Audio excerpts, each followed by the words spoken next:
لحظات البداية عاشت معنا،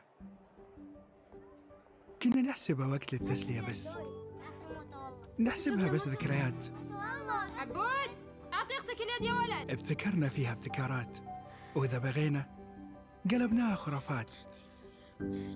كنا نحسبها بس لمة وصحبة وسهرات، انتبه نوب ترى نوب. لكن كنا نشوف عالم ما حد يشوفه. ليته يشغل وقته بشيء يفيده.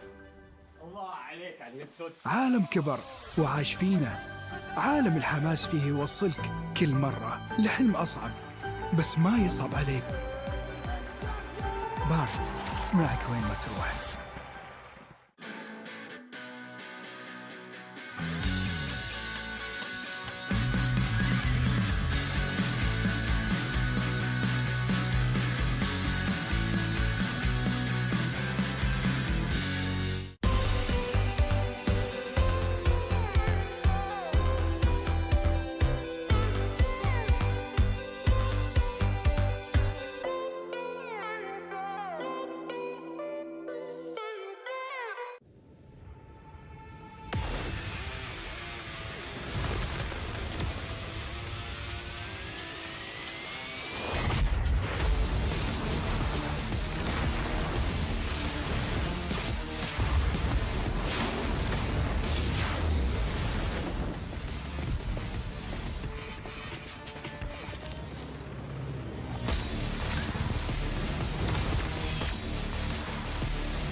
You ever wondered how a Hollywood movie is shot?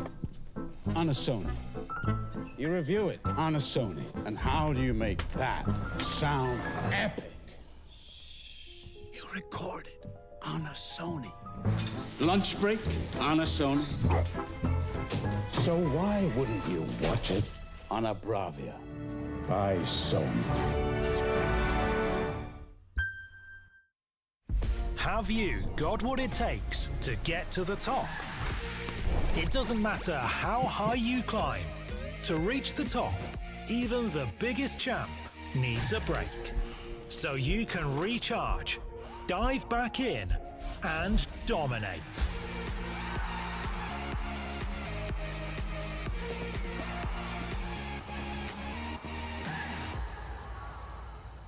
Have a break.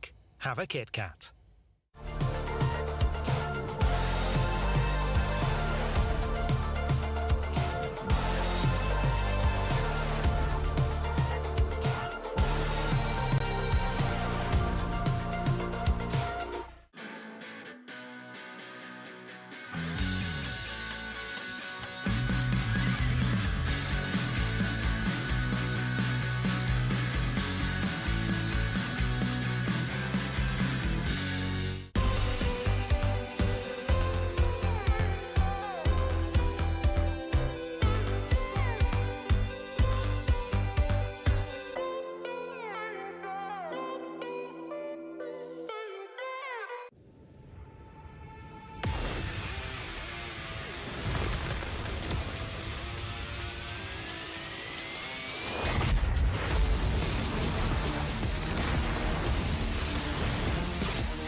Honor 200 series, the best portrait phone AI-empowered.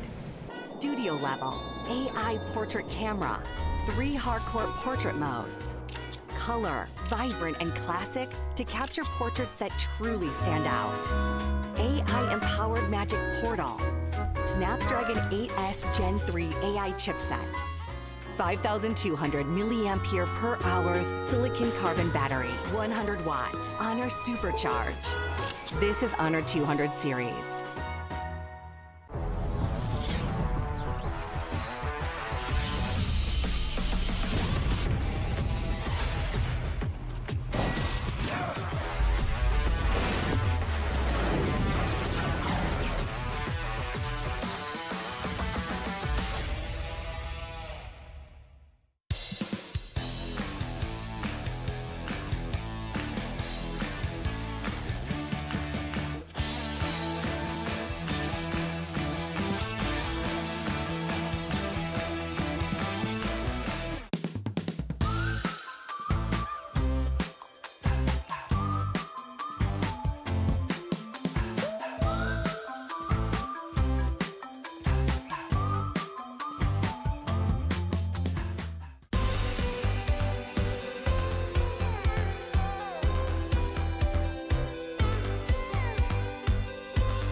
New adventures bring new challenges. Even as the heat rises, dandruff and grease won't stand a chance. With new Clear Men, powered by triple formula technology.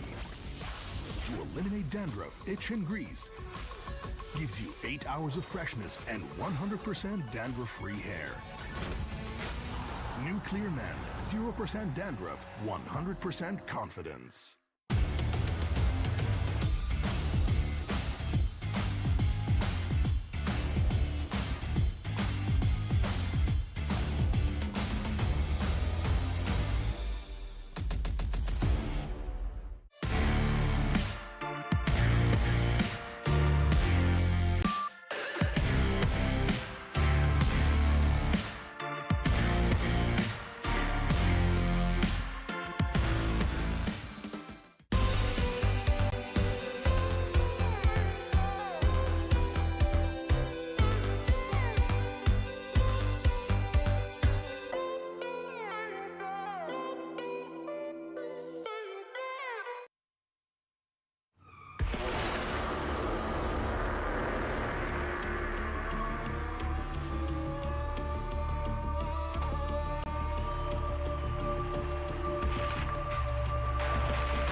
Welcome, one and all, to the Riyadh Masters here for the Esports World Cup as we kick off our Dota 2 tournament here with some brand spanking new Dota 2. I'm Gareth, joined by Wagmama as we can get ourselves into day one of a pretty long tournament, Wago. Got plenty of Dota to come. Yeah, really excited for the games that we have coming up here. There are a lot of good teams and, we'll see what teams can bring here. I'm hyped because, we recently had this massive change in Dota as well with the facet patch, and teams are still figuring out what they're doing. So I've been looking at what the teams have been playing, and a lot of them still look like they're finding their footing on this patch. So it will be a really exciting tournament to me. Oh, for sure, yeah. Like going onto Dota 2 Pro Tracker and seeing, who's been practicing this, who's been playing, a sneaky off-lane Wind Ranger, or bringing out, Sanking when he was a bit busted at the start of the patch was kind of interesting to see. Yeah, definitely gonna be looking for like these pocket strats, interesting picks and facets, and itemization around some of these heroes as well. It's always super exciting as this Riyadh Masters is a culmination of weeks, months of efforts, of course, as there's multiple ways to get in with the qualifiers, the EPT points, the kind of long journey through the ESL ones and the Dream League tournaments to get yourselves to the Riyadh Masters for a pretty hefty prize pool as well. Thinking about that $5 million on the line here. And just in general, the Esports World Cup, considering 21 games, I believe, $60 million prize pool across all titles. Tons and tons of players, competitors, fans of all these games watching and enjoying. And of course, we're going to be focusing in on the Dota 2 with some pretty spectacular matches today. Yeah, huge competition here, and across all the games, and I'm just excited to see which teams are going to step up and which are going to bring their A game here. We have so many different contenders. We have the entire play-in part as well. It's going to be very exciting to see them go through the stages here, and who can deliver, who can step up when it matters, because like you said, this is a huge tournament with so much money on the line. This is essentially TI, right? Like this has become TI with TI and its changes last few years.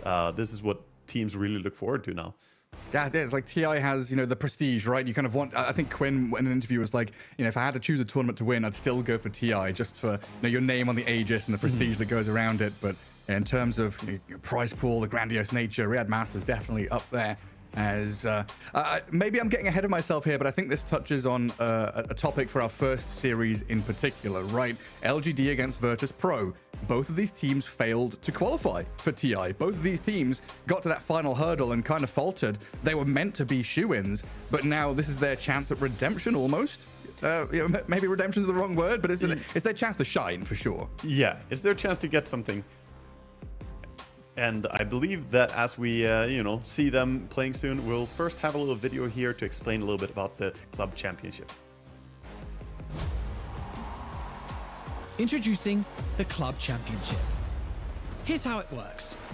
Each club will have the opportunity to field its rosters across multiple titles. The clubs finishing in the top 8 across each of the 21 titles will receive points based on their placement.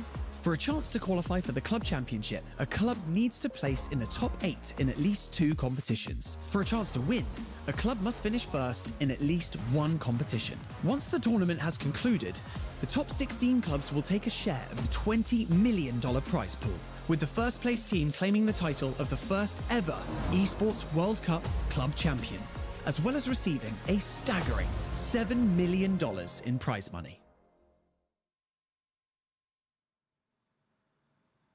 That's a pretty hefty bit of prize money at the end there as well. $7 million if you are the club champion. So the way that works, you have to win one of the game's tournaments, and then your placings 1 through 8 count towards this kind of tournament within a tournament, right? The Esports World Cup coming out, Do you have any favorites? Do you have any teams in mind across, League of Legends, Mobile Legends, Bang Bang? That's so hard. Call of Duty. I mean, you got to consider everything, and I don't know which team will be the ultimate club champion in that. I'm just so locked in on Dota. I don't really keep the pulse on these other titles, so my guess is as good as anyone's for who's gonna win this, honestly. Yeah, I put you on the spot there a little bit. I was doing a bit of homework and looking across all the teams. There are so many freaking teams getting involved in the club championship. I've got absolute monsters out there like Team Liquid and stuff like that, which yeah, some of the titans who have been part of so many different scenes, and it's gonna be exciting. Like we even have stuff like Tekken. It's really cool to see the fighting games as well getting in there. Big fan of some of that. wish we had Smash Bros. You know, that's what I'm longing for. Yeah, I mean, I might tune into some of the Rocket League as well. That's always a game that's piqued my interest. It's always looked super hype when I've caught up for some of their games. You know, the kind of 3v3 cars playing football. Very exciting stuff. But yeah, today, day one of the play-ins here. So we've got multiple layers to this tournament, like we were explaining, kind of getting in through EPT points, going in through the closed qualifiers, and we can take a look at the prize pool here as well to see what all these teams are going to be competing for as they've made this long journey down the road to Riyadh. Yeah, never mind the club championship. This is the Dota tournament right here, and we've got the $5 million on the line. Everybody gets a piece of the cake, but you know, there's a big difference between getting last place here or first place, Gareth. Yeah, pretty big one. Pretty hefty difference, but nice that everyone that kind of gets involved gets a piece of the pie there as well. So much data, so much information you've got to kind of absorb before the games even start, figuring out exactly what path you're going to be taking. And I guess there's also going to be like strategy around this whole club championship as well. You know, you've got to win a tournament, so try and get yourselves first place in something, and then all of your placings matter. Right. So is that a requirement? You can't get second place in a bunch of different ones. You need to get the wins. Yeah, you've got to have at least one win to qualify to become, the champion of champions, basically. That makes sense. You can't be a champion if you only get second place all the time, you know? Looking at you, EG? Yeah, no shots. Where are they now? But yeah, first up today, I think our series, we touched on it before, virtus.pro against LGD should be a pretty spicy one. virtus.pro for the longest time have been that third place team in their region behind... Oh, we can take a look at the format explainer as well, so we'll catch you after the video.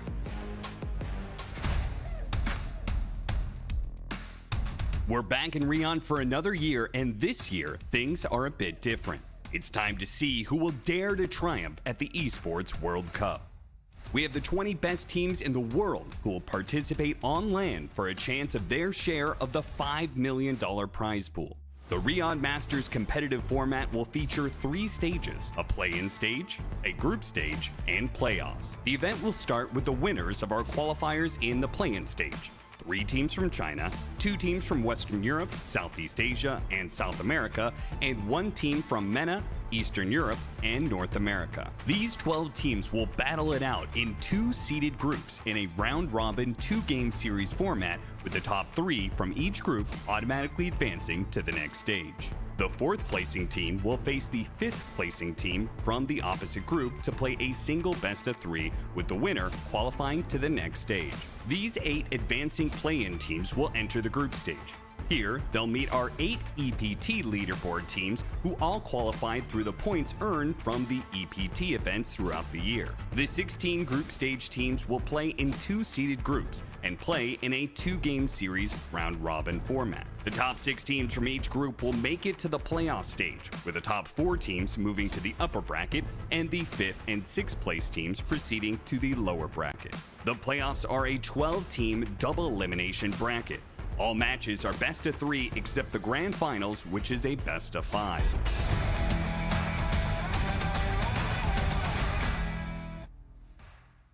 A fair amount to absorb there, but it kind of boils down to Waga. Everyone's kind of got 2 chances, right? You've got that initial play-in stage, and even if you don't straight up qualify to that next group stage, you've got that additional best of 3 to kind of sneak yourself in, the wild card almost, to get into position. Then you've got your double elimination, multiple chances, which is always nice to see that kind of hype built up for teams that might struggle in one series, but suddenly go on a massive spree of winning.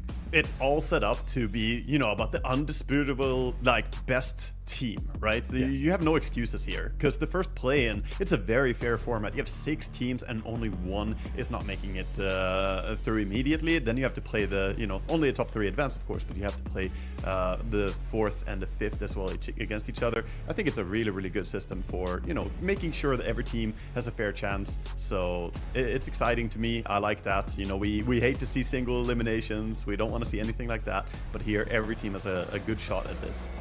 Yeah, I think especially when 2-game series are concerned as well. We often talk about Dota being kind of a BO3 or a best of 5 game. Yeah. Of course, we'll get that down the line in the playoff section. But yeah, having these little safety nets for the BO2 group stage, super nice. You know, you don't want to see your favorite teams dropping out super early on, but it's not as though the pressure is off. You know, you are still going to be losing a couple of teams every time we move into that next stage to kind of cull the weak, get them out of here and keep, like you say, it is all about finding that undisputed grand champion of Dota 2, find the best team in the world, which we will be finding in a couple of weeks' time, as we do have a schedule. We can take a peek at here and see what we're going to be dealing with today, what games we've got on our docket. As like we said, first up going to be that LGD against virtus.pro match, Heroic against PSG Quest, so a bit of SA versus MENA, and then of course later on down the line, Blacklist International, G2IG, Heroic and Mouse going to be our third and fourth. Yeah, really exciting matchups here. You know, we start out with a good one, I feel. LGD versus VP. You know, these teams, both of them bring exciting stuff. Looking at what they've played recently as well, I feel like both teams are really trying to experiment and find what is strong to try and find their groove in this style. So I like to see teams that are not afraid of doing that, experimenting and, you know, being open to that. Not everything is figured out yet. Yeah, not everything's figured out, except I don't know if this is going to change, but throughout all the qualifiers and the tournaments I did the past month or so, Templar Assassin, I saw one game out of like 60 games that I cast. She was permanently banned in that first phase. We'll see if, you know, she gets let through, if people have figured out a way to maybe deal with her. Another hero for me would be Pango, but have you got any heroes on your radar, or do you want to keep them secret and safe until we get into the draft? I can tell you one hero we probably won't be seeing, the Techies, right? Wasn't he disabled entirely as well? I think, yeah, there was an update, or was it, no, Meepo, sorry, was disabled entirely due to his, you know, little bit of issues here going into the tournament. There were some bugs that were worked out, and then I saw an update that he's just disabled for picks. Yeah. Not sure he was enabled again, so I think it's just locked for this tournament.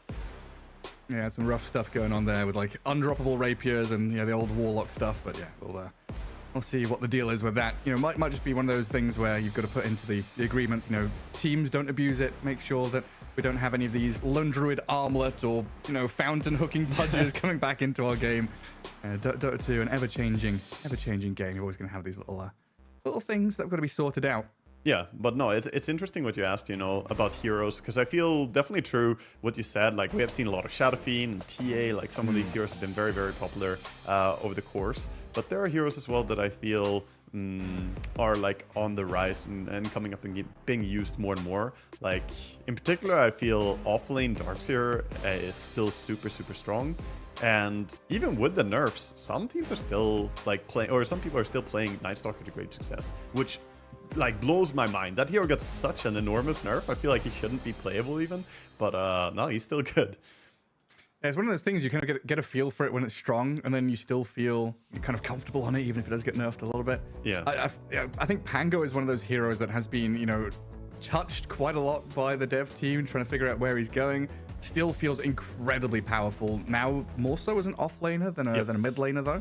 Yeah, casting, especially in the SA qualifiers that I was casting for TI, we had so much offlane Pango, absurd, and it, you know, does really, really well in lane. It wins lanes that you don't expect it to win, and the impact overall. I was watching, I think it was 33 playing Pango yesterday, and interesting saw Aghanim's first item on an offlane Pango, and I wasn't sure about it. I feel like, isn't that weird?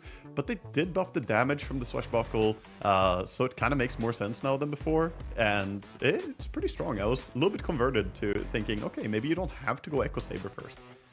Yeah, I think I saw New from LGD doing the same thing. Like, he started out in the Chinese qualifiers buying Echo Saber first item, just no matter what, just Echo Saber, go and be annoying with your swashbuckle.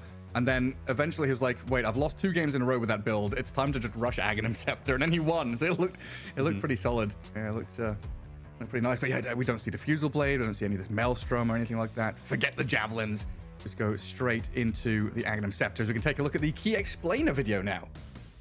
The Esports World Cup is a unique tournament and will have a very unique trophy system, consisting of keys, game trophies, the Club Championship trophy, and the totem. Introducing the key. This symbolizes a participant's right to compete in Riyadh. Each team or player will receive a personalized key consisting of the inner key and the outer frame. Winning a competition earns you a game trophy. A champion's key will be inserted inside. The frame will be placed into the totem. a physical block on display in Riyadh, serving as a progress bar of the Esports World Cup. The totem will remain in Riyadh as a chronicle of the Esports World Cup history. Those who get eliminated throughout the competition must give up their keys and see them crushed. Their broken keys will be tossed into the totem and encased in resin, symbolizing those that tried to win but fell short. However, as an additional privilege for winning, each game's champion gets to select 3 opponents' keys to be encased in the base of their trophy as an additional, more personal prize. Losers will go home with their keys replaced with a token that marks where they ended their journey.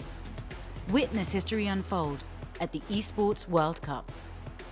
Holy moly. So you get these keys, and if you're the winner, you know, you get a nice little trophy, but you encase 3 chosen keys of specific opponents to rub salt in the wounds. That is so funny. How many teams are just going to pick OG, you know? Yeah, That's what's in my mind. This is the best way, you know, you meet someone at a tournament in the future, like, yeah, by the way, I got your key right here in this trophy. It's a very funny system. I like it a lot. And, you know, it's very, very dramatic in a way as well for the players here. That's incredible. Again, another layer of like mind games and getting under the skin of your opponents. That's super cool. Yeah, especially with, you know, tournament after tournament, you know, going on. You've got that club championship to kind of be like, hey, we got you in Dota. Your key is in our trophy. I'm gonna get you next time, you know, in Tekken or whatever it might be. I'm trying to think, you know, what are the big rivalries we have in Dota now? Because it used to be, you know, Na'Vi Alliance was the massive one. Then we had like Gaming Gladiators Liquid. Yeah, I feel like everybody OG is yeah. I'm not sure. I mean, I feel like it's more player rivalries nowadays. It used to be the big organizations, but Dota has evolved to be more about, like, even for fans, a lot of fans say, yeah, I'm a fan of the player, not a fan of this specific team, because it can be hard, you know, it can be hard to really just follow the teams. So I don't know what you would say are the biggest rivalries when it comes to teams. Yeah, I guess we have like inter-regional rivalries. You know, Team Spirit Bet Boom is always going to be there, you know, and in VP is that kind of dark horse as well. South America, Heroic Beast Coast is probably one that I'd put up in my top 5 right now, because I agree with what you're saying, and it has very much been player focused. If we had Nouns and Shopify, we'd probably go with that one. You know, the NA battle has been a tough one, and G2IG against the LGD is going to be pretty big with Azure Raid there as well. I guess it has just become inter-regional stuff on top of what you're saying with player versus player. You know, as we just want to get Amar. We need to give Amar his own key, and everyone can put Amar's key in their trophy if they beat Falcons. That would be funny. Yeah, no, it's pretty funny. I think overall, you know, the players as well swapping regions a lot. We see stuff like you mentioned in Heroic, we have Davai Lama playing there, you know, coming in from the EU region, playing in South America. It's always fun to see players and teams integrate each other like that. Yeah, I mean, Lorinov on Aurora also comes to mind as well. Eastern European player going over to Southeast Asia. Yeah, a lot of these cool little slots going on. Yeah, I think it's going to be, you know, Falcons. Maybe you throw in some Tundra there as well. I think there's probably some rivalry between, you know, Tundra, Bet Boom, and Team Spirit, you know, due to Ramses, Pure, and 9 Class all being on there as well. Definitely some battles can be fought over that one. But yeah, super exciting stuff. Like I love all these like little additions. You know, it's just like cherry on top of that ice cream sundae. You know, the format's super cool, and you add this little additional layer. And as we can take a peek at LGD, our first team up today.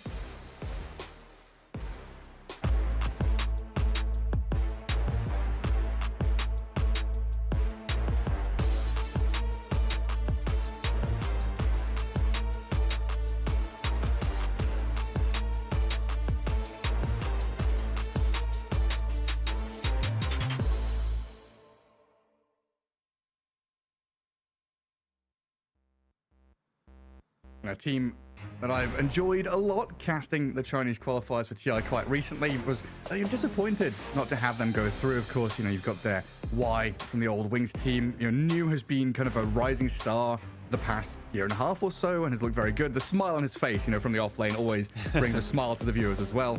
Yeah, definitely excited to see what they can bring here at Riyadh. Yeah, I've got my eyes as well on Echo. I feel like he's an interesting one to look at. He previously, you know, played over on Team Aster, and you know, he's been around for a while, but at the same time, you would probably say he's a bit of a younger player for the Chinese scene, you know. So interesting to see what he can do here as well in this matchup. And we'll see him go up against Squadix, of course. See who can come out ahead there. Mid is very much a 1v1 lane nowadays. Oh, it absolutely is. And we can take a look at VP, their opponents as well.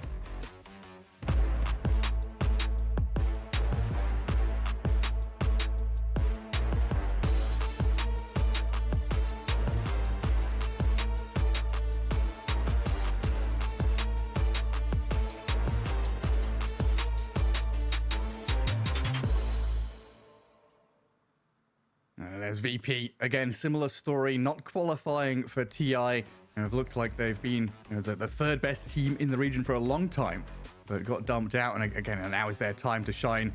As FNG, he's been captaining these squads for a long old time. He's had a couple of chances, but this is a big shot now to come into the Riyadh Masters. Yeah, if you're looking for experience, you know, there's not many people who have way more experience than FNG. He has been around for a long time, leading a lot of different constellations of teams. And, you know, it's going to be interesting to see what he can bring up with the boys here. I'm going to keep an eye on that mid lane because I feel like Squadix is a very exciting player to watch. He does really well on flashy heroes as well. He's very much a Spirit player, plays Void Spirit really well, Storm Spirit, you know, Ember, doesn't really matter which. And also plays really well on some other high aggression heroes. So would love to see them bring out something that can turn up the tempo from the mid. Yeah, he's one of those guys that, you know, 10 minutes in or whatever, his mid lane heroes hit level 7, level 8, and he is just zipping around, starting things off. And I think that's been one of the, and we talk about it quite a lot nowadays, but the big change in Dota from the old days where you'd have one captain, one shot caller, really, you know, as a dictatorial role, you know, think of Puppy and Kuroki back in those days, making sure the team is all running on the same page. Now, you know, you interview players, you talk to FNG, have a chat with the captains, and he's like, no, that kind of spread of responsibility now, you know, delegation of tasks is much more of a thing. You know, you have the mid laners who now shot call that mid game. Off laners, same kind of story, whereas the supports are more kind of laning stage, and then late game, the carry player is suddenly piping up. I'm done farming, boys. It's time to go high ground. Suddenly comes into play. I think the biggest thing there, the evolution we've seen, is that communication is like so important in any team game. And what has happened in Dota, instead, in the past it used to be, oh, you need to have a captain, a good captain who can communicate, tell team what to do, and, you know, have a strong voice. But nowadays it's more like you need everybody to contribute and say the important, vital pieces of information. So yeah, like you said, vocal mid laners, vocal core players are on the rise, not just in teams, but even in high level ranked games. You see people who don't talk that much, they struggle a lot. Yeah, you got to keep that flow up, right? It's not just it's the flow of information is super important. Just knowing what's happening on the map at any given time. Even just simple things like "I'm strong."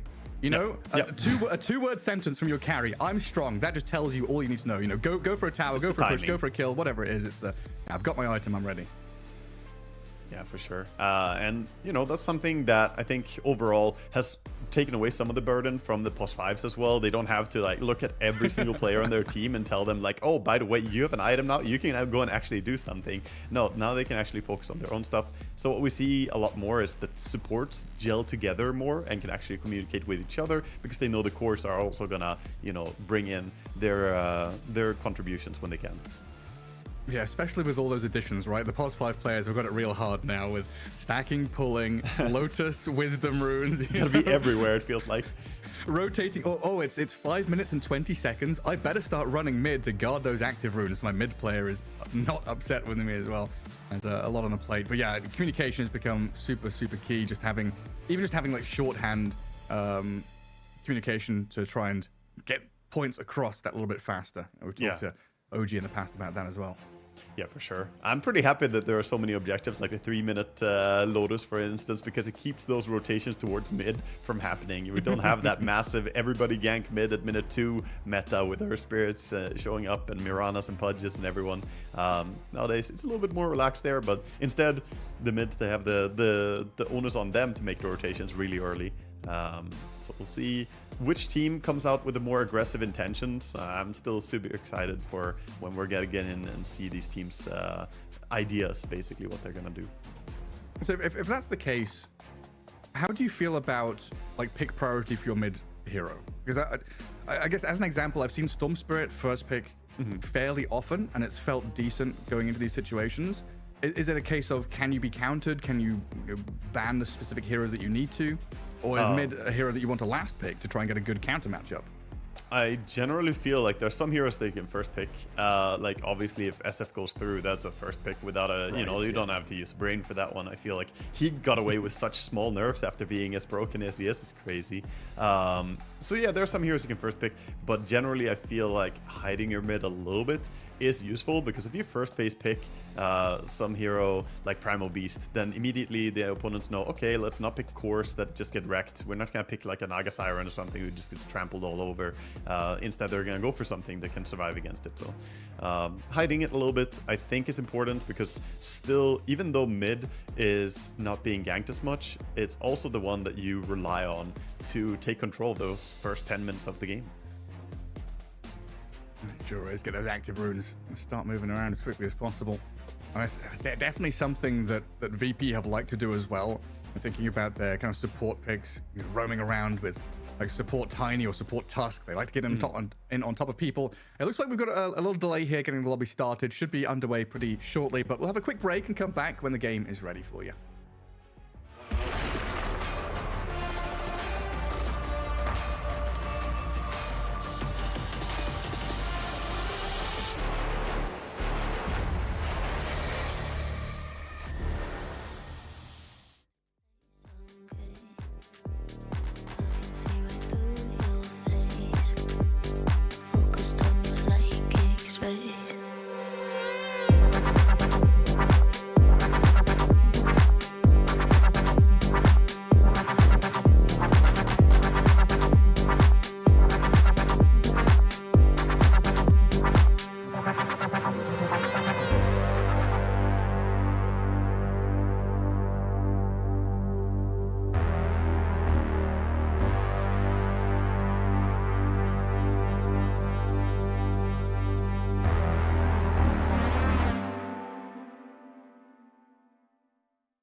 You ever wondered how a Hollywood movie is shot?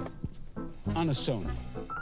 You review it on a Sony. And how do you make that sound epic? You record it on a Sony. Lunch break on a Sony.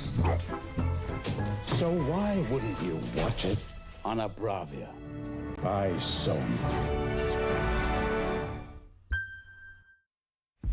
Have you got what it takes to get to the top? It doesn't matter how high you climb. To reach the top, even the biggest champ needs a break. So you can recharge, dive back in, and dominate.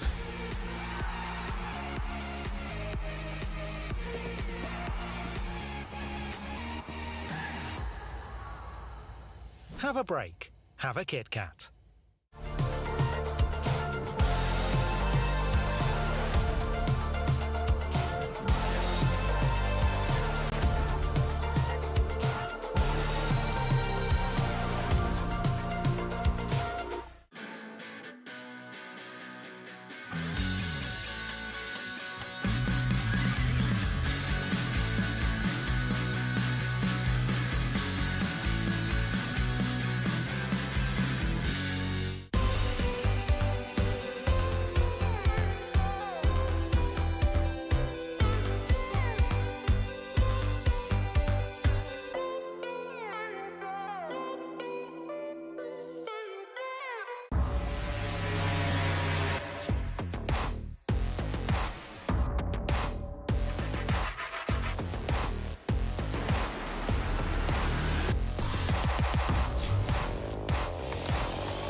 لحظات البداية عاشت معنا.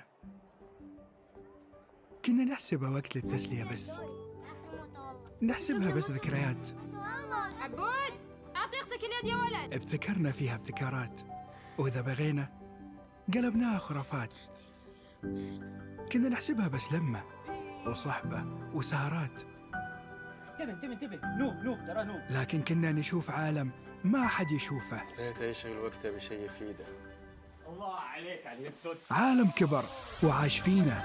عالم الحماس فيه يوصلك كل مرة لحلم أصعب، بس ما يصعب عليك. بارد معك وين ما تروح.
Sneaking through the back door of my heart, what you close it for? I can't tell what you're looking for, and I could lie and say you ain't my type, but it feels right, I know right, and it looks like you just might make me wanna say, damn, baby, whoa, you're in full control.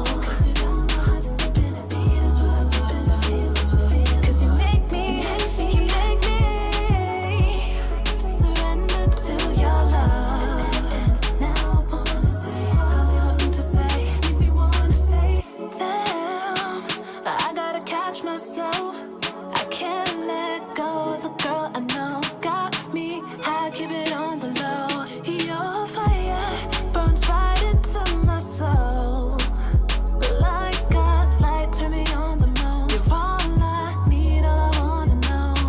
So, what you want, really, really want. Got me so weak, keep your loving strong. Never ever thought I'd be the one to fall so deep at all, so deep in love. Really, really want. Got me so weak, keep your loving strong. Never ever thought I'd be the one to fall at all, baby. And you make me wanna say, damn, baby, whoa, you're in full control. Cause you make me surrender to your love. Now I wanna say,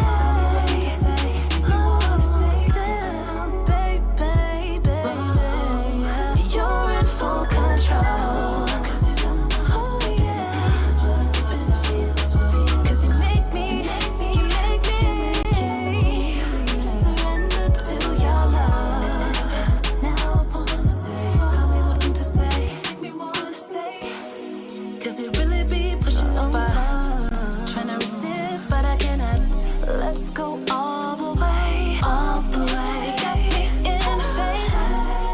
You got it, I want it, you love it. You make me so I can't deny it. Cause you make me wanna say, cause I'm feeling you, cause I'm feeling you, yeah. Cause I'm feeling you, cause it got me, baby, it got me saying, damn.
Hey, this is Purge here at EWC. I'm here with Mariano. He is with Beast Coast. Can you tell me a little bit about your team right now? We were trying the entire year to qualify. We were failing at first, but then we, with some roster change and with hard work, we still maintained it united after one change, and we managed to qualify to the two most important tournaments this year. There's Riyadh and TI. Yeah, it's an amazing accomplishment. You're obviously known as Pepito previous to this. What's with the name change? It just felt like it was not right. Like being old and being called Papira, it didn't feel right. I know everyone still calls me the same way, but I'd rather be called by my name. But I don't mind. I don't mind being called Papira or Mariano. It's fine. Okay, so in terms of your guys qualifying for the tournaments, what was the expectation like in the team prior to those qualifiers? Did you guys anticipate to do so well and be so successful? Well, I tried as a coach to make a path where we would qualify for these tournaments. At first, it was like understanding the team, seeing if we actually needed some changes or not, and just give the team time to adapt to East Coast. And then we made one change. It became like a process of understanding each other when the new player came, Misho. And so I think it was honestly the right timing. We tried to do everything perfect during our path, and then we just managed to qualify at the best time possible because we didn't qualify to any other tournament. Yeah, I mean, man, amazing timing. How did you become the coach for the team? You said you worked with Beast Coast before, but obviously you played professional before. So how did you get here? So I worked with them in the past for the TI when they were with Chris Luck, Whisper, and Hector, and I had good relationship with them. So they had this team with Parker, Sacred, and Darmago for TI. I was like kind of in the backstage for them. I was watching the project. They told me that they wanted me to be like in charge of the next project because they liked my discipline, hard work. They wanted like a project like that.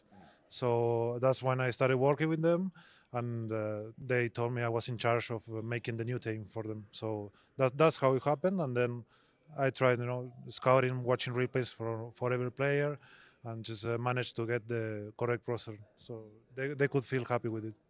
Hey, Purge here with Supreme from Team Mouse. How are you doing so far at the tournament? I'm doing good. I'm really enjoying the hotel and everything. It's amazing so far. Yeah, can you tell me a little bit how your team's been doing? You guys have been qualifying for some tournaments so far. How's the team atmosphere feeling right now? Yeah, it's been some up and downs, but right now we are working hard and atmosphere is good. I think everything is fine. We can do really good. In terms of meta right now, how are you feeling about the current meta in the state of Dota? Do you like facets? Like, are you cool with the patch? How are you feeling? Yeah, I mean, I love the new things for sure.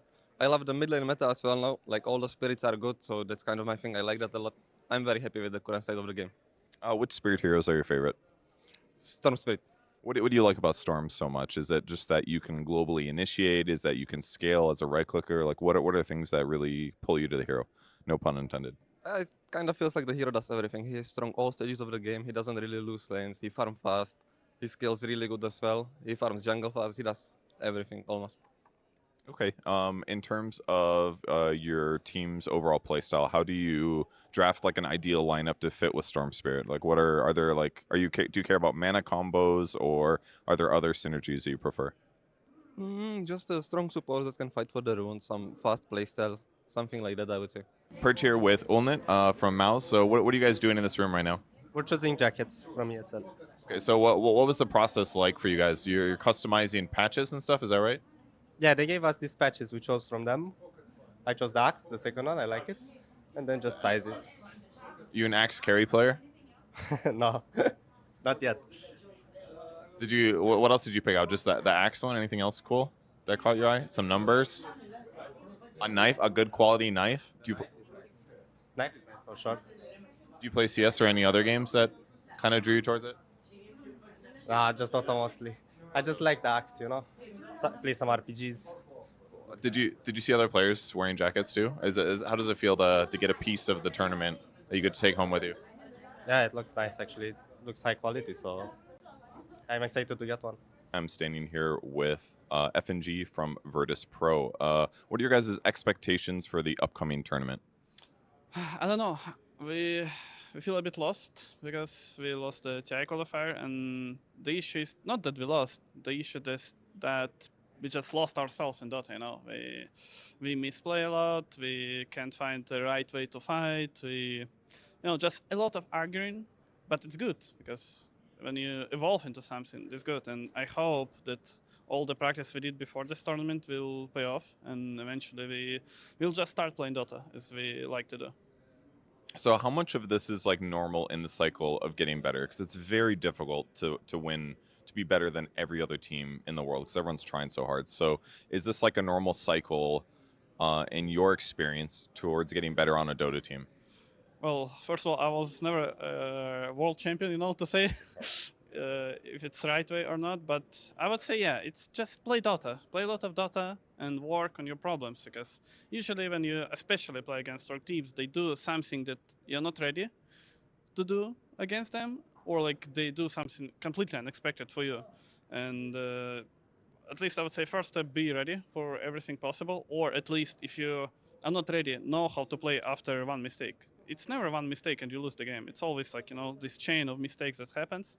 And second of all, you can also do some unexpected things, or like the best things in Dota you can do. And if you do them, it puts pressure on enemy team, and sometimes they will start making mistakes because you put pressure. So yeah, you just need to work on those things and everything will be, at least you can say that you were prepared. And then what happens, what happens. I'm here with Omar from PSG Quest. Do you feel like your ideas are different than other teams right now?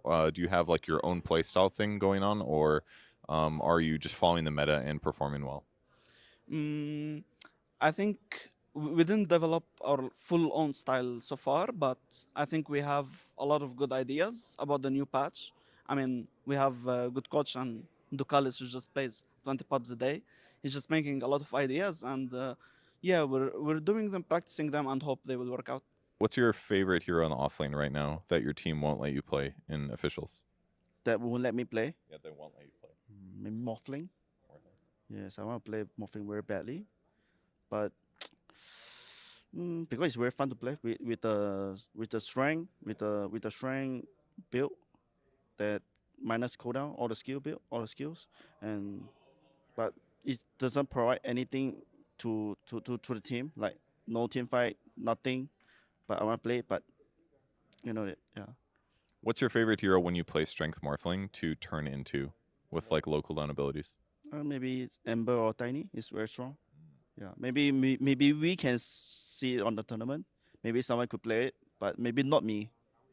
Hey, this is Purge here with Watson for Team Entity. So you guys qualified for TI recently as well. So you guys have been hitting the big tournaments. Seems like you struggled a lot in the last year, but in the last couple months you've been doing really good. So what changed? Our coach. He joined end of May. It's July now. So he made a big difference. Yes, like we start to play a lot of better. And like new things we learn, we play better. Yes. Hey, I'm here in the makeup room with the offlaner, I almost said mid laner, of Team Nouns, Gunner, getting his makeup done, looking beautiful. Yep. Well, in the process of it, but you know, we all got to do something in the morning. Before and after, I was trying to say that you're looking beautiful, my friend. So I've already talked about briefly the fact that you swapped roles. How has that been for you so far in competitive? It's been a lot of fun. It's fun to learn new heroes, and I like the role. It's a lot of fun to lane with Ellis. You know, we got to TI last year together. Now we're laning together, so good synergy. What is like the discussion that goes on when you guys are looking to, because you've made a few roster swaps. What is the discussion that's going on where you're deciding, is it worth getting somebody in my current role to swap over? Is this just the best option available? How do you go about that? It's kind of just talking about options, like what options we think we have for what roles. And I was also looking kind of to play offline at the start of the season, so I brought it up as an option, and then we just leaned into it. Why were you trying to do that, if you don't mind me asking? I don't know. It's kind of boring to some extent. It's like you play Pango for 5 years, and then you don't want to play Dota anymore. So, and now Pango's kind of good at offline, so I'm kind of sad. Like I play offline for 5 months, no Pango, and now Pango's good again in offline. And so I don't know. I can't escape the hero. Sometimes in Dota, there's just no running away from your troubles. But going into the tournament, you know, I'd say one of the biggest storylines for you guys is that Shopify has kind of been the gatekeepers of all the qualifiers for a while. But this and TI, you guys are the team from NA coming out. What has been the difference towards the tail end of the season that has allowed you guys to overcome that big hurdle? I think Copy is really good. And playing with him, we lost one best of 5 to Shopify with him, but it was really close. And from our perspective, we kind of threw 2 of the games. So like we kind of won the series 4-1, if you think about it. And then so now we had more time to gel and practice, and then we won the next 2. We'll let you get back to your makeups. Good luck in the tournament, my man. I'm here with Faith Beyond. We're about to get his photos for the event, and I'm going to start with the obvious question, because last year you were literally talent working alongside me, and the year before you won the whole thing. So what are you expecting? How are you feeling coming into this event? We just want to try our best. There's no like certainly goal or something. Just enjoy the game. Now, I guess the question would be, last year, did you expect this to be where you were this year? No. Last year, I think maybe this year I would be a talent again. Hi, I'm here with Aurora's 23 Savage, and I think it's the elephant in the room. We're at Riyadh Masters last year. The unforgettable moment where you preemptively celebrated, ended up bouncing back in the middle of the tournament. What's different going into this year compared to last year? Maybe this year I'll wait until I win, and then I'll do it. I hope we can get like top 2 or top 1. A little bit better than last year then. I wish you best of luck, buddy. Good luck. Thank you very much. I'm here with the coach of Blacklist Rivalry, Dubu, one of my fellow NA originators. How you doing, buddy? Hello, I'm doing great.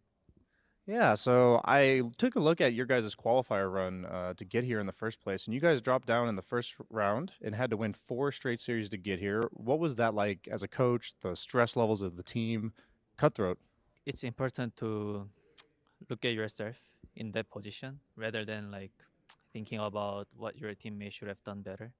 Everyone needs to take 20% and then think about what I can do better for the next game.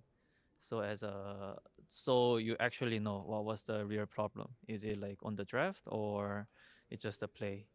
And then we kind of figure out that it was just play, so it was easy to move on. Okay, so you mentioned everybody taking their 20%, but that's each player. We're talking about you as a coach now. What is your role in that? Are you more of like the strategist here? Are you more like, hey guys, like let's rally the troops? Are you more giving an inspirational speech? What is your role in a series like that? I think what I remember was I specifically said what matters for the next game. I didn't really talk about the game 1. I just told them what we need to focus on the game 2, and then what's gonna happen in the draft. Yeah. Okay, so we talked about the huge qualifier run. It's pretty sick, but now you guys are here. What are you thinking as a coach, as a team? What's the vibes like coming into the tournament? I think we are pretty confident to compete in this Riyadh qualifier. It's just because we are all same page on what we want to do. And then I think their skills are high enough to beat this tournament. Yeah. Nice, man. I'm looking forward to seeing what you guys can do here. Thanks for joining me for the interview, and we'll send it back to you guys.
into my face.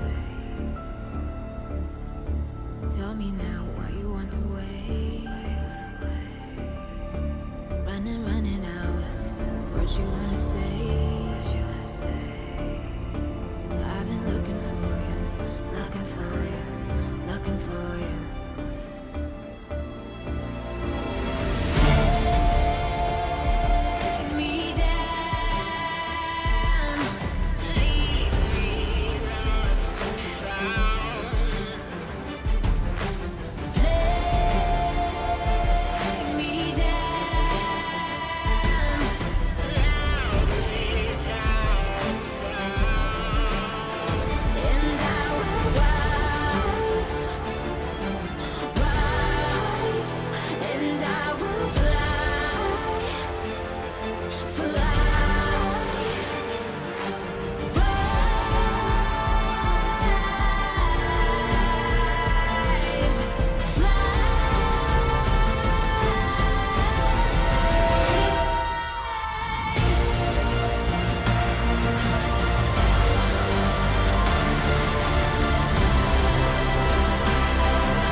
Don't know how it's come to this. I don't know how I could resist. I took a vow to never sin, but I saw the darkness from within. And if the sun can't break through, just let the thunder shake you. I know there's a hunger for the truth. Another moment of clarity. I see the one who breaks me.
If all they've been saying is true, there's a wall before your eyes. Tell me, can you see right through? Right through, right through, down through the wires and the pipeline. We go disconnecting from the city and the skyline.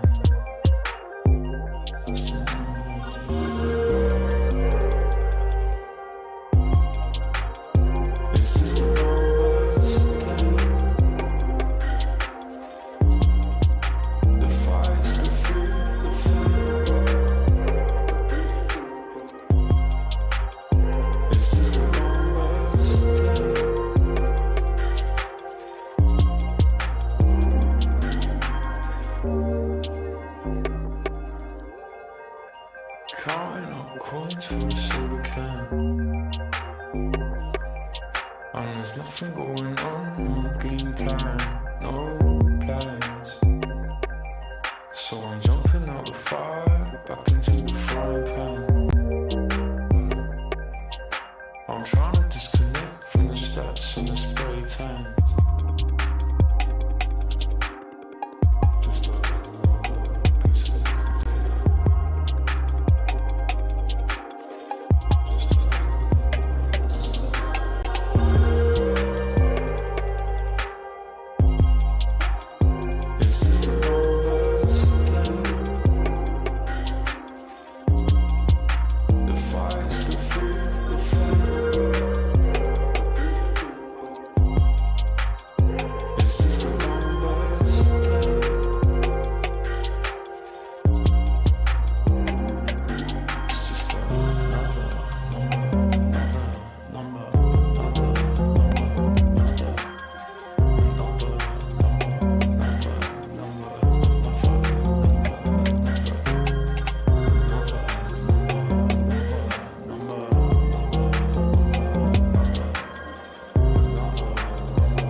Life without reason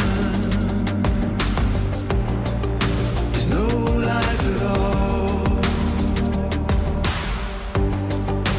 We are taking over. We can change it all. We can change it all.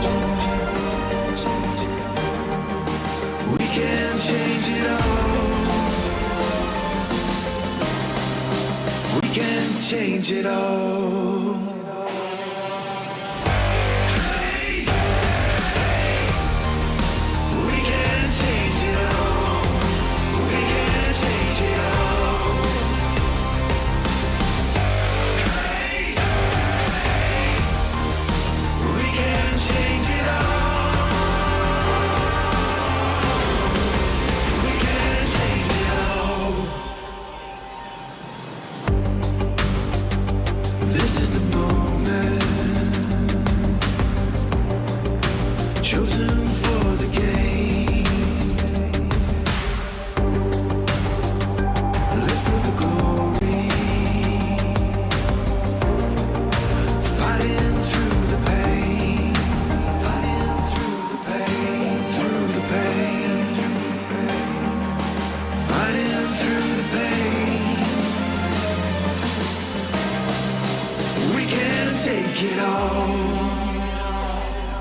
Welcome back, everybody, here as we get ourselves into the Riyadh Masters proper. We're about to kick off day number 1. A few little lobby issues, but it looks like we've got it all sorted out.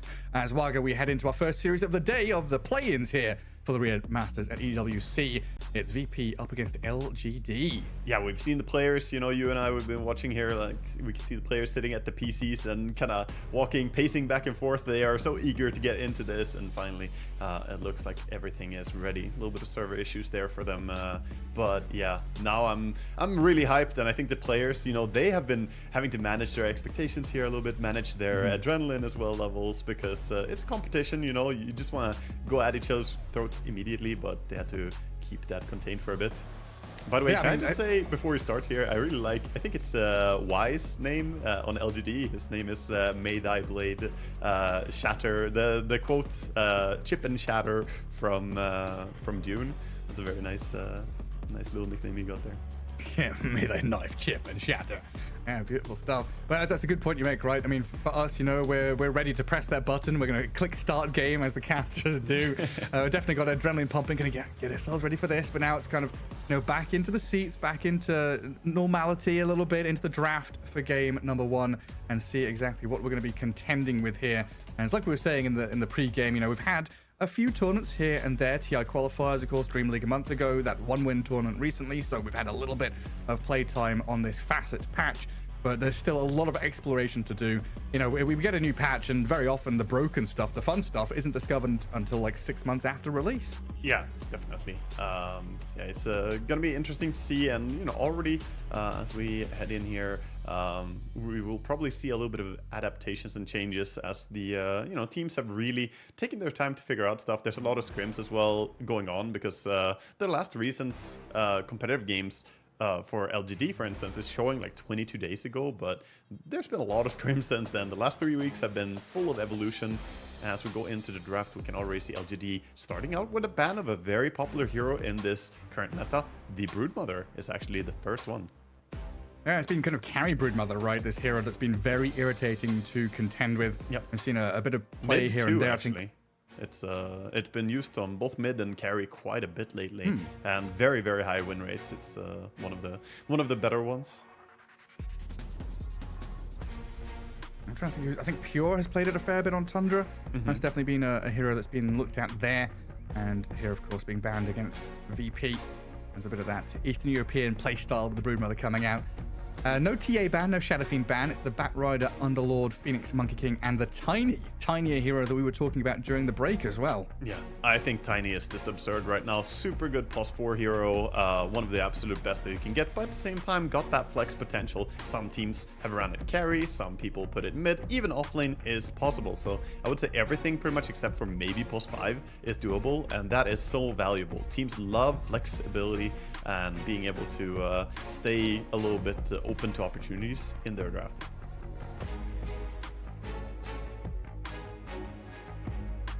Here is the TA.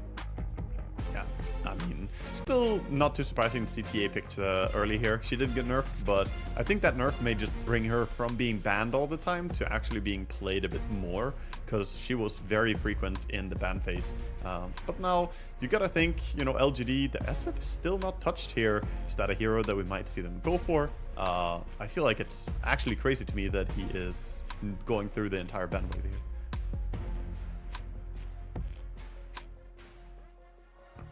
I love seeing the player cams when we're in the draft. Now I get a sneak peek. What are they pointing at? What are they smiling at? Having a few giggles coming out. Yeah. And another one of those big heroes, the Weaver. That flex of POS 1 or POS 4 has looked very strong and has been a first phase pick quite often in the last couple of tournaments. Yeah, again, like you said, the flexibility. The Weaver, a great hero ever since he got the slow on the skitter, on the Shikuchi. Get in there, slow people for 100% for a little bit. It makes a huge difference. Also, you know, really, really fast for roaming. But minus armor is the theme here with TA and Weaver as the first picks. And also very hard heroes to kill. Good survivability on either of them.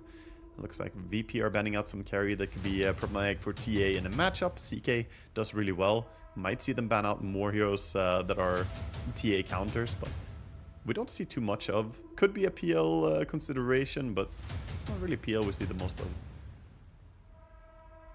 Sorry, I'm having a little tech issue now myself. I'm hearing you 2 or 3 times. I'm trying to figure out where it's coming from. Oh, do you have the muted co-casters? I had you. I triple checked that. I turned it off and on several times, and I still had you coming through in game. But yeah, I heard you through Discord, and we'll see. I've just restarted my game client, and hopefully we'll be good. It was just like perfectly timed. You know, there was no delay on it as well, so I could hear you in my skull, basically. Yes. That's what I really want everyone to hear. That's perfect. Yeah, Dota doing a bit of trolling for everybody here, but you know, I can update you on what's happening here. I guess you get to feed anyway. We have a Treant coming through, another one of the super strong heroes. So LGD getting 2 of the staple supports here. Weaver just amazing for running around, and Treant just a really strong lane bully. He is looking like the #1 POS 5 hero currently, if you look at the win rates overall. So VP, you know, they gotta think, how do they want to react to this? Still gonna go for the Hoodwink here. Okay, I feel like Hoodwink, you know, can sometimes struggle against these heroes that can catch her in the tree line. Like Tree and Protector can just go out there and find her. But I guess the lane is still not too terrible. She can auto attack into him all the time. Depends a lot what they want to run as their POS 3 hero. I mean, Treant definitely has been on the rise. We saw a fair amount in the Chinese qualifiers. Like you say, probably the best position 5. Yeah, look very good alongside, you know, like Clockwork. Maybe I'd argue Clockwork has been so much fun recently. Definitely. There he is. You get your boy talking about how strong he is. He is still doing very well, even though he got some mana burn nerfs and cooldown nerf on the cogs. Still provides that great gank. And I think importantly, when you draft the TA first pick, you want to get good lockdown in your team. Now you have Hoodwink, you have Clockwork, so you have great chain stuns here to set up so that she can lay in the autos. But LGD, they bring in a nice bit of team fight here with the Beastmaster getting that single target ulti. Also a nice attack speed for the team, and now LGD coming in with the Ember Spirit.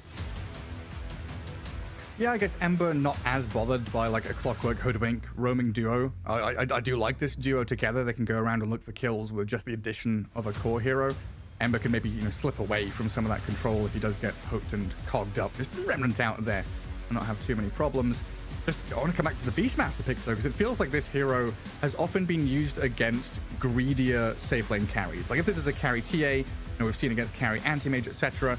If Beastmaster's able to kind of build up that early momentum and kick the hero out, you know, carry hero out of lane, you press into the tower, you open up the map for yourself. It gives so much room to maneuverable heroes like Weaver and Ember to go and get the job done. It's probably part why they banned out the Broodmother as well. If it was a Brood carry, it would be pretty scary for Beast to go down there because it's a very strong laner.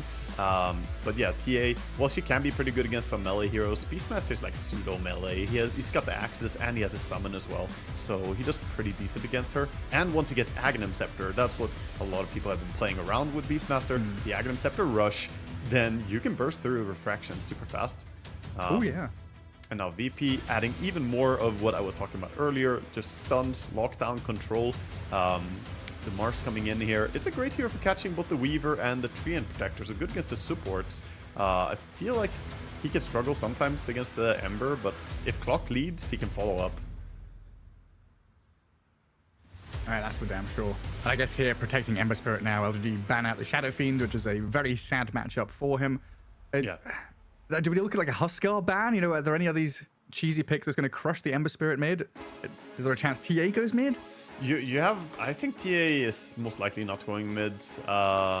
It's probably just going to be a safe lane, but I feel Huskar is worth a ban. Then again, you have the Roar if you want to lock him down, but the single turret damage from the Ember is just not that impressive.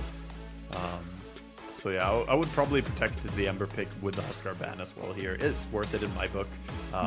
You hate to see that lane. If you're a mid player, like you can't do anything, and why take the risk is what I think.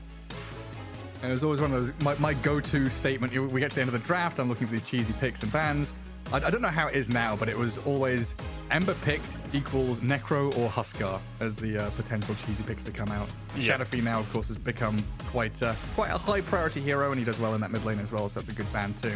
I'm so baffled he made it all the way to the last ban phase, to be honest. It is, you know, the nerfs, even playing after nerfs, they mainly make him weaker up until level 7. But once you hit level 7, you're pretty much past the nerfs, and you are still as broken as you were before. They ban out Gyro, so they're expecting the mid TA against the Ember. Okay. And I mean, the additional fact would have been TA and Shadow Fiend on the same team together, which I don't think I've seen. Yeah, that's old school. That's definitely not Minus something. armor stats. Yeah, minus armor stats. We've seen some teams run the bench as well, so we might see that some in tournaments. Also a good minus armor hero. But of course, the Gyro the ban last, so they're more prioritizing the team fight power that would come out from that. Carry Gyro with a Mars. Ooh, they are correct that it most likely is a safe lane. Actually, it could be mid Alchemist still today. It's not too pressured by an Ember. That's interesting. Yeah, this is really interesting. Squadix is very, very good at TA though, so I feel like it's most likely going to be Squadix on TA here and just run a safe lane Alchemist. So is Alchemist here to try and pick up the tempo and play faster? Is this a greedy pick? I'm struggling to kind of read how this is going to play out. Is Alchemist like this stunning initiation hero nowadays? Is he the ratty rusher?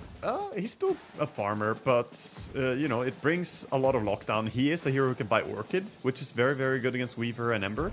And you know, once he gets to the power spike of having like Radiance, Blink, BKB, Orchid, or something like that, that's when he will provide a lot for this team. And there's no anti-healing stuff. You know, they already picked both their supports, so there can't be a last pick AA or something. Even before they pull out the AA mid, run a carry Weaver or something, get creative here. But yeah, now they're gonna go with Snapfire as their final pick, a hero that we have seen rise in core popularity as well. Going to be the support this time around, so Yeah. Snapfire with a Beastmaster lane. And quite a lot of poke damage there. And it will be Kiritage on the Alchemist. Squadix on that TA like you called for. And I guess that Weaver first pick, it's always the hidden in the shadows. Are we going to play it carry or position 4? Going all the way to the last hero pick and leaving it open is very nice to have in your draft. It is nice, but at the same time, I feel like, yeah, you're a carry Weaver here, but look at what you're playing against. There's TA with the Shard to silence you. There's Hoodwink who has Disable, Clockwork has a ton of disables, Mars, and Alchemist. It's not a free Weaver game by any means, so it's going to come along a lot down to the lane and how strong he can be in laning stage. Now, Weaver Treant is a super formidable lane if that's how they run it, so that can be a challenge for Noticed here. And also going to be Mars and Hoodwink. I mean, that's a pretty strong lane in its own right as well. Yeah, curious to see if they come up here and just chop down all the trees. That used to be a very important strategy, right? When you're against the safe lane position 5 Treant, just break down one of the tree lines, make it harder for him to play multiple angles in the lane. You gotta be careful about your deforestation though, because you have a Hoodwink, you know, you gotta preserve some habitat for her. Yeah, and without trees, who are you gonna spear them to? You gotta have an Iron Branch ready, drop down behind them. Hoodwink wraps around. What was that neutral item called? Oh, the Ironwood. It was tree. Wasn't it just Ironwood tree? Yeah. Yeah. Because we had the branch and then it was tree. Yeah. That one was Timber's favorite. You could always put it behind the enemy and Timber chain to it. Good times. I feel this top lane, or this rather the LGD safe lane, is going to be very, very interesting to watch. I think it's going to be high in pace and brawling, and any lane with Weaver always has kill potential. Either by Weaver going in and killing someone or killing himself. It's usually those two. I mean, is it still what Weaver level 2 is like one of the strongest heroes in the game right now, right? Yeah, he's got an amazing power spike. They did nerf the level 1 Geminate to not have bonus damage, or level 0, I should say. But already on level 1, you know, it's a lot of damage getting hit by a Shikuchi into a Geminate attack. Oh yeah, for sure. And we'll get ourselves into game number 1 here. Kick off the play-in stage for the Riyadh Masters, LGD against virtus.pro. And I guess, yeah, worth going back over this again if you're just joining us. We did have a bit of an extended break getting ourselves into this, but both of these teams, or I guess rather say neither of these teams, qualified to TI, both dropping out in that lower bracket in their respective regions, as they were both kind of expected to make it there. VP have been the third best team in their region for quite some time, and falling short against Liga team, while LGD lost out to Team Turtle, which was the old Somnus stack. The ex-LGD players kicked out the new LGD of this current TI, this iteration. So this is their chance now to really show their prowess, shine a little bit here at the Riyadh Masters, but you've got to get through the play-ins first. You really do. And VP are doing an aggressive move here. We saw early smoke coming out for LGD, but it's a late smoke here for VP. Late smoke usually is when you're hunting for kills more so, and I'm a bigger fan of that. because it gives you more time to really hunt around the bounty rune spawn here. They do have vision, but they haven't seen anyone yet. So it doesn't look like we're going to have too much of a contest here on the first bounty runes. It's going to be a 2-for-2. And that sentry ward just out of place. Not going to catch the observer on that radiant side. And we get ourselves the 2-for-2 bounty runes there. Kiritich, FNG, Wife, Smile, and Shiro grabbing them up. Ember Spirit for Echoes. Up against the Squadix Templar Assassin. How does this lane go then? Because we talked about the kind of swap around of the TA potentially there. Is this good for Squadix? I mean, he's a very, very solid TA player, so he should be doing fine here. It's not a bad matchup by any means, but it's not amazing. But we can see him there patiently waiting to make sure he gets the Meld Strike. Not getting juked by the Sleight of Fist. As long as he doesn't mess up on some mechanics, he should be doing completely fine on TA. But Ember, having that little bit of extra like free Flame Guard, you know, it's a nice buff to him in this matchup as well. Yeah, because I guess the reason I ask that is... See PYW take a bit of damage there. Previously, it was this Flame Guard versus Refraction. Ember Spirit can do well there. But I remember at the Animajor a few years back, Nothing to Say was Templar Assassin against an Ember Spirit. And he went this meld level 1, and he went into the river before creeps met. And he stood there, got 2 meld hits, and solo killed First Blood, level 1 on the Ember Spirit. Looked incredibly good. And it's definitely outplay potential in this kind of lane. You have to play a lot around your melds on TA, and similarly, Ember has to respect it. You can never allow the TA to get 2 melds in a row because the minus armor does stack up. You take a ton of damage, but he's doing a good job right now on Echoes. Just getting nice CS, so pretty even. Looking towards our side lanes right now. We do have pulls on LGD's safe lane here. They have the small camp. Oh, he's in trouble up top. Concoction, not even needed. Might even go for the secondary kill. PYW should be able to get back to tower safety as FNG get some good damage on him. Yeah, we'll have to do a bit of a radio broadcast here for the game, it seems. Okay, we're back in it. And yeah, we got a first blood there coming in. It's a good start for VP. Just got a little bit too far out, it seems, on LGD. Good important kill down at bottom. Antares. Man, Blood Grenade, the Swarm. There's a lot of very irritating things just being spread around by this LGD bottom lane. I think LGD bottom lane is going really well, but similarly, you know, the top lane, like we saw with the first blood there, not something you expect from an Alchemist, who generally is a pretty greedy hero. Being able to get that first blood is very useful. I'm surprised they didn't go Fire Snap Cookie, by the way, against the Clockwork. Like, now he can't hop out. He's stuck here. Yeah, he's trapped inside. FNG sets up the cage, Concoction with the acid spray, and another kill on that top lane as Alchemist is going to try and slip away from News Beastmaster here. The Hawk coming in onto FNG, so a turnaround from the Beastmaster. Try to kill off the Clockwork, not quite able to do it just yet, and FNG has barely survived. Bottom lane at the same time, Shiro dropped low, but will turn here onto Notice. Good God's Rebuke to push him back, and it looks like Shiro too afraid to stick around and play. virtus.pro across these lanes looking pretty hot in game 1. And mid lane, is Squadix dying? He's trying to turn and fight. Oh, the Snapfire rotation helps out Echoes, gets the kill on TA, while bottom lane Noticed, again, just being run at by Shiro's Weaver. Everywhere, there's action everywhere. Yeah, they TP'd in to try and bottle refill, didn't get the bottle refill, but got the kill instead, so even better there for PYW coming in and helping his mid laner, and that gives him a bit of advantage. Even the Beastmaster who died early on there, he's still at 21 CS now, so he's doing fantastic for himself. Yeah, up at the top of the board. Incredible stuff. I mean, he's skipping the cookie entirely here, but look at the damage he's doing with the little shredder, really laying into this Clockwork. I think it's a worthy trade-off. He just has to be a little bit more careful not to get caught out of position like that. Yeah. It's like glass cannon position for Snapfire. It is, yeah. Raw damage. I mean, we've seen this kind of build against the I don't know how to put this, but you know, the stuff on the floor kind of strategies. Yeah, you know? soup build is what it's called. Yeah. You put the soup on the ground, yeah. Well, Noticed, barely going to survive there. But yeah, you know, Plague Wards, the Swarm, Tombstone, Supernova, these kind of things. Go with that little shredder, makes sense. Yeah, definitely interesting to see it here in this one.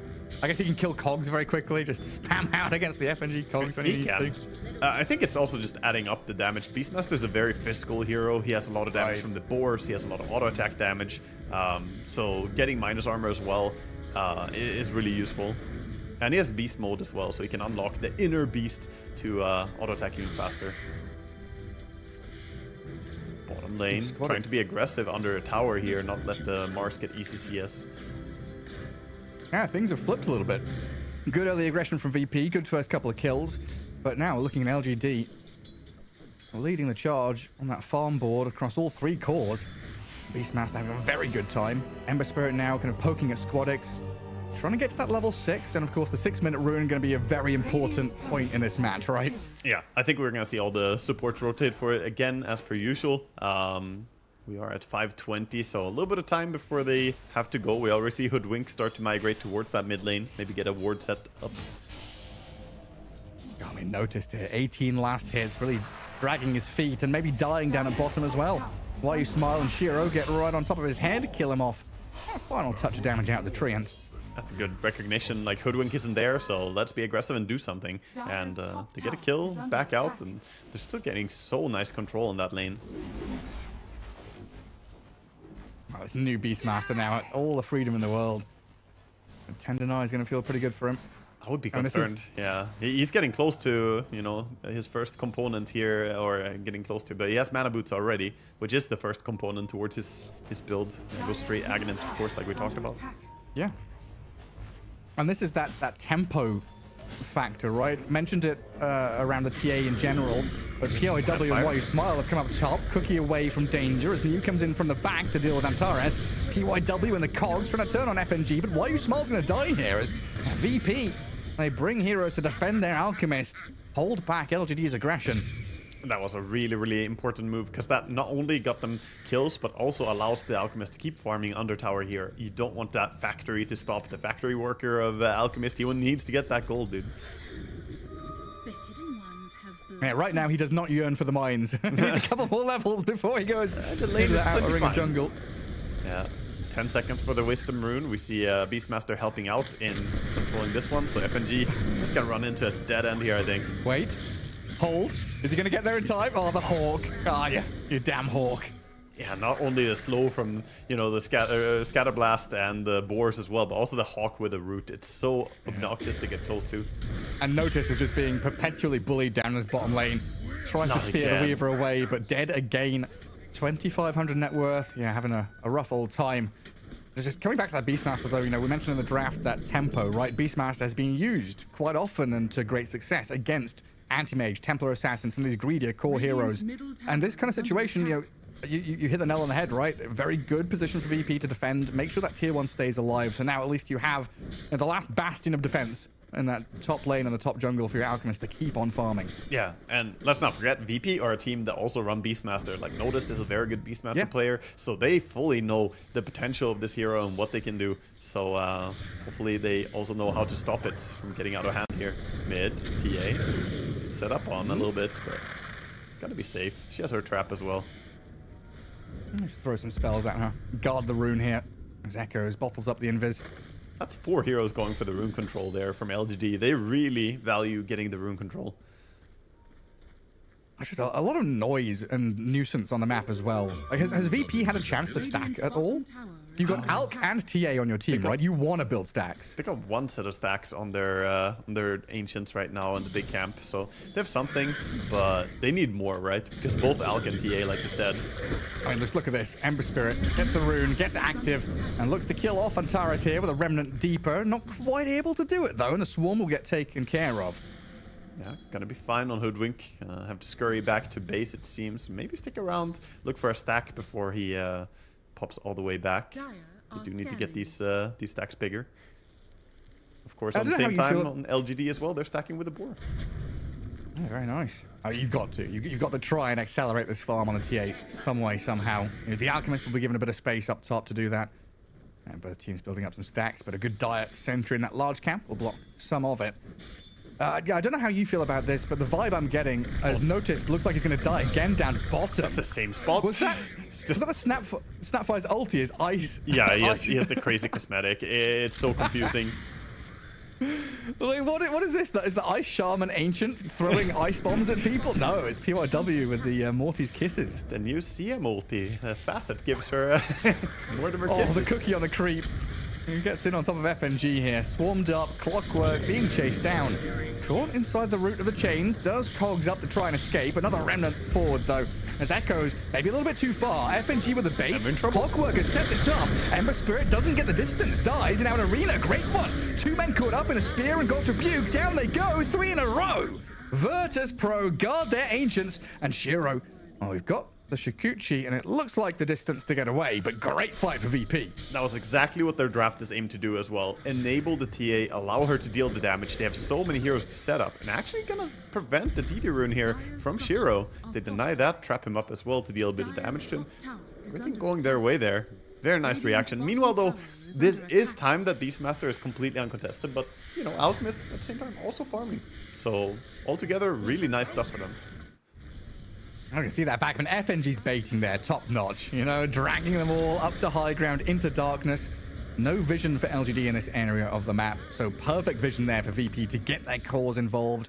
And that is going to be such a morale boost for Noticed as well. Because I was about to ask you about the vibes of this game, because it feels like everything has been comfortable for LGD and uncomfortable for VP. Yeah, it was so important for him because his game was just really not coming together at all. But now that allows him to get his magic stick upgrade and get a soul ring for himself. He's still far off from a blink dagger. He's even considering going for a Yule Scepter first. But at least that was really big kill contributions that he had there and securing a teamfight win. Because otherwise, you know, he was 0-3. It was looking kind of rough. I guess the Yule Scepter going to be handy against Weaver and Ember in particular, right? It's setting up on those tricky heroes, like you mentioned. Allows you to get the spear combo on them. Can be really important versus an Ember, because that kind of prompts him to go for a BKB, something more defensive, so that he stays alive. What you don't want is the Ember going out of control, getting like Mage Slayer and Maelstrom and just going full aggressive items, because you need him to be forced to buy a BKB in this game. Yeah, you get into lawnmower mode with Ember Spirit. We don't have a Darkseer with the Iron Shell this game, but that was one of my old favorites, was the Treant Ember Darkseer. Just put stuff onto the Ember and get him going. Yeah, I guess you can buff him. Yeah, but I guess with Yules you can dispel stuff off, right? Dispel Living Armor, dispel Flame Guard. Yep. Yeah, it's very good here. Really, really nice against the Treants. Was FNG baiting again? Being a cheeky devil, grabs the haste rune and runs away. Doing a good job now controlling the 10 and the 12-minute runes here from VP. Their supports on point. I think it's so important in a game with TA and Ember. Runes are very crucial for the tempo of the game. Now TA, of course, going a little bit for a farming route at first, going for the Dragonlance, but she does have Blink online now. So 12 minutes, Dragonlance, Blink, very good timing, and very ready to fight now.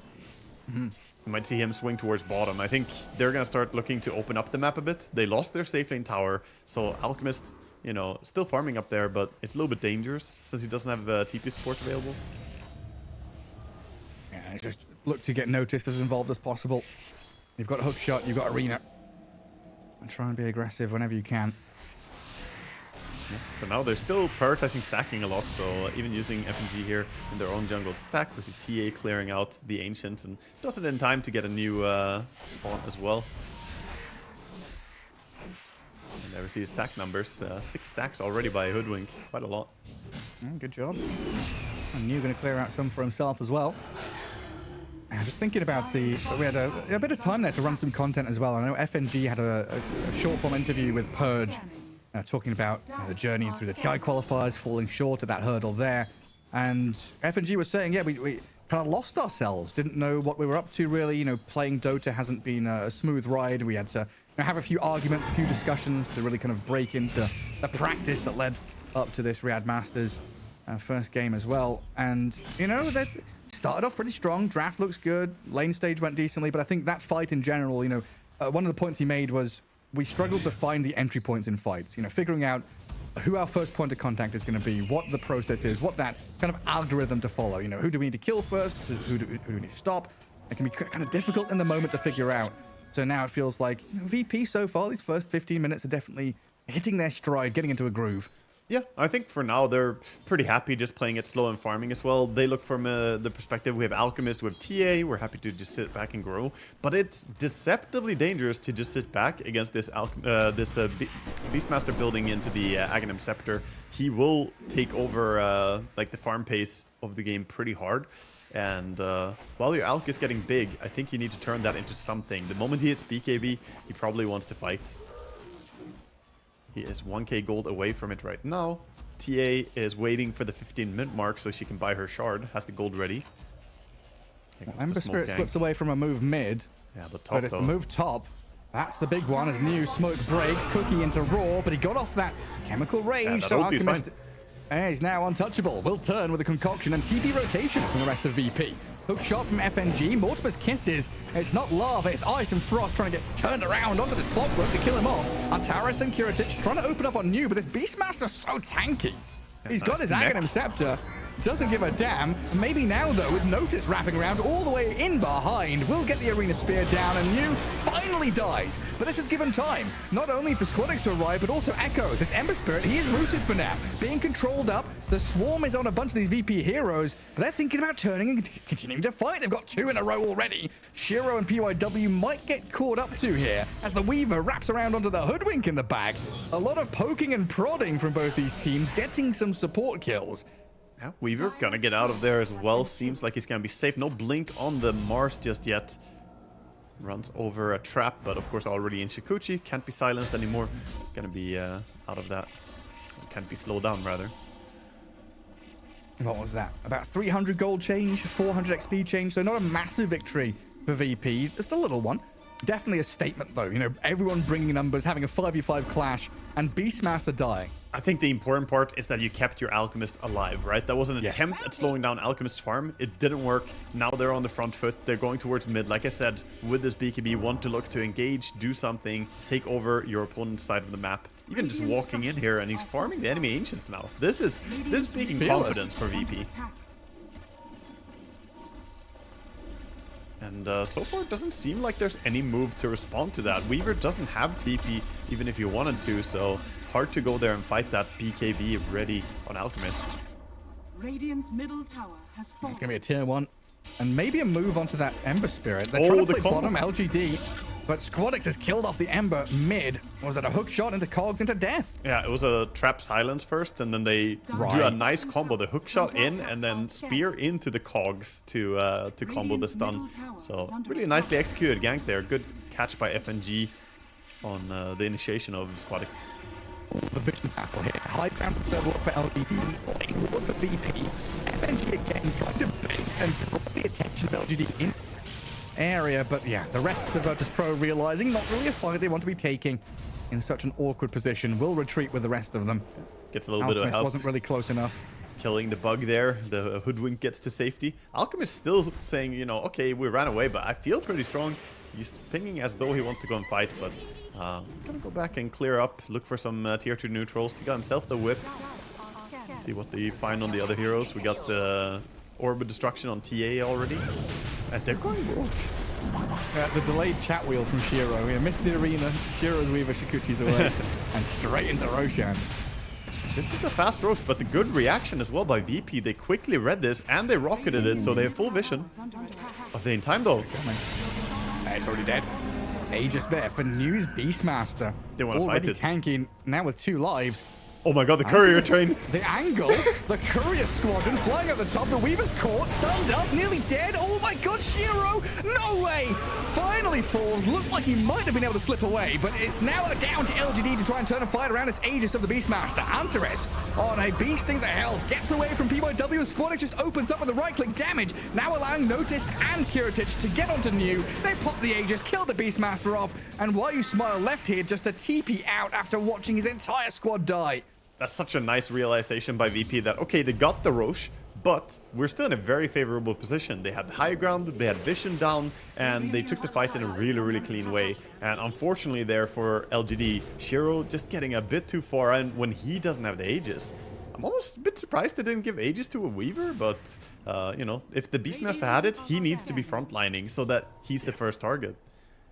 I guess it was that, I don't know, misunderstanding of where the front line was. Yeah. So, right? Maybe expecting VP to come from the east, but they did the long move to come in from the south. Yeah, good move by VP. Caught them away by surprise there for sure. And this, you know, these few good fights that they've had has really given them a bit of item advantage here as well, as the TA has full Deso coming out. The Alchemist with Blink. Here we see the wraparound again. Here we see the catch. I mean, TA just basically standing her ground and just right-clicking. You know, Squadix barely had to move. Yeah. The freedom when the TA isn't jumped on, doesn't really care about anything. That's the little bit earlier fight, but yeah, it was really, really nice how they wrapped around there. But yeah, we got a bit of progression here. The Hoodwink, by the way, has the 8,000 Javelin, almost has the full Gleipnir completed. Not too far. And I saw TA had Deso, but I think the Courier got sniped out, so has to wait another a little bit. Couple of Mythical Hammers over there.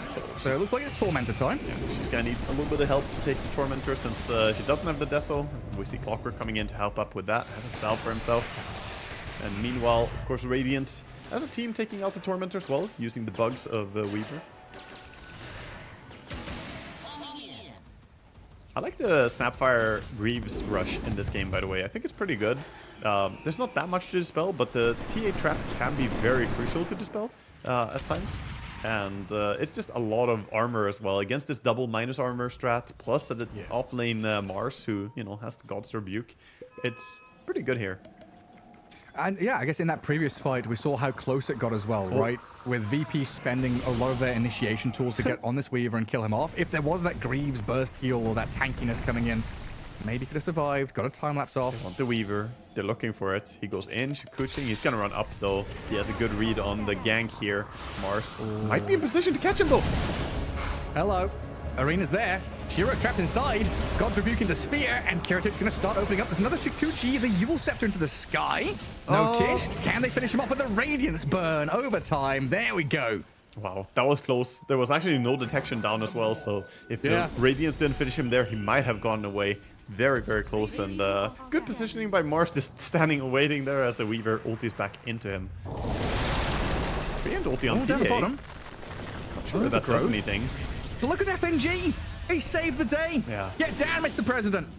Yeah, good save there. FNG throwing his life so that TA may get away, disjointing the follow-up there. Very nicely done. Well done. Supports like that, that's what we need in the world. FNG has had a cracking game. You know, thinking back to how VP have clawed their way back, you know, kind of punched back against LGD. That fight down at bottom Ancients where he dragged them in, the fight up at the top rune spot where he's just baiting, starting off team fights. Perfect Clockwork play from FNG so far. I think right place at the right time for him, definitely this game. Good read on the game, and see if they have a good read on LGD making a smoke here. Looks like VP might want to smoke themselves the way they're grouping up right now. They just want to shove mid-wave and then they're going to smoke up. This is going to be two ships in the dark. Who will see each other first? Well, VP know they're smoked. That boar in the mid lane gave them the idea, and now they'll jump onto Why You Smile. From the cookie to the high ground, the hook shot, the angle, FNG right on top of PYW. New is going to BKB up. Sharpshooter lands on the Hoodwink on the snap in the back is the Treant. And he's being taken down quickly, but now the Templar Assassin has stepped too far forward. Squadix needs protecting. TA is down and out. They've killed her off. New gets the takedown. Weaver's here now. In trouble himself. This Alchemist is shredding through the Beastmaster, finishes him off. VP dropping low, and you're right, the Weaver has arrived. With Echoes, will take Kiratic out of the game. Not over yet. Ember going for notice. Zips right on top of him, the Remnant. Shiro gets the double kill thanks to the Swarm there. Swarm last hits easy. Yeah, I was a little bit worried about that fight start for LGD. That looked horrible. Treant gets jumped by an Alchemist immediately, but good Snapfire cookie save. And Weaver was still on top without TP ready, so I thought that would be a tough fight as they were 4v5 in the start. But they handled it beautifully there. Kite back and VP, they didn't really go on the same target. They spread out their resources a little bit too thin there in that fight. They didn't focus down on killing one guy. They were going for multiple kills at the same time, and I think that kind of bit them there. Yeah, I was honestly struggling to watch. Like, are they going on the snap? Are they going on the Beastmaster? Yeah, very left spread or out. right? Or... We might see a replay here. Yeah, so this is already a little bit after the fact as they are getting punished here for their engagement. But yeah, they're trying to brutally fight here in the arena, but it's not going to be enough. Weaver is too strong as he arrives here as well, full resources. I mean, that is one of those things. You know, Alchemist can be a sustained fight. It can keep battering away at people. But the kind of team fight heroes for VP are very much one and done. They hookshot, they arena, they get involved. If LGD, and in that last fight they did, if they're able to kind of withstand that initial burst, that initial control with the Greaves, with the time lapse, or just... Beastmaster still surprises me with how tanky he is with his Aghanim Scepter BKB. He's got the Vampire Fangs. Off of people. It's the best tier 2 item. It's amazing for him. It's actually incredible how much impact it makes. Because getting that 10% spell lifesteal when you have the Aghanims is really not a small deal. But yeah, he's a hard target to burst for sure. And We'll see another smoke gank here. VP not slowing down the tempo. They're looking to go south here, but there's still a tower at top as well, so it's a little bit awkward to go in here. And the drums of Slum banging away. Jetpack from FNG trying to fly over the canopy and scout people out with the rocket flare, but the hook shot misses. New and safe to slip away as VP bring all 5 up here to break down that tier 1. A rare miss there for FNG. He'd been having a really good game, but yeah, not connecting. And Tara's still setting up from the side. Hello. Okay. Ooh. The blink spear into lag F9. Snapfire might be in trouble here. I think you sell that Snapfire right now. I think Why You Smile turns around and runs for his life. the action shot on the Snapfire. The poor snail. I mean, honestly, pretty impressive. He's already put Solar Crest on the Snap. He can come in with a living armor, but yeah, I think you're not coming into that fight. Your Weaver is mid, your Ember is safe lane right now, so that's just a pick off there. Nice double jump on that.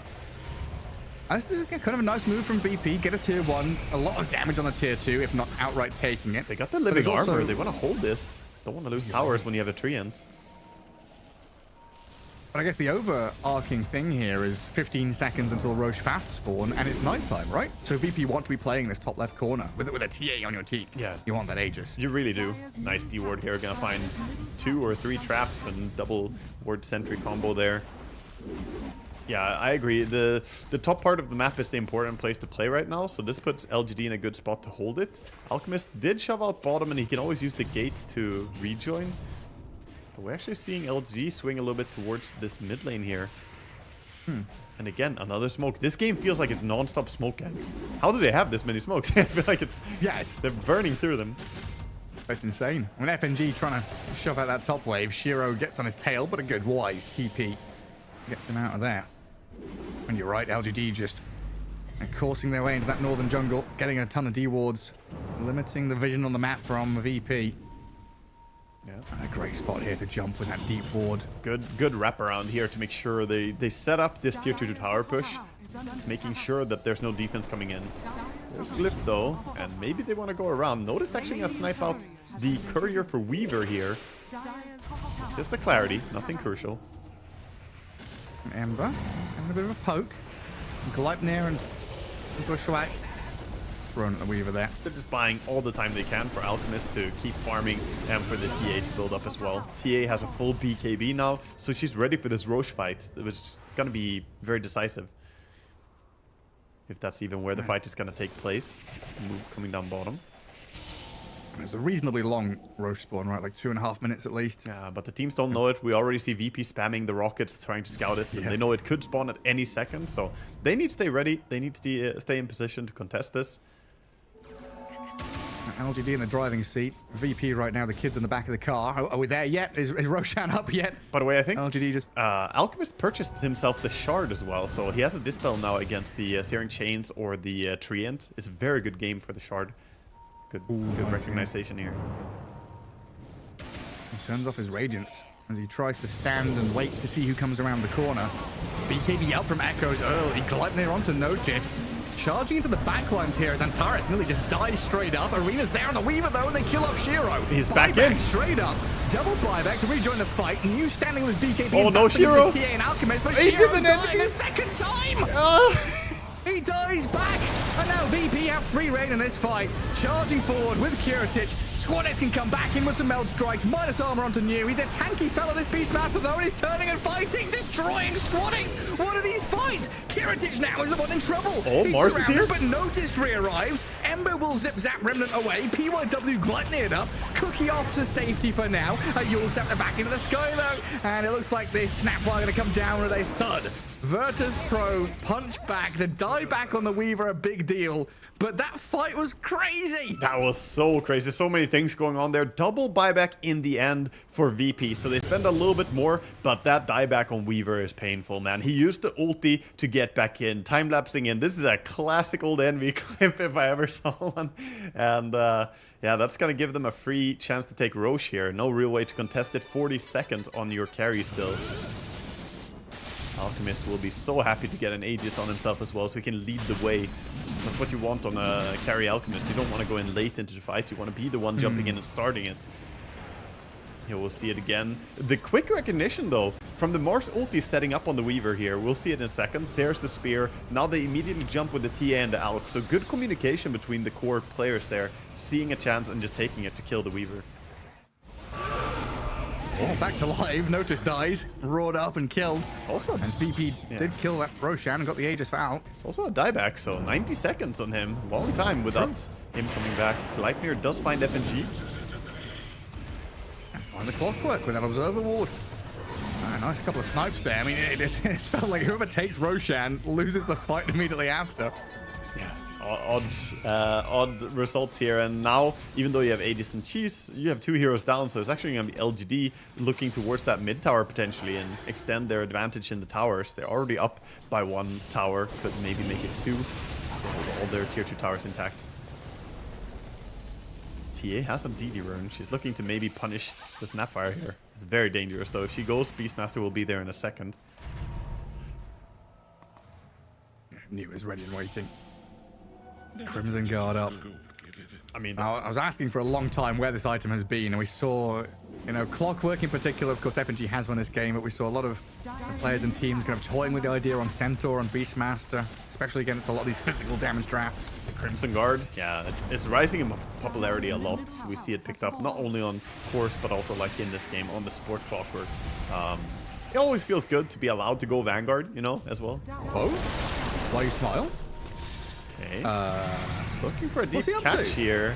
I mean, he scouted the Alchemist. Some damage is coming his way. Half HP Kiritage. Concoction is going to clip himself. Beast in trouble. Hang on a second. Is he in trouble? Beastmaster trapped in the cogs. Squadus comes in. Alchemist still up and running with his BKB going, and use the one to die. They gotta get on right now. Oh, what an arena! The huge arena sadly catches the Snapfire with a spear. Would have loved the Ember Spirit here, but the BKB remnants away gets Echoes out of here. Shiro Shikuching away.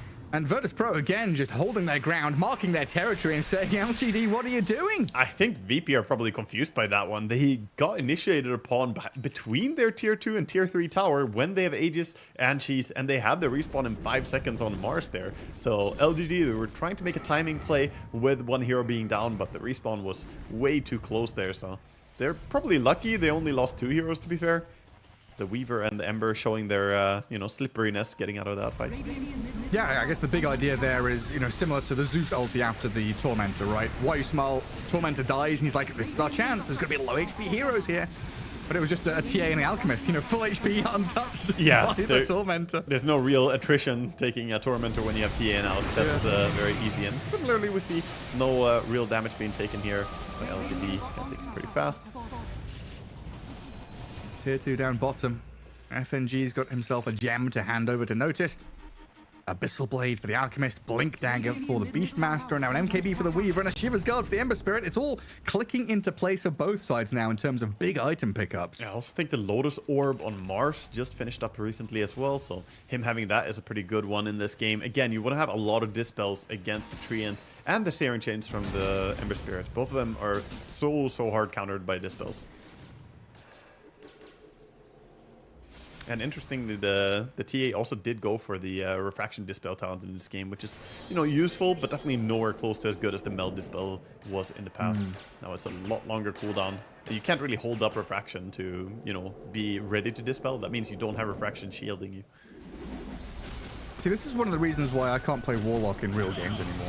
Everyone has a freaking Dispel, man. Dispel Talents, Dispel from Greaves and Lotus Orbs, and Fatal Bombs don't do anything anymore. Yeah. I mean, the second Lotus Orb is just 80 gold away, like our observer showed us there. The Antares Hoodwink Lotus Orb coming in a second. So not going for the Daedalus full greed carry Hoodwink style.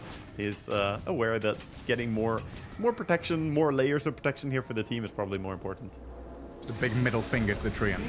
Yeah. Get the hell away from my calls. I mean, also Beastmaster. How do you ulti anything if there are 2 Lotus Orbs being cycled back and forth? It can be very hard to initiate.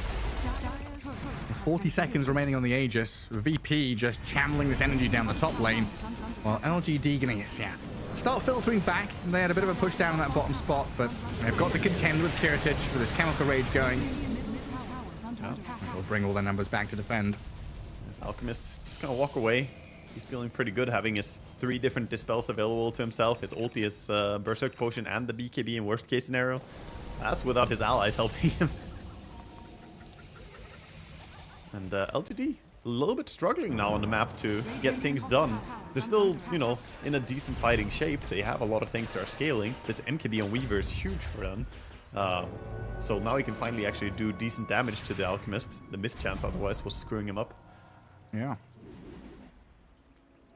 But they need to get out on the map and be able to make moves. Right now it's VP again, looking to go in with a smoke. Severe lack of vision, right? Both teams have gems. There's one ward behind tier 2 bottom lane and one ward down on that bottom side of the Radiant. Weaver side of the could map. get jumped here. Shiro, Yules, thinking about it with a spear. Concoction's here, but the BKB's up. Weaver protected, will turn now with the Gleipnir on the chains. Kiritic has to use his own BKB, but the overgrowth comes, holding him in place for now. VP towing that line, not going too far forward, but a roar from New will set up for a kill onto that Mars at last as FNG tries to get out of the jetpack. It is full retreat mode now for VP though, 2 heroes down. Ember Spirit trying to catch up to the Hoodwink. Gleipnir there on the Alchemist, that's huge. He finds the catch on him and Kiritic is just stranded.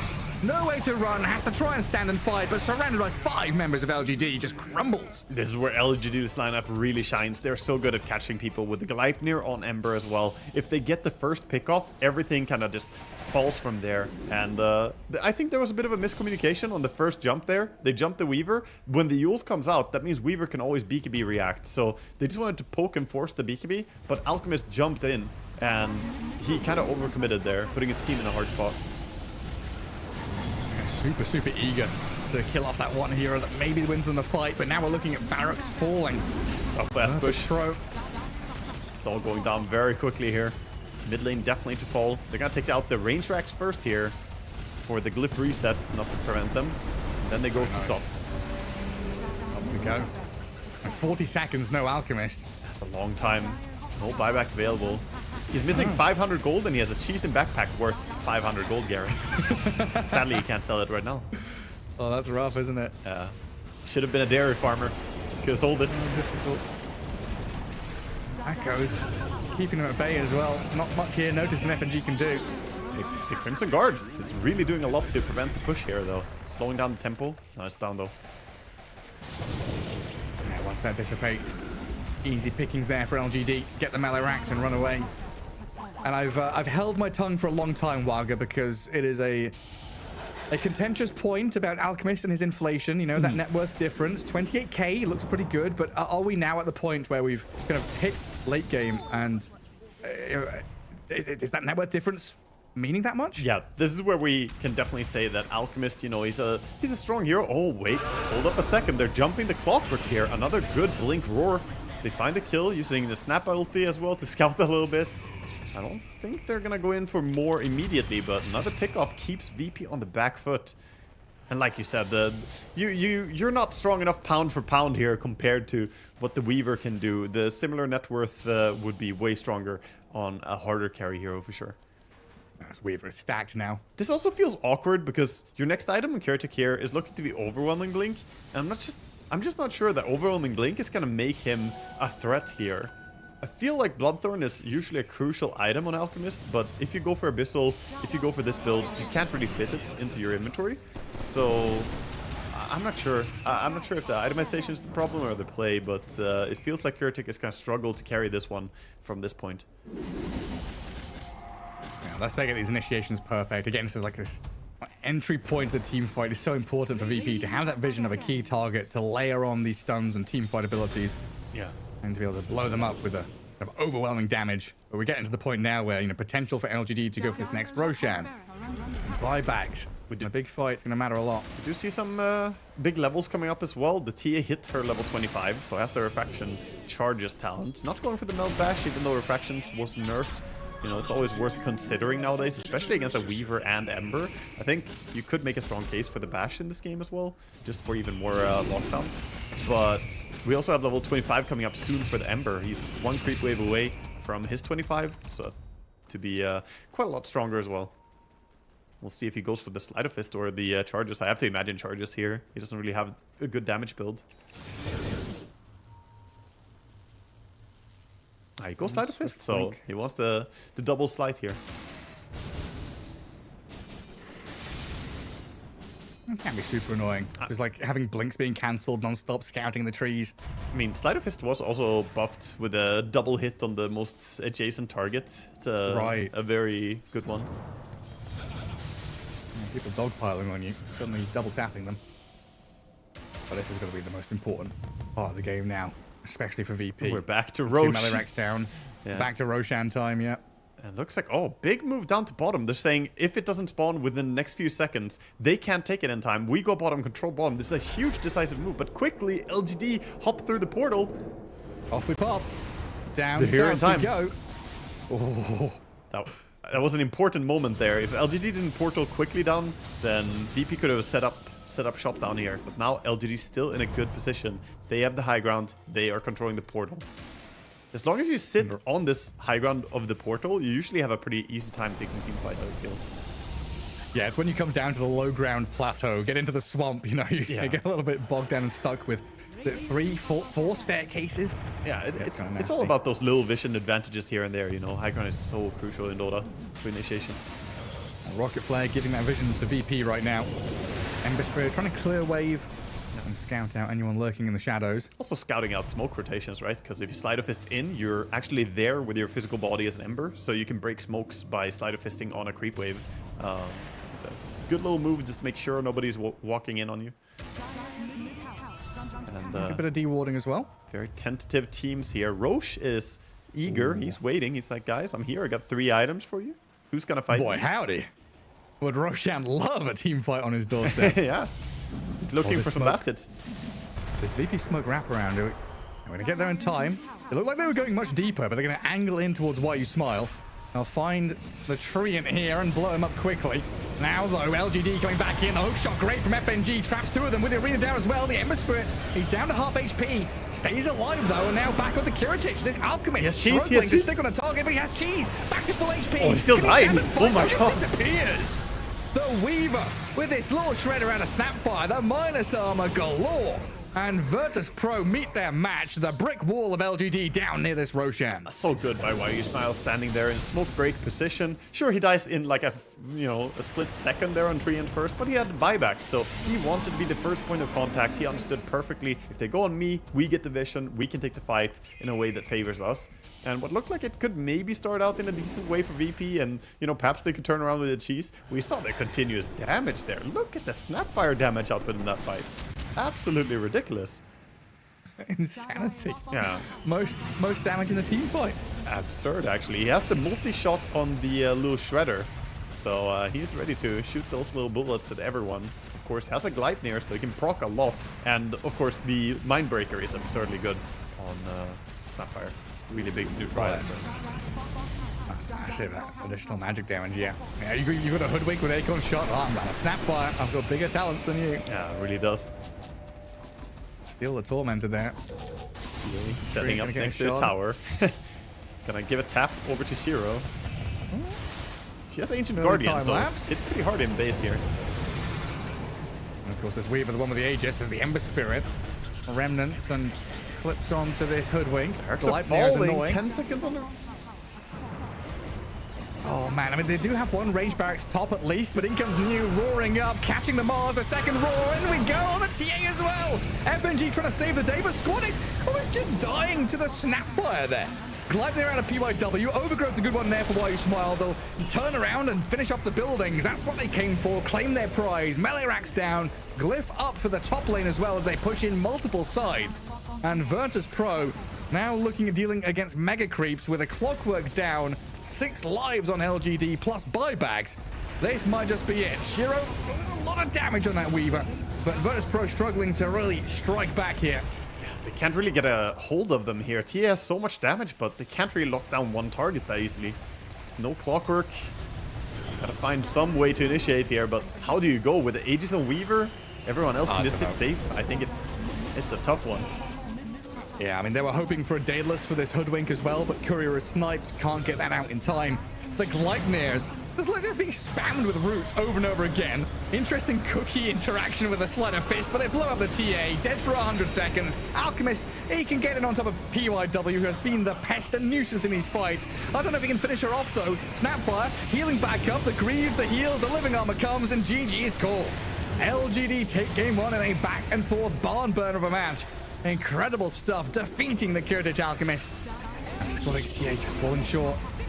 That was a very nice game played by LGD. There were moments where it looked a little bit shaky, and VP definitely had their spots in this game where they looked like they could take control. But again, I gotta come back to this.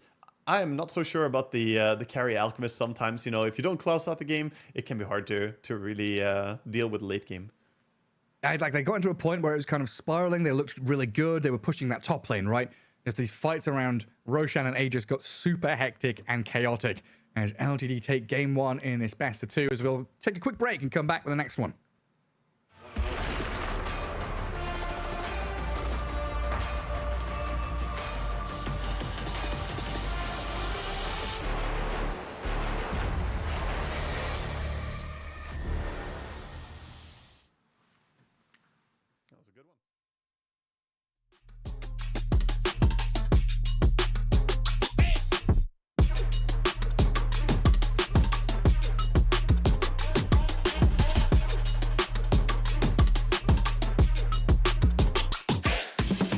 Two, one, go.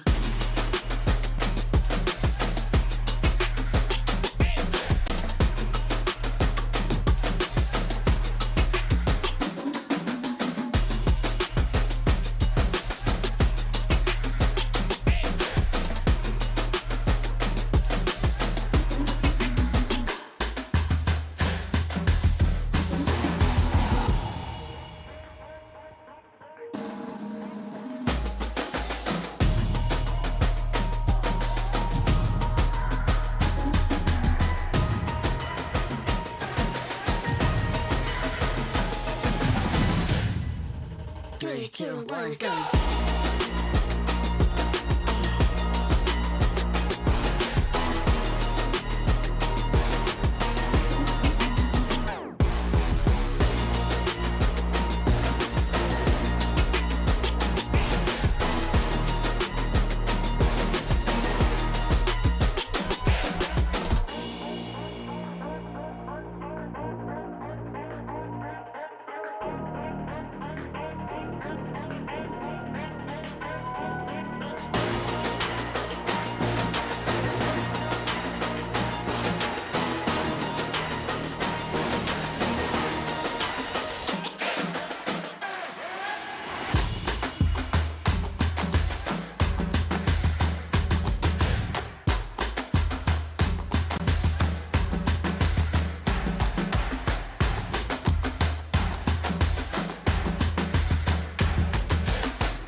لحظات البداية عاشت معنا.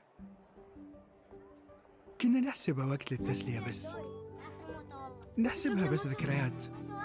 عبود أعطي أختك اليد يا ولد. ابتكرنا فيها ابتكارات، وإذا بغينا قلبناها خرافات. كنا نحسبها بس لمة وصحبة وسهرات، انتبه نوب ترى نوب. لكن كنا نشوف عالم ما حد يشوفه. ليت يشغل وقته بشيء يفيده. الله عليك على اليد سود. عالم كبر وعاش فينا، عالم الحماس فيه يوصلك كل مرة لحلم أصعب بس ما يصعب عليك. بارت معك وين ما تروح.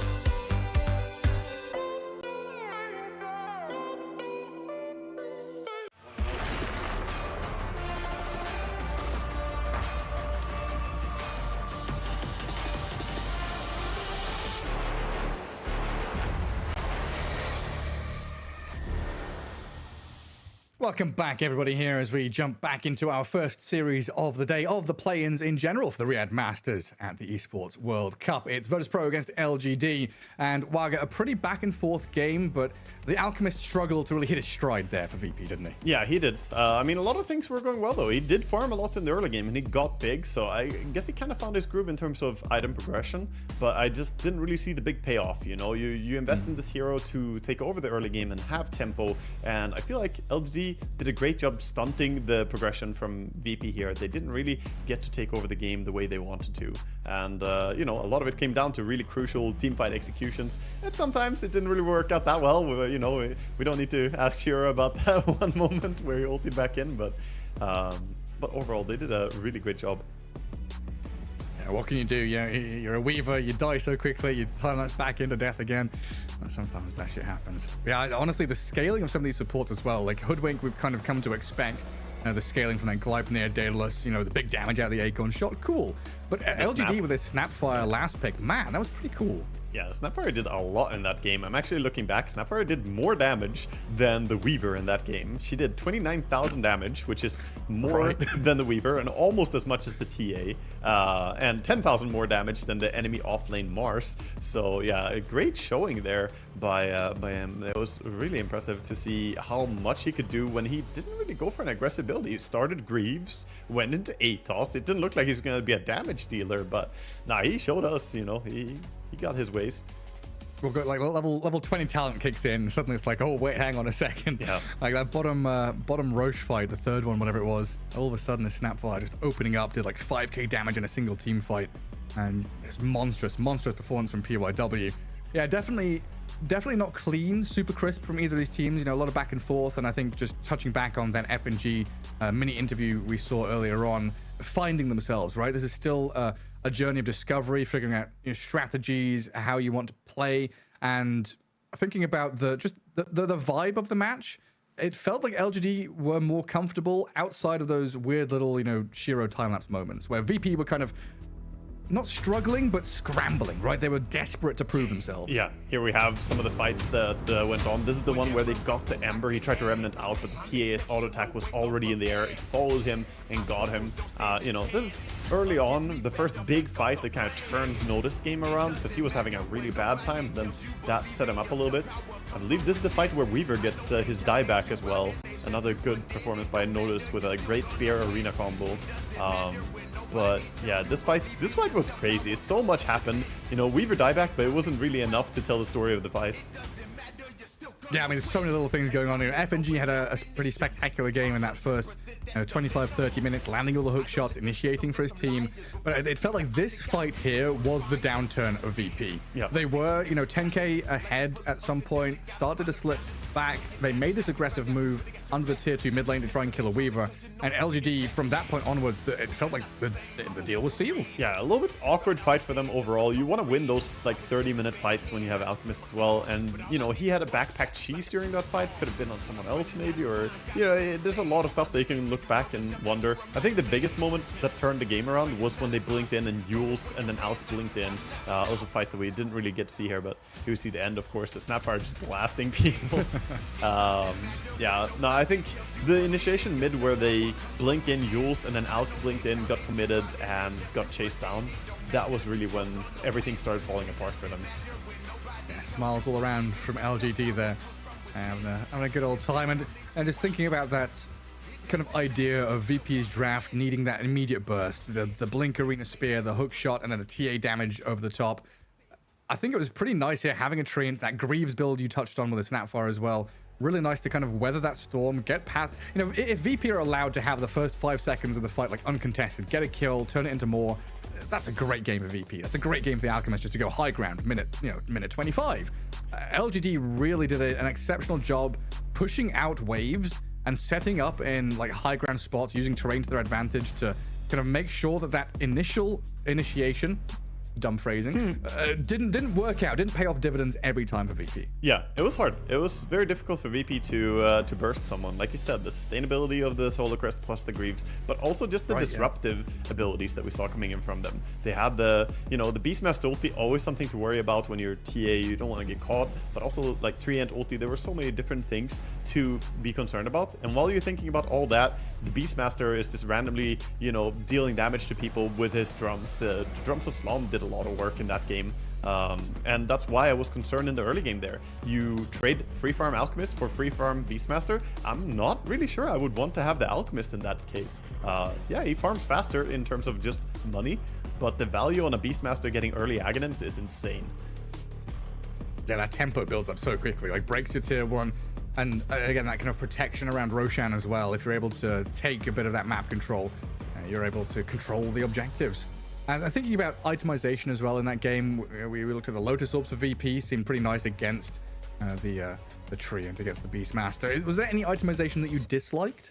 Yeah, I hinted at it a little bit during the cast, but I feel, going back to the Alchemist, I feel like he struggled to hit the power spike that he wanted. He opted to go for the Abyssal Blade in this game, which I understand, like, it's great against the Weaver and the Ember here, it's good lockdown, but I feel like he was struggling to deal actual damage. All this farm, all this time and resources invested into the Alchemist, and maybe it would have been nice to have something like a Bloodthorn to increase the DPS, but ultimately, I think it's more of an execution thing than itemization this game. I think they just didn't really get to squeeze on LGD. You want to take over the map, and Treant, that living armor, kept every tier 2 tower alive.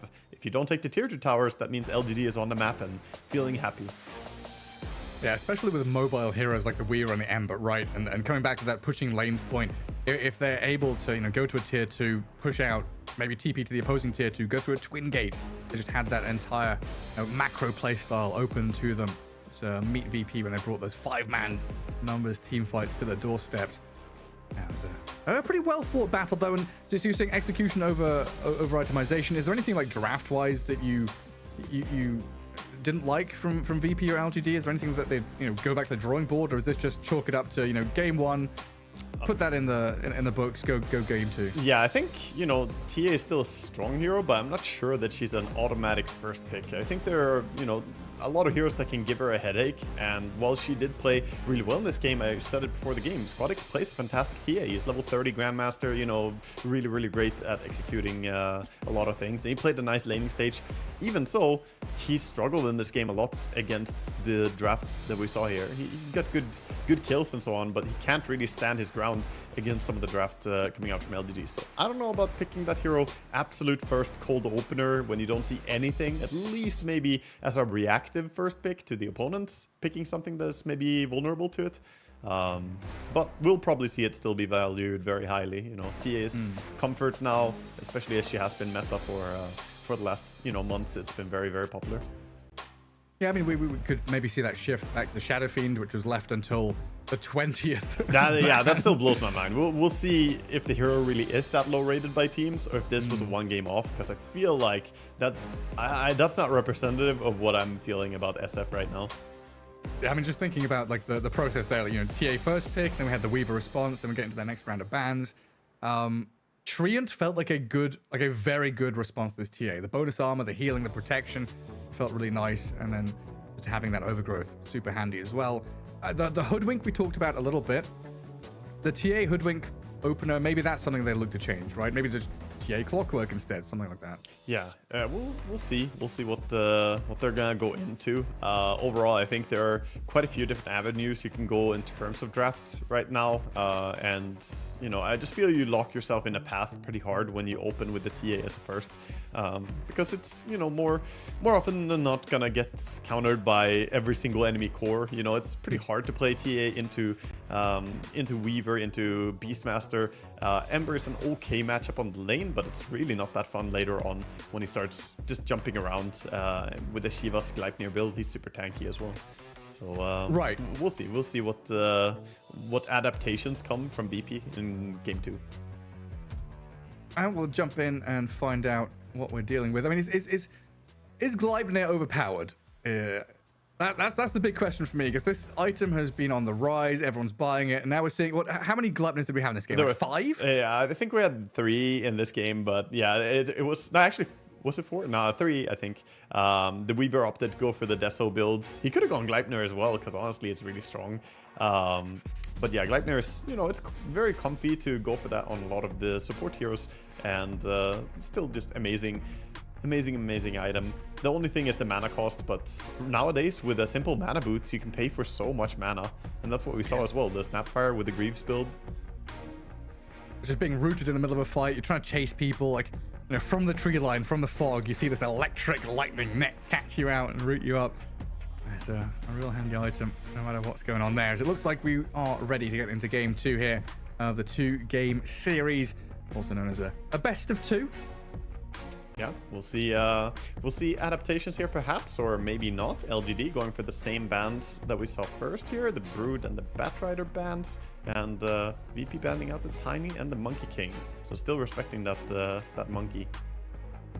Is that just like position 4 monkey? Yeah, has become oppressive so. And annoying? I think it is, because post 4 monkey is absolutely insane now with the jump speed. You just stay high HP and you can move across the map within seconds. But we have seen teams as well put it towards mid lane. We have seen core Monkey Kings, or maybe not teams, but I've seen a lot of the players at least play a lot of Monkey King on core roles lately. So we might see that as well.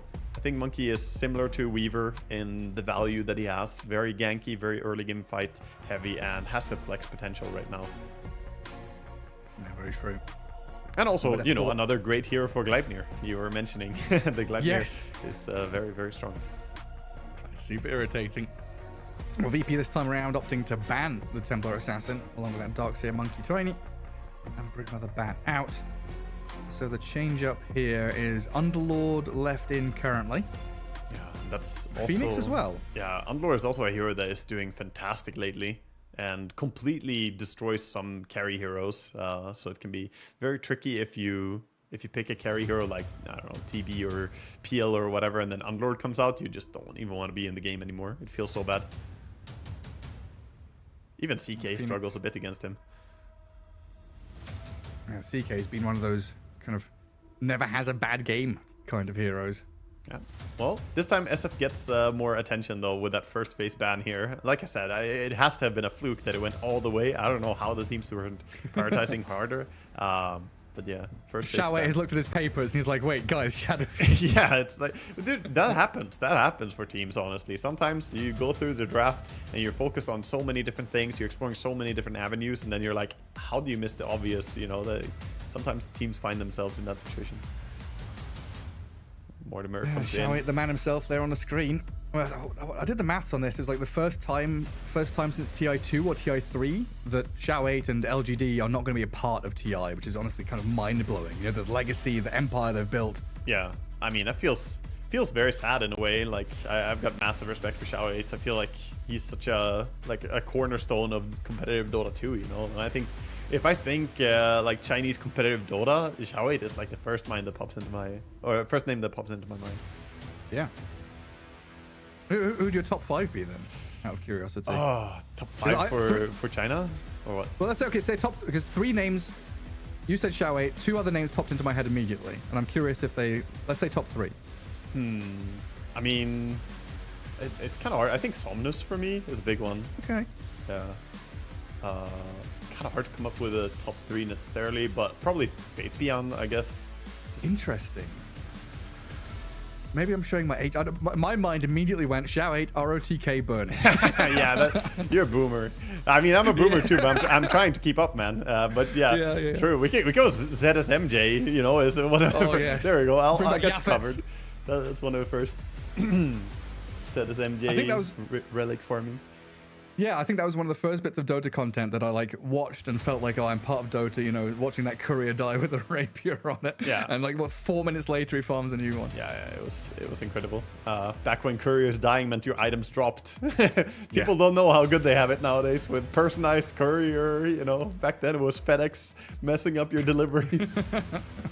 Pretty wild. Back to reality, back to real time.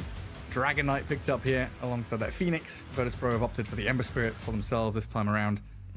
So yeah, VP of course went for that, you know, counter pick into the Phoenix, having the Snapfire for themselves. And Ember Spirit is going to be a nice combination as well. Good for setting up with the Snapfire.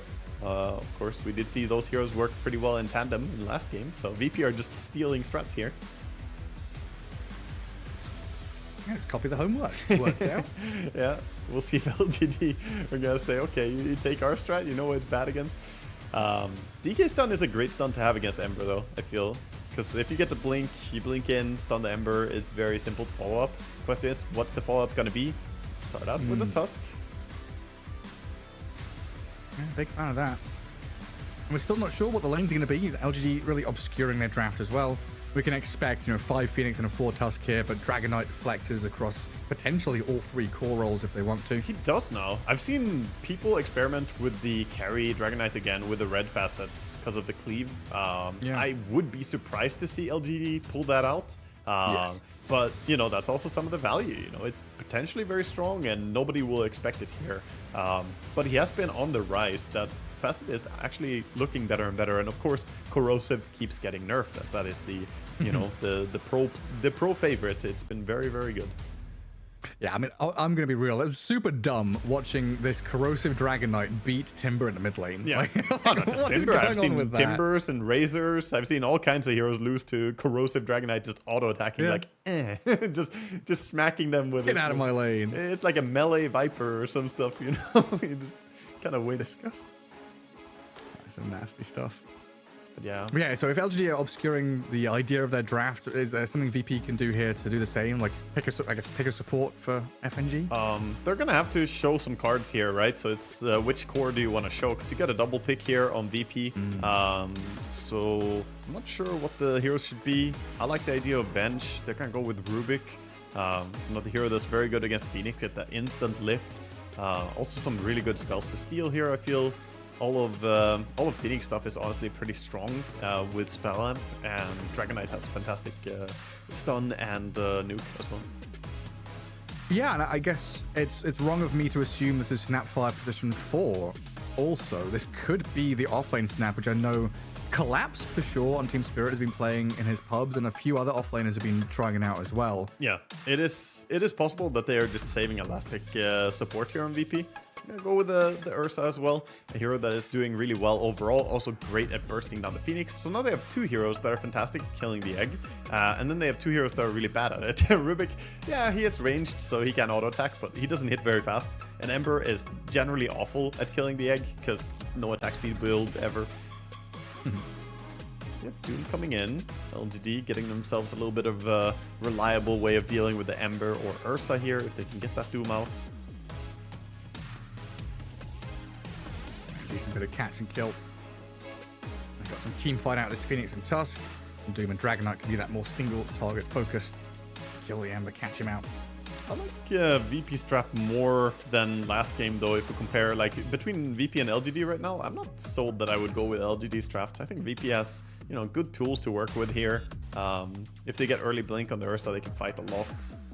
And late game looks pretty manageable for them as well, since they can kill the egg that quickly as well. Do you worry at all about tempo, though? It's felt from what I've seen, Ursa is no longer laning stage domination into Snowball. He's much more of a Battle Fury into minute 25 kind of hero. Yeah, he's ideally you're a little bit earlier than the 25, but yeah, it is usually the Battle Fury into then Blink that we see most commonly.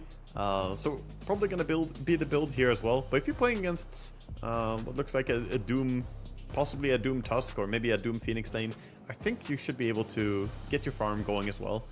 And I don't know, it all comes down to what LGD want to run as their carry, of course. VP are banning out the Troll, they banned the CK, earlier they banned out the TA as well. No Weaver available. Thinking about what carry LGD really want to run here.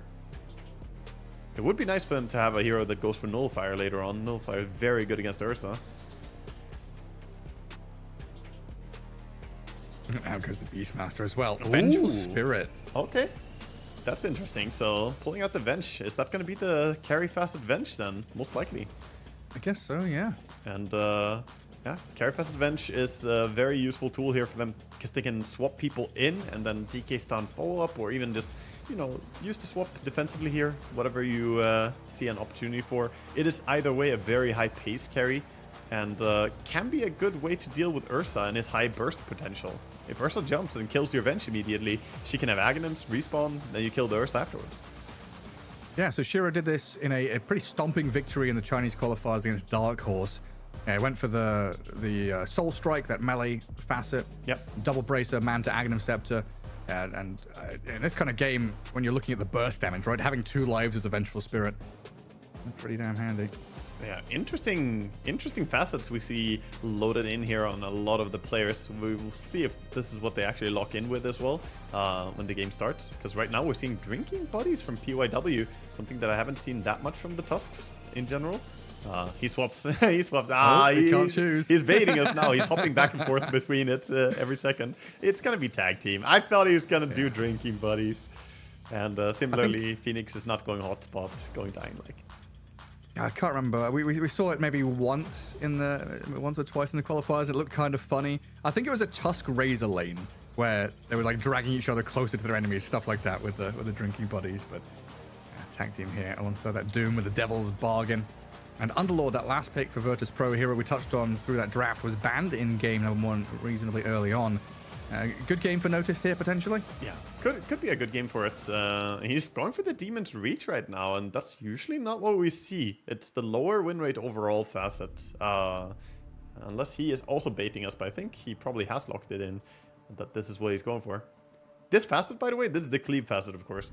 I saw a game in the SA qualifiers where Anadler was playing against Broodmother and reached the number of 800 damage, and he has a splash that covered 3 screens or something. Like, it was not coverable on 1 or even 2 screens. It was absurd. So the AoE can become ridiculous. The damage is, however, very underwhelming. It is only 35% of your damage, so it's not, you know, you're not gonna do some Tidebringer stuff with it. You're not gonna go Daedalus and insta-kill people, but it is good for harassing, I guess, if you get to auto-attack. That could be pretty cool. Oh, that's some nasty stuff. Like 35% of 800 damage is still pretty Oh, yeah. Still some big stuff here. Looks like a big smoke from LGD. 5 members all smoked up. That's led to the Tusk PYW going for an early observer ward over in that northern jungle. Not blocking the camp, but a nifty little spot there to watch, you know, bounty rune rotations, maybe moves around the jungle there. It's and also another delayed smoke from VP. It's also checking what camp there is, right? So he's not blocking the camp, but he's watching what creeps are there. So because he's playing with Doom on his team, so now they can maybe find themselves a good creep over there if there's no good creep nearby.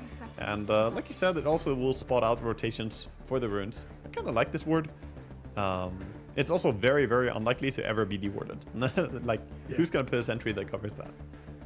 Absolutely no. I mean, if there's anybody, it's FNG. He's going to run around with 6 sentry wards. Yeah, he just like slamming them down. Also likes doing his research, so maybe that's why we see some creative wards here. The battle begins. Yeah, Ricochet 2 over on a Snapfire. A buckshot.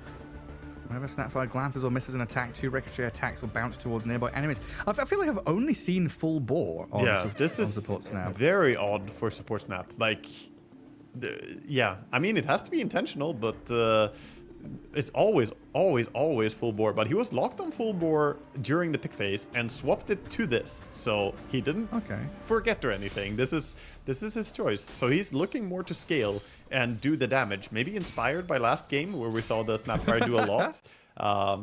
This is a bit greedy though, giving up that long range initiation with the Q. I feel like it's insanely good to have that, you know, better power shot essentially. Yeah, I mean, maybe it's a misclick, maybe it's intentional. We'll see. Maybe, like you say, maybe just seen that Snapfire pop off. We'll have the Gleipnir queued as a rushed first item for FNG or something. Yeah. As PYW are going to drag the wave. The sentry ward down in that small camp, blocking it up very nicely. Kiritich can't quite drag the Radiant Wave in towards it. Successfully pulling the creeps and just gonna go between the tier 1 and tier 2 tower, it looks like, and get some denies over there. This is a problem for them. Good stuff. I've only just realized Kiritich's tag, Miracle Matumba. Yeah. as his clan tag there. So there's a bit of pulling leaves new, all alone up top. So the wave meeting in between the tier 1, tier 2 there. FNG guarding, pushing back the Doom. Yeah, we haven't spoken too much about the other lanes, but looking at how things are going right now on mid lane, we got 5-1 for the Ember, 6-1 now versus the 7-2 on the Dragon Knight. So Dragon Knight should be a bit favored in this lane, I feel.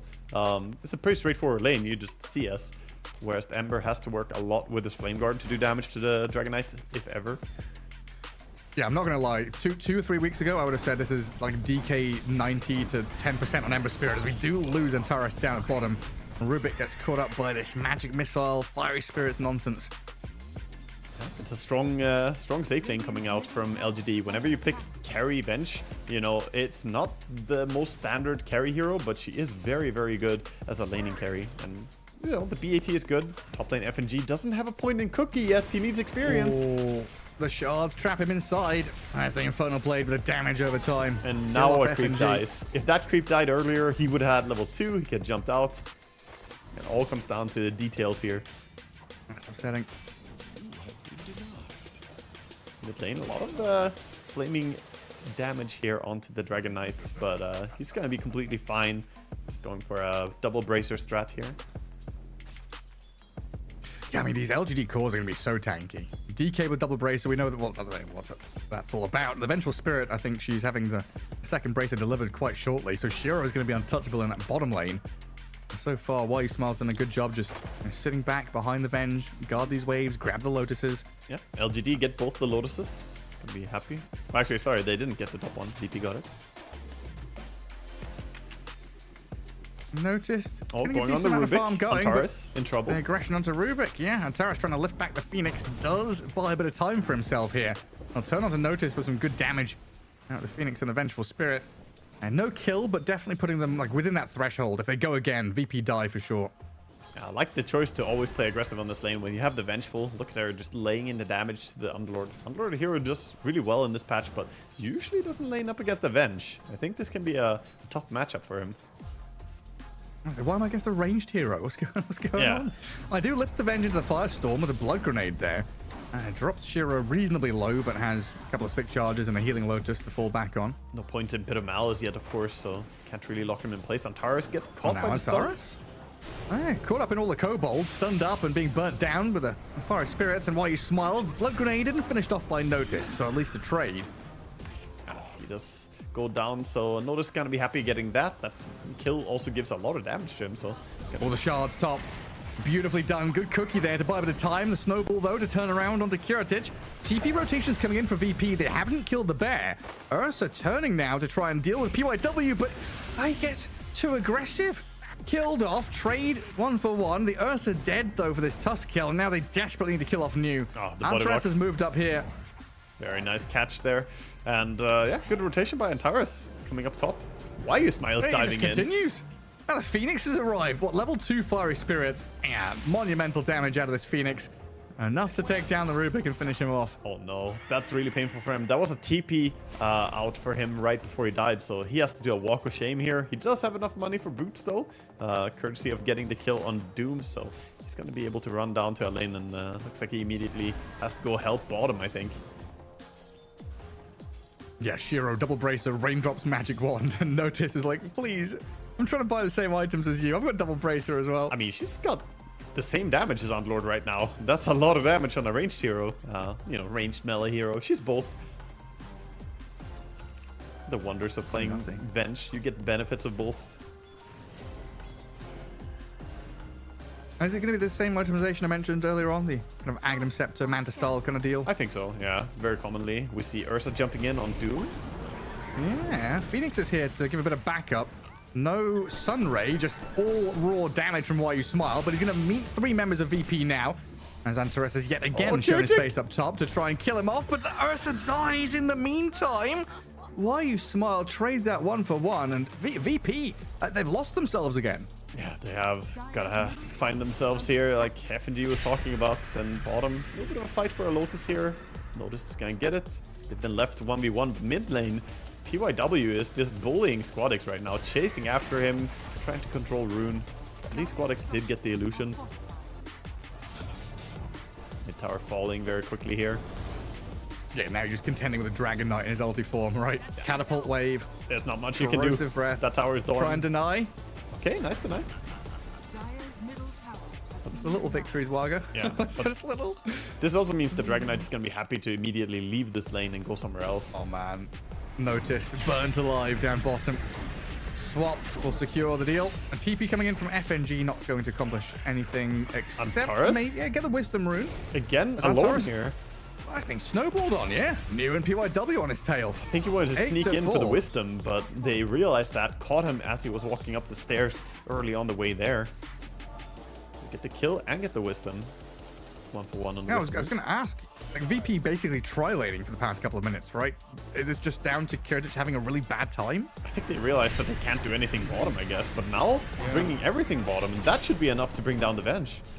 Oh, finally, kill off Shiro and get the bonus kill on this Phoenix as well, but he dives away. But a distance there, dragging the creep camp along with him. Fadebolt in 5. Firestorm is ready now, but he's under his tower. He's gonna be fine. He's gonna get out of that. He's very low HP. This is the prime time to jungle, Phoenix. You have Dying Light maximum trigger here. Just smoke yourself up and go and burn them. Kiritich taking a lot of damage during this, though. The Scorched Earth, he might be in trouble here. This Doom is running after him. The Frost attack? The Frost attack from Doom. Infernal Blade, Scorched Earth, the damage of the Tyrant's there. They brought the Underlord up top with a gate. FNG trying to arrive. They Doom up Ember Spirit now, though, and the cavalry's arriving from the eastern side. Tusk is coming in. Cookie forward. Should kill off the Doom here. Snowball looked like it saved him, but he dies, falling flat on his face as PYW might just have to sacrifice him here for the greater good. Tries to kill off FNG here with the Fiery Spirits, and the damage from the Phoenix doing a hell of a lot. Diving forward. PYW still alive. Ember has to Remnant forward just to try and secure this kill on a support. Well, Antares will blow up the Phoenix. Another Remnant required, but they get the job done in the end. And a Haste Rune as well being secured for the Ember, so getting everything that it wants here. Really, really huge stuff for him. And meanwhile, we don't really feel the impact of the Dragon Knight as he's, you know, taking the time to go in and steal some enemy camp, but not really activating the same way Ember did here. Of course, Dragon Knight a little bit slower until he gets that Blink Dagger, but if he had ran to that fight, I think he could have had some big impact. Yeah, probably could have just swept it. Get a good couple of kills there. You know, it's like slow and steady for Echoes. Like you say, get that Blink Dagger up and running as the Dragon form does expire. But again, similar to game 1, it's felt like LGD very much comfortable in their moves. Even if they've lost a hero there, it's all been kind of calculated. While VP, you know, on the run. PYW. And that replay back to watch him die to the Ember Spirit, who had to spend a lot of remnants. And in real time, PYW is like dragging wave and making things nasty for the Ursa. They kicked Kiritich out of lane completely. Yeah, Kiritich is not having the start that he needs. I mean, sure, you could say that the Doom isn't too happy either, but your Ursa is falling a little bit behind. He does have Cornucopium coming in, so he'll be fine, I guess. Rotation. A lot of TPs top from both teams. The gate onto Shiro, the Pit of Malice, and the Kisses blows up the Venge. The rest of them arriving to take down Antares. And a dive forward, the Phoenix with a Supernova. FNG's going to turn with a little Shredder, try and kill off the egg. They're stopping him. He's being dealt with. One more hit left and get the kill on the snap before the egg lands. The gate there allows the Fiend to escape as well. How close right there. That was spooky stuff. Good amount of stun and control there, holding him in place. And in the end, it works out for LGD. It looked a little bit spooky there as they lost their carry immediately in what was a pretty selfless swap onto the Doom. But they come in big. Fantastic egg there by Smile. And now VP still struggling to get this Ursa into a playable state. I mean, we haven't really talked about it so much, but they've managed to take out every single tower now on the side of LGD. The tier 1 towers are all gone for VP, and they haven't taken a single tower themselves. They have, in fact, not even touched the bottom tower a single time. So, a little bit scary for them getting boxed in here. I mean, yeah, for all intents and purposes, they are 3 full HP tier 1s. They right are, there. yeah. Untouched completely. And this is the scary part, because you've got to kind of just wait for the Ursa to get Battle Fury, then the +1 item. It doesn't feel like he's going to be massively involved in any of the next moves. So game plan is play around Squadix, I assume? Yeah, play around Ember, try and utilize your Underlord ulti a lot. 20 seconds for that one. They've been doing a good job of getting noticed involved with the ulti, just tipping in and being part of the fights. But yeah, you have to start mobilize around the Ember a lot. And that puts weight on his shoulders because he doesn't have an item yet. He has opted to go Mage Slayer first item, but he doesn't have the full thing yet. So kind of hard for him to be the tempo setter when he's competing with a Dragon Knight who already has his blink. And Echoes is smoked up as well, looking for that immediate jump. That blink. Dragon form popped, Squadix mid, Sleight of Fist used. He's thinking about it, but they don't have the best kill. And there's a shield rune too, so there's no way they're killing him here. Yeah, just irritate him, get up in his face, but Dragon Knight, look, he's just disappearing. Snowball save required, but now you're in the pits of malice. Gets dragged over the cliffs and off to safety, but Dragon Knight's still being hounded here. In comes the Phoenix and News Doom looking for the Ember Spirit, but he zips out with a Remnant to safety now. Wow, Underlord and Rubik, they're the ones probably in trouble as the Supernovas drop. They get the kill, and PYW.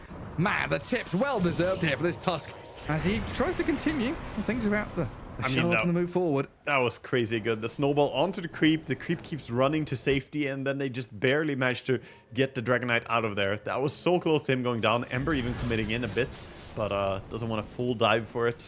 Didn't have enough remnants, he felt, to continue and chase that. And again, that's the thing, right? If he had an item by now, if he had Mage Slayer, probably that would be enough damage. They were just missing a little bit more damage to bring down the Dragon Knight, so mobilizing around the Ember can be hard. Or if they had a 5th hero. Yeah, you know, that would be useful as well. Thus, the Venge has shown very clear intentions of being part of these fights, whereas the Ursa is just looking for a safe place. As I say that, though, he is moving towards this. New gets caught mid TP, and there we go. 5th Ursa hero involved. Unlocked. Hell yeah. That's gonna push him a little bit closer towards his Battle Fury, not too far away from it. You still see Radiant leading the way in net worth on the Dragon Knight and the Venge, but Ursa is not too far behind along with Ember. Radiant are scared. And the Doom is going to more than catch up as well. Level 3 Devour has Hand of Midas. Now, have you seen anything interesting with this Devil's Bargain? Nothing yet. I'm keeping an eye on him. I mean, the only thing is that he bought a Midas, so he can at some point sell that. But Doom players don't really sell Midas until they're like 6-slotted. So we'll see. I don't know. Sell Quelling Blade for a little bit extra. That's not really value though. Yeah, I've been wanting to see more like double bracer stuff from Doom. Right. Selling that to replace them later on. I feel like that's the kind of possibility for it. Because otherwise, I don't really understand the reasoning for going Devil's Bargain. Especially as your buyback does become 15% more expensive in late game, that can be really detrimental. It can, yeah, for sure. I think that I think it was JT who was like buying Midas and selling it and then buying it again. You know, kind of cycling through the Midas to try and use it and get through it. But the only kind of interesting one was I saw Doom with. I'm trying to remember if it was 4 or 5 braces. You said the double bracer build, but he bought 4 braces and something else and then sold the majority of them. Dusk in trouble very bottom, good in laning stage. But he gets out again, PYW, with the snowball onto the creeps. He's just staying safe. The 2-man ganked PYW, by the way, on the lane, and he just survives it and then keeps farming there, and they run away because they think he has backup. This is next level mind games, dude. He's just playing as though he had friends. I mean, I guess he has friends, but he had no teammates nearby. So, yeah, that was confidence play right there. It's like poker. Sometimes you gotta bluff. Play the hand you have. Yeah. He was playing aces right there. At least pretending it. So the Ursa does have Battle Fury and 400 gold going for that Blink first item. He is still needing more time to farm in the jungle, though. Big item coming up is going to be the Yules here on the Phoenix. Fantastic item to have against the Ursa, against the Ember. Really, really great tool to have. And also gives him a way to stop the Snapfire from ulting, in case he ever sees a chance to like dive in and use the Snapfire. There's still a lot of emphasis to protect this Ursa, right? Yeah. Put heroes up here, guard him with the Rubik and the little Kobold scouting out as well. While the rest of VP pressing into mid. Underlord, Ember Spirit shoving that creep wave a little further forward. Can't be scouting with the Kobold. Who's going to be prospecting? You got to send it to your Ursa. He needs the money. He's at 20 GPM or whatever it is. First stun up from Echoes. Snowball to follow, but Squadix slide a fist and Remnant away. The kisses coming into play now as well onto the Dragon Knight. Echoes barely surviving, getting blasted by Mortimer's kisses and dead to Antares' Rubik, who is also a dragon. Flapping his wings, coming over the cliff tops, thinking about playing aggressively up the staircase here with a slight of fist coming around. Two caught up. In comes the dive and Supernova, though. Problems for VP. New is blown up, though, on the backline as Kiritich gets involved. PYW being shredded by this Snapfire now, and the Supernova was dodged successfully. virtus.pro, very good job playing this back and forth fight. Yeah, that was some real big value there in having the Ember just zooming in and out. You know, very difficult to go on. They tried to burst him at the start of that fight, but we saw the Snapfire kisses come in, protect him, and they reset the fight into something really good. And also the Ursa with the threat there, just going around, made it so that they couldn't hold the high ground on LGD. And looks like Dragon Knight is gonna go for a Hurricane Pike second item. You know, of course, the item builds on Dragon Knight have evolved a lot. You used to have the Aghanim Scepter Manta build. Those are, of course, obsolete now. But Hurricane Pike, a really nice item to have against this Pit of Malice, against the Ursa. I think this is a smart choice. Yeah, good stats, good range. That's him chip away at towers kind of safely as well. And in terms of numbers, this game dead even. 13-13, not much net worth difference between these two teams. I mean, map-wise, definitely, like you were saying, right? The tier 1s are all still standing, and it's been a massive struggle for VP to get involved there. The fact that VP still have, like, a slight lead, you know, however small, in net worth, though, means that they're doing really good, because they lost 3 towers, and they're still staying competitive in gold. So, utilizing the map really well. And keeping this Ursa tucked away. Well, he died 3 times in, like, the first 6 or 7 minutes, and now he's just been sitting back. Been used onto the Ember. Ember Spirit, yeah, caught up there. Aye. That's, of course, why you pick this hero. New, just showing the value there of the Blink Dagger. Finds a nice Doom, and, you know, it's a long cooldown, but it's really impactful to be able to bring down this slippery hero so easily. Well, they did like 300 damage to that bottom tower. How dare you? You've come and touched our objectives, we're going to kill you for it. Yeah, still sticking around, it seems. VP putting a few heroes here. Have the Blink Ursa ready. I guess it's like theoretically Roshan time soon, but they jump in onto Antares here with the Dragon Knight. Should be able to net them a kill on this Rubik as New. Oh, runs forward, but a 4-staff down to low ground. There we go with a Sunray. Burn the Rubik down. Meanwhile, on the other side of the fight, FNG being snowballed upon. The fire, the ice, everything there from LGD. It was a very risky move to try and play bottom after just losing your Ember down there. That means you don't have your strongest hero. So they were hoping that LGD were, you know, gonna split up after the kill and just go back to farming, but they were still playing close together, and they punished them really hard. That's also time invested for Ursa. Even though he didn't die, he ran there, stood around for a while, and then ran away. All that really hurts when you're playing carry. Desperately scrambling for BKB. TPing top. Is it Roshan time now? Looks like it. 30 the seconds. Radiant scan him immediately. Oh, they pinged it. They know. Yeah, they're moving there. They have the egg as well, so could put that next to the Roche pit. Can Venge get here? I don't think they're contesting this. He has TP, but he's not using it. He wants to go to the gate. Well, they've caught out the Phoenix. Tons of roots there. Inside the Firestorm. Wants to dive away, and Roshan. This is in the hands of VP. That's why you got Atos as well. So valuable in Underlord. I absolutely love people going for this as a first item on Underlord, because you have a serious threat. Now, going bottom, Venge has to be careful here. The Mortimer's Kiss is the long-range covering fire. And Shiro, yeah, swapping now through the stun, but looks like she's just completely surrounded. Not expecting that swift move, going to be losing both of her lives. Hero and the illusion cleared out as virtus.pro making their mark on this game now. The Ursa more than unlocked. Kiritich top of the net worth, and he's a beast.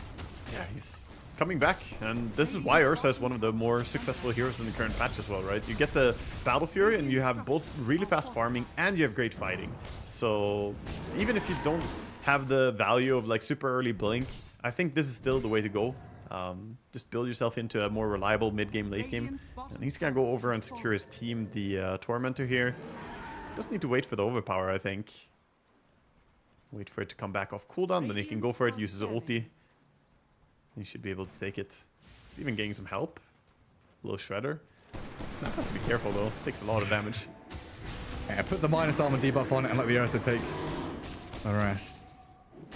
Yeah, quickly takes it out, so Kiritich getting a shard for his Rubik. Meanwhile, we saw the shard going towards Phoenix for LGD, who also took their Tormentor. Both these teams very diligent about getting Tormentor taken early. Yeah, game one as well, right? It's like synchronized. As soon as Tormentor was up, it's like, right, both teams. Off we go, lads. Yeah, I mean, it's very nice to be able to do it as soon as possible, right? Otherwise, you're just wasting value. It's like not taking Roche when you're ahead. If you don't take Roche, you're not speeding up the second Roche. You're not getting to the point of, you know, maybe cracking high ground. You really want to play for those objectives when you can. And I think they did a good job doing it with pretty minimal resources on VP here. Just bringing over the Ursa is very simple. Got a big smoke for VP now as well. They want towers. Oh, the swap. Antares and the lift to stop the dive. Good grab on the Phoenix, so that's tier 1 mid for them. That's so terrifying. A Rubik with Eye of the Vizier with swap. Like, how do you stay safe? The range of this thing. And you're being swapped into an Ursa as well, right? Like into a Pit of Malice, into an Ursa. Yeah. And he had range to very quickly telekinesis as well. I think he immediately dove after getting swapped there, but he just got lifted. Yep. No way out of that one. Absolutely not. Oh, no way out. Here. Puts down a gate for his team to join him. Noticed, says, I'll call my buddies. PYW, where are you snowballing off to this time, buddy? The escape Blink artist. To the right-hand side, pops the drums, but the Ursa's on his tail. Any shards? Nice shards. Good block there. Oh, they delaying the teddy bear picnic down in his bottom right corner, but they got the Pit of Malice, and there's the multi-route to come into play from the Underlord. You gotta give it to him, though. He juked and jived. He did what he could there on Tusk. It was a good run, but ultimately kind of hard to get away from all those heroes and all those resources committed. And what has caused this game to kind of tip on its head so heavily? Is it Shiro's kind of inability to join the fights, or Kiritich just unlocking his potential nicely for VP? I think a lot of it comes back to Antares for me. I think he's, he has died a few times, but he has also been really good at setting up a lot of things for his team. And like you mentioned, of course, Kiritich is playing really active here on his Ursa. And the Venge, I'm not sure what power spike they're going to play around. He has the Aghanims, but we haven't seen them really group up and go with it the way I expected. Because this is a very, very fight-heavy itemization. When you go Aghanim's second item, you don't want to just be farming with it. Like, it's a decent stat item for a Universal hero, but he wants to join these fights. The smoke gank coming into the other smoke here. DK popped. Yeah, revealed. Ursa just waiting on that staircase, looking to jump someone. I was surprised he didn't insta-blink there. He had BKB and Aegis. I thought the Ursa would just fly in and, like, let the pieces fall. The root, the chains, in comes the Pit of Malice, and Kiritich opening up, but the swap there saves with a snowball to buy a bit of time as well. Sunray burning through the Ursa a little bit. Scrappy fight here, but some good sleight of fist with the roots out as Ember Spirit, dealing with Shiro and killing the Venge off the first time. Now PYW in trouble as well. Ursa just swipes through 2 in a row as the Ember Spirit rejoins. Thinks about the go onto DK. Echoes caught up in another root, another swap required from Shiro. This stun. That is Pit of Malice with telekinesis, Rod of Atos, sleight of fist with the chains. You can't move anywhere. Yeah, so much root. They even put the snowball on top of the Pit of Malice, and they got the stolen vengeful magic missile with shard on the Rubik, so he's double stunning. Yeah, crazy stuff going on. Of course, we saw Ursa was enabled a lot in that fight with all that disable happening. He had a good time just slapping down on his opponents. Aegis is going to be reclaimed right now. But looks like he's still gonna go for the Basher next item. Already has the BKB, of course. This is the timing to maybe go on him. No Aegis, BKB on cooldown. Are they gonna catch this opportunity? They'll go for it. Oh, he blinks, but not quite fast enough. They've got the Fiend's Gate coming, a cookie and a force staff. He's drifting all over the place. Left, right, up, down, duking up the northern side now. Ursa with some TPs arriving. Can he survive this? Curatage. Doom is about to end. They've kept him alive. Force staffed away. He made it. Ursa's still up and running. He's away. Mech used. He's fine. Yeah, and he's just screaming to his team, get out, get out. You know, he had the TP already, so... Wow, that is a very impressive job keeping him alive there. The shard on the Rubik coming in again, helping out. And the multiple force staffs as well. Like, that is a big blow. Big blow to LGD though. Not getting that kill, you really needed it. I can see back that mid fight as well. Kiritich playing very nice back and forth. These are pits of malice though, very irritating. You're rooted in the pit. You're rooted with a slight chains. Now back to live. Yeah, root you there just can't coming move. in. You can't go anywhere. Stuck in the mud. Getting bogged down. Phoenix will survive that initial onslaught from virtus.pro. Now, Ursa's mid lane, so chance here for LGD to chase some enemies and maybe take some names. And diving forward, but another pit and kisses coming means PYW. Oh, he gets a little movement there to allow the snowball to come in. Okay, nice. He's still gonna die. FNG puts the ulti onto the catapult that he already is aiming for. Burn damage makes it so he can't insta-blink. Ursa not gonna connect on anyone here as the Yules comes out to save. Ping out that there's some vision. We have items coming in. Lincoln's now on the Ember. Basher on the Ursa. Huge timings. Another Gleipnir soon as well as Ember Spirit's eyeing one up. Radiant's top tower. And Dragonite has kind of struggled. This blink initiation hasn't worked out for him. And now the DK just being run at here and taken down by Kiritich. Another kill for this hungry Ursa. Going for the tower now.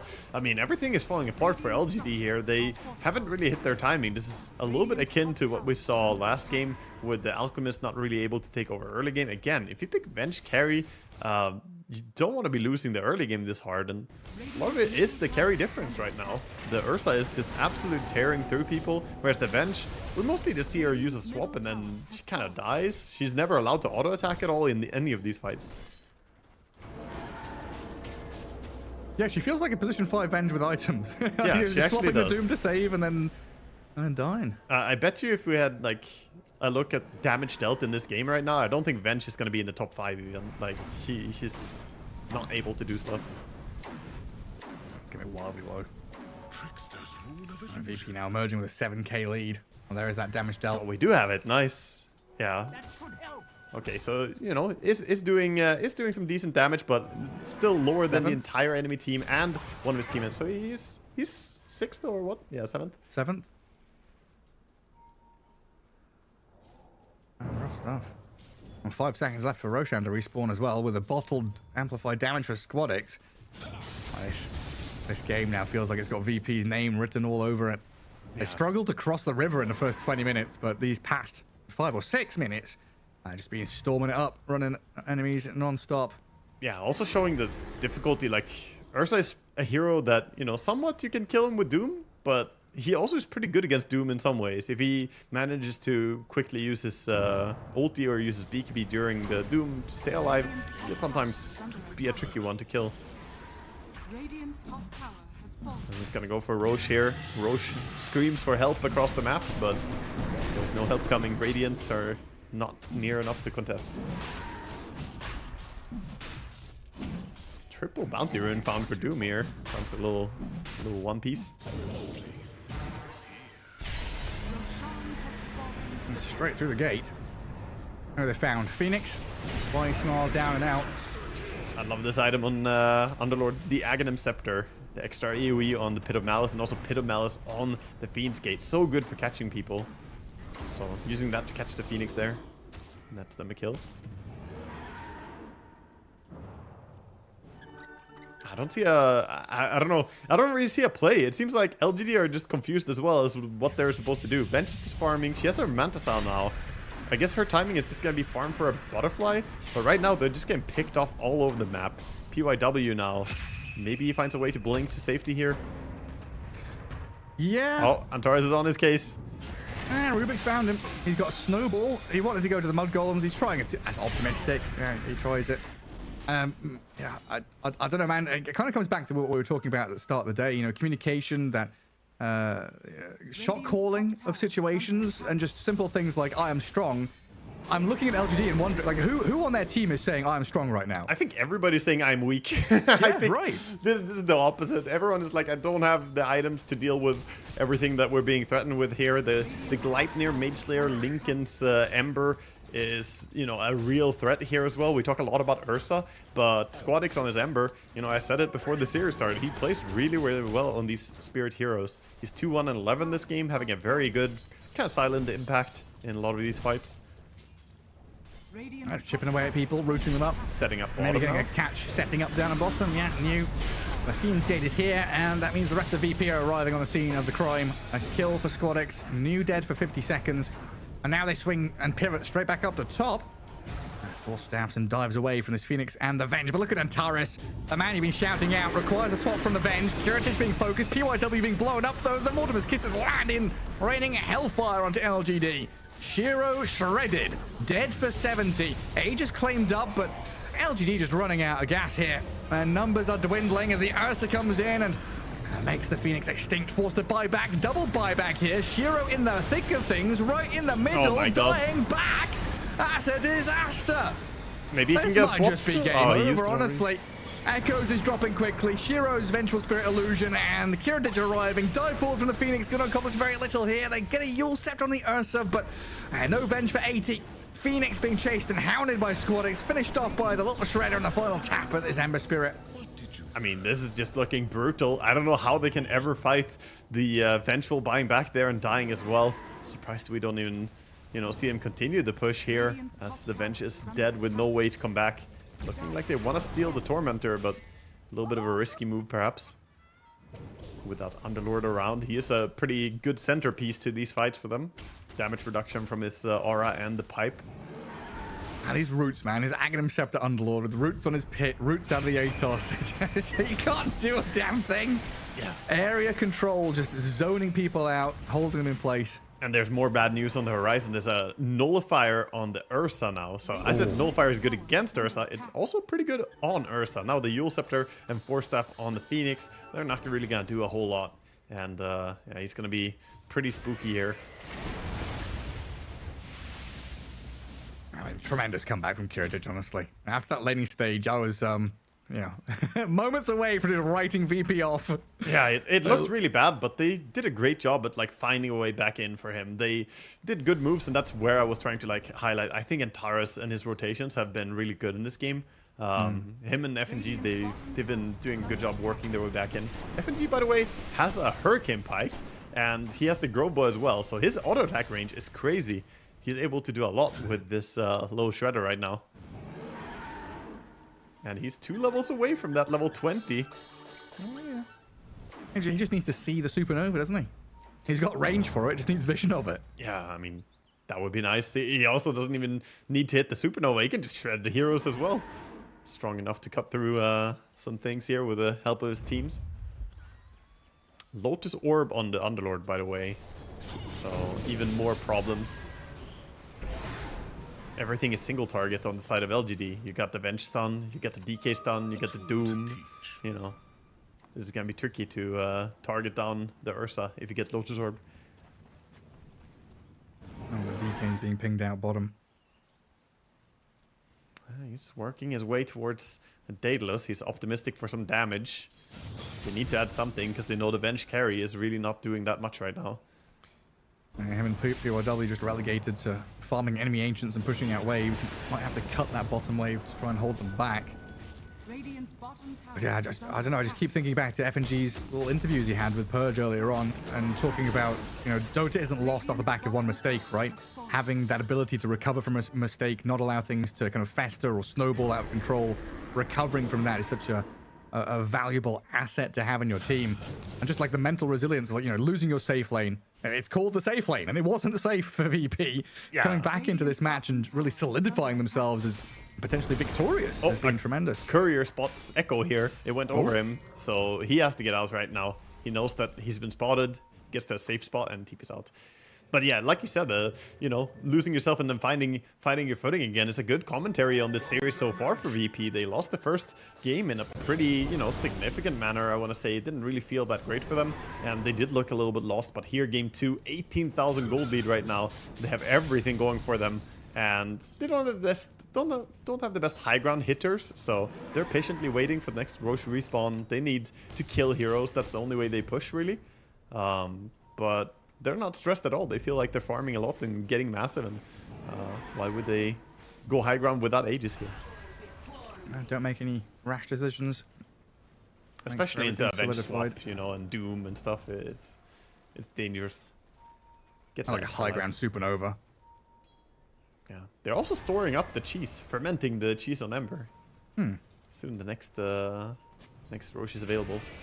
Oh, they saw Doom. He walked over a ward. He's in danger. Oh, straight into the root. Oh, he doesn't get the slider fit. He's got BKB as well, but that's BKB forced out of the Doom. And barely gets out, because Ursa was ready to blink him there and try to bash him as well. BKB or not, Ursa is still a threat. Yeah, true. And pretty nifty Dire observer board there, watching the retreat as well. A couple of bits of vision and catching a glimpse of the Doom. And also looking into that Radiant base a little bit. They got some really good vision out, for sure. Those wards down bottom, I think, are really crucial. Gonna help them a lot if they want to play for high ground at all. PYW, again, just farming creep waves here. This is where Ember could do a good job of catching heroes. Looks like he's gonna get out safely. It's like, does he stick around to go for the next wave, though? Like, he probably does, right? Like, cheeky little player. He does have a ward nearby as well, so he can see if someone's running around looking for him. He might see the Ember right now. Gets a vision on him. He's like, oh, this is not safe. Okay, I'll go into a tree line again. Where are you, Squadix? You're just popping the drums. Yeah. And boots of bearing, I guess. Playing a little bit of a horror game here. Goes back. This is, again, Dead by Daylight mode. Look over his shoulder. I mean, this is the club championships for games, right? He's trying to win Dead by Daylight and Dota here.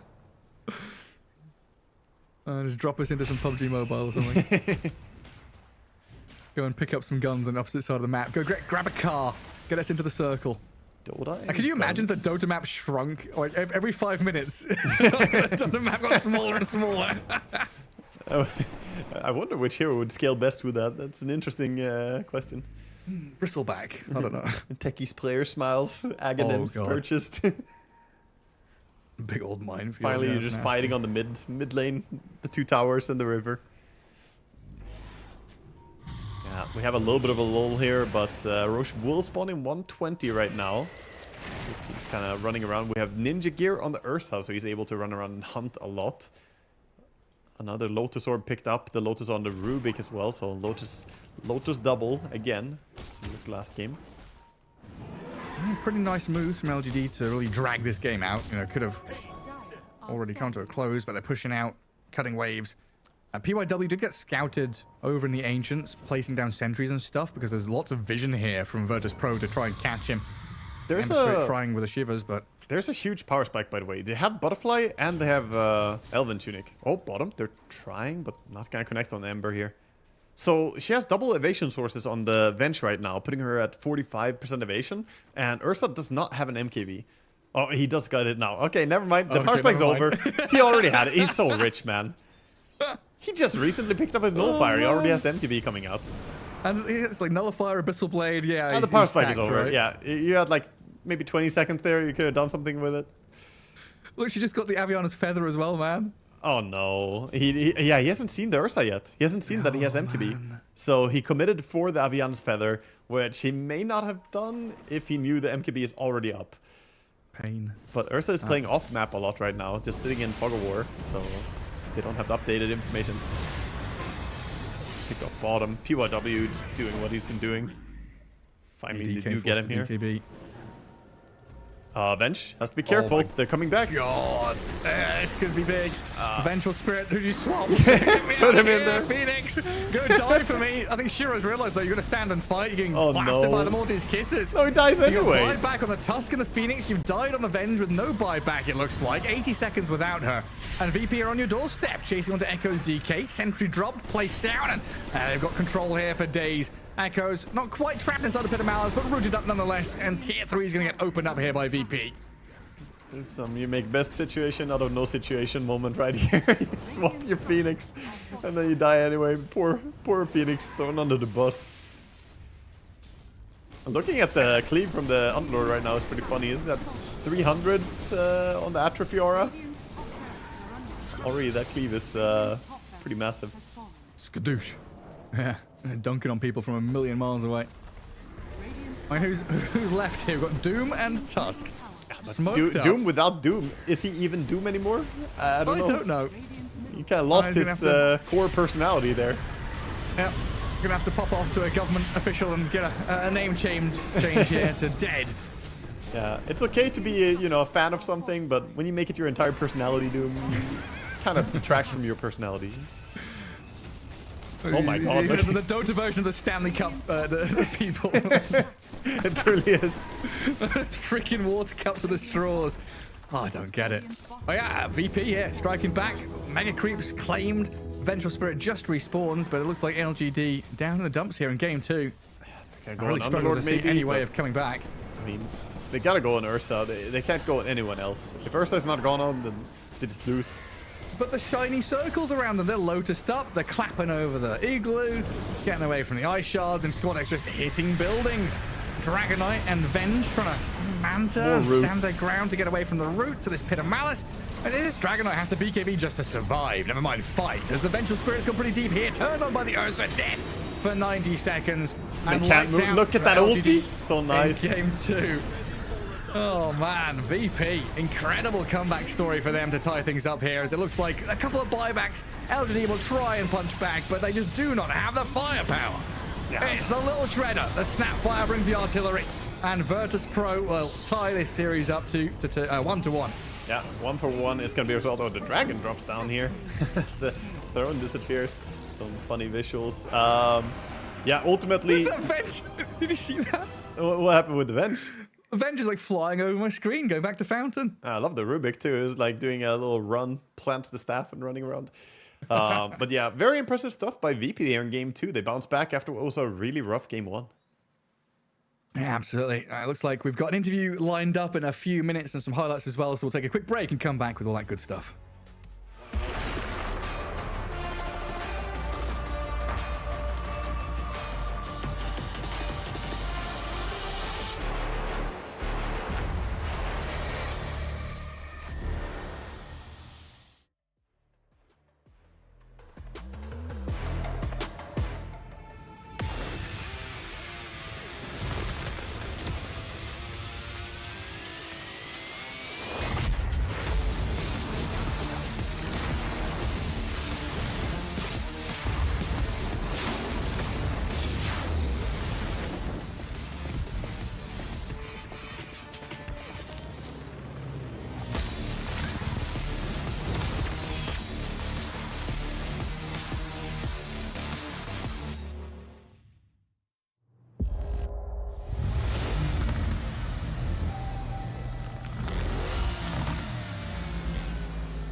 You ever wondered how a Hollywood movie is shot? On a Sony. You review it on a Sony. And how do you make that sound epic? You record it on a Sony. Lunch break on a Sony. So why wouldn't you watch it on a Bravia by Sony? Have you got what it takes to get to the top? It doesn't matter how high you climb. To reach the top, even the biggest champ needs a break. So you can recharge, dive back in, and dominate.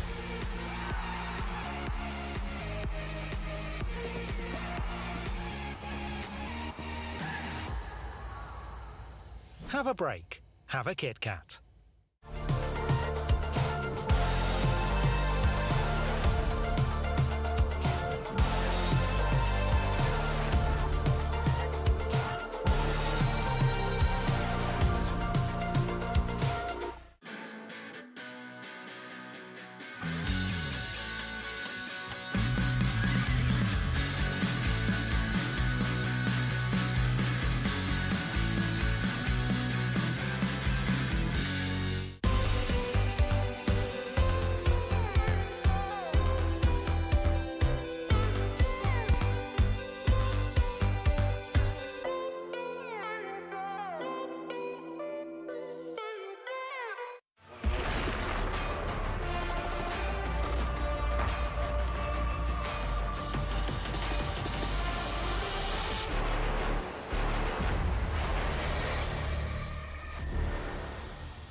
Welcome back, folks, here as we round up that two-game series, VP against LGD, going 1-1 in the play-ins here, the Riyadh Masters at the Esports World Cup, kicking off with a pretty tasty little morsel of Dota 2 there, Waga. Yeah, that was a lot of fun.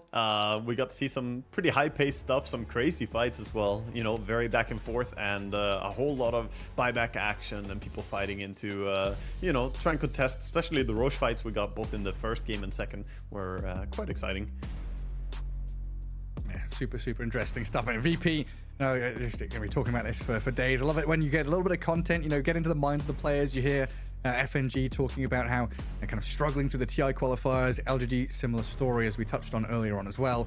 And trying to find yourself on a new patch, trying to find yourself as a team, you know, kind of developing and what was he's evolving, right? Was the term he used? Yeah. You know, yes, you're going to have a little bit of back and forth, but you need to make sure that, you know, these kind of arguments and discussions lead to something. Yeah, definitely. And they will see, you know, some of the fights that the teams might be arguing about later. We'll see as with the highlights from the game here, which, of course, this game by VP looked very dominant overall. Overall, they did a good job activating a little bit earlier. The Ember joining this fight, for instance, whereas the DK was just off stealing some farm, you know, playing towards bottom. He did take the tier 1 tower, so, you know, he's playing very methodical, the way that you kind of want with Dragon Knights, but it led to a lot of these scrappy engagements favoring VP. Yeah, really kind of bringing the numbers there. They were tri-laning for the first, you know, not the first few minutes, but kind of 5 to 8 minutes in. Antares was up there guarding the Ursa, making sure stuff was all safe and sound. Because the first 10 minutes of the game was very much, you know, VP don't have a 5th hero. They're kind of playing 4v5, but they made space for themselves. They managed to get themselves to that battlefield in the Ursa, and Kiritich, you know, more than recovered to scale back into this one. And yeah, we saw there, like you mentioned, kind of Dragon Knight and Venge having difficulties latching on to proper fights and proper initiations. Okay, hear me out here, Gareth. Hear me out. What if the Venge, who didn't get much done with the Echo Saber and Agonist build, had also gone Battle Fury and also went farming? Yeah, I'm down for that. It does work with the Soul Strike, and she does have a really good BAT. Honestly, I feel this game, she went for the early game fighting items, but I didn't really see the impact of it or the good part from it. So if she at least threatened to become big and strong, you know, maybe that could have resulted in something. Her lane was like phenomenal bottom. And they didn't manage to transition that into something greater, it felt like. So, I don't know, just curious. I think the carry Venge is still very underexplored. There's a lot to be said and done, many item builds you can go for. He went for an aggressive one with the second item Aghanim's, but, you know, then you also have to find a playstyle to fit it. Yeah, nice to see morale there high in the VP camp, getting all the fist bumps in after that victory looked pretty good. I honestly, though, Waga, you know, it's early days, but I do enjoy this kind of thing. Small sample size. Snapfire, 100% win rate. Yeah. Do we have to have a conversation about this Snapfire hero? Like, high pick priority and has looked tremendous in both of these games. I think a lot of it comes down to people realizing the value of the little shredder now, even on a support Snapfire. Like, it does so much. Skilling it in laning stage. We even saw it skipped the cookie level 2 against the clockwork in lane. That's when you know that the little shredder is high priority for these pro players. And I agree. I think that she does a lot of damage. Also, the ultimate is just so useful to have. The amount of damage you can dump into any fight with that is tremendous. So I think definitely a hero to look out for, maybe to rise on the pick and ban lists. At least these two teams made it look very, very strong. Oh, absolutely did. Yeah, I mean, we can potentially see her get up there with, the likes of the Phoenix, have that swap around with, Phoenix and Monkey King as two high priority bans in a support role. And Bat Rider, similar story as well, could have that Snapfire take one of those top spots in draft priority. And yeah, it's nice to see very, very diverse draft as well. Like, yes, we had Snap in both games and Ember in both games, but apart from that, quite a nice spread of different heroes and playstyles there. VP kind of going a bit greedy in game one, falling short. As LGG had some really nice kind of sustained lineup, and then VP in game two, more of a timing hit, right? This Ursa, 20 minutes in, he's like, okay, I'm ready now. Just needs a bit of ramp up time. Exactly, it just needed some time. And as we, I've talked a lot about this match. We also have the next match that we're looking forward to here. We've got Heroic versus PSG Quest here. Gonna be an exciting one as well. A little bit of a battle between different regions here as well. I think Heroic, always a fun team to look out for. I think they're a team with really high potential. At the same time, Quest, though, I mean, they're on a lot of people's radars for the individual skills that they have in that team. Oh, for sure. And yeah, Quest have looked quite clean recently as well. I'd say, Heroic definitely up there in terms of teams that can team fight and just bring the pain. A lot of fire and passion for them as well. Super exciting match to come up next. I'm a big fan, though, just thinking about the graphics there. I like the half-cut face with the green and the red lighting on both sides as well. Very, very dramatic. I like it. It feels like Fight Night or something, It's like, right. It's a good way to do it. I really love that graphic. And, it is very intense. The players, last match, they had a long stare down against each other there before we got into the game. Hopefully, PSG Quest and Heroic will have a little bit smoother ride into the next series here. Well, that wraps up our first series. And then talking a little bit about that second one, we're going to have a quick break and come back with that next series of the day. We'll see you in a bit.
emotions.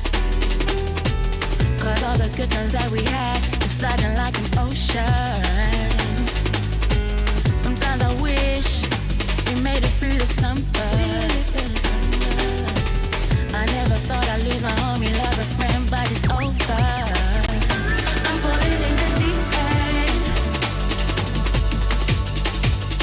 I cannot swim. I'm falling fast, falling in the deep end.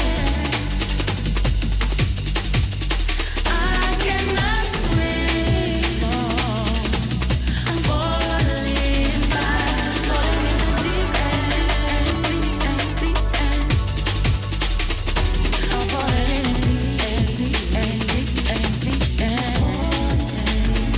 I'm falling in the deep end, deep end, deep end, deep end. I'm falling in the deep end, deep end. When I see you, I can't help but fall back into my emotions. Cause all the good times that we had is flooding like an ocean. Sometimes I wish we made it through the summers. I never thought I'd lose my homie, love a friend, but it's over. I'm falling in the deep end. I cannot swim. I'm falling fast, falling in the deep end. I cannot swim. No. I'm falling fast, falling in the deep end, deep end, deep end. I'm falling in the deep end, deep end, deep end, deep end. I'm falling in the deep end, deep end, deep end, deep end. I'm falling in the deep end, deep end, deep end.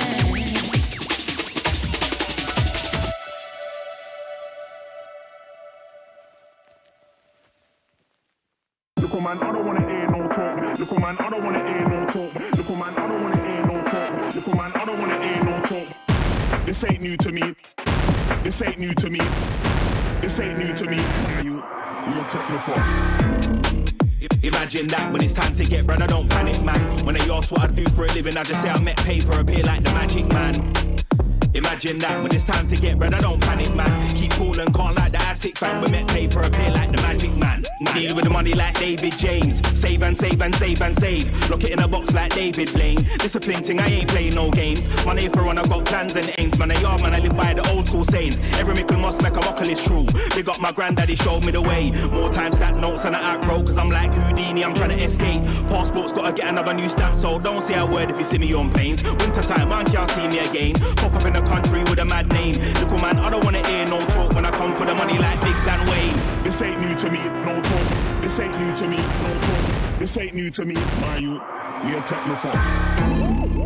Imagine that when it's time to get bread, I don't panic, man. When they ask what I do for a living, I just say I met paper, appear like the magic man. Imagine that when it's time to get bread, I don't panic, man. I keep cool and calm like the attic fan. We met paper, appear like the magic man. Imagine that when it's time to get bread, I don't panic, man. When they ask what I do for a living, I just say I met paper, appear like the magic man. Imagine that when it's time to get bread, I don't panic, man. Keep cool and calm like the attic fan. We met paper, appear like the magic man. Look, man, I don't wanna hear no talk. Look, man, I don't wanna hear no talk. Look, man, I don't wanna hear no talk. I don't wanna hear no talk. Look, man, I don't wanna hear no talk. Look, man, I don't wanna hear no talk. Look, man, I don't wanna hear no talk. Wanna hear no talk, no talk, no talk. See the stack levitate like dynamo. I keep it low key, I don't like to show. Corridor is real, a man like to steal, so I don't watch face and I mind my own. But it's a minor though, I flex really, I ain't that type of bloke. I like getting paid over the limelight still, man, no I ain't in a them type of show. This ain't new to me, matter of fact, man, started a while ago. I just wanna live a life where the choice how to spend my time is mine and mine alone. Blood, you best try to know, I wanna yard work and spend my time alone. We ain't gonna get there overnight, but in the meantime, there's still some time to go. Take the war, left the war, take the war, left the war, take the war, left the war. You're technical. This ain't new to me. This ain't new to me. This ain't new to me. You're technical. Imagine that when it's time to get bread, I don't panic, man. When they ask what I do for a living, I just say I make paper appear like the magic man. Imagine that when it's time to get bread, I don't panic, man. I keep cool and calm like the attic fan. We make paper appear like the magic man. Imagine that when it's time to get bread, I don't panic, man. When they ask what I do for a living, I just say I make paper appear like the magic man. Imagine that when it's time to get bread, I don't panic, man. Keep cool and calm like the attic fan. We make paper appear like the magic man. Look, man, I don't wanna hear no talk. Look, man, I don't wanna hear no talk. Look, man, I don't wanna hear no talk. Man, I don't wanna hear no talk. Look, man, I don't wanna hear no talk. Look, man, I don't wanna hear no talk. Look, man, I don't wanna hear no talk. Wanna hear no talk, no talk, no talk. This ain't new to me. This ain't new to me. This ain't new to me. This ain't new to me.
Welcome back, one and all, here to the Riyadh Masters and the Esports World Cup as we get ourselves into our second series of the day. It's the play-in stage here for Dota 2, and we've got Heroic against PSG Quest Waga as our next two-game series. Yeah, I'm pretty hyped for this one. Gonna be exciting to see Heroic again. Of course, I cast and follow them in their qualifiers.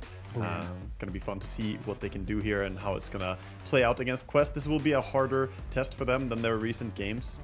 Heroic are coming off a very strong win streak, but 12 win streak against teams that are not really up to snuff compared to some of the teams we have here, though. Yeah, right. You think about PSG's last few series, right? Going up against Team Secret, Tundra, Gaming Gladiators, and stuff like that. Definitely lots of very challenging opponents. And yeah, just thinking about that in general, right? Heroic qualifying for TI, whereas PSG Quest in that Western Europe region not quite getting there. Third place just behind Tundra, unfortunately for them. And at the same time, even though they didn't qualify, I feel in this matchup, I'm probably rating Quest as my favorites here. Like, it's a very competitive region.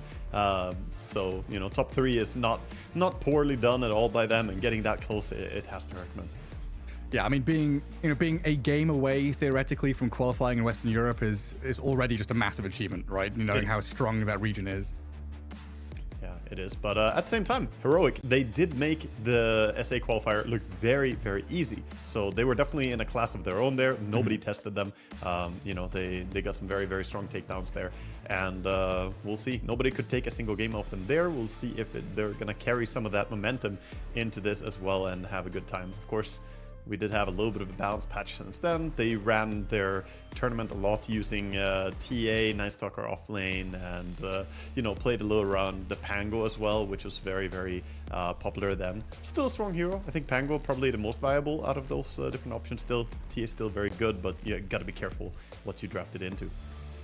Man, I've just remembered about Dark Willow as a hero as well. I'd completely forgotten about her, because she was right up at the top with Clockwork with those high priority picks. But it looks like we can take a quick peek at one of these teams first.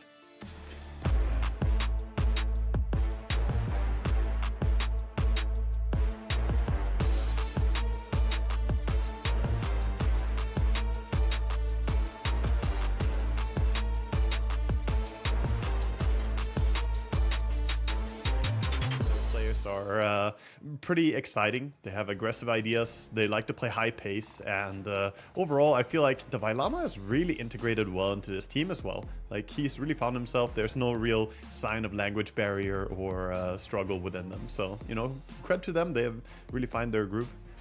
Yeah, that for sure they have. It's been a nice kind of gelling experience. And I think, a conversation we had quite some years ago about, I guess, NA and Western Europe in general, about the supporting staff.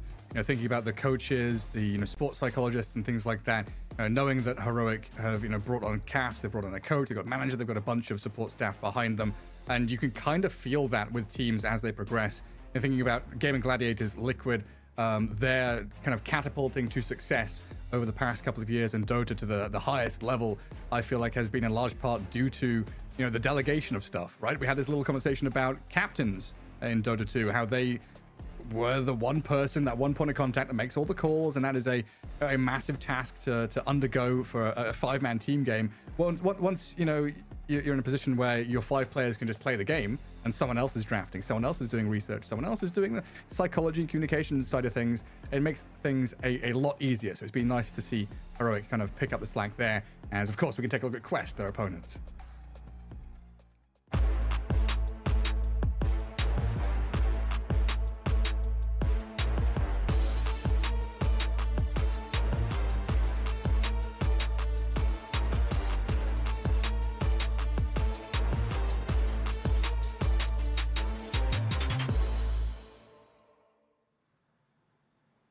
Yeah, and of course PSG Quests, they're a team that has been together for a while now and been pretty known for not necessarily always conforming to the current meta, having their own identity and their own playstyle, and very fun team to follow due to that. I think they have really good individual skill as well on their players, so always exciting to watch how they can execute on the laning stage. Lately though, they've been struggling a little bit the last few series they had, and the back-to-back last 2 games they played, they got first pick carry brooded by first Gaming Gladiators, and then VP doing the same thing to them with the carry broodmother. So I wonder if Brood is going to be on their radar here going into this series. I can't imagine anything else.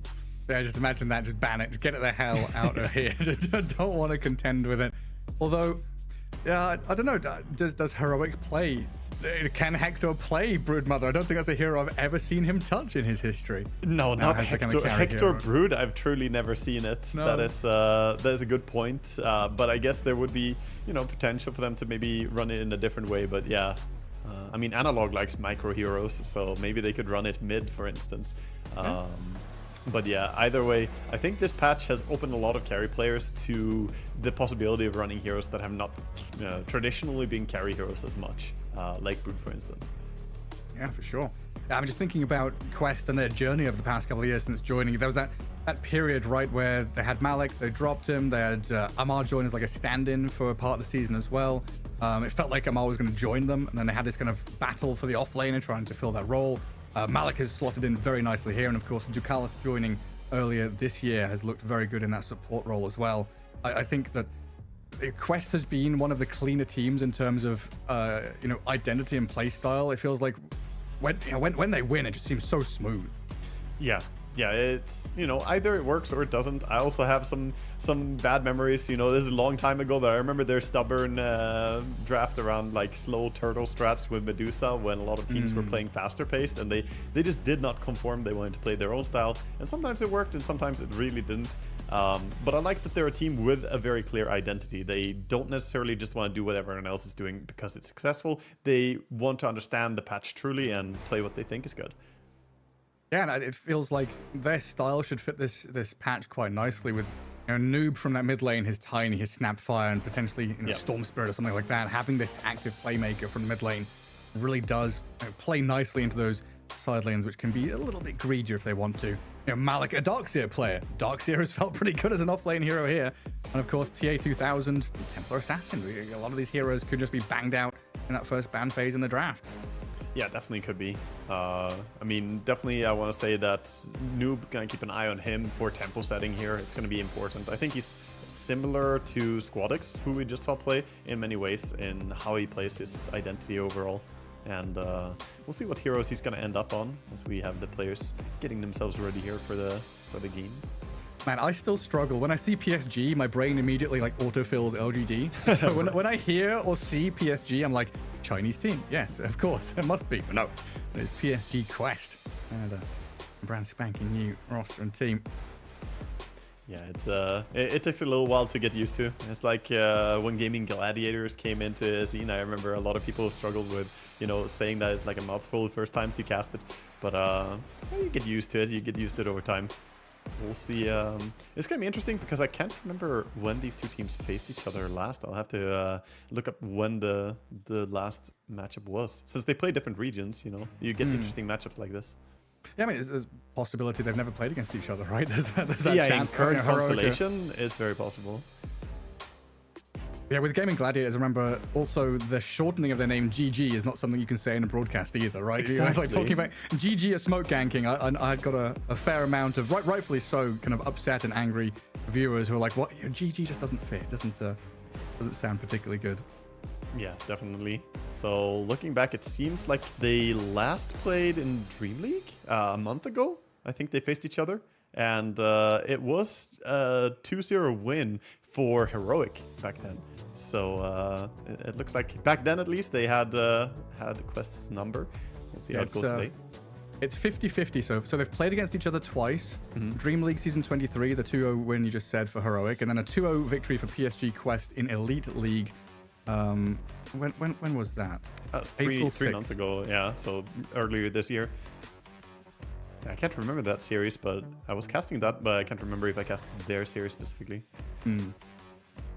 Yeah, 50-50. It's all on the table here. And when we get into these group stages, these play-ins, we talked about the kind of format, right, where the teams go through, the bottom two drop out, but you've got this like 4th, 5th, second chance, best of 3 to potentially come in.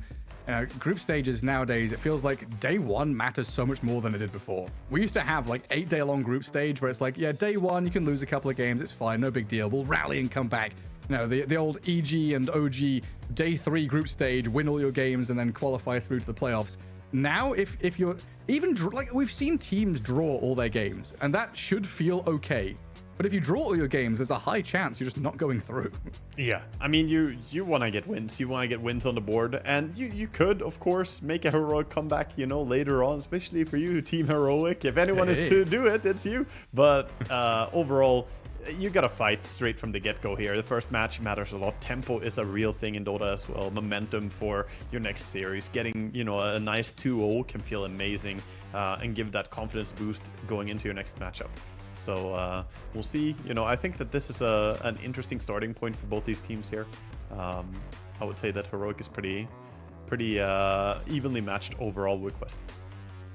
I'm just looking at the previous results from earlier on in the day. It's 1-1 across the board, so we're already setting ourselves up for some tiebreakers down the line, as we are just getting ourselves started here. Game 1 right around the corner in this 2-game series in the play-ins for the Riyadh Masters. PSG Quest up against Heroic, as we can have a little spy and a peek in on some of these players, putting on their headphones, getting themselves ready.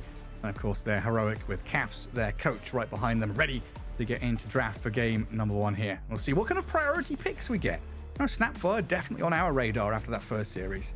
Yeah, gonna be interesting to see what the teams have, you know, as the priority. And like we mentioned, the SF was very low rated in the previous series. Will he be higher rated? At least in game 1. Looking at this, immediately with Heroic actually gonna be buddies here and ban out the Broodmother in the first ban. So Quest, they're not gonna be worried about that again. Get out of here, Broodmother. None of your nonsense. SF and Phoenix also removed, so you know, very straightforward heroes that we did see a lot in the previous game, previous years not being focused as much. But Quest, they say, yeah, SF, he may have been nerfed, but he is still very, very strong.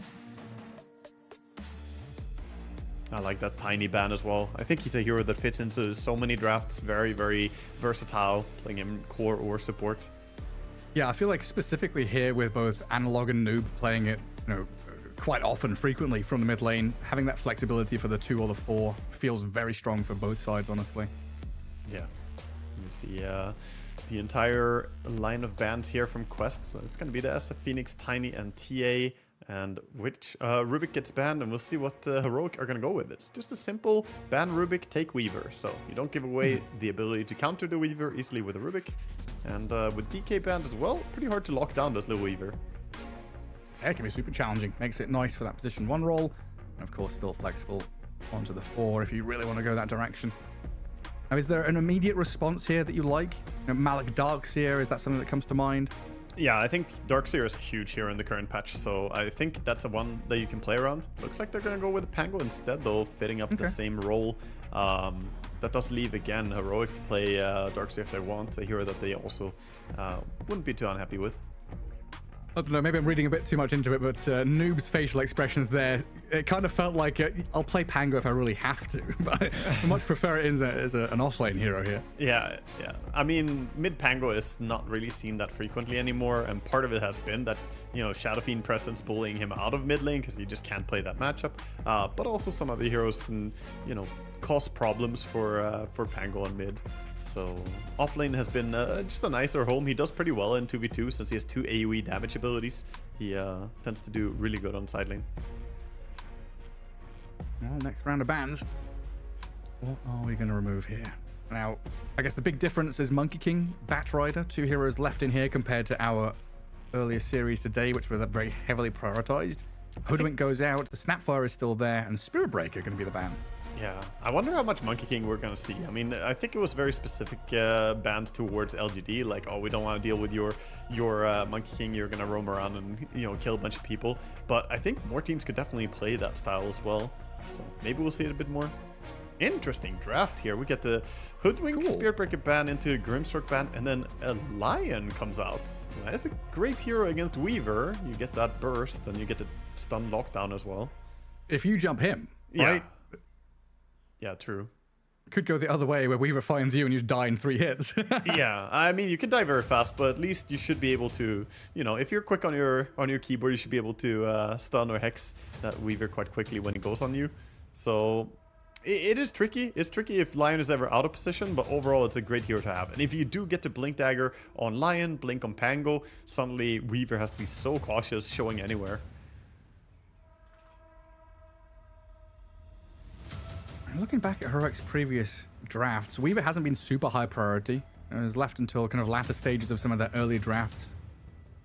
Yeah, they weren't using that much. It kind of rose in popularity overall, right? So they probably just adapting to it a little bit, saying that, you know what, it's really good. It has that flexibility, like we mentioned. This could still be a carry weaver, doesn't have to be support weaver. And there we go, the Darkseer. As we talked about, if they don't grab it on quest, then they do give the opportunity for Heroic to take it. Yeah, Iron Shell Weaver is pretty decent, actually. As far as range heroes go, it's one of the better supports to put an Iron Shell on. That's true. Yeah, gets right on top of people. I mean, Darkseer was being picked one way or the other, right? If it wasn't picked by Heroic, it's going to get picked up by Quest. Yeah. He's get grabbed in this draft somehow. He's just that good. It's a very nice hero to have on your team. Provides a lot, but they don't have anything to lay into the vacuum right now. So thinking about Heroic, what they're going to pick next year, probably want something in the AoE stunning department, you know? Get some form of catch, or this. They can vacuum and then put the cogs up, or the other way around as well. Try and bounce people around a bit in the cogs. There's a lot of stuff you can do with it. This is where we go for like a Lashrak or something. Vacuum into cogs, into splitter, stuns, into all that magic damage, spill AoE. Haven't seen him in a little bit though. Yeah, it's a good hero to have though against the Pango and Lion here. Something to give vision so you can maybe hook shot onto the Pango before he goes in the Rolling Thunder. They do need disables quite badly on Heroic.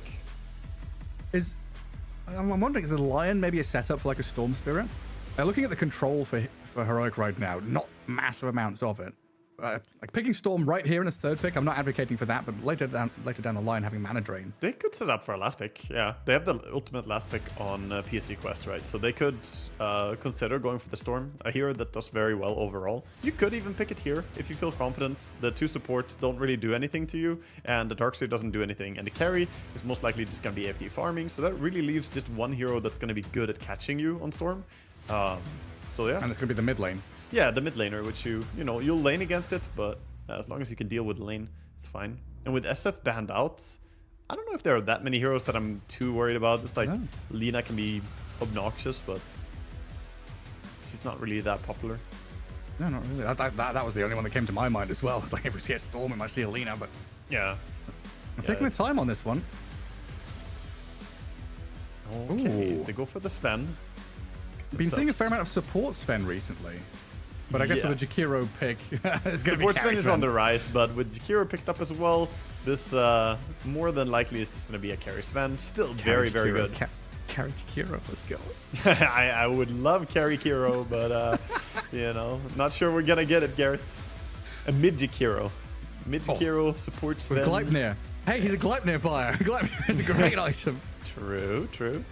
Nah, but the Sven Wrath builds, what's it called? Wrath of God builds? I don't know the facet names for Sven. Wrath of God, yeah. That one is buffed recently and is very, very strong now. You don't lose much base damage at all anymore. If you buy 4 gloves, which is a reasonable build for carry Sven with that facet, then you're just down a little bit of starting damage. I think it's like -8 or something. And then very quickly you get the damage back. Man, you just pump it so quickly. I mean, we're looking at Warcry up against this swarm of potential physical damage from the Weaver. Jakiro attack speed slow out of dual breath, and Liquid Fire to give a bit of tower pressure, which is always super nice to have. Honestly, it feels like that kind of pick feels like block picking. You've block picked Sven and Jakiro away from Darkseer Clockwork. Like how good would a vacuum into Ice Path into Stormhammer Godstrength be? It would be very, very strong, yeah. Honestly, those 2 heroes, as the last 2 heroes for Heroic, would be completely fine if you wanted to. That could have been interesting. But obviously they would have to run some creative lanes. But I like PSG's drafting approach here. Very, very stun-centric and very simple execution. Anybody on the team of PSG can initiate now. Maybe not Jakiro, it can be a little bit hard, but if he gets a Yule Scepter, then he can do it as well. Heroic gonna go with the Slardar here. With the Darkseer already picked, this looks like a mid Slardar. But telegraphing a mid Slardar can be scary. There are matchups where he gets destroyed. Was it carry Darkseer? Yeah, carry I mean, no, I think it's most likely just gonna be the offlane Darkseer, mid Slardar, and support Weaver here. Could be carry Weaver, but the Slardar is almost hard locked into mid lane. And you do not want to hear my story about laning against the Huskar as Slardar. It is... I mean, Huskar gets kind of destroyed by minus armor and stuns, right? But laning stage, not so much. No, you just get speared over and over again. Yeah, yeah, because like looking at that Slardar pick, it feels like, okay, you pick Slardar into Sven, you're gonna like batter away at him in lane, make things annoying because he's a melee carry, but yeah, you're right, he's going into the mid lane kind of blind, not sure what you're facing against. It's a spooky one, the fact that they picked it now. I feel like quests also have so much time. Even though you have last pick on quest, I would say if you're sending Slardar mid, you almost want to pick him on the second last pick, just to not give as much time to react to it. Does that make sense?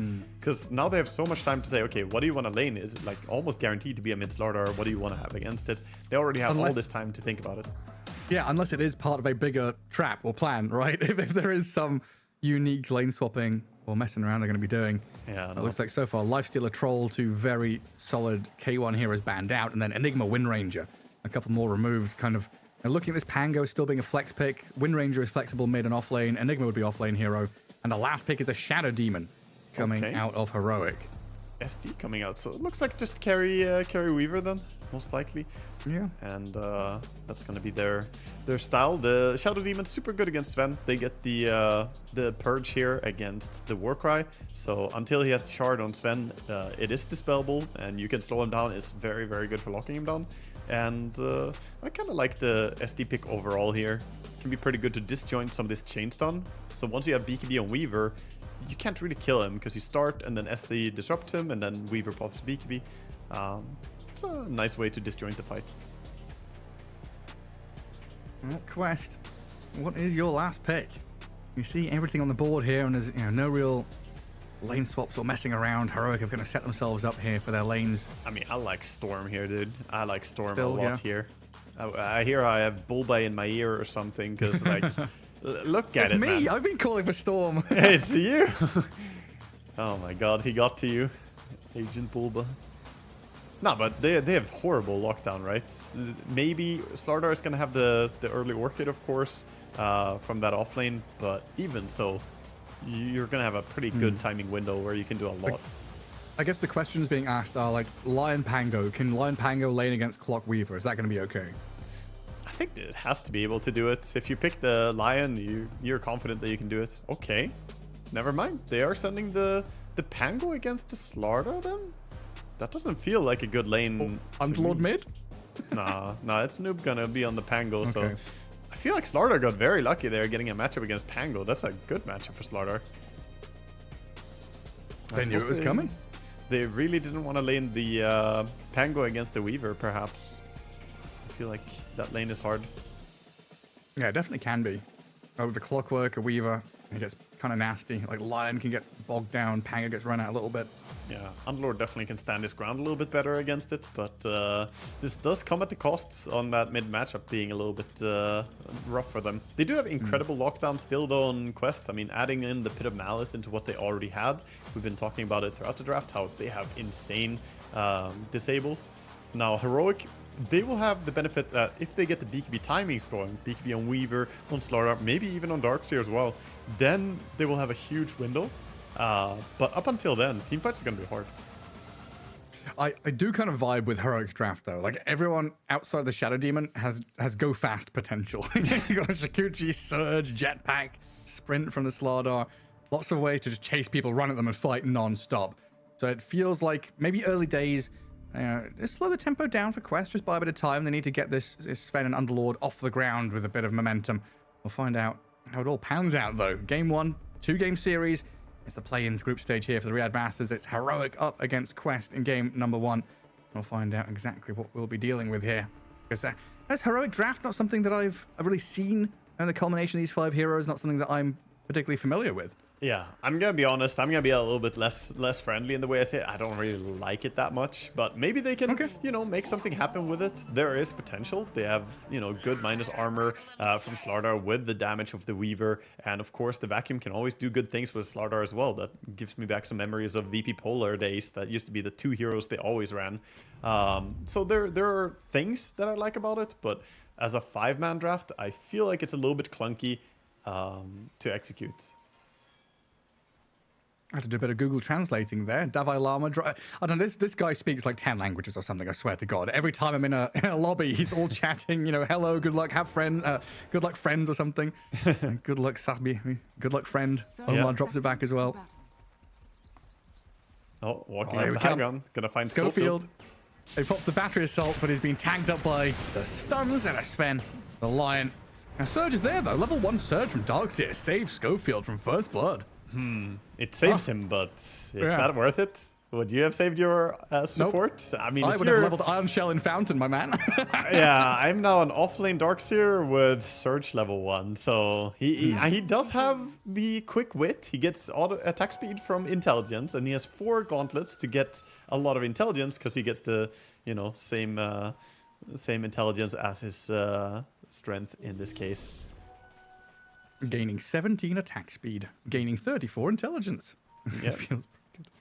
Getting a whole lot of different stats, but if you don't have Iron Shell, I feel like you can just get destroyed here in lane. How much intelligence is he gaining? He's not gaining 34, he just puts it yeah, it's just a tooltip issue. He's not actually getting... Oh, on the Observer it says gaining 13, so mine is just wrong. Yeah, same actually, mine too. Interesting. Strange.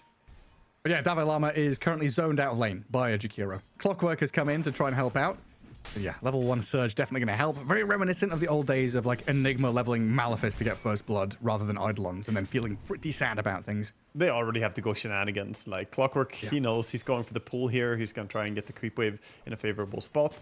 Kiro does get the D-ward, but the camp is still blocked. Earth Hero. So good at D-warding. The double hits from the double heads. It's wonderful. Oh, top lane. Malik really low. Oh, finished off.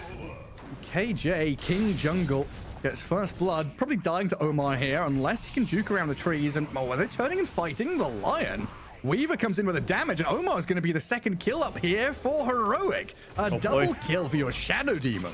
Shadow Demon just taking those kills. I mean, he's using that menace for the 2% extra damage every time he auto attacks. I actually think his last auto attack on the Underlord there shouldn't have killed him if he didn't have this facet. Yeah, you're probably right. It was the high roll. Yeah, looked like a really strong hit, but he did hit him a lot of times first, so... Such a funny innate. Funny that a hero who's not about auto-attacking at all suddenly gets an auto-attack innate. And it's kind of useful. Yeah, good laning stage skill. Down at bottom, Schofield. Caught out here with a dual breath and a Sven stun. He's making a nuisance of himself, though. He's not dead, and he's going to drag Jakarta around. TA2000 has to turn back and deal with the creeps.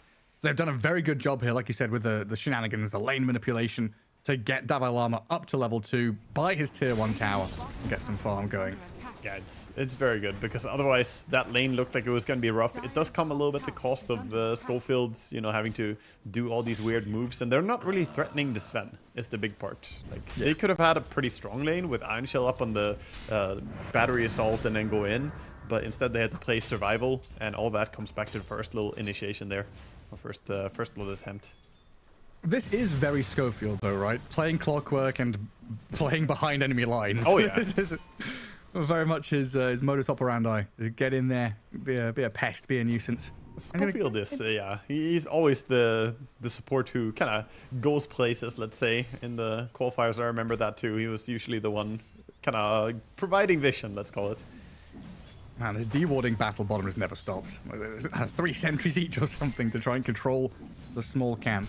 Jakiro is winning it right now, though. Finally, yeah. Unlocking it. Still has to wait 45 seconds for it to spawn, so that's 45 seconds for Schofield to go and walk into the camp and body block it. Yeah, Darkseer is getting, some decent time in the lane, though. He's level 3 by now, so with Iron Shell, he can quite safely push the lane in. Right, we've looked at bottom, we've looked at top. People have died a little bit here and there. Middle lane, Slardar versus Pango. What's going on? I mean, Slardar favored, so he's doing fantastic. He's super happy he's laning against the Slardar and not a Huskar or something. Double jump in there. But 22 for 6, so good CS on the Slardar, 16 and 1. Not bad on the Pango, but he is struggling a little bit more to stay in the lane and stay competitive here. So once the Slardar gets his power treads, I think it can become very hard. I mean, Noob just popping a clarity and skirting around the edges of the XP range. We can't really get in there and get involved, so yeah, complete free farm for the Slardar. Yeah. And Log just dancing back and forth, trying to deny the rune pickup from the Pango as long as he can. Finally, Pango is going to get it, but he's been sitting back for so long, not CSing now. Hey, what is the goal for this? Ooh, going in, killing off Omar again. Schofield has made his way up top to, and then again, get involved. Been a lot of good early action from Heroic. Little cross-map rotation there. Always nice to have those portals. So he doesn't have the biggest mana pool right now to stay in lane on the SD. He salves up. So yeah, what's the goal with the Slardar? Is it like Spirit style, get a rune, rotate into side lanes, you just sit mid and farm? Like, it's not like you're a DK who pressures tower, right? No, you don't really pressure tower. It is very farm-oriented. Slardar is a hero who farms pretty poorly, but the farm he does get is very valuable on him, right? So he doesn't need many items, he just needs something. Most likely we're going to see him go Power Treads into Orchid next. Top Malik going pretty deep here. Trying to steal some creeps. A small camp, killing courier, killing creeps, but again surrounded by 3. Schofield and KJ pairing up nicely there to get another kill. 4 for nothing in this first 5 minutes of play. Yeah, they sent the dogs on that Underlord, I think. He didn't have a chance there. And unfortunately, that's, you know, him having a really rough time now because he previously died as well. He does have his TP though. Oh, mid lane. They've moved on to Analog. Oh, he's a pretty tanky fella though, this Slardar. Still holding 13 wand charges if they wanted to go any deeper. He's completely fine. Even backpacks that, bottles up a little bit. We have 10 seconds for the runes here. Both Radiant controlling the top and bottom rune. Looks like the supports are coming in here with bottle refill. Very nice. 3 seconds to go. Down at bottom, first point of contact is the cogs under the Pango. Shield rune for Schofield as he gets up in the face of Ducalis now. KJ arriving with a banishment there onto the Pango. Analog's pretty low, but he's got 17 wand charges. Misses the crush, sadly for him, as Dalai Lama has now arrived to bring down Ducalis' Jakiro at the very least. They get a support kill. Can you imagine that fight if Pango actually had his level 6? He's, you know, been missing some CSing on mid lane, been denied a little bit by Slardar. Slardar did have a 6 there. If Pango had a 6, he could have contested that with a roll. But unfortunately, Schofield gets it now. Schofield's on a migration. I don't know where he's going. He's wrapped around all the way to top with the Shadow Demon following him as well. It's for the Wisdom rune, trying to make a play here. Omar, that's what it's all about. He can sense it. He's blocking them. He knows something's not quite right here. He saw them with the ward earlier. Emerges a Tin Man with a battle plan, but look at it. 3-4 heroes out of Quest coming in to try and defend it. They're all coming here. Cogs are down. Schofield kicking them around. Wisdom Rune spawning up. Oh, what a stun. Very nice from Omar there to secure the Wisdom Rune for themselves. Could have been a nice snipe. There's a lot of emphasis from Quest to come and guard it, though.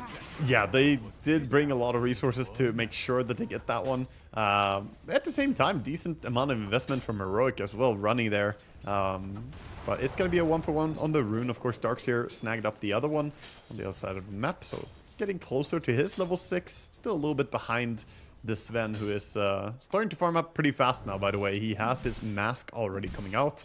And look at his damage already. He's starting to get back to a pretty good number, even though he started out with a minus damage from the facet.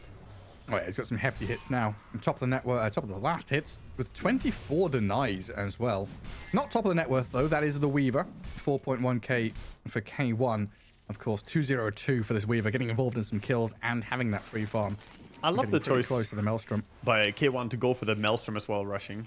8 minutes, we see both teams controlling runes here. KJ is in a bit of trouble in jungle, trying to run out of there. Yeah, already spent his disruption. I'm trying to put some poison on them. K1's coming. Weaver arriving. They'll kill off the Shadow Demon. Analog alongside K1, trying to get on top of Ducalis here, and it should be a little snipe onto the Jakiro at the very least. Omar, with Noob, able to get over the tree line and back away safely. It's just they're being cornered here. Every move, Quest are kind of being pushed back, hemmed in, while Heroic have the freedom of the map. It's just the Sven, like you're mentioning, is the only one that has any semblance of safety on the map right now. It is, but that is a very good thing to have, though. The Sven is farming away, using his ulti as well, making sure he's ramping up the farm. They're going to have to rely on TA2000 a lot to come back into this game, because the early game is not really going their way. But Sven is a great hero to rely on. I feel like it's such a safety net to have Sven with free farm. He almost has his full Mask of Madness now, and you know he's just going to ramp up the farm so fast. Looks like Slardar is opting for a Blink next, going for more of an initiation playmaker kind of build, not going for a little bit greedier attack speed here from the mid lane. We have seen otherwise some Mage Slayers and Orchid builds, but yeah, just gonna go for the Blink and be the enabler for his team. Yeah, I mean, what is it gonna be? Blink Blink BKB? Or can you fit, I guess it depends on the state of the game, right? Can you fit a Blink Orchid or a Blink Aghanim Scepter or something in? Yeah, probably has to be Blink BKB, I would imagine, just to deal with the Pango and all these disables coming out. Quest have a tremendous amount of disables, so I don't think you can delay the BKB too much. Quest again, playing towards the runes. Same thing for Heroic. Rune spawning in 10 seconds, top or bottom. Where's the Oracle when you need him? Oh, Swashbuckle used there in conjunction with the cogs to push Noob's Pango around. And bottom rune, a haste bottled by Analog, so a bit of speed here again for Heroic to get out on the map and maybe find someone. They're clearing some massive stacks on the side of Heroic, actually. We didn't really point out, but they cleared like double stacks with Analog already, and now they clear up the Ancients and the big camp as well here. So been doing a fantastic job just setting up their farm. And something that we're seeing as well coming out from Quest, they're starting to prepare for the Sven. Already made a triple stack on their own Ancients. Yeah, you need the Sven to be as large as possible. Underlord. Amazing what you'll find laying around.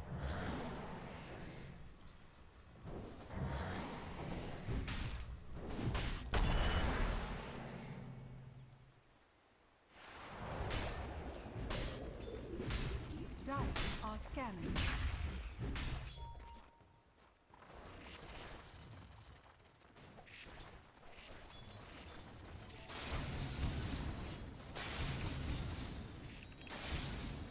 A little something extra for the effort.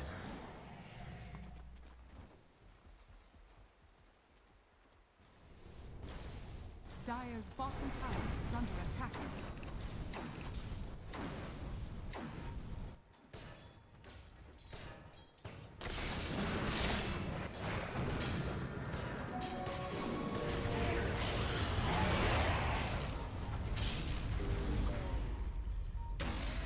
Quirk. Now 1 second for Swashbuckle to come back up. His shield crashes, swashes off. Davai Lama's dropped the wall and the hook shot. Schofield, he rejoins in tremendous fashion as they go on to do Carlet's kill off to Jakiro and Malik. Well, he joined with the Fiend's Gate coming in behind them. Slowed down a little bit, but gets to his high ground. Heroic, that kill on the Pango, important for them though. Yeah, Log has to watch out, killing some Necro books there from the Underlord Gate. Almost goes down to very low HP on Slardar. K1 and Analog, the race for the DD rune. Yeah. Analog's like, that's mine, bottled it up.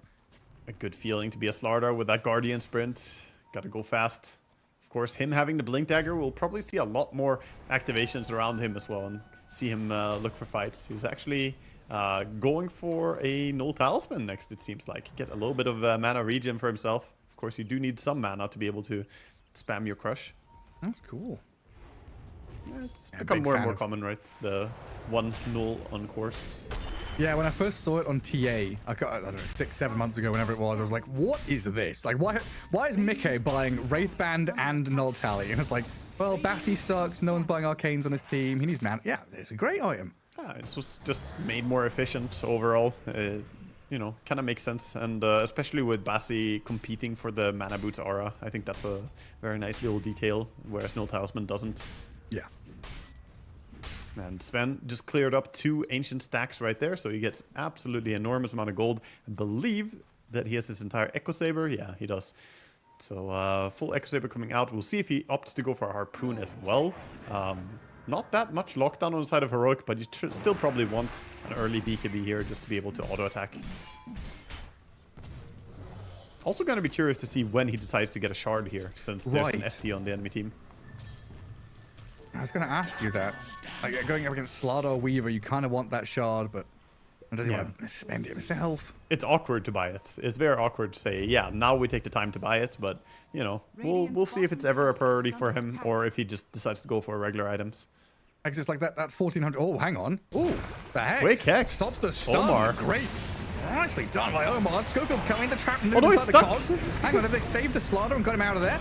And he's still stuck in the Pit of Malice. Bubbled up, healed up a little bit. Analog still surviving. Surgeon runs away. He's out of danger now as in comes K1 to play with Omar. Take him down with the Maelstrom strikes. Malik and Noob trying to run away. The Firestorm's dropped on him, but these illusions chasing Malik down to the bitter end. Now finish off another one.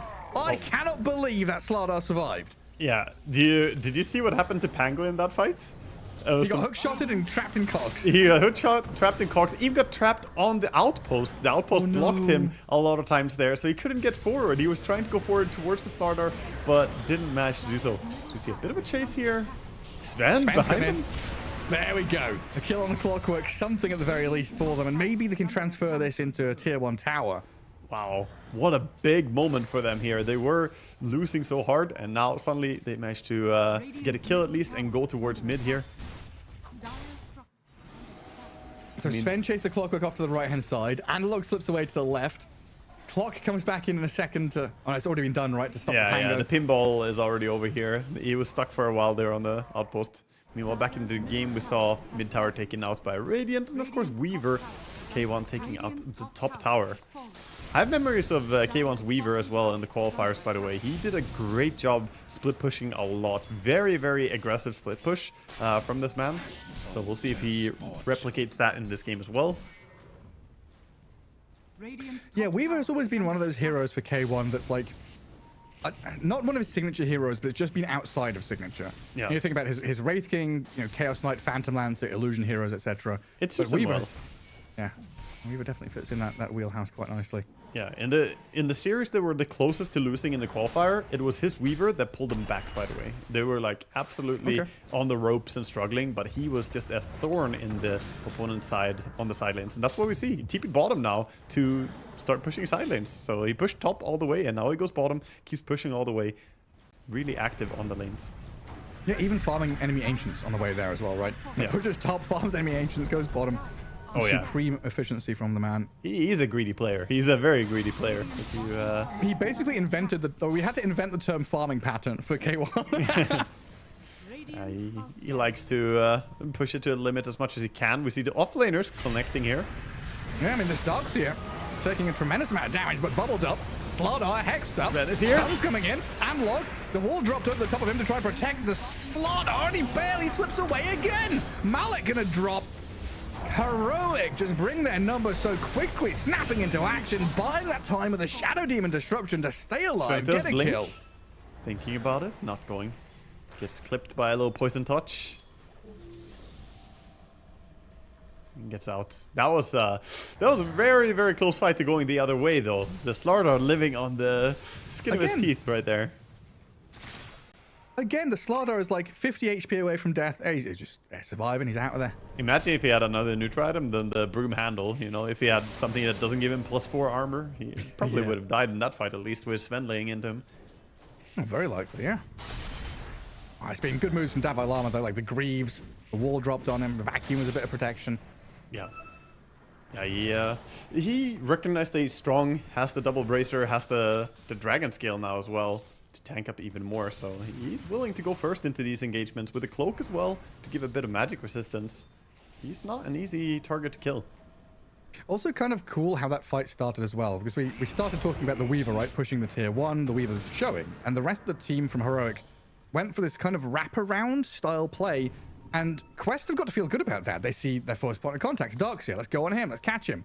All of a sudden, Weaver Shikuchi'd that entire, 2,000 distance, caught up to the fight. There's Surge, there's Slardar with Sprint and Blink. All of a sudden, Heroic go from being like 1 hero showing to 5 heroes fighting. Slardar. Like right now, Slardar, this time he's probably going to die, right? Or maybe not, with the heals coming in. He's saved up and kept alive yet again. The wall dropped with the vacuum there. He's fine. Lama. He's here to save the day once more. Down you go. Omar Malik hit the deck as Ducalis being punched down by Analog. The Slardar comes in to help the Darkseer, and Noob got nothing left to do but run back to Fountain. I wonder if there's some problem with the target acquisition here for Quest. Like, if Slardar really is the target, it feels like he never dies when they go on him. His hero model is bugged. We can't click him. Yeah, no, they need to get on the backline. I'm saying the SD is always there to save. He was even standing ready with the disruption there, but good positioning by Heroic, and they're just looking way stronger here in this game. Yeah, 7k lead, 14-3 in kill score, going for Roshan now.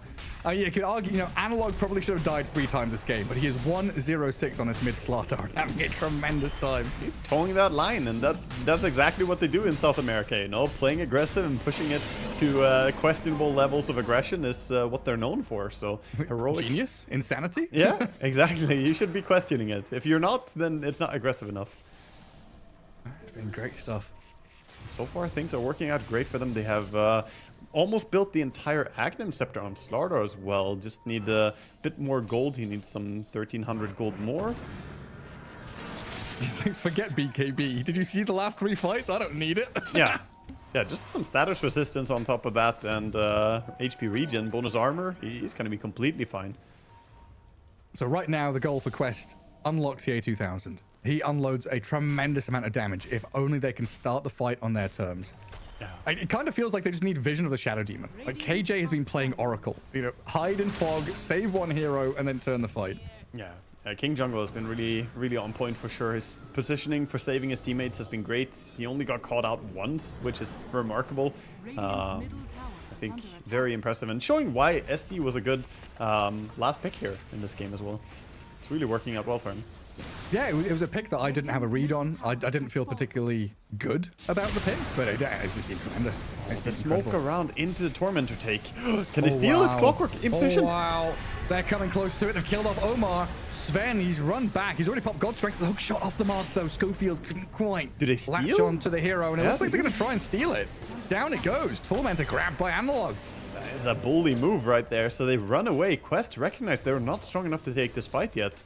They don't have their timings, didn't have BKB for this. I think if they had BKB on Sven, they would have tried to take this fight, but he is just 100 gold away. Now he has it, but that's too late. Wisdom Rune gonna go the way of Heroic as well, and they will go back for their own Wisdom Rune and Torment. A huge win for them here. It's just been incredible sets of play from Heroic. Yeah, they're just outmaneuvering them on the map, and a lot of that came back to that ward.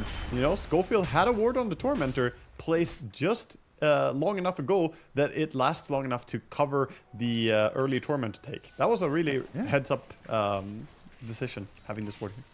Yeah, especially like last series, right? You brought up the point that it's been very important. It's been nice to see teams go for early Tormentors to get that added value. So it looks like down at bottom, Jakala's going to be the sacrifice there to get Noob away, but the Pango is being pinged out. Can we get a bash? No, he's only got one stack up. We've got a crush. Now we'll get the bash in a second. Pango in some serious danger. We'll get the rolling thunder. No, he won't. No, I've lied. I've lied. Hook shots there from Schofield. Beautiful again from Heroic. And Schofield, you know, this man, he gets around. How is he so fast across the map? But Tranquil Boots and Yule Scepter, he's got quite a bit of movement speed on him now in this little Clockwork. So he gets there in time. Great read on the map, and they're just playing the tempo here. This is how we set the meta. You know, we've had minus armor metas, we've had zoo metas, we've had all sorts of, you know, agility when that gave move speed meta. This is the move speed meta now. Yeah. Now just zoom around the map. Yeah. Did you see the ward by Schofield there? Using the cogs to cut the trees on the high ground and then putting a ward over the tower on the tier 2 bottom. That's a nice little usage of Clockwork. Oh, hello. Slardar sees some targets. Hello there. Analog seems to have the high ground. The rocket flare gives the vision. No, he's not jumping. Sven, God Strength, catches Schofield. That impale, Earth Spike. Nice disruption though, buys time. Slardar the point of contact, and they'll try and bring down 2 massive kills for TA 2000. He is a massive Sven. Cleaves through 3 in a row, and now Heroic, the ones on the run. Dalai Lama sprinting, trying to juke around, drops the vacuum down, but TA 2000 with the rest of the crowd will bring him down.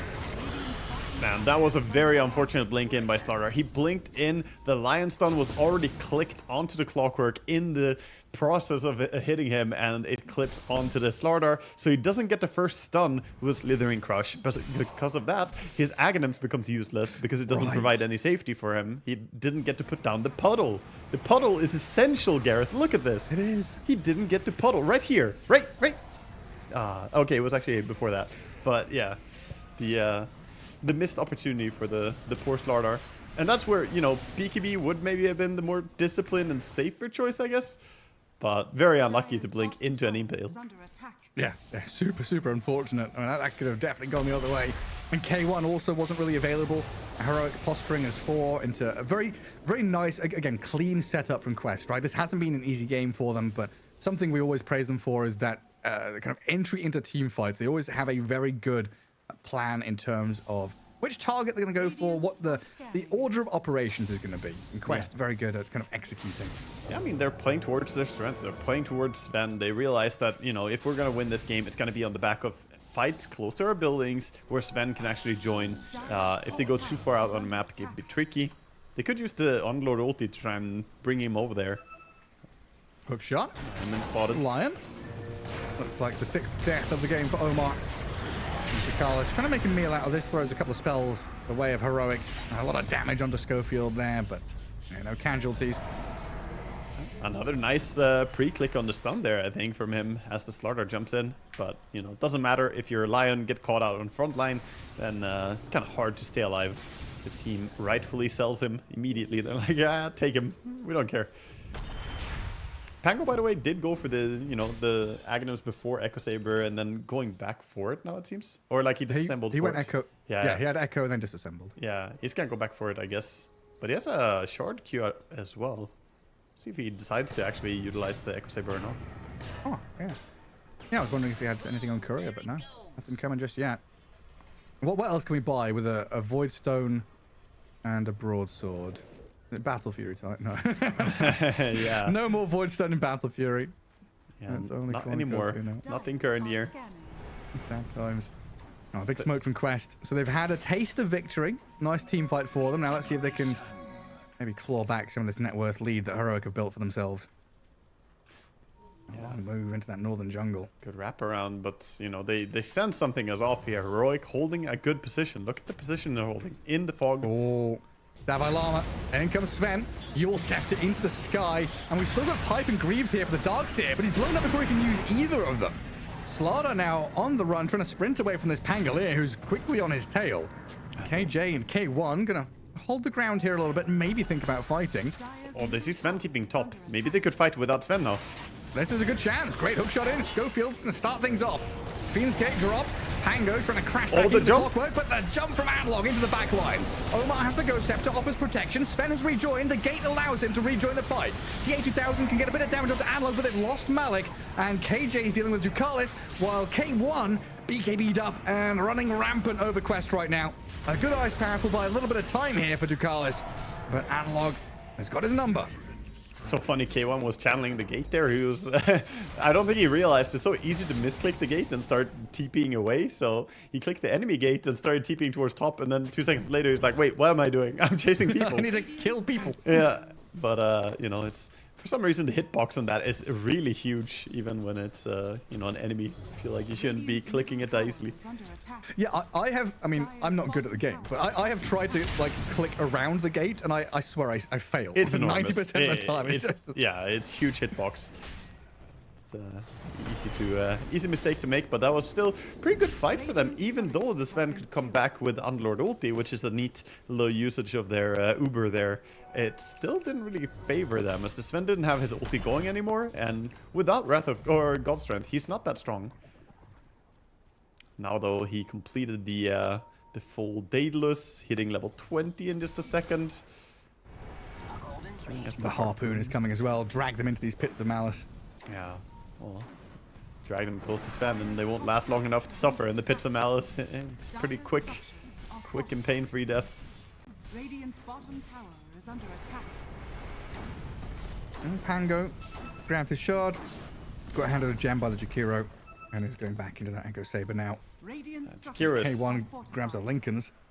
Oh, they're wrapping towards top now. Looks like they want to group up and take the fight again. They're very close to a BKB on Slardar though. They should probably wait a little bit on Heroic so he gets to pick that up. It's on the Courier coming out. This could be a funny timing as well. 1 minute 25 until Roche spawns. 1 minute 40 until daytime. So there's going to be that 20-second window where he is top left corner, which both teams are vying for control over. But Schofield scouted there with the Observer Ward, misses his hookshot now as well. K1 has found an opening onto Malik with the wall dropped on him, trying to bring his Underlord down with a BKB. Stormhammer flies, but the Sven controlled. Yules and Cogs, he's trapped inside. The wall's on him as well, and TA2000 is really struggling to stick on someone. Problems caused here by Analog getting to the back lines and bashing him up. The Sven is dead. Yeah, Quest, what can you do? You've been banished up now on the line as well. The catch from KJ gonna get them a bonus kill here, 3 in a row. And Sven, we just watch him wandering around the fight, trying to do anything.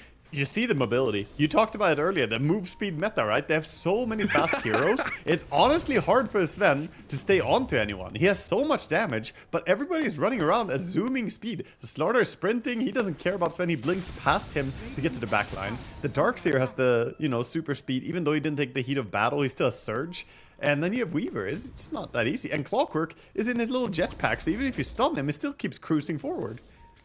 Then you get used up as well by someone in the middle of it all. Like, what can you do? Yeah. No, he honestly struggles to get to auto-attack something here. And I feel a little bit for Sven. He is big and strong. He can do a lot. But right now it feels like he doesn't really have a mid to provide the same impact. Yeah. Honestly, I feel like this Pango, the decision to send Pango mid against Slardar mid, it all ripples back to that. Because Noob doesn't have a good game at all. And the Slardar has had a free game the entire game. And I think it's not as if you gave Malik a good time either. No, not really. I'm a little bit curious why they decided to do it that way. If they just really didn't believe in offlane Pango in this game. But I feel like it's coming back to bite them.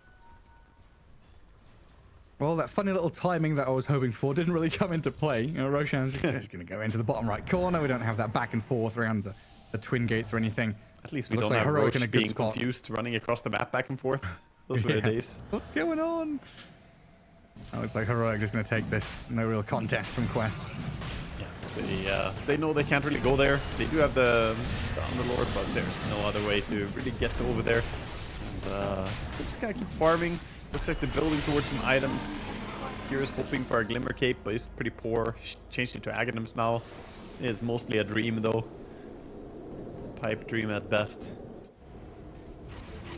Guardian Greaves is up on the Underlord, so he has some damage mitigation. Pretty good against the Weaver. Yeah, not too bad. And Sven finally going back to that shard, as mentioned. You know, it's a very important thing, I think, to have, so you can't just get your Warcry dispelled by the SD as well. And speaking of SD and dispels, we haven't really hyped it, but the Demonic Cleanse has been amazing for him. He got it immediately from the first Tormentor he took, and it's been doing a lot of work for him here. Just, you know, removing the dual breath, removing the liquid frost of people, making sure that they're always fight ready. Get out roots, yeah. Get out of danger. Yeah, it's been super neat. Put that on like Slardar or Weaver and they're just uninhibited in the fights.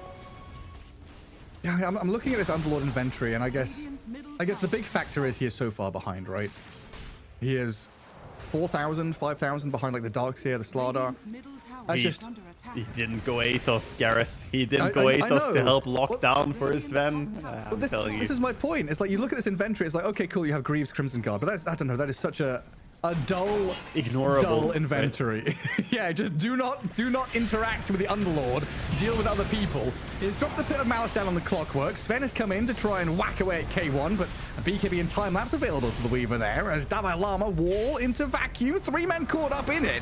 TA2000 has the BKB. In comes the Weaver and the Analog Slardar right into the back lines. Sven in trouble. Bash into Malik here as well. The Sven struggling to do any damage. He's just being controlled for time on time. In comes the Pango roll, but it's all too little too late now. K1 has Aegis, 2 lives available, dives deep with Schofield to get it on top of Malik, drop the Pit of Malice, try and save him up with Noob here, but Heroic are diving your tier 3s and 4s, looking for every kill they can get and killing off your objectives.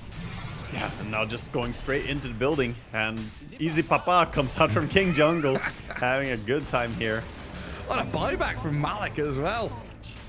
Right, glyph up, that bottom lane of barracks at least for now. Can you really fend them off here? You don't have Sven, you don't have buyback on Sven. And I don't think you're deterring this heroic draft, they're just going. It's like there's no wall, but I don't think it matters. Like this Slardar and Weaver, they're the big damage dealers. Yeah, this buyback feels like it's not really good. Okay, someone has to finish that barracks. Running away from it.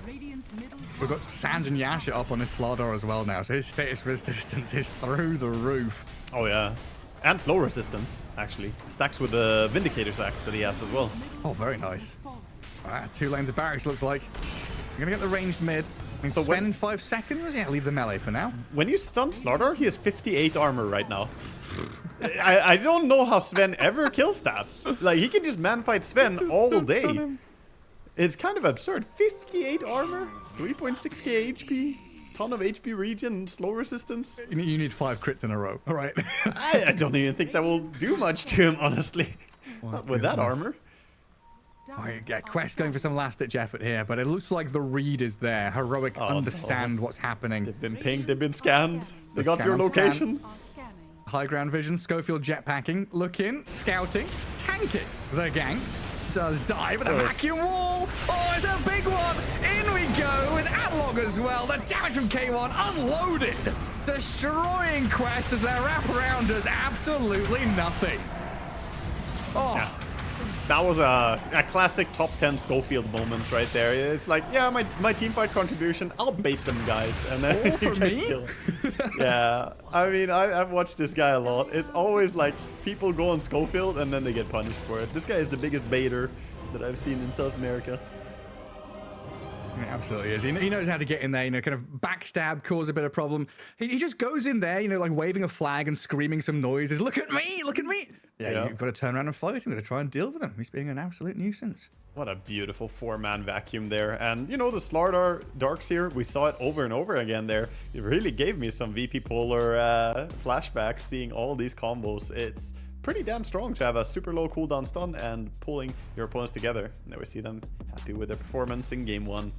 Yeah, I mean, honestly, super cool. I didn't know how to, like, kind of feel about the draft overall. I knew I'd vibe with it just because they're also speedy and run at people, but very well executed across the board from Heroic. As game number 1 goes their way up against Quest here, as we'll take a quick break and come back with game number 2.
Welcome back, one and all, here to the Riyadh Masters at EWC as we get into our second game of the second series of the day. Heroic are taking on Quest Waga, and game number one, Heroic looked incredible.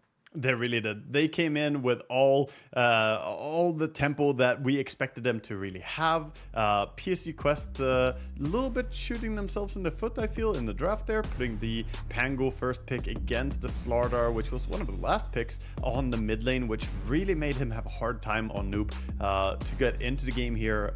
The mid laners were truly having a big difference in impact, I feel. And that's probably a big part of why I feel Heroic managed to run away with this game as hard as they did. Yeah, it was pretty nutty, that difference, right? Analog surviving like 3 fights in a row on 50 HP or something. Oh, yeah. And KJ disruptions, spot on stuff. Like, last pick Shadow Demon. I don't know anyone who in their right mind gets hyped up about a last pick SD. But Caps, the coach of Heroic, had a trick up his sleeve and he showed it off there spectacularly.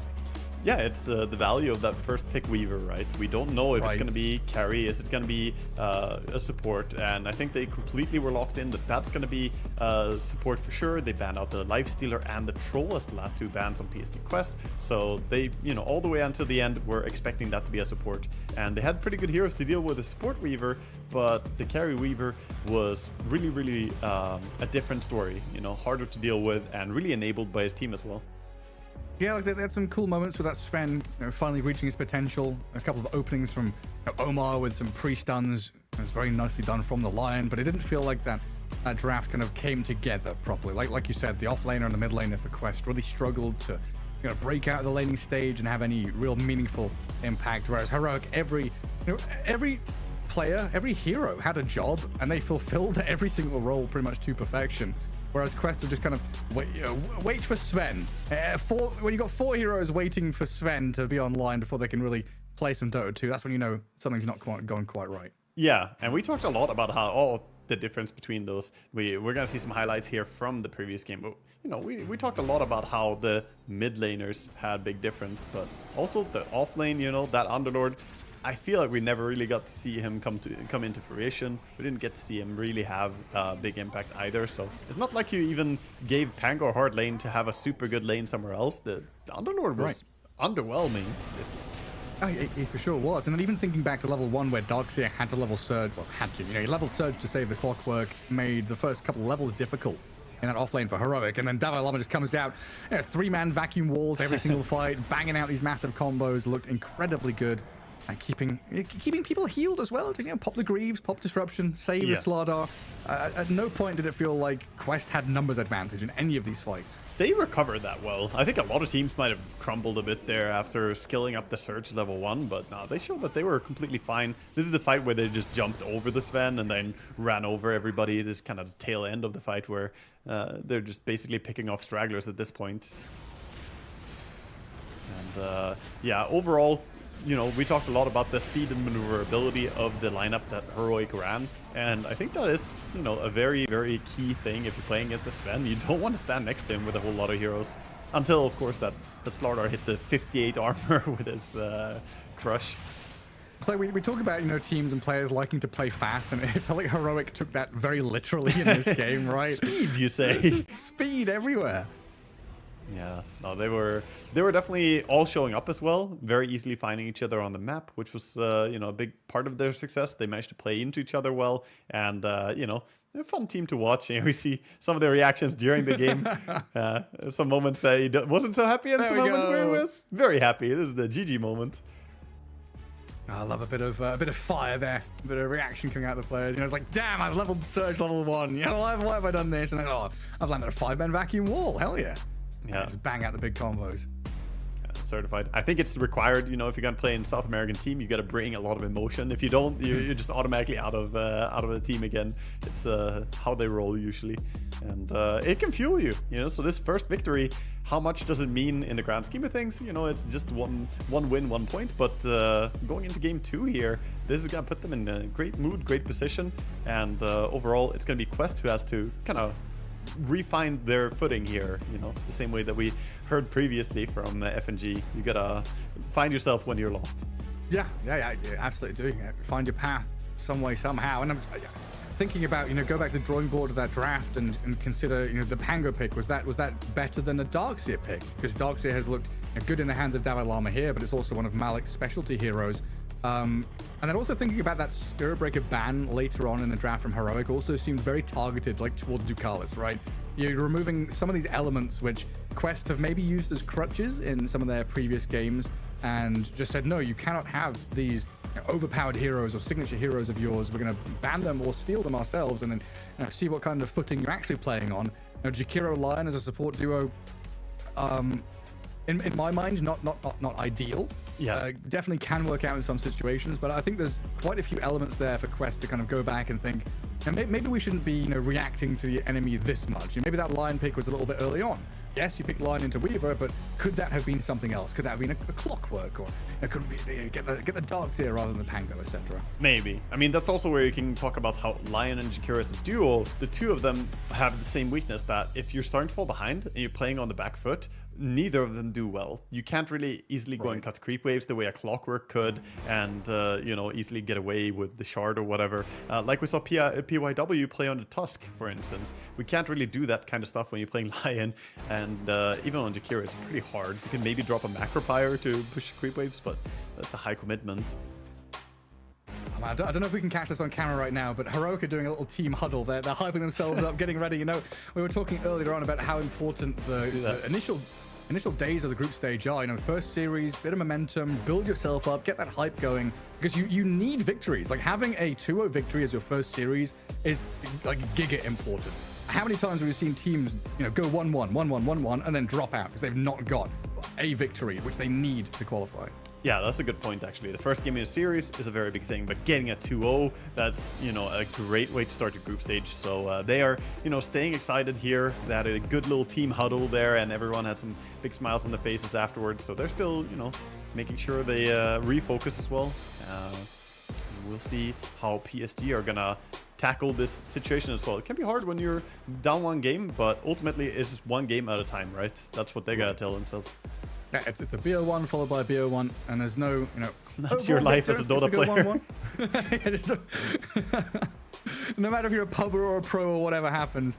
Thinking about during ESL Birmingham, Jack Chen, KBBQ, the man himself from G2IG. I think he played more Dota during that tournament than anyone else combined. He was playing like 16 pubs a day or something. He's a fiend, man. The guy is like as old as I am. Like closing in on mid-30s. I don't know where he gets the energy from. I can barely play 4 or 5 games a night. Never mind 16. Built different, man. Built different. Oh yeah. That's for damn sure. Yeah. It looks like we are jumping in the lobby pretty shortly, so we'll have that draft up on your screen in a matter of moments. And it looks like the players are just getting themselves back into things, figuring it all out. Yeah. Making sure we get into lobby. Don't leak your information, sir. Don't. Show the stack of papers. Show the passwords. Yeah. Give us all that info. Yeah, it looks like we're going to have just a little bit of a delay in starting out our lobby here as they loaded in, and there was a connection error first, but I think we're going to get back into it immediately. Dota is still around. Hopefully it plays nice. Yeah, it shouldn't be a big deal. We can think about kind of entering this, because we do have the priority for Heroic giving them first pick and Quest taking Dire. First pick, second pick is always like a contentious point, depending on what kind of strategy you're going for, what team you are, what kind of draft you're going for. We can argue about that for days. But Dire versus Radiant, Wagga, have you felt any big differences between the two sides? I would much rather be Radiant overall. I feel like it's so much more convenient, the mid lane, but I'm a mid player as well. But there's also value to Dire, right? Like Dire's safe lane has some very difficult to contest block on the big camp.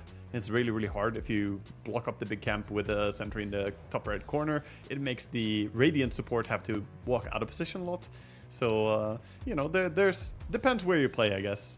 But as a mid laner, that big camp is real close to mid lane. That's all I'm saying. You can do a lot of shenanigans with that. There's, people stacking it up with different heroes, and very convenient to just farm it up. Yeah, there's a big reason we saw that kind of sniper, Kotl, Storm Spirit meta. I want to say those 3 heroes were the big 3 that were just Radiant side, farm that camp, stack it up, come and sentry my camp. I dare you. Walk halfway across the map to do it. I mean, Storm can stack the big camp by using the slide remnant and send that high ground to pull the camp if he just walks close to it. So yeah, there's a whole lot of things that are like underexplored, I guess, on the mid lane still. The most obvious ones being like Kotl and Sniper, who are very strong at stacking, but I think a lot of heroes can do it, just walking close to the edge. The awkward part is that stack timing is usually also when you are shoving the mid creep wave to go and contest the water rune or the power rune. So it's just timing doesn't often align. So you can't do it every minute. It's very unfeasible, I guess. Yeah, much easier with like Illuminate or Shrapnel, where you just chuck it across.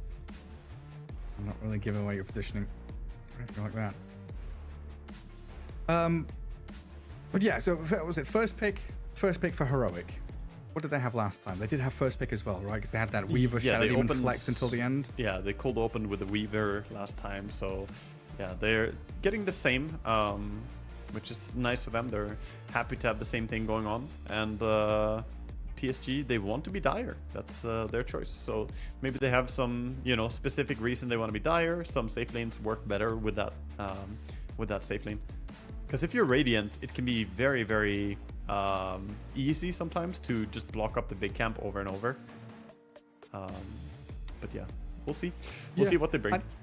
I don't know if this is just a personal bias thing, but like playing Dire safe lane has felt like a nicer transition kind of from lane into that top jungle, into the mines, and then into Ancients. Yeah. Feels like a little bit nicer. I guess we've had this conversation before, right, about the HP regen for some heroes. The Mighty Mines buff. You gotta pop into the mines. It depends a little bit which carry hero you are. Some heroes really enjoy the mana regen, but usually the HP regen is more impactful.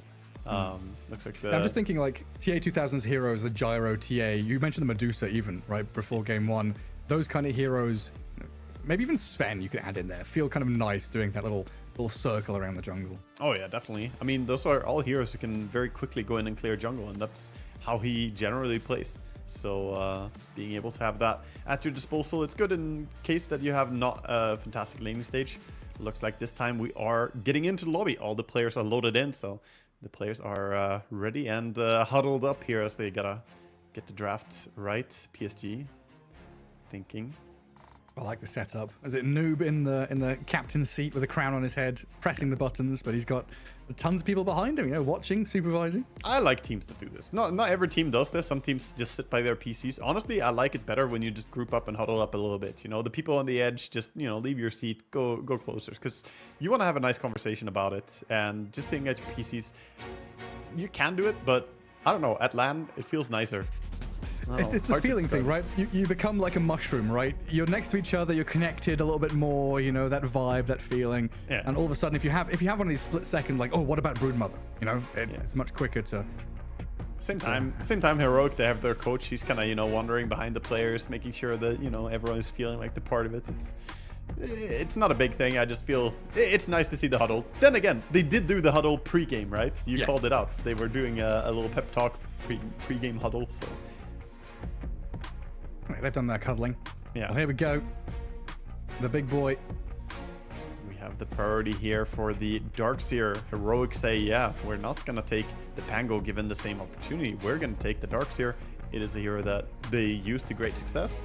And I think Darkseer is honestly the best offlaner right now in the entire game.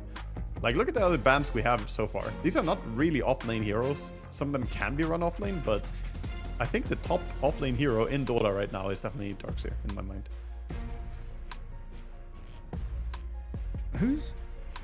Who's left in then? Phoenix is out. I'm just thinking like first pick heroes that I'm like happy first picking. Phoenix is kind of like, okay, we're picking a +5, it's all right. Just picking Darkseer has just so much more value. Okay, you go with the Pango again now, and I guess that feels okay, but... They're gonna say Pango wasn't really the problem, which I agree. The Pango itself in a vacuum was not the problem, and we'll see how they want to lane things. If it's gonna be the off lane this time, because last time you nodded that maybe he doesn't want to play it mid, and it didn't look like he had a good time mid. Yeah, I mean, I wish we could have kind of listened in, a little fly on the wall in the comms of the Quest camp, because it definitely looked like when they were picking and considering the Pango, Noob was, not looking too happy about it, kind of disgusted with the idea that he'd have to play Pango mid. Yeah. Schofield cat jamming away to something there. I don't know what he's got going on. Got some good tunes. Yeah, well, look at so there's no SF, no TA. Tiny Weaver gone. Jakira a ban. Worthy of a ban there. Interesting. I wonder if they get rid of the Spirit Breaker as well for Ducalis, just to round things out.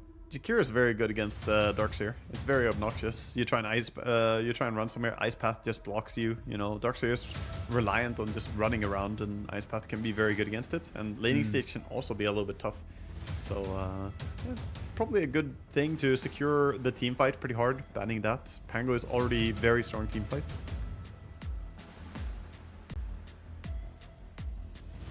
Wait, did K1 play Carrier Baden? Oh, did he? No, I don't think so. He did. Yeah, he did. Oh, did he get that? Oh, it was one of the games I didn't get cast, I guess. I think it was one of the ones towards the end. It was against East Coast. Right, yeah, in the final there. Yeah, we were casting I'll keep that in my mind as well, because that could be one of those sneaky picks they pull out. An unexpected one. Definitely. Yeah, he went for a Radiant Manta Harpoon build. That's interesting. Oh, snappy snap. Here she is. Rising in that popularity. Series 1. LGG against VP. She won both games. Looked pretty damn good with this kind of Greaves, Atos, Gleipnir, scaling damage build. I want this to be the dual lane. Like, pair up these two heroes, because then you have armor reduction from the Pango potentially, if you want to get the point in Lucky Shot, or you just have a lot of burst with your two abilities on either hero. I think they function really well together as well. You can always cookie in the Pango, and he can get himself out if he's overcommitted. He can always swashbuckle out or something. Same time, Heroic they get for a very, very classic combination, the Darkseer and the Spirit Breaker. Something we've seen a lot of teams do, and a lot of pubs have done in the past as well. Oh, for sure. Yeah, I mean, it's kind of funny, this has been something that Quest have run a lot, so it's like, are these drafts the right way around? Have they, swapped themselves around? The teams are wrong. Yeah, the teams are wrong. No, it is correct. And they grab the Shadow Demon to protect as well. Yeah, that's a nice thing to get here. Also good for removing the barrier, I guess, from the Pango. Utilized last game as well. Just put the ulti on him. So now you've got a way to kind of control Pango through Rolling Thunder with your Nether Strike. You've got ways to cancel out Mortimer's Kisses. This seems pretty good already from Heroic in their 3 picks against the 2 that Quest has. Yeah, I like the opening. Then again, they haven't seen any of the safe lane here that they're going to go up against with that Darkseer plus Spirit Breaker. So Quest do have a chance to double hard counter it, and similarly Heroic are doing the same thing against the Pango and Snap.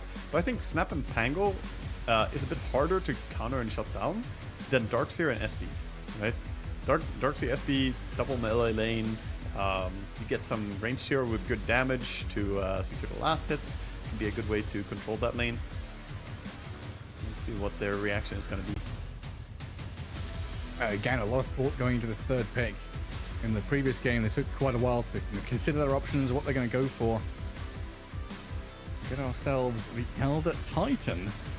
A hero that I've seen quite a few, again, just like off-lane players have been grabbing this up. I know Collapse have been playing it, a couple more have been taking it off-lane. Hasn't been a super popular hero in general recently, though. Yeah, I mean, win rate-wise, he has been doing really well, but I haven't seen him picked much. The popularity still isn't there, so we'll see what they can do with it. Definitely plays into the team fight even more, though, and it's a good counter combo hero. If anyone gets disrupted as well, he can just leave the Spirit on top of them, stomp them when they come out. And Troll comes in from PSG. That's a very good hero against Darkseer, by the way. If you get Aghanim Scepter, you can dispel the Iron Shells, you can dispel the Surge. It's pretty fantastic against him. And it's good against the Spirit Breaker, too. You can dispel the Bulldoze. So maybe not his first item necessarily, but once you hit that Aghanim Scepter, huge power spike. And it's like the perfect pick as well to go blind into matchups. You keep the Pango flex open, and you picked a Troll who is kind of difficult to counter, and like you say, has a good laning stage. And we see there, Darkseer, Shadow Demon, the same for Heroic, and Pango the same for Quest, as we're kind of hoping Pango's going to be off lane and not mid this time around, even though that flex does still exist. And just coming back quickly to the ET, The win rate in pubs looked pretty good there. Similar story to Winter Wyvern, another hero that was, I believe, untouched during the last tournament, like just completely ignored. But she's like 57% win rate in like Immortal pubs or something. Yeah, she's Wyvern very is good. popping off. Yeah, Wyvern +4 and +3 are both very good as well. But Wyvern was a lot more popular. It was played a lot more than ET. I feel like he's a little bit more under the radar kind of thing. But we'll see what they're gonna pick. It is an ET revealed before the carry from Heroic though. And usually we see ET as a response to high agi carry hero with big armor. Now you know you're gonna go against the ET, so you're not gonna pick some Morphling or whatever and just get destroyed by him. It's like the only times I've seen ET have been with this Zeus combo, I guess in the past year or so, where it's like ET Zeus, magic resist reduction, you know, someone buys a Veil on a Phoenix or whatever, you just blow people up. It is time to punish this mid Slardar. It is so time to punish this mid Slardar for PSG. They, you know, they have the last pick here, so they can be the ones to say, okay, let's swap lanes around a bit. You know, don't say the Pango mid with Pango Snapfire on the side lane. And blind Slardar pick here pretty much has to be mid, but then again, K1 could take the carry. Not really lovely to play Slardar into a troll though, carry to carry matchup. It's not the best place to be, so most likely it's gonna be mid. And what did you say, Huskar? Huskar destroys it, but question is as well what they want to run here. Whoa, did you see that? Did not see? What was this? So that Razor ban, maybe I'm tripping, but that Razor ban was a Bane, and then it switched to Razor very quickly. Really? What? Maybe I'm seeing. I saw a Bane icon get there. Get the instant replay on that one. I didn't see it, so yeah, I was just looking at Troll wielding his two axes. My eyes were distracted. Yeah, my eyes and brain going wild there. The Lifestealer out, Enigma ban, one more ban for Heroic. These are good covering bans, so Razor ban and Lifestealer ban are both serving the same purpose, is to protect the Troll, make sure that he can auto-attack. If Lifestealer infests you, you can't do anything, and if Razor links you, then, well, it doesn't matter if you auto-attack or not, because you have no damage. So, very good bans and, you know, disciplined bans to get here. Let's see what Heroic are gonna do. They have the ban into pick now. It's K1 a bad in time. That's what it is. Just bang it out. I'm curious what it's going to be. Very curious. Banning it in Enigma tells me that they're not going to play something that would deal with the Eidolons very well. Brewmaster now as well. Is it? Could it be? Is it Naga time? Does Naga do okay here? It's not super good. There's too much AoE, I think. Okay. She's a little bit bad, but they would have the slithering combo of two slithering heroes, but yeah. No, I don't like Naga in the current patch much at all, to be honest, and it's a little bit tricky into all these AoE heroes. It's like a few is fine, but this is a better illusion hero, basically the replacement for Naga in the current patch. You just pick CK. This is gonna be a very, very nasty lane too. The CK SD lane is definitely competitive against the Pango Snapfire if that's the off lane. Yeah, again, speed, displacement, all sorts of things here that cause havoc and chaos in team fights, and even just more minus armor. Yeah. Having this physical damage dealer alongside a Slardar and a Spirit Breaker feels very nice. Indeed. And finally they get some more lockdown as well. They can always throw like a stun onto the Troll, try and disengage him whenever he goes in, because they were a little bit low on ways to deal with Troll going in. Of course, the SD ulti is going to be fantastic for it, though. Yet again, another game where SD just looks so nice to me. Yeah, it's so good. What is a noob? Like, this is the thing. I feel like noob has like a very set in stone, group of heroes. I was thinking like Storm Spirit, Death Prophet, some kind of. Yeah. It's gonna be a Storm here. It's a good one, I think, because again, not the best heroes to catch a Storm, and this is more similar to what I wanted them to do in the previous game, right? You're going against a Slardar mid, pick some hero that can abuse his weak laning stage. He's only strong if you let him be. Slardar is very weak against stuff like, I don't know, Queen, Storm, Huskar, you know, ranged heroes who punish him. If you go for a melee hero, you usually get wrecked. Do a bit of punishing. That looks like noob trying to get into the flow state, get himself into that mid lane matchup. So what we're going to have, Ducalis and TA2000, ET Troll against a Spirit Breaker, Darkseer lane. I could see some fancy stuff going on there with the Iron Shells and the Charges. And I guess Storm Spirit mid, it's one of those difficulties, right? When you're against a Spirit Breaker, trying to pick your, Storm, Shadow Fiend, etc., pre-level 6, you could potentially struggle if you're just being run at non-stop. I think the important thing is just that you don't get denied too much in lane and that you get your level 6 by minute 6. If you get your level 6 so you have it for the power rune rotations, then you're all good. Because before then, very few people actually make swings to mid. Even Spirit Breakers quite rarely frequent the mid lane these days. So he just has to stay on top of his game. And the Slaughter really shouldn't be able to get too many denies against the Storm. So we'll see how they play it out. But yeah, Static Slide Storm is pretty nasty to laying against. He can send that Remnant up on you all the time. Definitely a lot of things to contend with. Yeah, looks like we have a little bit of change up from last game in some of the facets potentially here, as we currently have Heart of Battle locked in for Davai Lama on this Darkseer. It's a very, very strong facet. Overall, the one that is stronger. Quick Wit did work out last game and it was really fun to watch, but Heart of Battle is so good. You get movement speed for every hero you're nearby, allied or enemy. It's so good. Yeah, I mean, if you're just doing these 5v5 fights non-stop, like we saw in game 1. Perma-surged. Yeah, pretty much. Very speed. Just put your Surge on your Spirit Breaker non-stop. I guess your Look at his movement speed right now. Doesn't need it. Start of the game. He's running at 441. He was at 470 when he had his entire team nearby plus smoke. So he is rushing down mid lane. Slow down! He's Come already back there. here. At 110, he reached mid river. That has to be like some speed record here, unless you're Puck.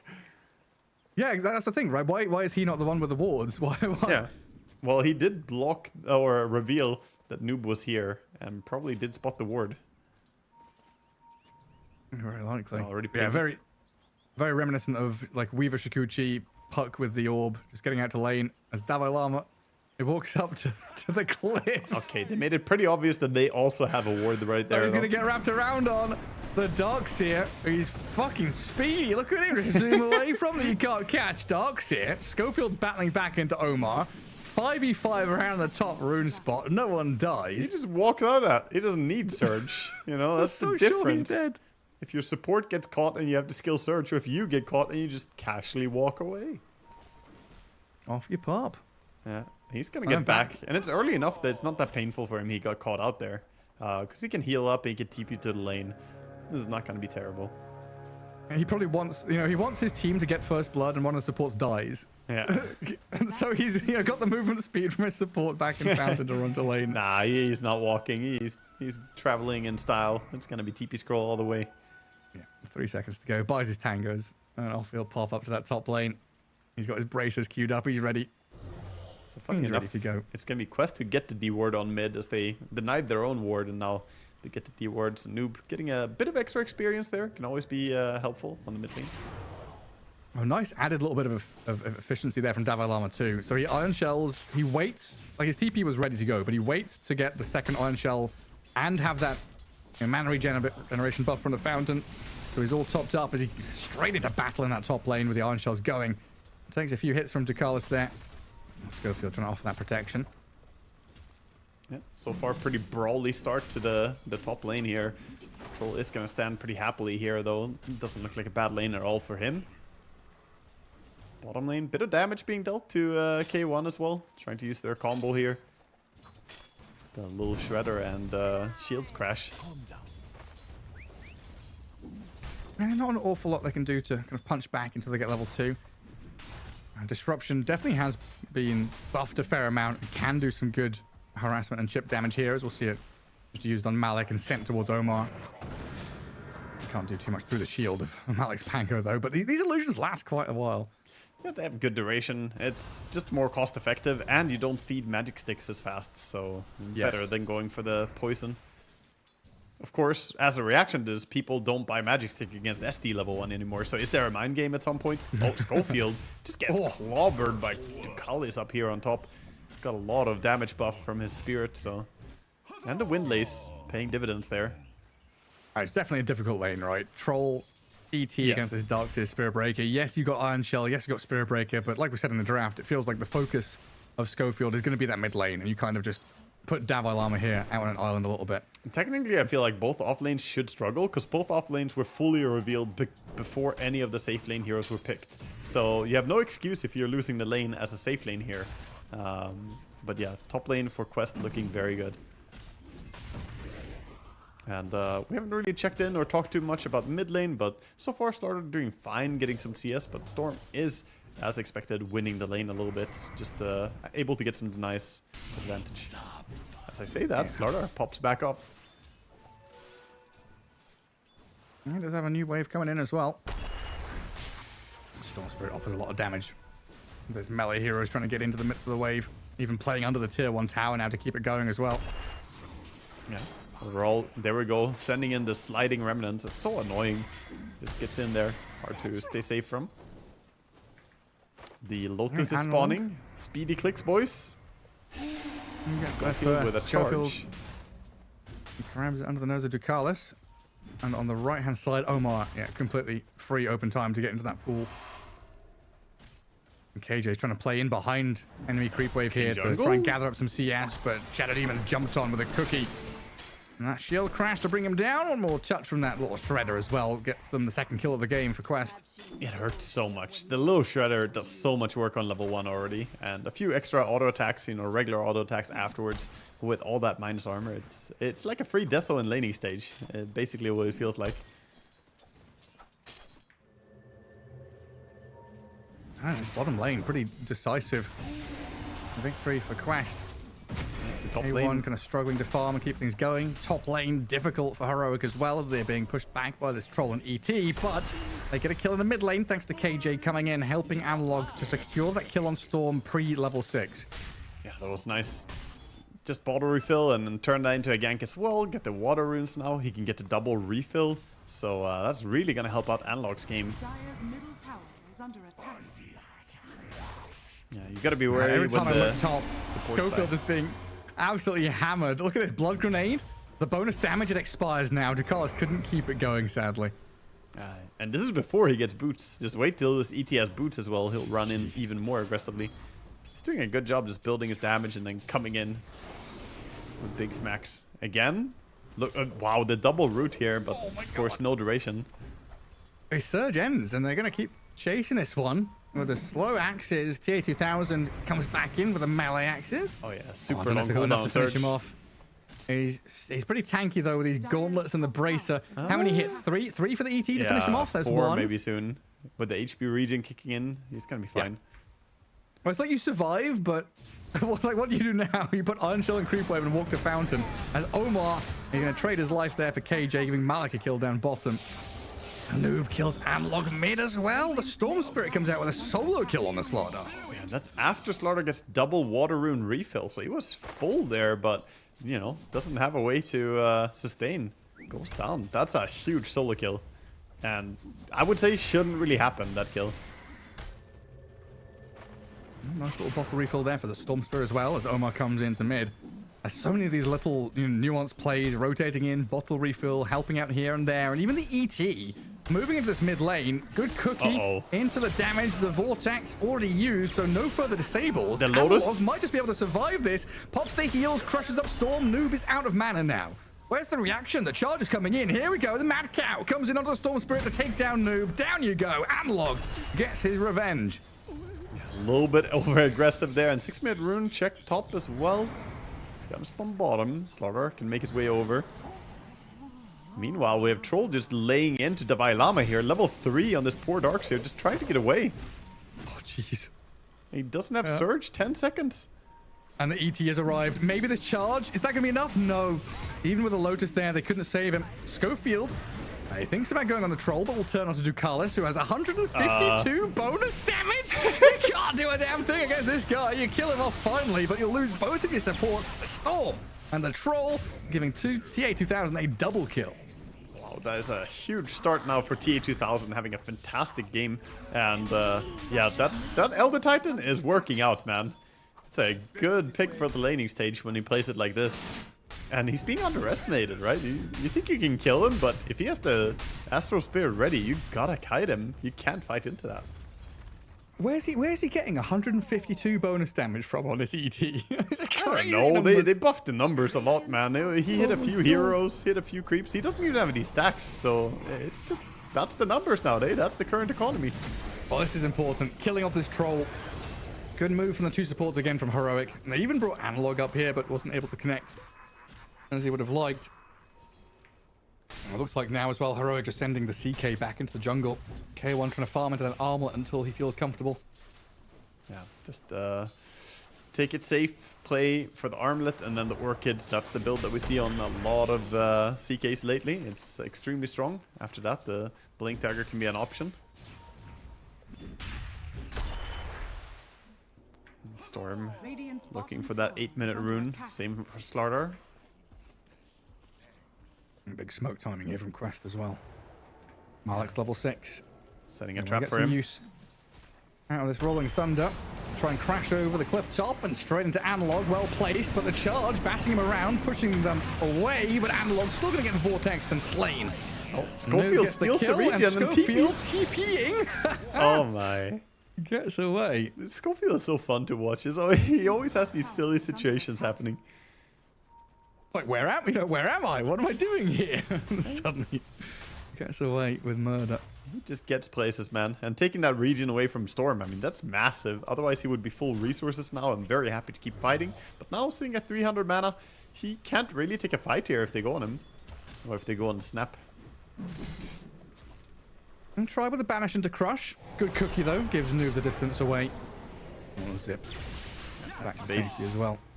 I mean, just looking at the net worth difference, though, this is starting to become problematic for Heroic. Quest have a 2k lead overall, which doesn't seem that drastic. But when you look at the Troll, Storm, Pango, top 3, and then you look at the CK and the Slardar, and then the Darks here, it's 2,600 for Dalai Lama. A Bounty Rune will help, yeah? Yeah, it helps, but it's a lot about timings, right? The timings that you're going to hit. This Troll is looking like he's going to hit a very, very nice timing for his Battle Fury overall. He already has the Broadsword, he has the Cornucopia, so it just needs the Claymore and the Recipe. Gonna be a very fast Battle Fury, and that's really good for fighting into the CK as well. Cleave from the Troll, hard to keep your illusions alive then. Yeah, not just a farming item. Definitely can help out. And this is a CK who's trying to play from behind as well. And when the arm's done, K1 can get involved, but for now it's a wait for Analog's Blink, wait for the CK armlet. Not sure you can make any active moves yourself because this Darkseer, I guess, is going to fall back on farming some stacks now. Yep. Large camp all built up for him. Heroic are again being diligent about their stacks. King Jungle doesn't have the nickname for nothing.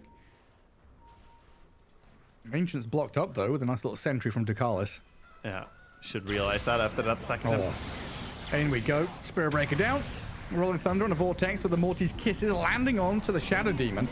Forced to self-disrupt, but with that Rolling Thunder connecting on the KJ, they get Nuba double kill. I always get so confused when I see the Snapfire Kisses with that cosmetic, man. No matter how many times I've seen it, it's still weird to me. It looks exactly like that Ice Ancient Shaman, whatever. You know, the guy with the tower damage? Yeah. Frostbolt, whatever. The Ice Fire Bomb. That's the one. Yeah. Yeah, a little bit stronger than the Ice Fire Bomb, but he wishes he could do this. If only. New animation. The Jungle Bites Back version 2. Jeez. Yeah, looks like they're just gonna work towards this Blink Dagger on the Slardar right now, as they're a little bit on the back foot here.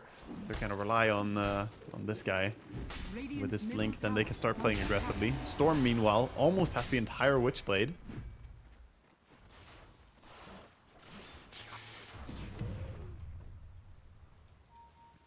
And looks like we're gonna have a double Blink timing, because Pango is going for a Blink first item. So we're gonna have a Blink from the Slardar on the side of Heroic, but a Blink from the Pango might also mean that they're aggressive. So this should be fun. Next few minutes here will be pretty decisive. See who gets the most out of this big investment.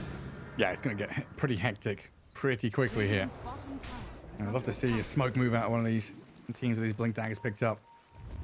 Yeah, Malik, I'm not sure if he showed it on that Radiant lane ward down bottom. He did get pretty close to the vision there, and I think Yeah, he must have been in vision. He was right next to his tower. I think so. If they were looking, they would have seen it. Yeah. I think they definitely know that it's coming. Jump on. Into mid. Storm Spirit. Chain stunned into Oblivion. They've tried with the Rolling Thunder to save him up with the ET Stomp as well. Little Shredder going to work, but the Banish is there. Shadow Demon saves the Spirit Breaker as K1 and Dalai Lama go diving into the tier 1 to kill off the Snapfire. Well, there's your answer. Blink reveal for the Slardar. Just a little better, a little faster. Yeah, slightly quicker with that. And also, they brought everybody. They didn't pull any punches here. They brought in the CK as well, so they could just overrun. And as a result, they get the tower. And yeah, that was also Pango using his ulti, so now he's on cooldown and can't really go fight. Meanwhile, the Blink Slardar, he doesn't have a downtime. He can keep looking for these engagements. Yeah, go next. Who's the next target? Going bottom. Target. It's target Pango acquired. He's blinked away this time. Stay safe. I was thinking about TPing a couple of people down there. It looks like they cancel one, and Snapfire's going to join the Pango to kill off some Ancients. Meanwhile, Troll is being forgotten, as we see a little bit of a recap here, that Pango was so close to saving his Storm, but just not quite in time. Damage is enough. And then it's just panic mode here, as we see a ZK coming in, just making sure they get more from that pickoff. It's Troll ignored and free farming, but it's also Darkseer doing the same thing, right? And yeah. I don't know, Darkseer from the offlane has always felt like quite a greedy offlaner. Needs a fair bit of time to get his auras up and then into that kind of scaling with maybe Blink Initiation. What are we looking for here for Dalai Lama after like Greaves? I think he's probably right in just going Yule Scepter, try and control the Troll Warlord from running at people, and maybe set up combos as well. And could also work to protect himself. You see a jump from the Storm picking off the Spirit Breaker, who's just trying to leech some experience, you know, want to keep the tower alive ideally, but gets a little bit too out of position here. Currently has an energy booster queued up on the Spirit Breaker. Is that your next item? Are you going for protection build? Yeah, like you going for a what? No, I'm thinking, is he going Pavis, like Solar Crest build then? I suppose. But yeah, I guess. It could be that, but it's not what we usually see. Usually it's just, you know, straight into the Shadow Blades, no matter what position you are. Yeah, I mean, is there no argument for a Lotus Orb this game, right? There's like there's no single target. There's Vortex from Not Storm. much. Yeah, not much. Not really a great game. I mean, I think he could buy a lot of items. The first item, Energy Booster after Face Boots, is sure, he does use his mana pool quite easily. I'll agree to that. It's a choice. Solar Crest is also a very, very good item. Still a very powerful item in any game. They have the CK Orchid, by the way, so they're moving towards tier 1 tower top.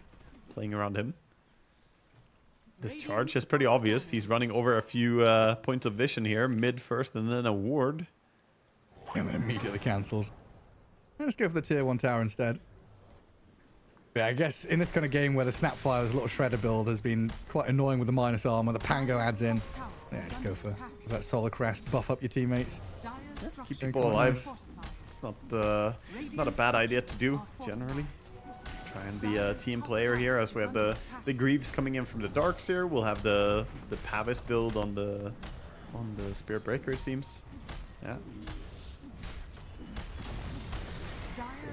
Oh, he has it already complete, so he had some bits and bobs in his career then. Yeah, I guess so. Roshan time. Heroic straight in there, and no real move from Quest. They're all down farming bottom jungle, pushing into mid tier 1, which will be claimed for the catapult. This is going to be a freebie Aegis, though, for a team that's felt behind the first 15 minutes. Now starting to hit their stride alongside this Chaos Knight. And man, Chaos Knight, when he hits this timing, Armlet Orchid, no one's safe on the map. This guy can just solo kill anybody. Yeah, he becomes a real threat. And, you know, he has a lot of avenues here he could go into. The BKB next. He's going to go Manta, it seems, like his next item. And from there on, you know, I'm a big fan of the Blink, but you can just tank up as well and go for the Heart. I would like to see him try and extend his advantage, though, even more. But K1, he's a greedy player. He's going to play pretty farm heavy, and we'll hopefully see him join in for the fights as well. Yeah, if someone comes to try and steal his Ancients or something, there'll be a fight around the farm. I mean, you know, the Orchid isn't too bad of a farming item. It's 40 attack speed, it gives you nice regen, and if someone ganks you, you can silence them first. So even if you're not looking to be hyper aggressive, it's pretty good just for farming away like he's doing now. Oh, pops the Phantasm. Phantasmagoria. Yeah, see what timings we have on the game right now. We've got a Ghost Scepter on the SD, so he can keep himself alive a little bit. The Slaughter is going for an Aghanim Scepter. Of course, has the Aegis from the Roche.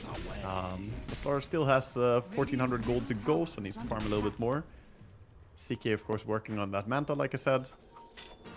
I've only just noticed that. Yeah, I like the countdown timer of the Aegis there. The Aegis power play before Heroic. Yeah, it is. I mean, sometimes the power play is just a farm, but you know, then you farm it with power.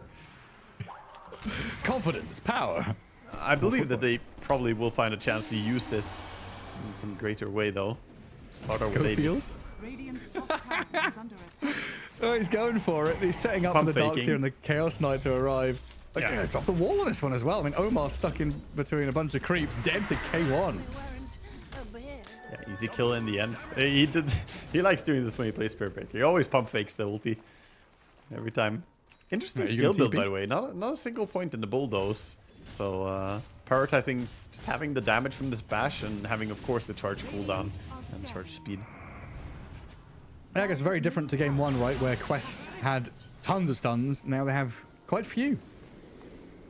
Not necessarily needing the status resistance out of that bulldoze. Yeah, it's also less mana wasteful, right? This is the build that makes more sense from a support perspective. You don't have that much resources.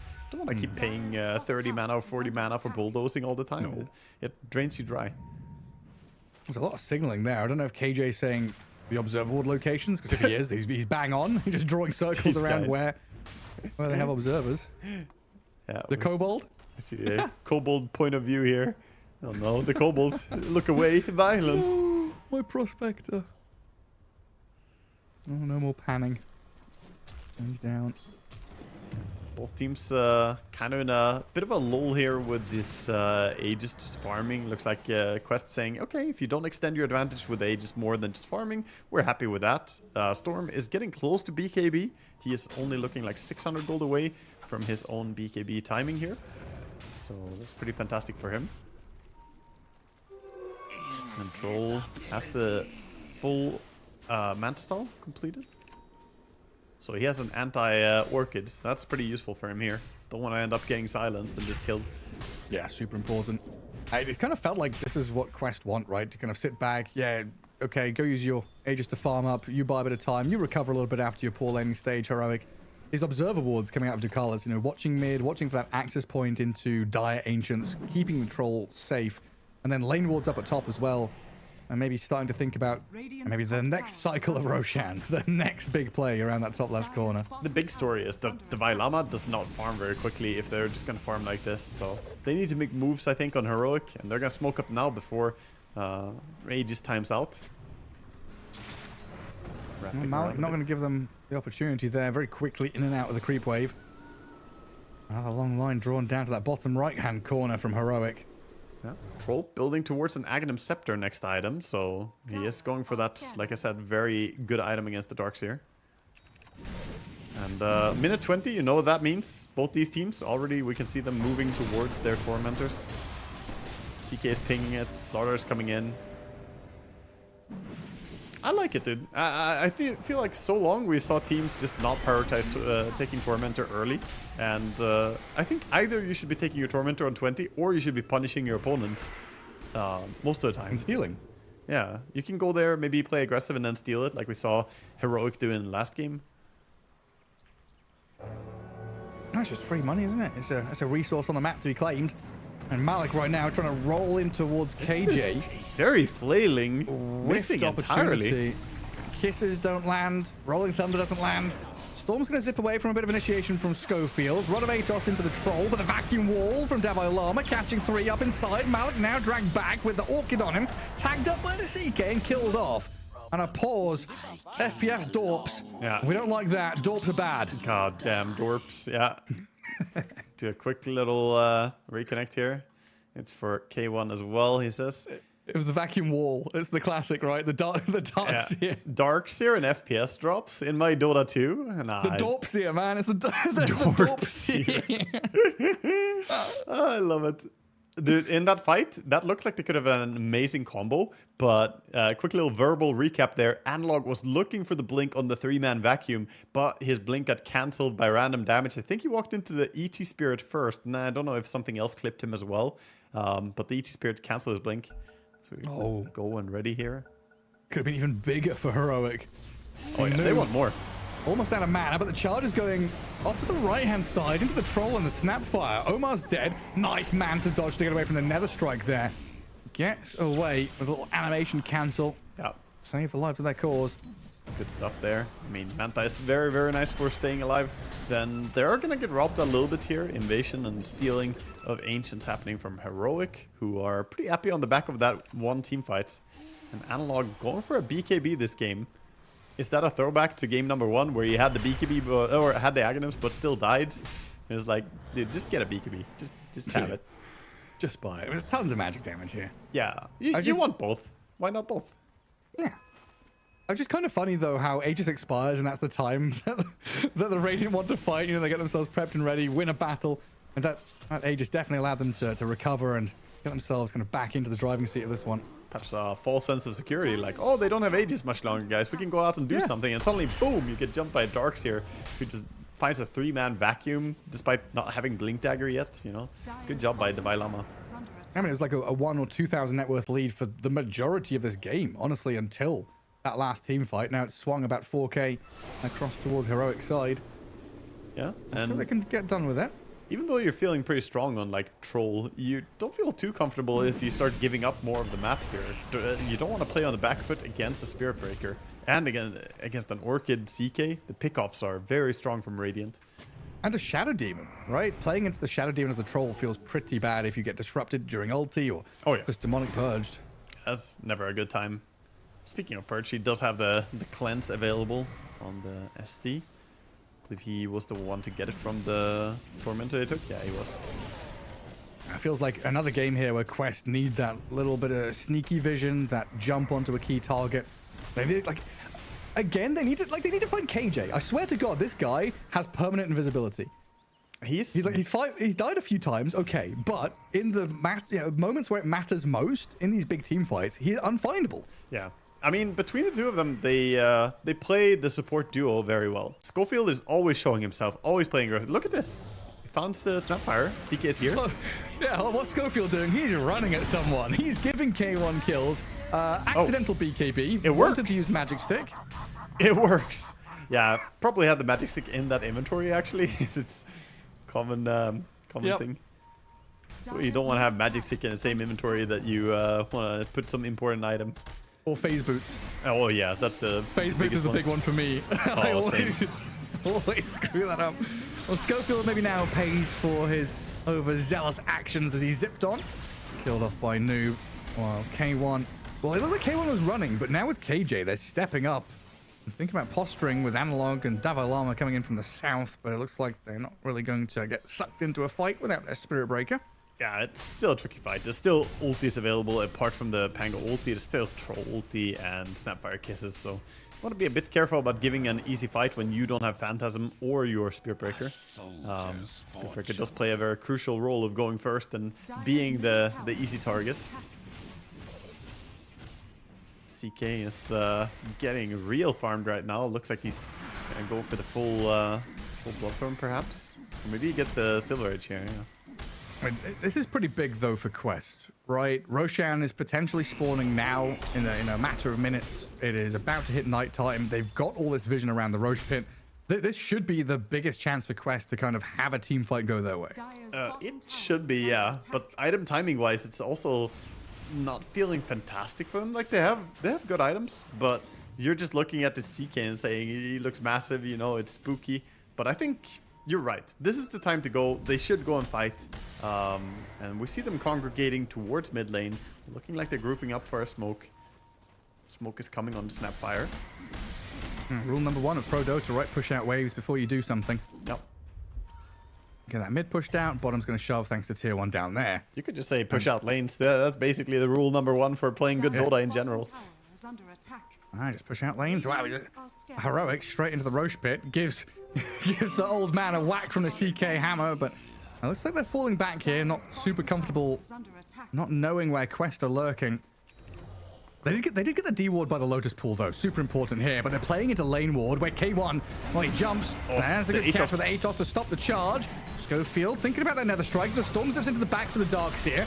Noob toying with them there, and they'll turn onto the Spirit Breaker now to shred through him, but look at the CK. K1 destroys Omar. Buybacks coming out from both sides as the Storm is still trying to contend with Davai Lama. We need this big vacuum wall onto multiple heroes. He's going to drop it on the Troll, and that's decent enough. Vacuum onto Troll. 3 as well. Analog can't rejoin, though. Trying to poke at Noob here on the right-hand side as Davai Lama gets destroyed. Little Shredder plus the damage of the Troll take him down, but TA2000 has no battle traps. He's got no Manta style, but it looks like Heroic not wanting to play with them anymore. KJ left stranded, double kill for Noob, and Quest, with that bit of vision, with that bit of hiding in the trees, get the team fight they needed. Man, that was a really impressive fight taking there. I like the little jumps that Noob did from the side, just jumping in, being disruptive, not full committing on the Storm because he knew the fight was dangerous, and that way he could keep his BKB alive for a little bit longer. And also the quick reaction from the Atos on Omar there, stopping the Spirit Breaker initiation, putting Heroic in a pretty awkward spot.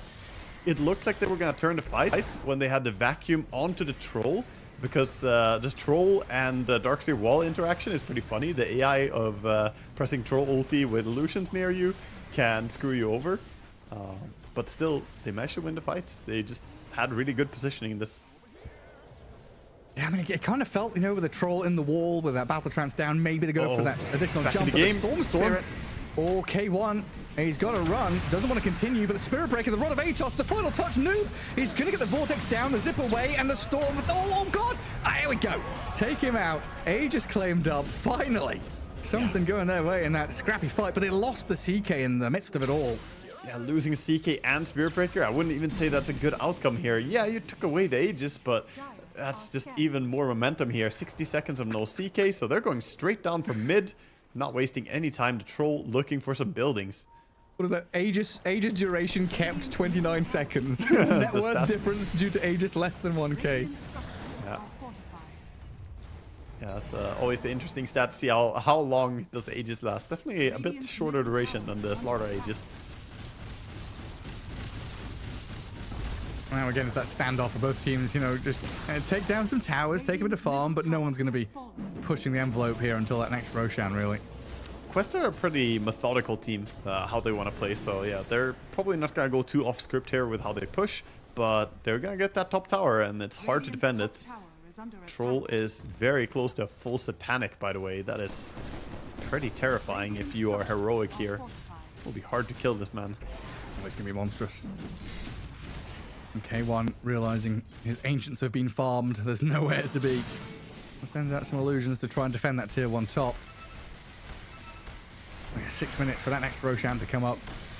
Where does that leave us? It's a minute until daytime. We're gonna have nighttime Roshan, and it's gonna come back to day. Yeah, looks like it's. I mean, it's gonna be a long time for the Roche, so they're gonna have to fight without any Aegis for quite a while here. Both teams gotta be competitive.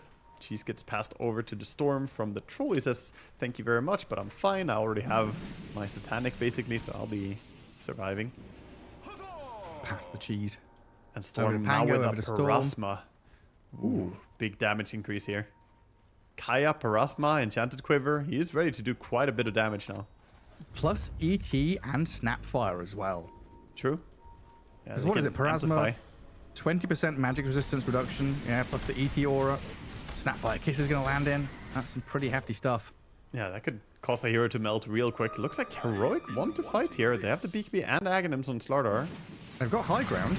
Smoke got They've revealed got the though. Staircases. Lost his smoke, so kind of awkward for him. Amplify damage Troll, my man. The kisses. The move in. Storm Spirit straight into the back onto this Darkseer, and he's being blown up. Davai Lama's dead. A deep zip from Noob as well, going for the bonus kill. The Spirit Breaker's a pretty tanky fella, but the Rolling Thunder. Malik and Noob have got to give this one up. But it means that high ground's being broken. It's going to go straight in for the kill now as TA2000 opens up on them. CK going. Trying with K1. BKB's up. Illusion's deal with TA2000s. A vacuum, yes, is there with the wall. The crush Analog with K1. They've got the kill of Omar, but they've lost the Darkseer now. The dieback out of Davai Lama. The vacuum wall not paying off. And TA2000 just opens up on your buildings now. Yeah, bit of damage there from that Shadow Demon 5 stack on him though, so he realized, oh, I probably better go and heal up with my Satanic. Gonna go into jungle, get his HP back up real quick here. But that's 54 seconds still of no darks here. They could look to go for more. I mean, Noob is pretty healthy here. Full mana pool, ready to go at the drop of a hat. No Rolling Thunder for 20 seconds, but it's just going to be putting this troll up on the high ground to take down the ranged racks. No? Back up? Safe? Okay. Gonna play it safe. It's a little bit risky to take the fight still. They don't have Aegis, and ultimately, why take more risks? They already got a lot. So, gonna back up and keep building this advantage a little bit more. Tormentor is up for Radiant here. Or is it for Radiant? Dire. Sitting around. I get the kill quickly. Nice little ward here, though. It's going to CK1. They've got to grab on this CK. Rolling Thunder in. Chain stunned and dead for 70 seconds. He's got no buyback. Oh my god, that pick now up. being pummeled down. They banished the Storm, but T2000's Troll on his tail. Roast beef for dinner here as Quest destroy the Spirit Breaker, and they're opening up on another set of Tier 3 and Barracks. At least once they kill the Tier 2 tower, that is. I mean, did a great job of just picking better heroes against the Slardar, by the way, in this game. This is so hard. Look at Slardar's game. He tries to fight something, he can't really go on the Storm. He can't man-fight against the Troll ever. This is very, very rough. I just see him creating puddles and then running around. He never gets to auto-attack anything. The best one to fight is like Pango, but it's not that easy. He even has the craggy coat on Pango, so he has a billion armor. God, you're right, yeah. Very difficult to bring down. Paladin of Sword, Satanic on Tier 2000's Troll. Enchanted Quiver Storm. He's just not dying. He is huge. And this is where I really would have liked that Blink CK, you know, a bit more aggressive play. It feels like he had all the farm in the world this game, but what happened of it, you know? What became of it? It feels like he just isn't able to exert his dominance here. Yeah, that one dominant moment from Quest as well. Around that Roshan with a bit of vision. That's all they needed. And Noob with a poking and prodding. Open up the Trolls game, get him to unload his damage. The drum very boots. good for Quest here in game 2. I like the drum boots on Ducalis, by the way, in this game. When you're playing against an ST, you can always, you know, try and keep your team ready, keep them in position. Where are we now? 2 minutes till fast spawn. A bit of respite here. Wow. Malik even buys another a bit of armor here. He gets the full Shivas along with the craggy coat, so he is sitting at a passive 47 armor. So good luck physically killing him quickly here. It's going to be hard to get him before his supports can save him. And that's before the Greaves Guardian aura kicks in or anything like that. Before he, yeah, or craggy coat activates for plus 12. Or shield crash barrier. Yeah, I mean, he's got like 6,000 HP or that, more even. High ground held by Heroic, but they have been scanned. And what's vision like here? A couple of lane wards from Quest, so they don't see up the high ground on the staircases until that ET Spirit maybe comes in. Gives a touch of vision. Phantasm was used. And he used everything here to kill off some illusions on mid, so seeing that, they could just say, okay, no Phantasm, we can go for something. It looks like they just want to play towards Roche. It couldn't be up just yet. First spawn is still 40 seconds away. Feels like forever because they lost the edges so early, right? It messes with your internal clock. Yeah, you no longer have that kind of normal ebb and flow of like, you know, team is ahead with Aegis. They've got a hero that can go break towers. And it's very much a sit and wait kind of scenario. And Quest still going to bring down that last outer tower, so bottom rack's now open for them. Sending in some illusions. The Lincoln Sphere on Troll as well, so going full safety here with the itemization. I like that he's not going full damage build like on Troll, falling into a trap of, oh, I need to hit really hard. You hit really hard just by having Battle Fury. As long as you are continuously auto-attacking as a Troll with Battle Fury, that is already going to be fine.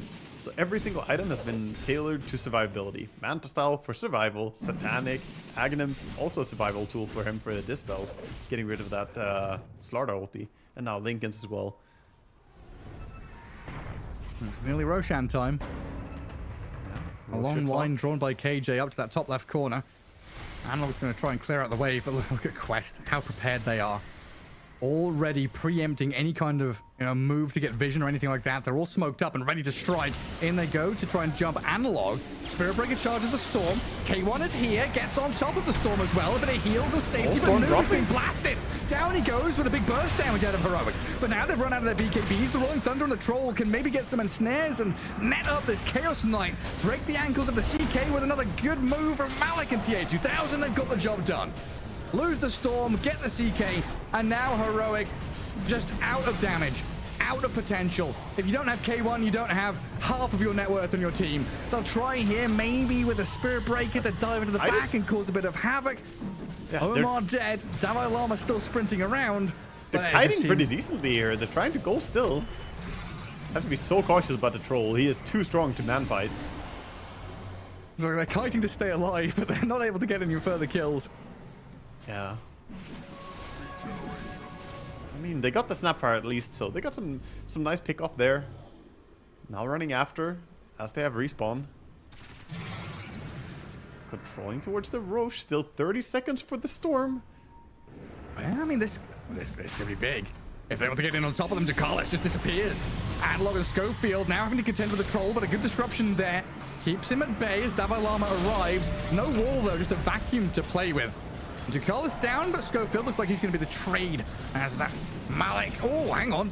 In we go with a vacuum drag back. Stops any kind of Rolling Thunder play. Now it'll come out onto Analog, though. And TA2000, the axis is slowed down. The ulti from SD. The crash comes in, stops the TP. Analog caught up in the little shredder. The Gleipnir forces the BKB. The Slaughter is trying to slip away on a sliver of HP. He's still alive. Analog, he can blink away. He's out of there safe and sound. They're toying with death.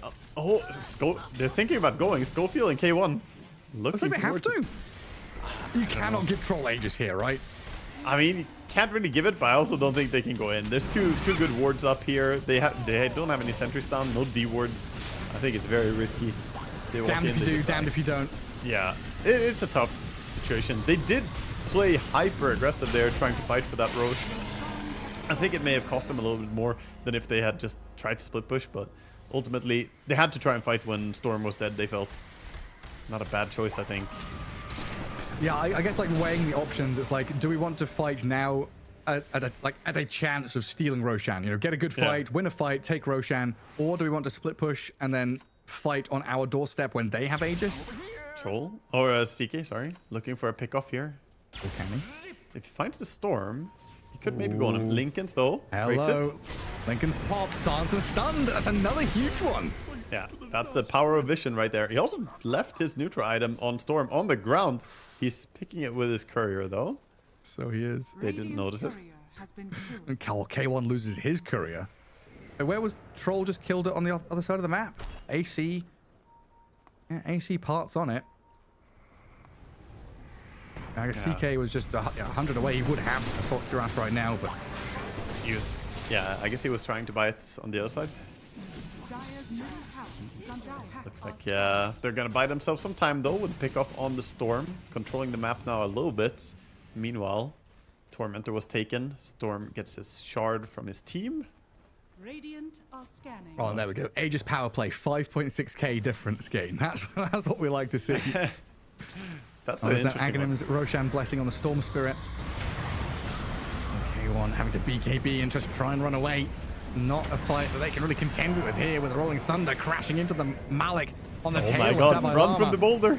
And it's so challenging. The Slardar trying to make space for himself. Spirit Breaker charging in across onto Ducalis.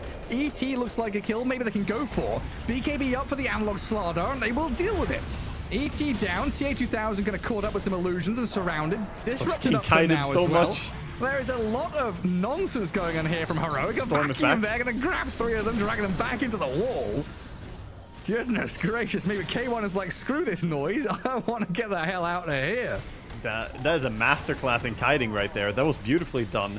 Like, Analog with his play, not only running away from people, but also recognizing he could jump onto the low ground, further kiting the Troll, but also finding the Snapfire on that low ground and going on her. Beautiful play, honestly. Really, really good stuff. Because they're fighting at such a deficit right now. They're so far behind in items and lead in general. Aegis? Yeah. Aegis as well. Like, just handling these fights way, way better. almost makes you feel bad. Like if they were playing this cleanly before they were in this bad of a spot, it would have maybe looked better for them. But now, of course, they're trying to hold on in this game. Pulling out all the stops and doing so. Like this feasibly could have been over 10 minutes ago, but Heroic really fighting back. Noob now, it looks like Storm has realized he needs this cheese in his inventory. You know, he's been caught out a couple of times with silences and stuns. Yeah. Has Lincolns, has cheese, has BKB. Surely this time he's not going to get caught out and die. He needs his real insta reactions when the Lincolns breaks. Like he needs to be so ready to press that BKB. Because you have a CK with Shadow Blade running around looking to pull you with Lincoln's Break and then quickly Bloodthorn silence you. So the moment that happens, he has to BKB. He's got to. They're trying to get it on this bottom tier 3 right push. Now. Analog. He jumps in, hops out, puts some puddles on the floor. And TA2000 breaks high ground. Getting stunned up a little bit here, but pops the Manta now as Noob goes on towards Schofield, who has a BKB on the Spirit Breaker. Kisses and Thunder landing in the back line, zoning out Davai Lama as Malik will roll back towards the rest of his squad. And it's retreat time now, though, because look at K1. He's running forward, pops his own Manta Styles. Gleipnir's not going to hit him, though. Gets into Invis just in time away from that sentry. But look at this. Davai Lama, here we go. The vacuum, the charge. 3 of them caught up, 4 in the wall. Schofield with K1. Phantasm there to go. Troll is strong, though. In the back, Analog trying to fight back into the Troll. Gets into the puddle and away he goes. Storm Spirit, always been bashed up and stunned, but he still has the cheese. They'll lose Schofield and Analog's down. 90 seconds without your Slardar and your Spirit Breaker now. That Troll just too hard to fight. They try as they may to kite, but they keep the fight close around the Troll here on the side of quests, making it very hard. Now it's just the CK Darks here and the SD here. Missing their mid, missing their pos 4. Not easy to defend the last racks. There's no way to do it here. Troll is gonna get that one. Yeah. Absolutely no chance. 20 seconds on the Aegis. But you just know his team is ready to protect him as well if you try and burst him through that Aegis when it times out. Stack up all the poisons you want. Very challenging to break past this TA2000 Troll Warlord now. The Phantasm just immediately gone. Vacuum. No follow through. It's just a jump from Davai Lama to try and buy some time and protect the tier 4s, but K1 asked Invis to run away. Crashed upon again, dusted up and spotted. They see him. Chaos Knight, he is gone. Dead with no buyback. And that's got to be it now. Yeah, I think they've finally done it. The 3 of them are going to try and muster a defense here, but against a 5-man quest, looking poised here to take game number 2. There's no way to stop them.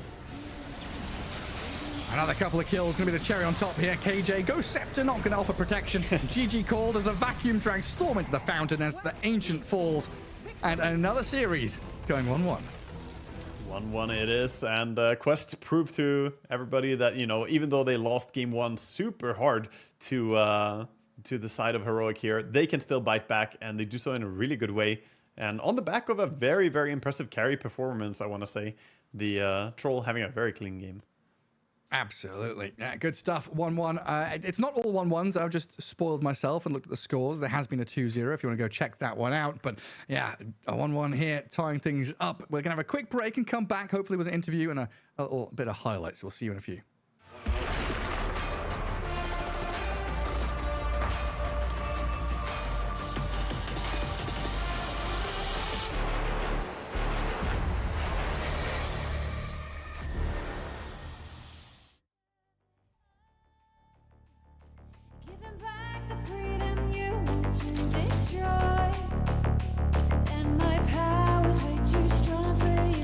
Try, 'cause you can dominate.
Welcome back, folks, as we round out our second series of the day. Another 1-1, as we love to see all these teams going very close, toe-to-toe in the action.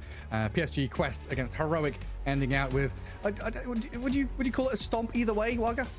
I would probably say so. Yeah, I think both games was mainly just draft things, really just showing themselves and highlighting themselves in how the games played out, though. I think game 2 was a hard draft to play against the Troll with the CK is not a good matchup. And again, the Slardar mid against the Storm allows Storm to get a good game as well. And I want to say, highlight for me of the game, Ducalis, he was clapping people with that Elder Titan. We talked a little bit about how, this hero is pretty good win rate, but not too many people are playing him. But Ducalis, he just showed us he knows exactly the ins and outs of that hero.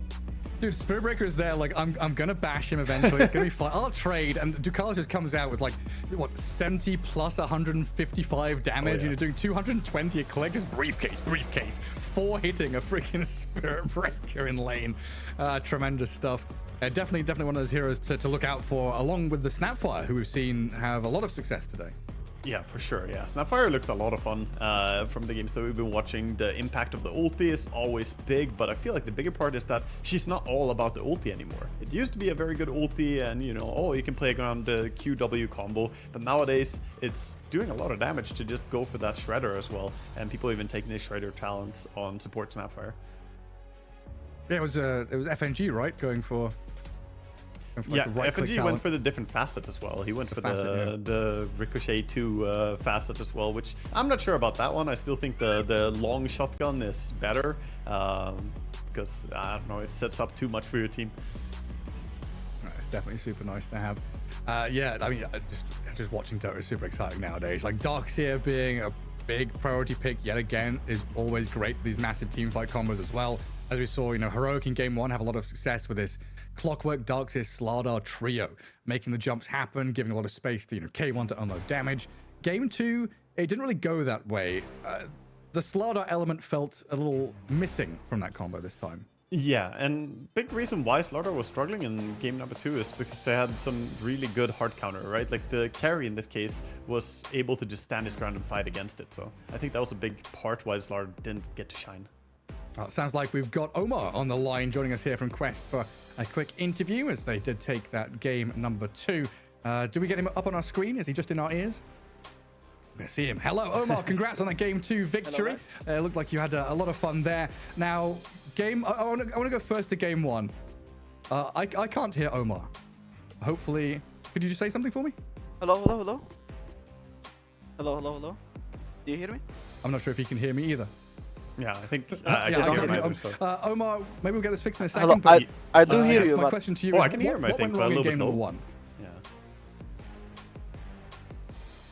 They can't I think he can hear us, but I can't hear him. Yeah, you did great in game 2 there, Omar. I really liked your performance, but yeah, I think he's hearing us, but hopefully we get his audio. Can you hear him, Waga? Could you hear him? No, he's not there. No, but I can feel the happiness there after taking game 2. You could see it. You felt good about not ending that game at an 0-2.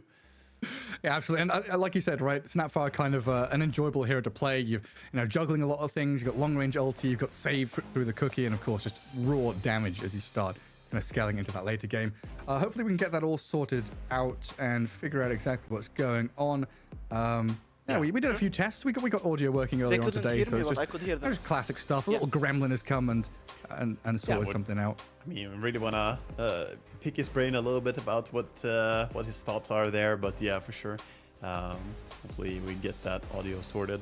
But he played a great series, I think. Even in the game that they lost, I was really impressed with his quick reactions on my end. I can see why they picked the hero, because a lot of times when he got jumped, he got out that quick stun before he actually got killed or picked off. So I don't know. It's cool to see, even on LAN, people having the sharp reactions. A lot of times it's easier to do those things in the comfort of your own home, but pro players got to be ready anywhere.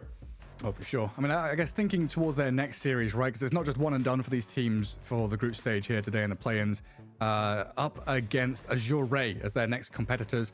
And spoiler alert, that's it. Yeah, take your headphones off. There we go. Azure Ray did lose to Aurora 2-0. So that was our first 2-0 of the play-in so far. So maybe a bit of, momentum back and forth there.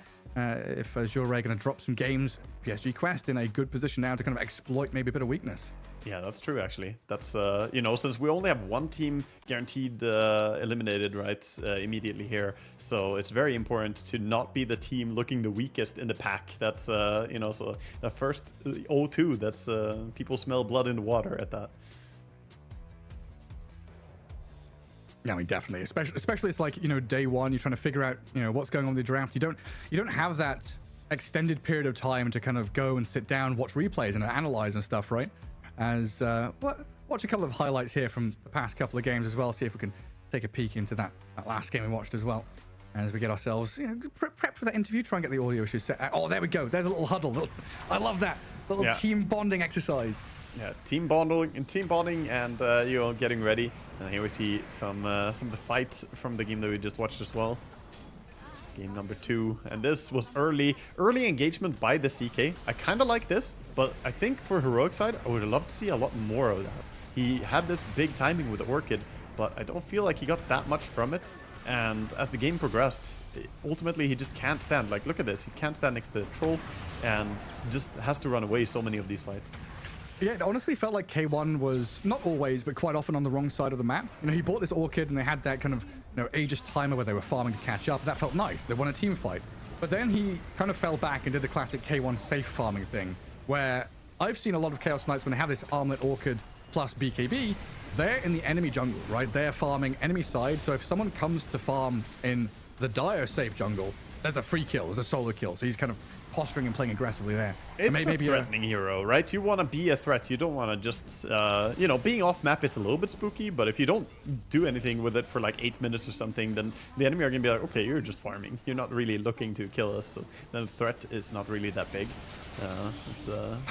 Dagon bought by Darkseer at the end. I didn't even notice. I heard the Dagon sound. I didn't see who used it there, but yeah, a little bit of Dagon coming in there at the very end. Yeah, I checked the Pango and I checked the Storm. I was like, there's no Dagon here, but it was just a defensive, you know, Dagon last action. Oh, I didn't see that at the end as well. The GG Amigos. You know, we had Davai Lama speaking Arabic in the all chat at the start. And then, of course, the reply there from Omar and the rest of the quest. Yeah, good sports. Good sports. It's nice to see the teams kind of, you know, hitting each other with a little bit of friendly all chat. Nice to see some smiles as well. Like, you know, again, that game 1, the Pango for Noob, didn't feel too comfortable on it, didn't look particularly good. Massive smiles at the end. You know, playing a Storm Spirit in that kind of game where there are no real stuns. As we're going to take a look at the schedule for the rest of the day here. Of course, we've had our two-game series, 2 best-of-2s, whatever you want to call them. That's up to you. But we do have 2 more here on the B stream. What is it? 8 games per stream. There's 3 or 4 streams. So infinite Dota 2. And coming up next is going to be Blacklist International against G2IG. Yeah, that's going to be an exciting one, and see if we can have some shakeup in Group A, because currently it's all 0-1-0. Everybody drew against everybody in Group A. So this matchup, you know, there's a chance for either of these teams to make themselves the first ones to grab a win here. Yeah, and a bit of kind of Southeast Asian pride on the line as well, potentially, right? Nothing to say, JT, X-Nova, all Malaysian players going up against another C team. Blacklist International, primarily all Filipino players, and of course they've got Dubu as their coach. As that does wrap up our second series of the day. I'm not sure if we'll have an interview come up. We'll try and sort things out and get back to you, but either way, more Dota to be played, and we'll see you all next time.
just anyone.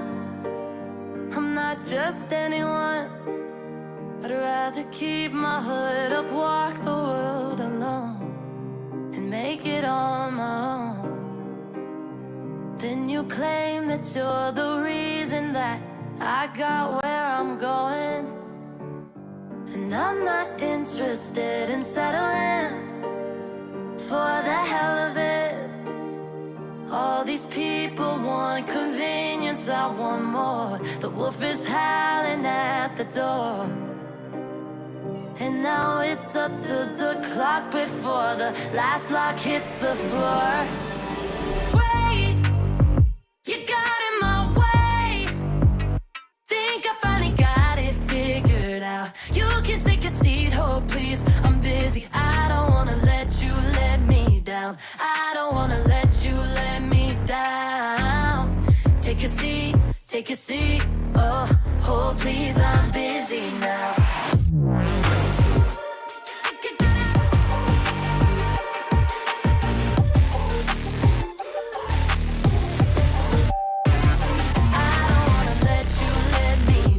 I don't wanna let you let me down.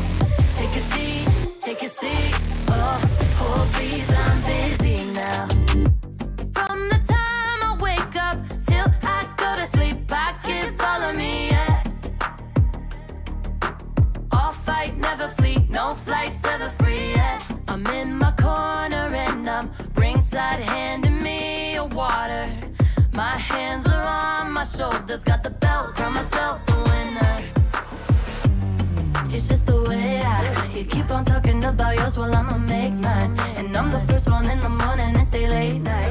And you can get your tickets, watch me from the sidelines. Cause you're not even in the competition. Why should I listen to someone without a vision who has no backbone and isn't here for me at all? Yeah, they just praying and waiting on the downfall. You can get comfortable where you are. Wait, you got in my way. Think I finally got it figured out. You can take a seat, hold please. I'm busy. I don't wanna let you let me down. I don't wanna let you let me down. Take a seat, take a seat. Oh, hold please, I'm busy now. Hold please, I'm busy now. Hold please, I'm busy. I don't wanna let you let me down.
Honor 200 series, the best portrait phone AI empowered. Studio level, AI portrait camera, 3 hardcore portrait modes. Color, vibrant and classic to capture portraits that truly stand out. AI empowered magic portal. Snapdragon 8S Gen 3 AI chipset. 5,200 milliampere per hours silicon carbon battery, 100 watt, Honor Supercharge. This is Honor 200 series.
Welcome back, everyone, to the Riyadh Masters at the Esports World Cup.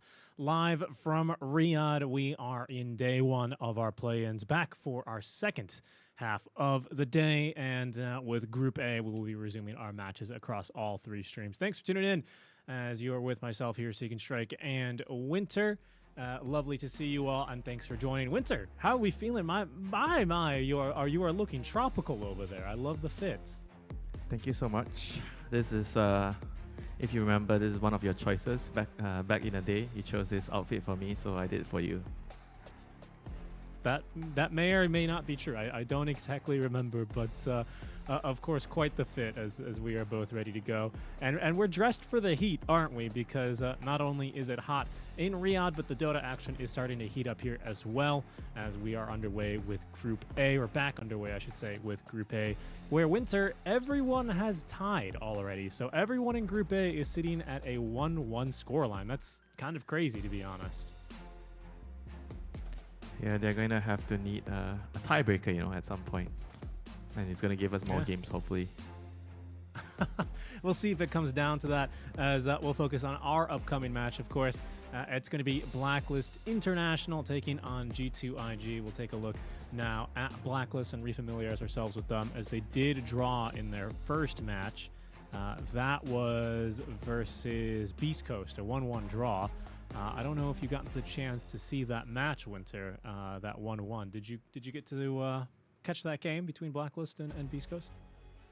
Oh, hold on, actually, for a second, Winter. We are actually first going to catch up and take a look at the boys from Blacklist.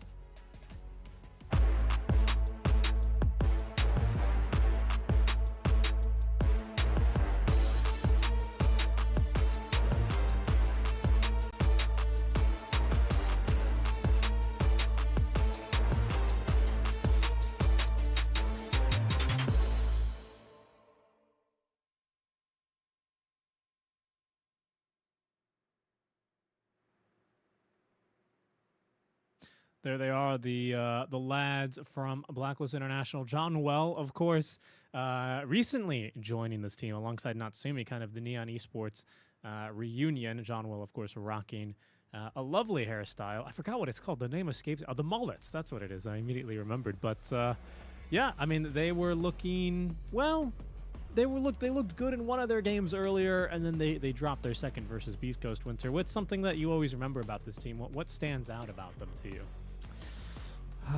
They are a very snowball heavy team. I think they need like a really, really good start to get everyone going, and it feels like whenever things get hard for them, they kind of struggle to find solutions. You know, if the early game doesn't go well, they don't really get good solutions to deal with what the opponent has. Well, speaking of their opponents, let's go ahead and get caught up with their opponents now, G2IG.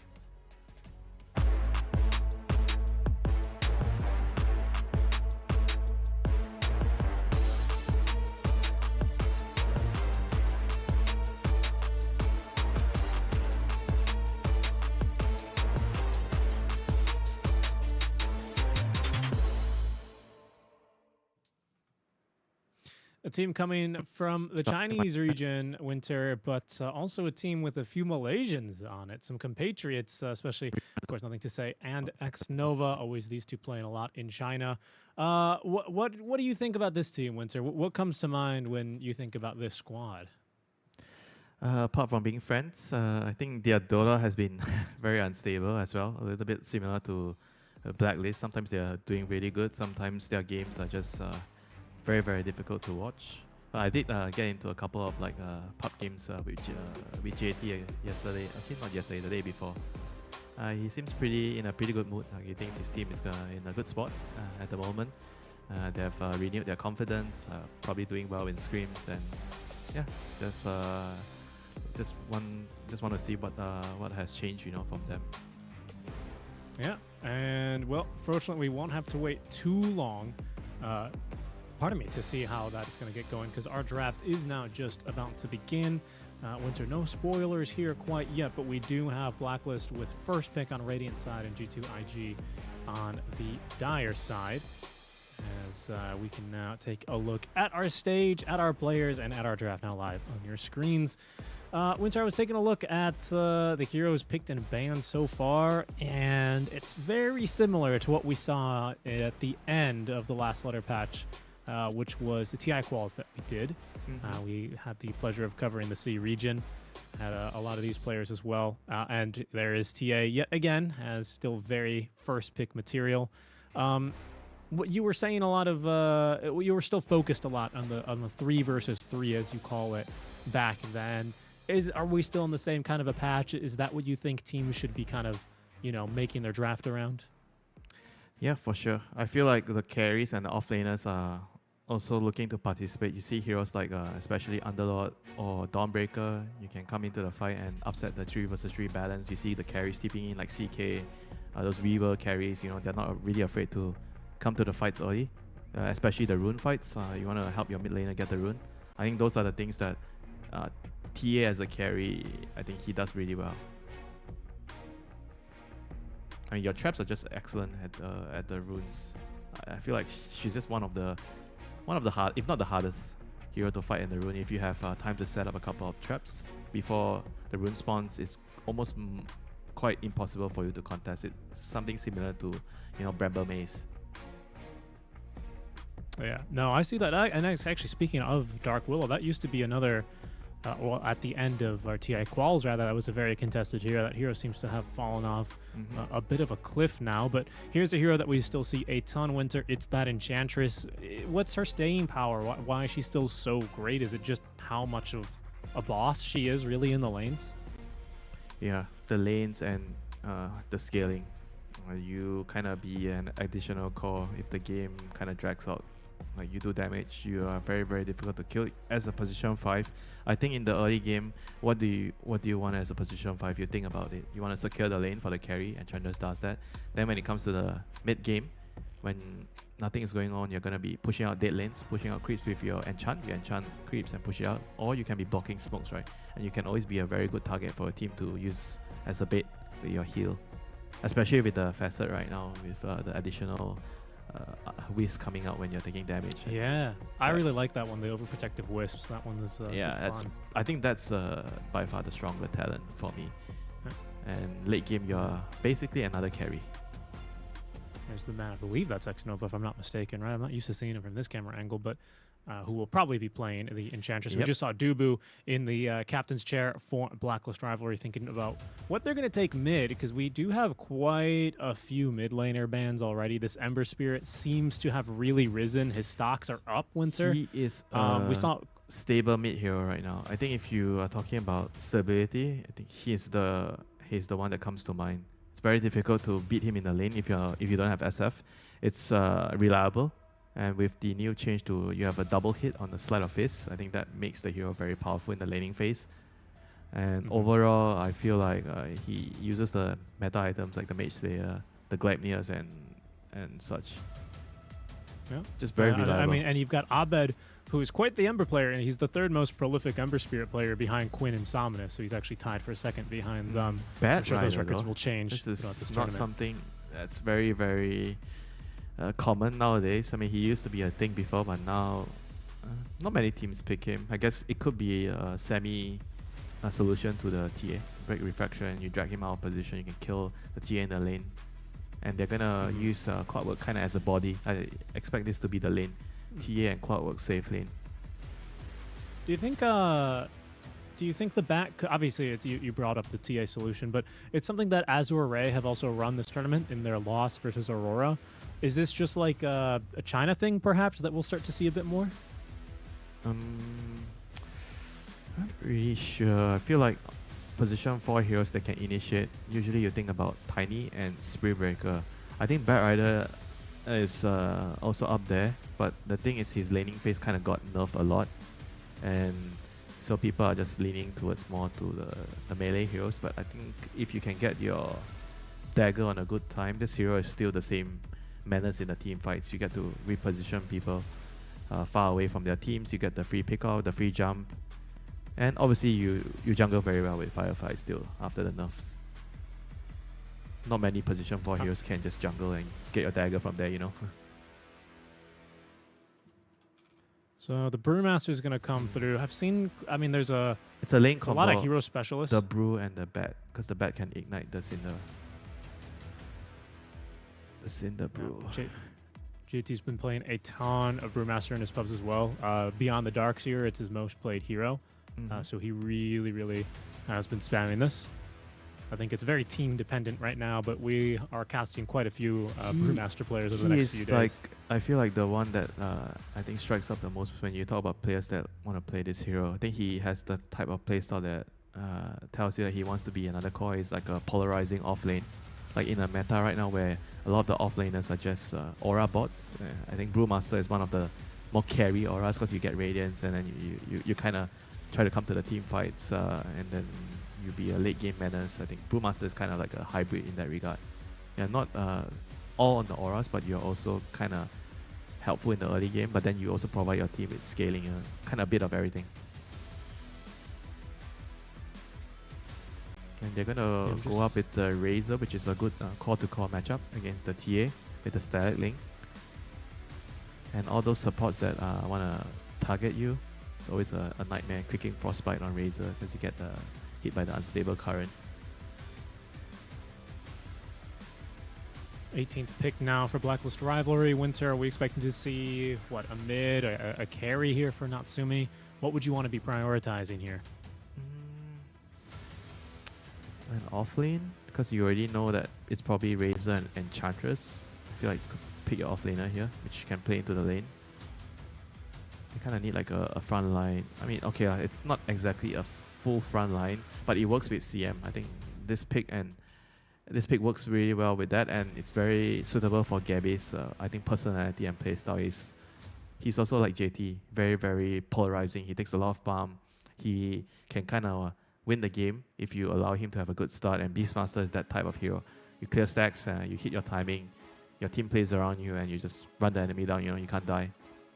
So his Aghanim's timing will be very, very crucial, but the one thing I would worry about is both those heroes need Ancients, TA and Beastmaster, and it could get crowded there if your early game doesn't go well. Like how you put it. Too much traffic. You might have a little of a farm traffic jam there.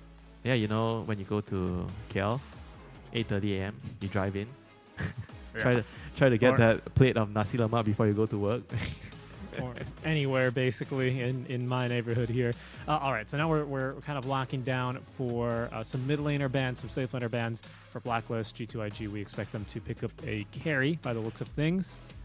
There's that Storm ban, of course. Abed plays a lot of Storm, just again trailing Somnus in terms of the most experienced Storm player in all of Pro Dota. They need like some. I feel like Queen of Pain could be good here for Abed. Like it works with the timing of TA. Beastmaster is like a snowballish hero, like a Quap or Lina, I think, because of the CM aura as well. You can abuse that, and you take a lot of small little fights with the CM plus Clockwork. So you don't want a hero that relies on cooldown too much. So I'm leaning towards Lina or Queen of Pain here actually. Oh, what about a Morphlane? Morphing for Blacklist, okay. I think that's for Natsumi then, so right? So TA is mid. Gets a little bit more on a greedy side since your cores kind of all need to farm. Because you think about TA, Morphling and Beastmaster, they kind of need to hit their own specific item timings. So it's going to be a very, very congested Ancients era. Everybody kind of wants to hit the Ancients. Morphlane's Natsumi's most played hero in the last 8 days, according to Dota 2 Pro Tracker. 9 matches out of his 38. So he's been playing a lot of this. It's a very strong hero. Good counter to the Razor. You turn into the Razor, you drain his damage back. I mean, you can kind of also kite it with your waveform and your pushback. Very good with CM in the lane. For G2IG, they see the Morphlane that they've shifted the TA. How are they going to address this here, Winter? Faces Void kind of hero. They need a hard counter, I think. Late game hero.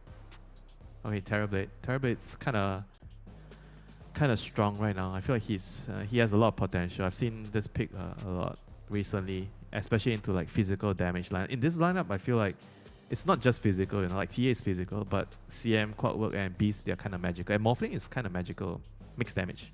So I wouldn't say like, oh, it's a really, really good TB game. He's going to be invincible, higher armor, and he doesn't die. I'm going to be a little bit more reserved about the TB, but on the other hand, I feel like Blacklist as well has a very greedy draft in a way. TA, Beastmaster, Morphling. But if they can start the game well, they do well in the lanes, get some stacks going for the Beast or the TA, whoever wants to go for it. I definitely feel like when it comes to the room fights, they have CM and Clockwork. Those two supports are excellent at fighting in the runes. So those small little plays are going to be very, very, very crucial.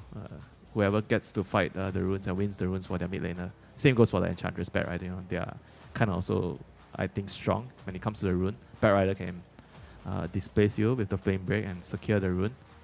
And you have Razor as well with Plasma Field, always excellent at fighting around the mid area with all the runes.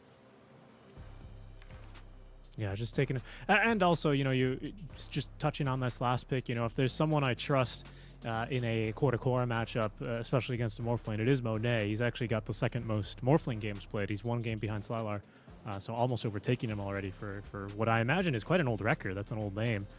So he goes with the TB.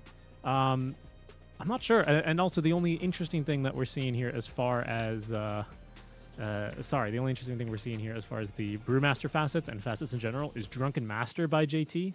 So that old kind of third ability returns. A lot of people prefer Roll Out the Barrel. Not sure why he's decided for this. It's stronger in the lane, I guess. It helps you sit in the lane more, whereas the other one helps you kill the rolling barrel.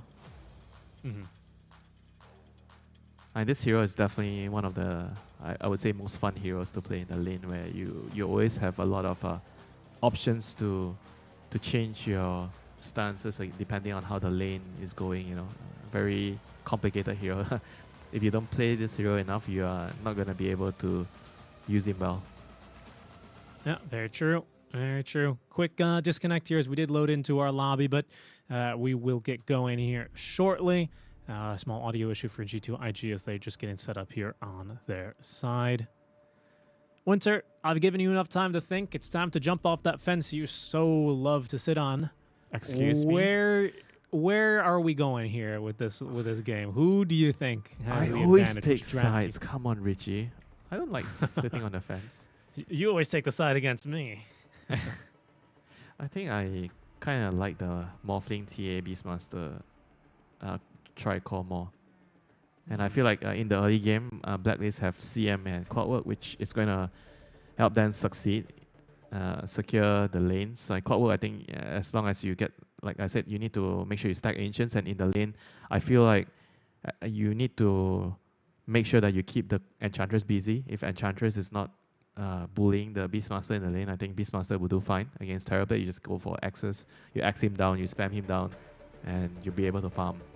And whereas on the other side, CM Morphling against Brewmaster plus Bat, I think this lane is also a lane where you just sit behind and you spam your spells. You CM, you get Nova level 1, level 2 you get the Aura, and both of those heroes have very short cooldown spells that you can just use and abuse with the Arcane Aura and just push them out of the lane.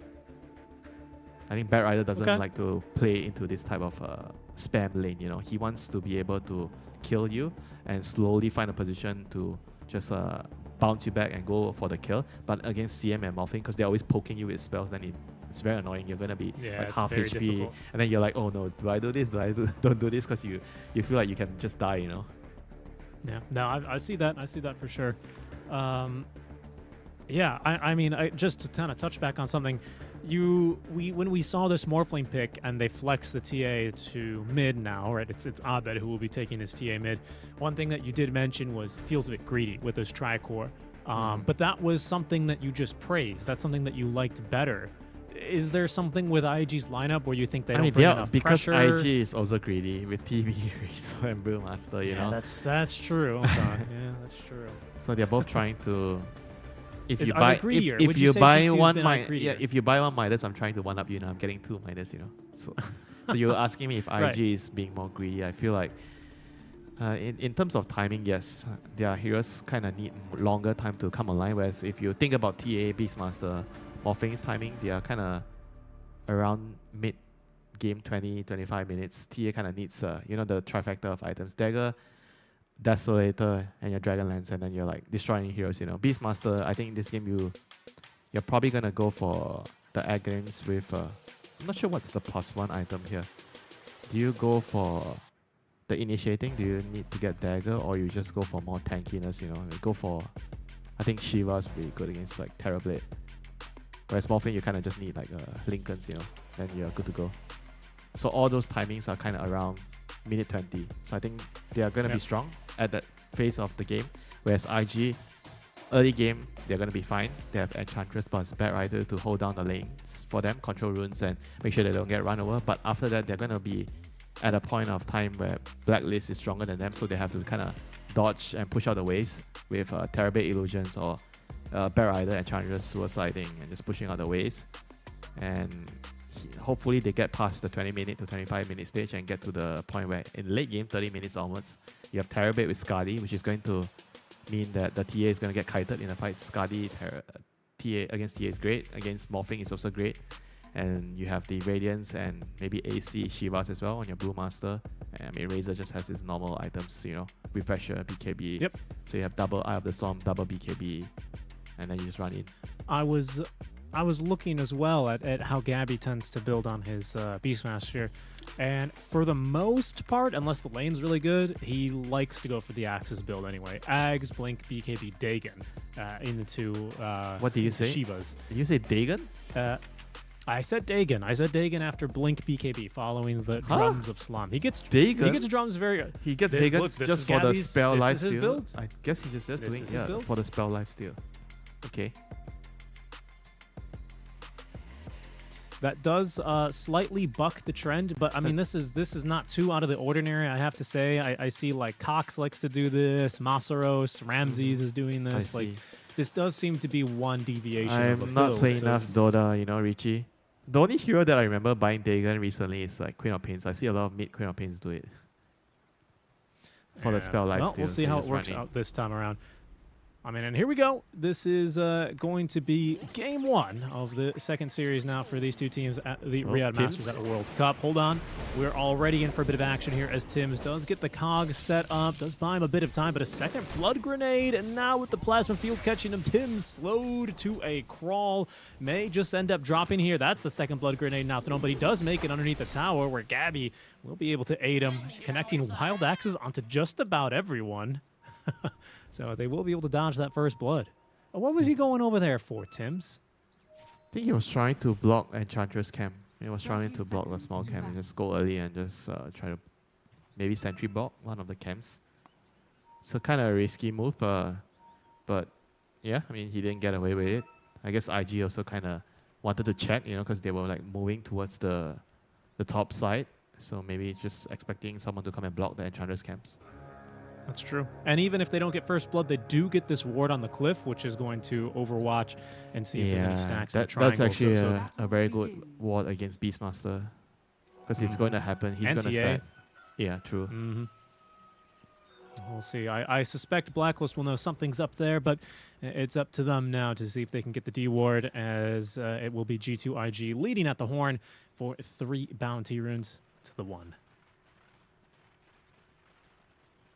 I'm surprised to see, Clockwork still making an appearance. I felt like this hero kind of got nerfed a fair bit, you know, with the Power Cogs nerf.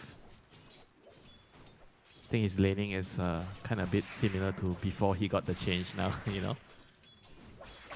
Yeah, he's a bit more annoying with it, though, and we might just see this magic damage really start to amp up versus this TB. I mean, you've got Gabby, who wants to go for the Axis build anyway against the Enchant, and even more magic damage, as well as burning the mana for the TB. We'll see. For now, it seems like they want to be skipping this wave, Winter, as Tims is going to be already skipping the creep wave. Down bottom, I also took a bit of a That's what you do against the lane bullies, Enchantress, Elder Titan, whatever that makes it impossible for you to lane. You have to just drag the wave and accept defeat and try to avoid playing into the Enchantress. Yeah, want to avoid playing into their strengths if you can. Yeah, I mean, Monet is doing the bottom, right Winter, thing. something you always... He dragged the wave in between his tower. I think this is exactly what you have to do when your opponent is pulling the wave away. And bot lane, this is the spam lane, the CM morphling lane. Yeah, the good old Ebb taken here for the facet on the morph. And, of course, able to play with his HP here and manipulate it so he gets extra value. Heals out. It is going to be no point in bite, by the way. Yeah, so it's far the for Aura Jean-Well. level 2. I think this is a lot better. So you can spam with the Adaptive Strike and your Crystal Nova. I think it's a bait if you get Frostbite level 2. I feel like sometimes even if you get a kill by getting Frostbite at level 2, it's not worth it because you're like gonna be 0 mana for like 1 minute or 1.5 minutes until your mangoes come. And usually it's not worth Are you it. watching this mid lane, by the way? I mean, nothing to say. It's 8 denies over Abed at the moment. That is a troubling start. I mean, this is I feel like it should be an advantageous lane for Razor, but I don't know if it should be this big. 8 is a big number in the early game. I think one of them might be from like a denying award or something like that, but still, that's at least a wave and a half you're talking about here this early on. Dire's courier has been killed. See how that lane continues to develop. I mean, maybe it's just a lot of this with Abed getting forced out of lane and his refraction charge is constantly being blown through. He went for boots early, which is the understandable thing to do against Razor. But still, he's not having a good time, you know, with against the static link. Whoa. Assuming he waveformed in to collect the CS there. Bold move, but he has enough HP to play with now. 9 stick charges will certainly feel good with this big heal he's about to get. This guy is one of the best morphing players in SEA. Outside of 23 Savage. I think he loves playing the hero, one of his better heroes. He knows his limits. I mean, this hero, if you want to play him well, you have to be bold, you know. You can't be afraid to die. Certainly isn't afraid to die there. Look at him, he's just stacking the damage. He didn't even take 2 points in the shift yet, holding on to his stick charges. He's been at 10 stick charges for a while. They're just spamming them down with their spells. I think this is the right thing for them to do. And just constantly abusing your attribute shift. Just get your regen up and then use your spells, nuke them down. I mean, at some point, the Brewmaster is just going to ferry more regen. You know, you have to buy South and Tangles, and it's going to hurt your item progression in this lane. It's going for Earn, by the way, on that Brewmaster. As middle lane, you do have Baboka, who rotates on through to stop Abed from collecting the water rune. Nothing to say. He's gone for boots as well. I was going to say maybe you can get a little bit aggressive, but he's actually been a bit more on the back foot now that we've got up to that 2nd point in refraction. Well, I think he's still struggling. Look at him. You know, he has 14-2 CS right now compared to the 24 and 12 on. Nothing to say. This is bad. Yeah. Real bad. Top lane, Monet is also, he's doing swimmingly 28-10 compared to the 18-3. This begs the question, are stacks being made? Not yet. Yeah, this definitely doesn't look good for Blacklist. They need their heroes to get off a good start. If they're behind, it's not fun playing this type of heroes. Yeah, just a couple of stacks so far, but we should... Okay, and here's the stack. Now we found it there with the boar. So that's something at least, and it's also very hard to invade that and take, I should say, because you just have to expend a lot of resources and stay way too deep. Yeah, I think that's a better place to stack, like, honestly. If you feel like your enemy has the power to invade, it's always better to stack the camp on the left. Agreed. Abed's doing a bit of stacking for himself as well mid. He finally has one camp going. So even though there is a bit of a level advantage, to say the least, now for IG, Blacklist, they are starting to make themselves the tools to flash farm and get back even. Careful here, though. Baboka, he's already rotating on over, preempting the minute 6 power rune spawn. In fact, all the supports are now coming to party in the mid lane. Yeah, this is just another day at the office, you know, 3v3, minute 6. Actually, already minute 5.5 they're here. They're arriving to office early today. Your it's boss Monday. It's day 1 of the tournament, you know? Yeah, your boss is going to be happy, you know. Oh, my staff is arriving early today. They're on time, you know. Power runes. Let's see. Tim's has got pretty good control over this top rune spawn. Rune spawn's bottom, though, but for now they're going to look for the kill on the Abed, who's forced to TP away. Very smart TP. Outside of the Centaur Conqueror, they don't have a way to stun yet until they get up to that level 6 Flaming Lasso. Tim's, he's only level 2. He's going to now just simply TP away. The War Stomp on cooldown for 3 more seconds, so he's going to be able to get out. Nice timing there. Well, they did use 2 TPs, though, so it's still, I think, in my book, a win for IG. They forced out 2 TPs. Now they know that there's no TPs to help Gabby. They have a War Stomp ready to go on the Centaur Conqueror. He's going to try and get himself out of here. Summons the Hawk. Monet with the level 2 Metamorphosis, just laying in the damage. 6.5 minutes. We had to wait a long time now, Winter, but we finally have first blood for X-Nova. Yeah, this is all because Check of out the... mid. Nothing to say. He's in pretty deep here. Abed, he hits him with the Melt Strike. Nothing to say. Trying to steal his damage, but there's just too many units around. Wisdom He's rune. gonna die. Oh no, they're going to lose the rune as well. No, X-Nova is going to run in. They just might John well. I don't think he's fast enough. He has Frostbite, but there's just going to be no way to stop X-Nova, especially with Baboka there to push him back. Tim's, he's got Power Cox in 5 more seconds. This is the nerf certainly coming in handy now for G2IG. Baboka, he will sacrifice himself and die, but X-Nova, he lives because of the 736 nerfs to the Clockwork Cogs cooldown. And in the meantime, Monet just takes your tower with the first wagon. Yeah, this is really, really bad news. Terabit taking your tower in the first wagon. You lose your Wisdom rune. And Stacks have been scouted as well.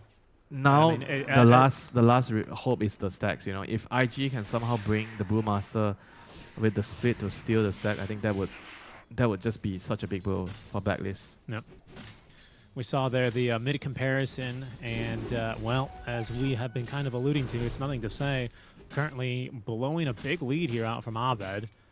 Abed, who has had some time now to clear his own stacks, so again, he will have a way of catching up soon, but G2IG, now that they've freed this top lane open for Monet, it does leave more time for they're going for the stack. Yeah, they're bringing JT with the split. Oh no, this is huge. They can't stop it, I'm afraid. Gabby's not even level 6. Yeah. He's totally got to let this thing go. There's this Absorber Ward that they've placed when they invaded for the Wisdom Rune. They are actually going to steal this. This is huge. Such a good play. There's nothing they can do with like Firefly, Plasma Field, and then Brewmaster with the Cinder Brew. Just oh boy, what is Beastmaster gonna do in this game? He's sad. He is very sad. They're trying to steal whatever they can get back from it, or I guess reclaim.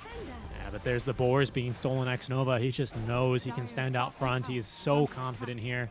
Bottom, Natsumi doing what he can, at least getting some chip damage to the tier 1 tower, but there's a fortified. Mid's pushed in as well, but this is a clockwork. He's level 4. You're not really afraid of anything here. Yeah, this is really, really bad news for them. They lost the Wisdom Rune, they lost their stacks. Your supports are going to be really, really low level, so they're going to have to dodge for quite some time, you know, and you're dodging into a lineup where they kind of want the game to go long, you know, Terrorblade, Razor, Brewmaster, Tricore. With an Ench, right? I mean, I know you've got a... Well, actually, yeah, with an Ench, I'd say. She's definitely going to turn into a bit of a core the later this game goes. They kind of have 5 cores, you know, Richie. Bad Rider's also a core late game. It's true. It's a turbo mode lineup here for G2IG. Even though it won't farm too quickly, they sure as heck have nullified the start for Blacklist. So they are going to be a bit behind. Winter, the hero who has at least recovered semi-decently, is TA. You still have Natsumi, who's had an acceptable start down bottom. So they're going to need to kind of rely on Abed. He has to kind of help his team at some point on the morphing. I feel like he can't just sit at the bottom lane and just keep farming his camps. I think at some point he has to come. Does he potentially consider, remember the Vlad's build used to be quite popular on Morph, so they could get involved early with that flat damage amp? I'm not sure. I mean, I've seen still like a couple of games with that build, but mostly people don't really do that build anymore. Yeah, they like the Manta first a lot of the times. And just helps you farm. I mean, this is just more pressure. Baboka's not quite up to level 6, so they don't have to fear the last one. The only stun here, again, is the Centaur Conqueror. Oh, well, now they have more. Horror Boulder will connect. There's another waveform here in 3 more seconds. Let's see how good the control is here. It's pretty good. 2 points in the attribute shift, though. Buys them enough time for Natsumi to at least waveform away. But they have another Astral pull here. Natsumi, he's going to be pulled back even further. And Monet is also connected to this fight. The split ends, but Natsumi, his life is also numbered in just merely seconds as he falls. 5 heroes from G2IG to kill him. That was such a good move. That Terrorblade came as well. Then without the reflection slow and some right clicks there, they would have maybe lost that kill, you know, onto Natsumi. And now they fully capitalize on a kill into a tower and gives them kind of a very, very big map to farm and play around, invading into the bottom area. And this TA is rushing dagger. I mean, you know the game is in dire straits, you know, yeah, TA is rushing dagger because he knows that he needs to fight. He has no choice. Yeah, I think she has got no choice, exactly. I think she has to fight. And we'll see what Natsumi's in too deep now. He's got to go for the Manta. They know JT does not have the split, but they honestly just don't have the damage to kill him. They're still so far behind from having their stacks stolen. Yeah. He's not even finishing the vessel. Usually you just finish the vessel against like Manta, against a Morphling and TA. I think those are very good. But he feels like they're far ahead enough that he can actually just get a Radiance right away after the urn. I mean, and that'll certainly pay off if they're not punished for it. For now, Blacklist, they're at least able to secure another tier 1 tower. They did get the tier 1 tower mid and now top lane, so they have a small advantage here in terms of tower pressure. The Aghanim is almost here for Gabby. That's a good sign for him. I mean, he's recovered, like you said, and once you get to the Aghanim, he's actually opting to go for dagger, which I kind of like a lot more this game because they lack a lot of initiation. Clockwork Shock is your only way of starting the fights, and if you don't have dagger, it's hard for Beastmaster to get a raw off. Yeah, this is his normal build, by the way, I will say. He loves to do this. Normally, as they get a quick kill there onto Jean-Noel. Just in a bit deep, he does die to Guess I get a little bit of intel, some vision. But this is a normal build. I will say, normally when Gabby plays the Beastmaster, he gets it around 10 to 11 minutes. His Ags, his Drums of Slom now coming online a bit later, 12 and a half. Not terrible, but he's had better games.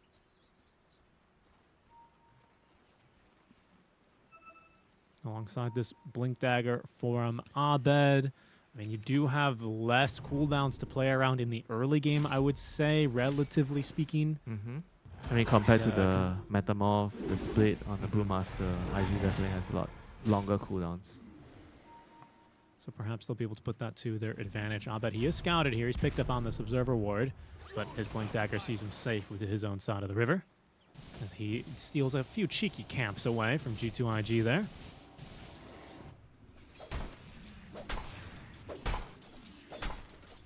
I mean, other than that, we finally at least have level 6 for the supports for Blacklist, so they can look to now get involved in the fights a bit more significantly with their ultis ready to go. Speaking of those ultis, G2IG, they've got theirs ready as well, so they may be looking for a fight. In fact, Monet, he's smoked. They might try and find a fight into this Tier 1 tower. Lasso, ready to go. Jean-Noel, will he be the first victim? Not quite yet, as the Frostbite is all going to see him safely away from Baboka. He didn't have enough mana. Yeah, couldn't get the Lasso off. But they're going to get the tower anyway, so they still got what they came for. And back to farming. That was Metamorph's use, so certainly Blacklist are not going to be looking for a fight for the next 30 seconds or so. Content to continue farming, finishing up this Manta style. Priority 1 for Natsumi, getting into the Dragonlance, and finally Deso for Abed, his what did you call it? The trifecta of items, right, for the mid-Templar Assassin? Dagger, Deso, Dragonlance. That's your, I feel like... The 3Ds. Yeah, your power spike in the early mid-game. You get Roshan, you get kills, and you kind of kill all the towers on the map. And after you accomplish that, you're going to go back and sit back and farm your BKB. And yeah, rinse, repeat, get the second Roshan. Just TA things. Yeah.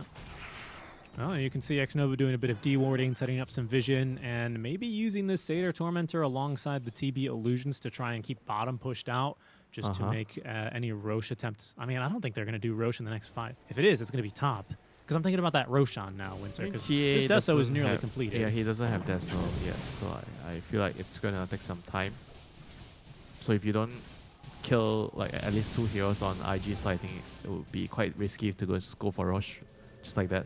I see. I mean, they're having a much more, I feel like, defensive stance right now on Blacklist. You see like 2 heroes on top, Clockworks with Beast. 1 hero pushing on mid, which is Abed, TA, and bottom side we also have 2 heroes. You know, they're making sure that they're getting as much farm on the map as they can, splitting up and trying to catch heroes that cross the line into their territory. Well, they might maybe look for a fight. They might consider it, is what I should say, because Gabby's got Blink Dagger now flying to him. He's got Drums of Slom at the ready. Oh, they're just going to actually start a Rosh. Okay, this does preempt the Deso. Actually, Abed switched up his item build. He's going to go instead for the Ag Shard a bit here earlier, as he just pushes out 1 more wave to give his team more time, more cover to take down Rosh number 1. They should get this, and actually Drums of Slom is quite effective here against Roshan. Not much IG can do. Nighttime Rosh, Radiant's side has an advantage and accessibility, so it's hard for them to contest. And now they have a Beastmaster Aegis. I don't know how many times I've seen Beastmaster grab an Aegis. I'll be honest with you, Winter. That's an interesting call. Sometimes you shouldn't look at what hero is getting the Aegis. You should look at who is getting the Aegis, you know, and then you know who is the boss in the team. That's right. It's Gabby. The Couch Gabby, who still has the record for the most Phantom Assassin games played back from when he was a carry. So even though he's been on the offlane for what, like 3 years now, he still holds that record. 3 years? There's probably more to say. Should be 2 years. 2 years? Is it? Yeah, I think it's 2. And he's definitely learned a lot on the offlane. I always have this theory: if you are a carry player and you can play offlane, it will make you a better carry player later down the road when you decide to switch back. Right. You want to be well-rounded as a player, basically, is what you're saying? Understand your opponents. You need to understand the offlaner to be a better carry. Dire are scanning. Vision being set up here by Baboka. He's waiting. In anticipation, he's got his own Blink Dagger here as well on the Bat Rider. So we have a few Blink reveals about to happen. JT just about to finish off his Radiance as well. His Courier all the way on the opposite side of the map, waiting to buy that Talisman. But it has been a very slow game here, Winter. I mean, 5 kills in 18 minutes. Remember what we said? Both sides had kind of greedy draft. Oh, Radiant is being greedy, Blacklist is being greedy. I just said we can one-up them, you know. We have Terrorblade, Racer, Brewmaster. I guess at this rate, it really might matter look who they like gave the there's Aegis to. not a lot going on, but it's a lot of like fighting over real estate on the map. Like you look at the way that they are putting their wards and who's pushing out specific areas. Like you see Terrorblade on IG side, he's taking a more the more dangerous side because he's just shuffling out lanes with his illusion, so he can actually afford to do that. Whereas on the Blacklist side, you see the supports, mainly Clockwork doing that, you know, because the other heroes kind of don't want to die. Beastmaster, Morphling, TA. And no one else can push out safely, so the supports are given the dirty job, you know. You have to push out the dead lane, you have to just go die. If you die, nobody's going to come and save you. Well, we might finally get a bit of a confrontation here as Gabby's considering to siege this tower. He's got Jean-Noel here to support him. He is very, very strong, Richie, right now, even without his BKB. Yeah. Well, 14. Takes down all the creeps. JT running on him. He does again. He's got this Drunken Brawler, so every now and then he's very fast with this facet. 20% slower, 50% faster. It's classic. The tower stands. Yeah, I just realized it has the same icon with the Bat Rider. Bat Rider facet. Yeah, a lot of these are actually, you know, if you like have something that affects summons, you also have like the 4 helmets. Like Underlord has his for the gate one, and then Gabby, well, he didn't take his. He went for beast mode, but so I guess he's got his as well. It's not bothering you that they look the same. No, I think it's an improvement because look, now at a glance, I know that Jean-Noel has taken the Frozen, the AoE one, and that Tim's also has taken his AoE one as well. Yeah. This is just good design. You know? Yeah, I thought they were meant to be unique, you know. Everyone should have their own, you know. I don't want my cake to be the same as your cake, you know. If I am going to make my cake has to taste different from yours. No. I'm sure yours is going to be a lot sweeter than mine, but yeah, you get the point. They're nothing but efficient. They are nothing but efficient here. That's what they want it to be. There's a few of them that are pretty unique, but for the most part, a lot of them do share, which is good.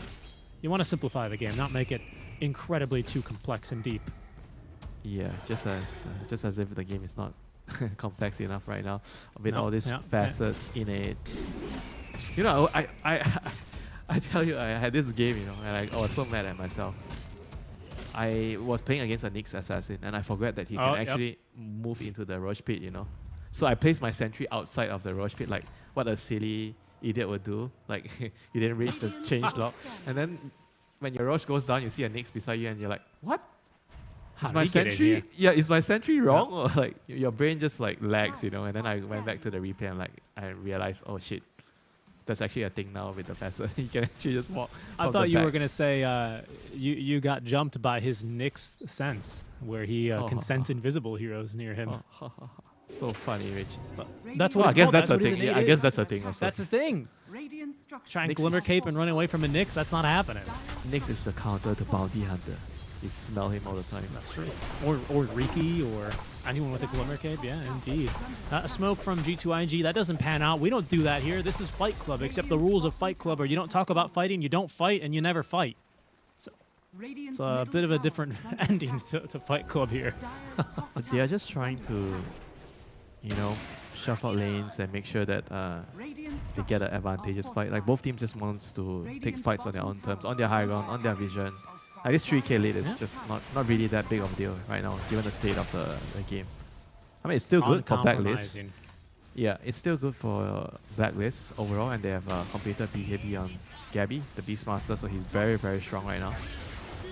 Oh, is it happening? Finally, the immovable object and the other immovable object, are they going to clash? Is it happening? This match Razor is almost near to his BKB. I think he doesn't want to fight. Yeah, I mean, Gabby's got his BKB, so I think G2IG, they've seen their shadow. They've seen their shadow of a fight. They're going to go and back off. Okay. 2 more weeks of farming, Winter. Yeah, 2 more weeks, you know. It's what happens when you undercook your steak and you regrettably have to send it back. Oh no. send it back to the kitchen. And then back to farming. You have to wait for the waiter to come collect, bring it back to the kitchen. How many times are you sending back steaks, Winter? You just had a steak tonight. You shared with us in the pregame.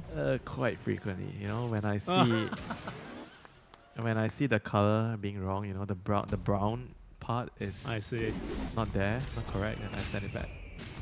Well, so I mean, I these swear teams there's are a also name being for. very I swear there's a name for the brown part. The pink part in the being middle. picky.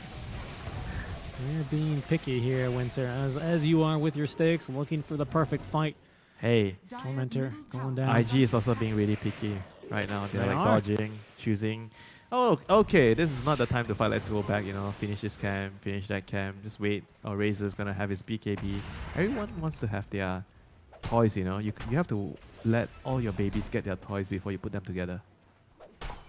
That's very true. I believe everyone knows that about babies.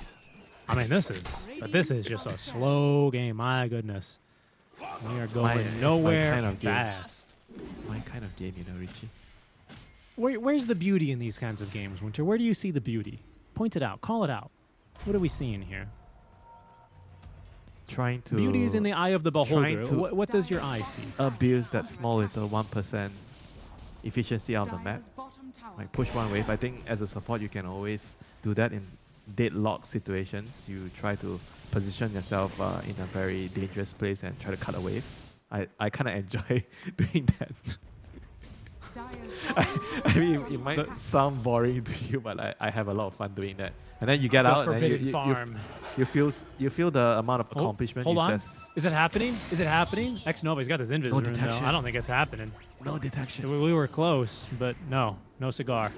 Yeah, no cigar. Yeah, that's my kind of thing, you know. You get into the enemy home. Like I walk into my neighbor's wine cellar in the middle of the night. I take his most expensive bottle of red wine and I just leave, you know, and he doesn't know. I see. Well, the thrill. Winter does it to just feel alive in games like these, where we've only seen 5 deaths across our 25 minutes of play. I mean, Winter. You know what happens usually when I do that in my games? I get reported, you know, why is my support farming all the time? Hold on, JT, is it happen? Oh my god, we've seen a roar. Is this the first one all game? I think it is. Can he split? They're committed to hook shot already. He's rooted down. He's killed. The drums of Slab. It's happened. It's happened. A kill after, I think, what, 15 minutes at least? All the other kills Lord, are... it's been so long. Yeah. It's been so long since you visited me here, you know?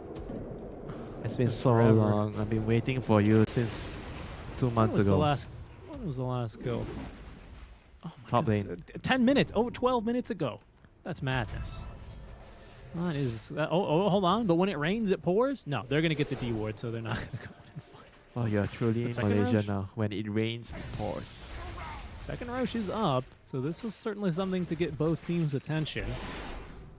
Are you sure? You think they're going to fight for Roche? I think it is.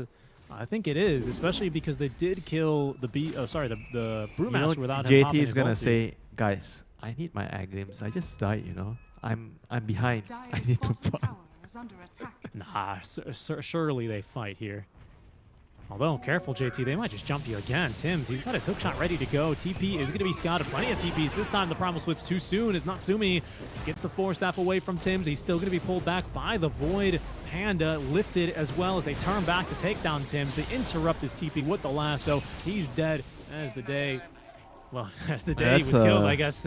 Natsumi. That should be an opening for run. Roche. No split if Natsumi gets out here. Should be.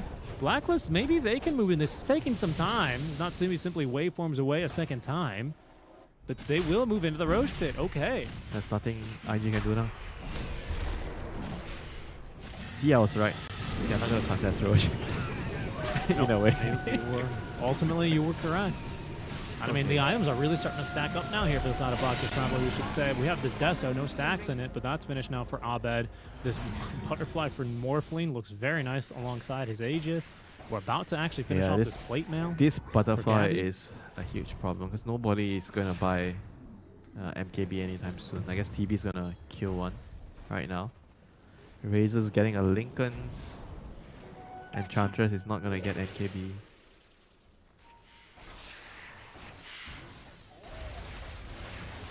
And this is going to be boiling down to that one fight and the game abruptly ending, you know? That type of game. It's a drama movie, you know? We've seen the gun in the first act. Now we need to see if it'll pay off and how it'll pay off. How is that a drama? A drama is like a constant twist. You know, the game is like going back and forth. That's a drama. Yeah, but without any action, right? Crucially. I've never seen a Michael Bay drama movie, have you? They're all popcorn movies. There's explosions. There's this. It's our pubs. It's a turbo game. Transformers. This is a little bit different. I wouldn't quite call this a Michael Bay Dota game, Winter. So would you call this the Godfather type of movie? Slow, but meaningful. Yeah, it's a pretty apt analysis, actually. Yeah. You get a little bit of drama every now and then. Oh my goodness, Natsumi's just woken up and there's a horse head in his bed. Yeah. Very true. And then all of a sudden, you know, your wife starts the car and it explodes. And then the whole thing really starts popping off from there. We just need to get to that point. Yeah, but that's like going from 0 to 100 a little bit too soon, yeah? Well, you know, that's Francis Ford Coppola for you. Here we go. I think we're going to see another fight. No, just kidding. They're going to... JT's like, guys, I have my Ags, but now I need my AC. Oh. I mean, both the offlaners in these two teams definitely have a big say in terms of whether they are fighting or not. You know, some teams you notice the mid laners or the carry players, they get an item. Everybody just runs over to the fight, you know, even though you are like, oh, I need a 500 gold recipe, you know, but everyone just doesn't care. You know, you just have to beeline towards that hero. Otherwise, he's going to feed. Yeah, that's how it goes. Right now, Blacklist, they want to look for a fight. They've got this blink. They've got a cheese. They still have Aegis now, Winter, for another 2.5 minutes. If they finally find someone, they're just going to... Gabby's roaring the first person he sees. Yule Scepter trying to... Sorry, that's the lift from the Drinking Companion from JT trying to save him, but no, it won't do much. Oh, NTS. He's going to run into TA. No, they're gonna get scared by each other. Maybe actually it's Baboka. Oh my God, we're fighting. Abed, he's got refraction charges. He gets the kill onto Baboka easily. Tims is now at the ready. He's gonna trap NTS. That's a lot of damage. NTS has BKB ready to go, but he's stolen so much damage with the BKB. He rushes forward, takes down the Clockwork. Now looking for this kill onto Abed, who just simply jumps inside of the meld. He's safe and sound, but we're pushing high ground on the other side of the map. Natsumi, he has nothing to fear. They still don't have an MKB. Finally, he will waveform on down, as it's a lot of saber rattling here. No saber lighting here. A lot of saber rattling. I'm sure he's watching the game, you know? He is, I believe, with Gork, actually. Maybe not this one, though. I think they probably... Gork's like, boring, and switched the game off when we didn't have kills for 12 minutes. Either way, here... Winter, he yearns for these kinds of games. He doesn't want the messy 12 kills in 5 minutes games. No. Not for him. He likes these slow, methodical games. And, well, we've certainly got your wish here, Winter. It wasn't my wish, but when you plant lemons, you get lemonade, you know? Is that appropriate? Apparently. I mean, we got to make lemonade now anyway out of these lemons. Try as we might. I mean, you talk about a lemon. Is this TB going to turn into a lemon? Is he eventually going to be any good? I mean, because right now, without MKB, he's not really... I'd say he's not scared of anything. I mean, Age is still for 40 He seconds. kind of has to neutralize the Morphling, right? In the team fight. With the reflection, and then you have to use your Skadi to try to make him killable. He's not scared. Look at that. Yes, he gets 30 seconds. Right. I mean, you've got Tabrik BKB can definitely at the ready. kill him. Blink forward, there's a lasso. It finds Tims. That is something, as JT is also starting to split push on the other side of the map. Oh, that's going to be a big, meaty impetus, but not enough damage to take down Tims. And hook shots away to a friendly creep. Yep, away he goes. And nobody dies. That's exactly how we want this game to go, right? Another 10 minutes of pushing out the map. You know, it's like you're in the kitchen and you're not doing any cooking. You're just preparing the sauces. You're doing all the mise en place preparation. And the mise en place, what a word. And nobody enters the front door of the restaurant, so there's no actual cooking being done. Yeah, this is the calm before the storm. We can't, you know, we can't let everyone get too titillated here. You know, we gotta go for a slow burn. Just because we have SCA Dota does not mean it's going to be a little wild. Sometimes it's slow, methodical, as we see here. But that MKB is finished on top of the Scotty now for Monet, so he is doing a good job of, as you say, neutralizing this Morph lane. Don't really see too many other tools specifically to deal with him. Well, Lincoln's now for nothing to say. I guess Razor is kind of a way to deal with the Morphling in the team fights. You stick onto him, drain his damage.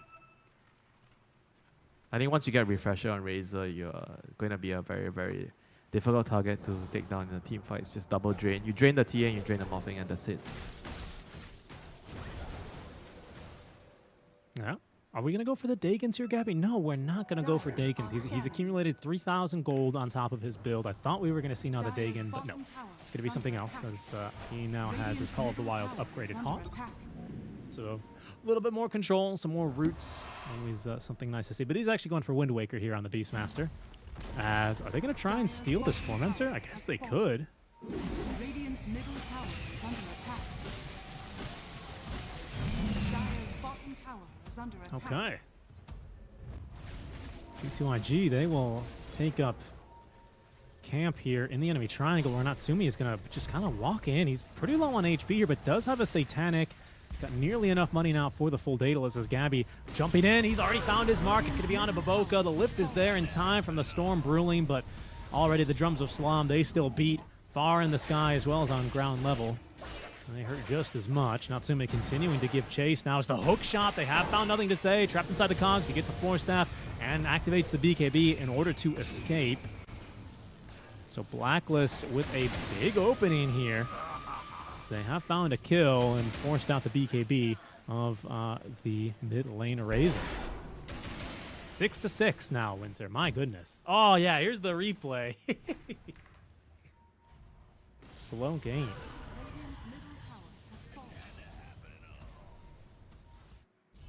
Just a bad rider pickoff. I mean, nothing too spectacular. Didn't get any core kills. They would have loved to get themselves on a Razor, a Terrorblade, or a Brewmaster. Much to write home about. Yeah, in fact, only 2 heroes into this game have yet to have a single death. It's Abed and Monet, one on each side. Winter, a prediction from you now, if you will. Which hero is going to end the game with 0 kills at this state? 0 kills? That's easy. Sorry, 0 deaths. 0 deaths, I meant to say. I'll just say Maiden. Maiden, yeah. Oh, fair play. Maiden on Bad Rider, you know. Who's not going to die? Or I guess who will die first? Monet or Abed? Because for as much as we said G2IG have won the laning stage, now they're down 14k, and they haven't exactly lost a fight, have they? I think Terrabit's going to die first. He's going to sunder the Razor, and he's going to die. Try to save his buddy and die. Okay. Well, it seems like a likely outcome here. We'll see how that goes for him as the TB's just now hit level 20. You know, Richie, He's I able to would pump out more illusions. gladly trade my life for your life anytime, in any game. In Dota, I see. Very good. just a casual compliment there. Roshan has respawned. The TA traps will scout this. I'm sure the TB illusions any second will. Winter, is it finally happening? We're going to have a big fight. One fight to rule them all. The Ring of Power. It just might be at that. 5x situation's not looking great, so teams are going to have to make it work, and that's how you want to start it. That hero does have buyback. X-Nova buying back, immediately TPs into the outpost as JT, he's already used the split. He's split already. Now they're on the chase. They have found one here. Baboka with the lasso. He gets the kill onto Tims. Goes to nothing to say. But they're just going to start up the rush. This split's already going to end, though, Winter. I mean, Cloudwood has buyback if they want to fight. Roche is going down here. Monet, he has not yet committed the Metamorphosis, as there's the buyback now from the Clockwork. They have the lift onto the Beastmaster as that split has ended. And we don't have this refresher either for the Brew, so that's all he's got for now.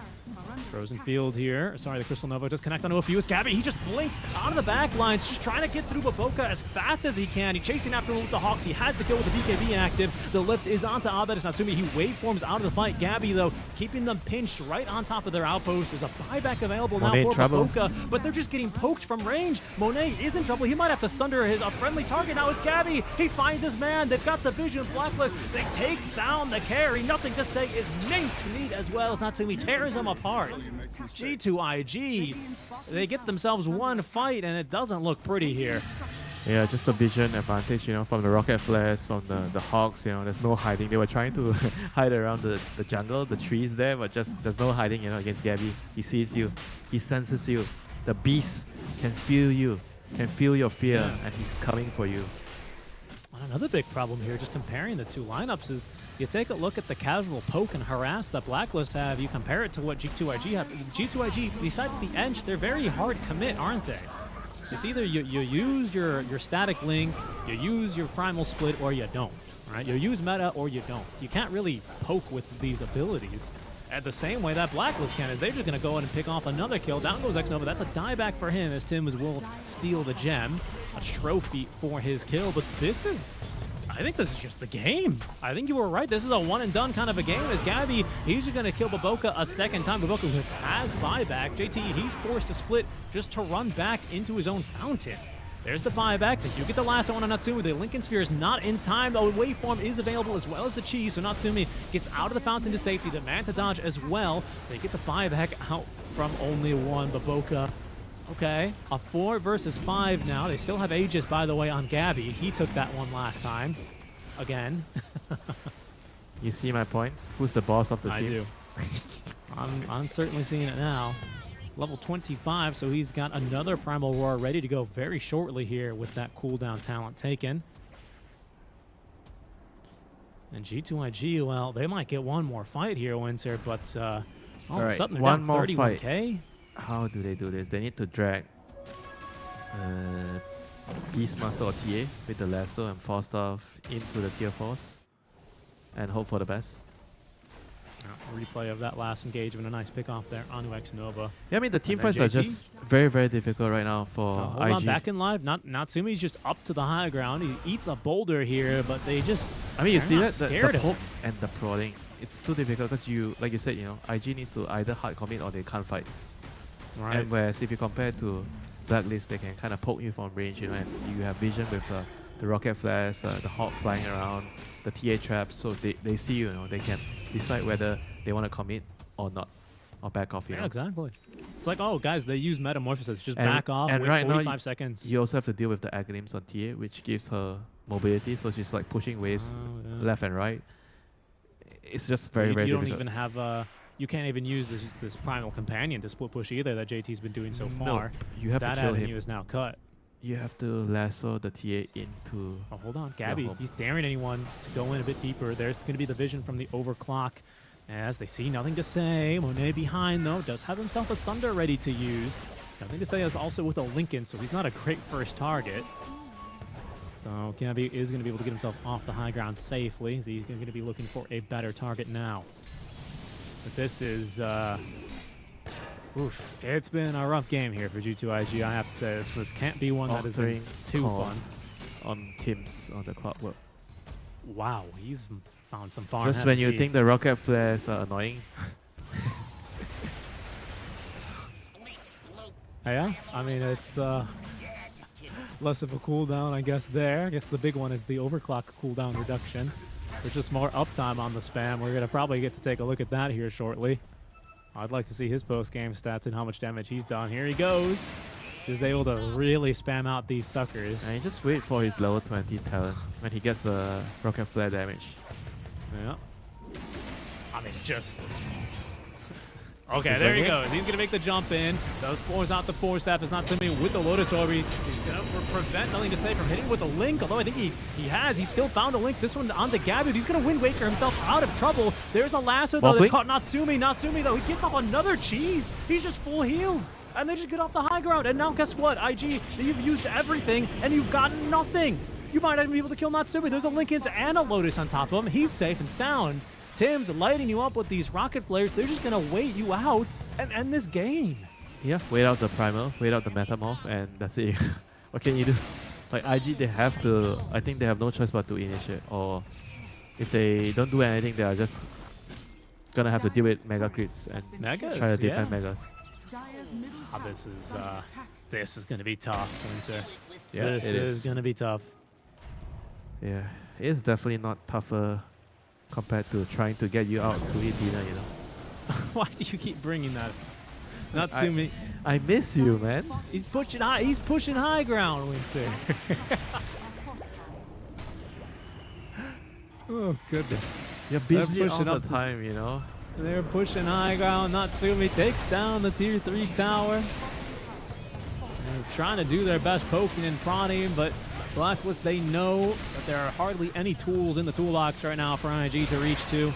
Meta not available. There's the roar. They've already taken down the TB. He's got buyback. He's going to commit it now, but nothing to say. No BKB for 7 seconds. He's going to drop as well. His buyback's committed. Can they punish anything here? No, they cannot, but they have at least forced Blacklist back. Give them another fight here, Winter.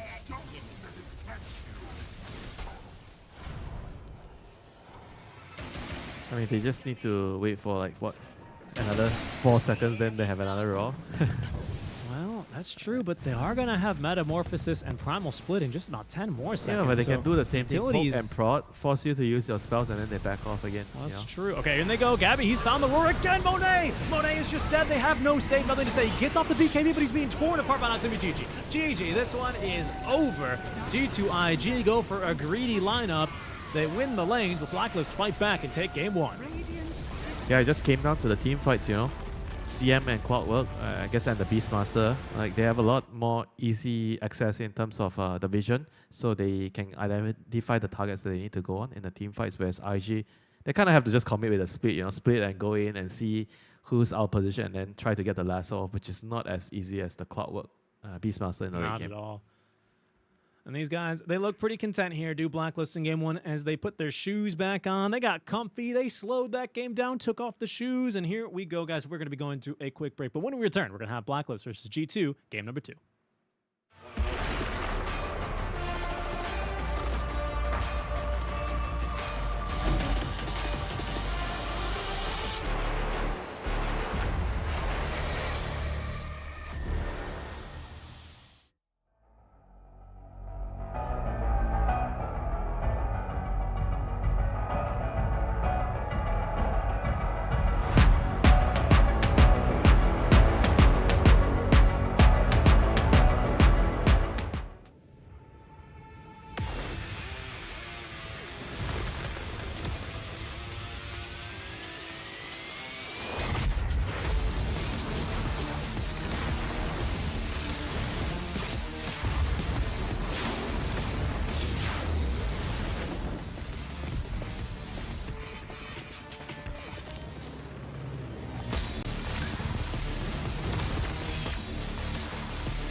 New adventures bring new challenges. Even as the heat rises, dandruff and grease won't stand a chance. With new Clear Men, powered by triple formula technology.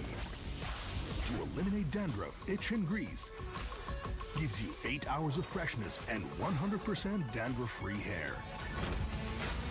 New Clear Men, 0% dandruff, 100% confidence.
Welcome back to the Riyadh Masters at the Esports World Cup. Glad to be joining you for this third time, folks. It is a pleasure here, Seeking Strike and Winter, bringing you the action remotely here, as we just saw a little bit of a slower burn of a match. Winter, you compared it to The Godfather, maybe a little bit of more of a romantic drama here as well. You were certainly falling in love with a lot of the map moves that we saw in that kind of a game, weren't you? Yeah, a lot of small little things going on in the map, trying to just get a little bit more efficiency, like sending heroes to die for a greater cause, you know, pushing out the waves and trying to hit your little bit timings faster than your opponents, trying to outfox your opponents. But I think unfortunately for G2IG, they just kind of couldn't really contest the Roshan. I think that was also a part of the problem where they gave away all those Rosh, and eventually sure you have a very, very late game scaling lineup with Brewmaster Terrorblade, but if you give away A-Gaze after A-Gaze, you get cheese, you get Aghanim Scepters, you're just gonna be eventually overwhelmed, you know, by that. Yeah, certainly kind of felt that way, and again, like, just the poke, one of the best poking lineups I could imagine, honestly, into kind of a full tilt, full commitment sort of a style from G2. You just kind of have the advantage of being able to see your opponents pocket prod, very hard to kill you. I'm sure we can see that in a few of our highlights and a few of our clips here, that we will see a lot of that vision being put to use. Yeah, I mean, especially the Aghanims from Clockwork. I think once he got that, it just became super annoying, but this is the... I think kind of like the start of the problem here. Every time they were forced to use the split, then they, I mean, you see now a Blacklist has Roshan after the split because they couldn't contest. Yeah, pretty much. It's guys, they used it. Oh, Tims is dead. Okay. I mean, this is the fight that broke the camel's back, metaphorically, didn't it? It's the one where you can see all this vision, just constant rocket flares, TA traps, hawks, boars. I mean, you got some good lifts from JT, no doubt. He's a phenomenal Brewmaster player, but what do you do in a match like this? It's impossible. Yeah, if you don't get the jump, then you're not winning the team fights, basically. I feel like maybe there's a couple of moments where Boboka could have been more decisive with the Bear Rider initiations. You just have to just grab somebody, pull him in. Doesn't matter if it's a CM or Clockwork. They just need to start the fight. Maybe he just felt like he needed to wait for the TA or the morphing a little bit too much. But sometimes you can kind of tunnel vision. Oh, I need to get this guy in order to win the team fights. But I think the problem for them was not being able to start the team fights. It's not about the target. It's more about like being able to start fights on your terms, you know. Yeah, exactly. And I mean, not to mention the amount of burst damage that Blacklist ultimately had into a TB, into a Brewmaster as well, ended up being kind of very desirable, right? There was really no chance. I don't know if we've ever, did we see a Sunder? Like, I know it was a tough game, right? To be playing in this lineup. Towards the end, I'm not sure. Yeah, I kind of feel like maybe he didn't really have any impactful Sunders. But this is like the result of like how the game's being played out. They couldn't really get a fight on their terms, and they're constantly being jumped by either the Clockwork or the Beastmaster.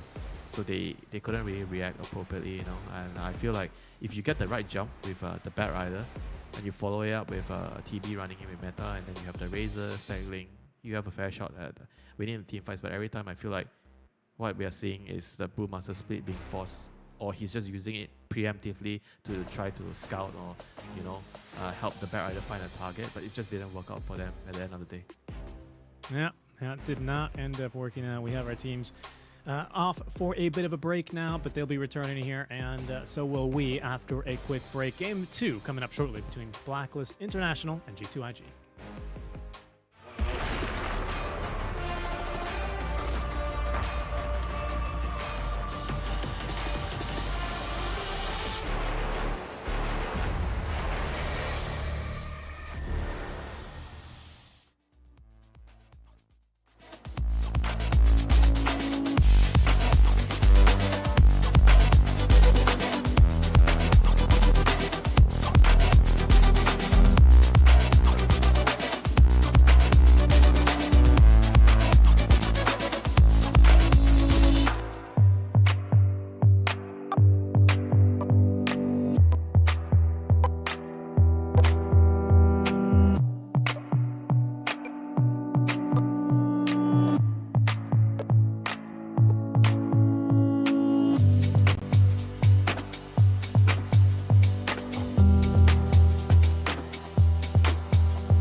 Welcome back, everyone. The Riyadh Masters 2024 event at the Esports World Cup continues here for our play-in section for Dota 2. Thank you guys so much for joining Seek and Strike and Winter. It's a pleasure to host you here. Winter, not the most action-packed game one that we've ever casted. In fact, that may have just taken the cake and really prepped the cake and baked it and then let it sit for 30 minutes. I mean, that was a slow game. That was a slow game. What do you think is in store for game two? Are they going to want to change some things up here? Yeah, try to surprise your opponents. Like usually after a long game like this, sometimes your players get a little bit impatient and like, coach, let's bring the fight to them. Let's just break everything down. Let's just play faster, and the next game could end it'll be like a fast game. What do you think? Dubu's going to want to hit him with a fast draft, or perhaps Super is going to play with the tempo here? Is that something we might be able to look forward to? Yeah, I kind of didn't really like the tri-core setup as much after watching the game. The Razor, Terrorblade, Brewmaster. I guess if you have this type of cores, you need more initiation for your supports, and you have Enchantress and Bat, which kind of... Maybe with Bat, maybe it's fine, but they needed maybe a little bit more from the position 5 outside of the laning phase, because he kind of just secures your lane and just farm your as an edge, so you don't really do anything else outside of that. Yeah, I mean, there's a little bit of tower pressure, but I think ultimately I've got to agree with you because of what I mean. The clock actually does very well versus the Ench creep. Yeah, I mean they do really a lot there here. As our next draft here is just now about to get underway, folks. So game number 2, Winter. These are BO2s. So for Blacklist, they desperately would like to avoid a draw here. I'm not sure how our other games are going around, but you only play 5 matches. If you place top 2 in your groups, you're straight on to the group stage where you meet the invited teams. But if you're the bottom one, you're eliminated, and then if you're 3rd and 4th, you have to play an additional BO3. So teams, I think, are going to be vying for that additional rest day to be able to get through straight away. And, well, we'll see now very shortly here with our second draft. Just now beginning, Winter. Small spoiler for you, we've got Blacklist on the Radiant side again. As G2IG, they will have first pick. There's Dubu, our lad. The Master. I ran into him as well a couple of days ago, playing his wall. I really like watching his replays to learn how to play support. He's pretty smart, this guy. Very sneaky. At least in my games, when I was on his team, he always has some very interesting ideas on how to play the game. So hopefully we get to see another interesting game from Blacklist here. Cook up some soup, with Warlock. Oh, I see. He's stirring the pot. You want him to stir the pot a little bit. I mean, I'll stir the pot a little bit. I hope G2IG come in with a very clear plan. I don't know what their plan was last time. I think they gave themselves a draft that looked decent on paper. They have a plan, Richie. It was fun to win, but unfortunately... You know, they kind of just couldn't find a initiation with the Bat Rider. Basically, they pulled a recipe online that's like, oh, I'm hosting my friends for dinner, and they pulled a recipe, and they just they forgot that the recipe called for 4 hours of prep time, and the dinner's in 2. No. They forgot to check who made the recipe, and it was me.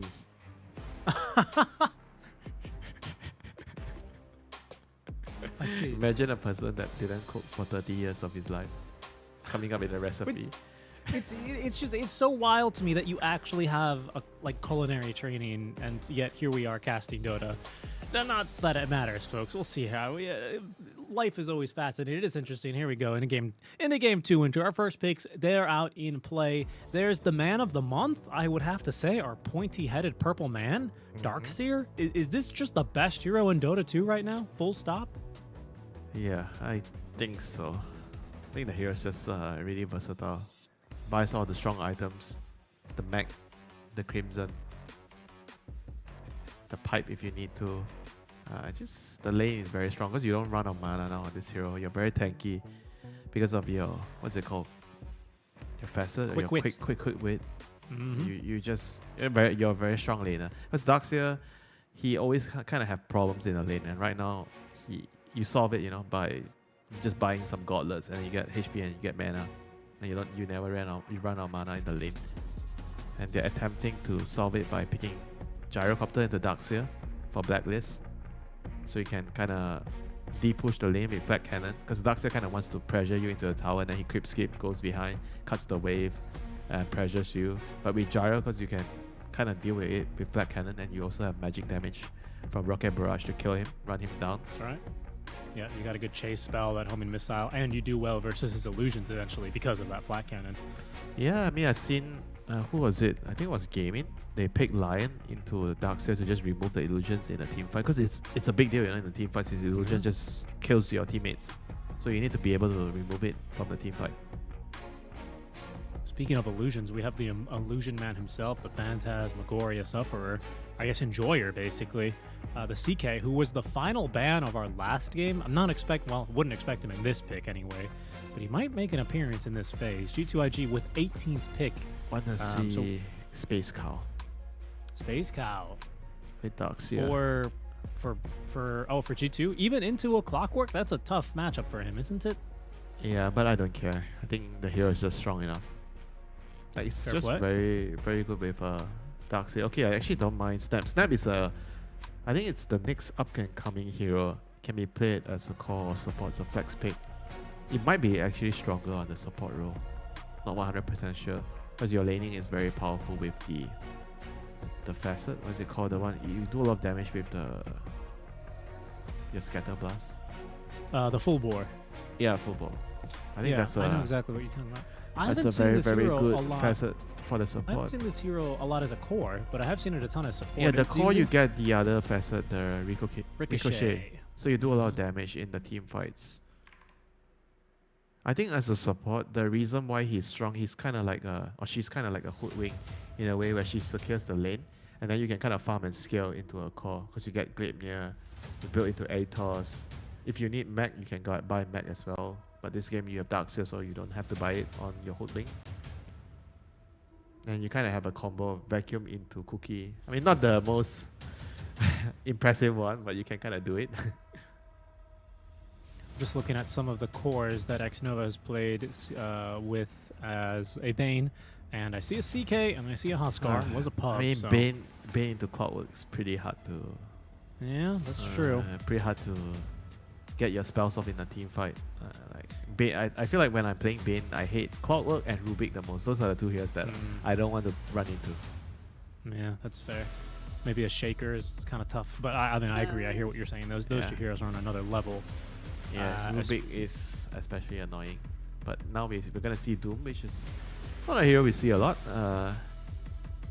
can you consider Doom like a Darkseer counter? Because you Doom him so he can't search and save his teammates. He's got dispels as well, right? Can't heal either. I mean, that could be something. Doom also a bit of an up and coming here. And here's the CK. I was going to be really surprised if we didn't see 18 CK for G2. It is kind of like a Beastmaster replacement in a way. Remember, I had a brief conversation with you about how I felt like Blacklist and IG offlaners, they're both like polarizing, they're greedy, they kind of want to sit in their lane and farm. Doom is a similar hero to Beast. Not as strong as the Beast because your timings are a lot slower. You're gonna need to buy BKB, Shivers, Dagger, Refresher. But Beastmaster, you're kind of online with Dagger and games, right? So you enter the game a lot faster.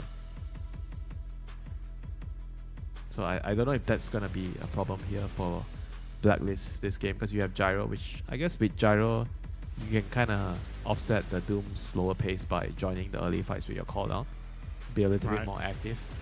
So you give your Doom or the true captain or the boss of the team, Gabby, time to farm.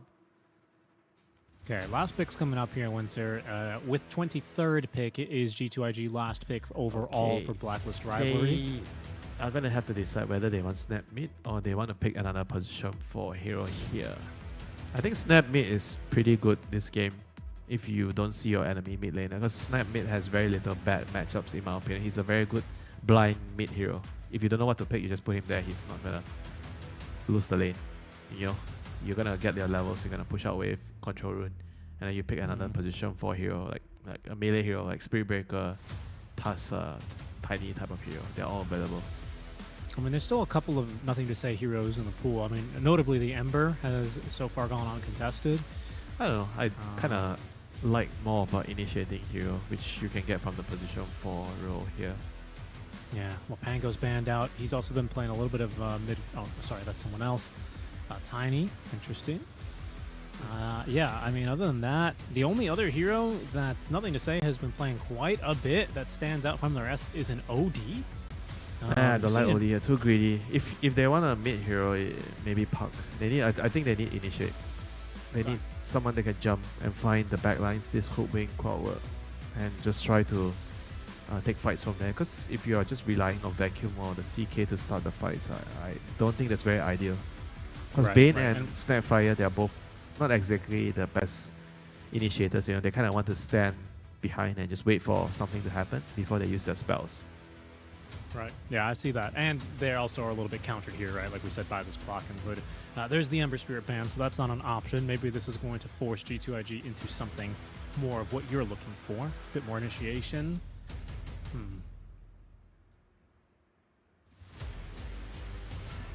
What about I don't know. I'm just tossing a name out here, Winter. A Timber Saw mid, potentially?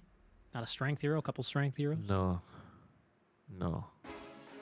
I think it's not very good here with their lineup. Okay, fair enough. Can't kill people. I feel like he's gonna struggle because they don't have very good lockdown for him to kill stuff.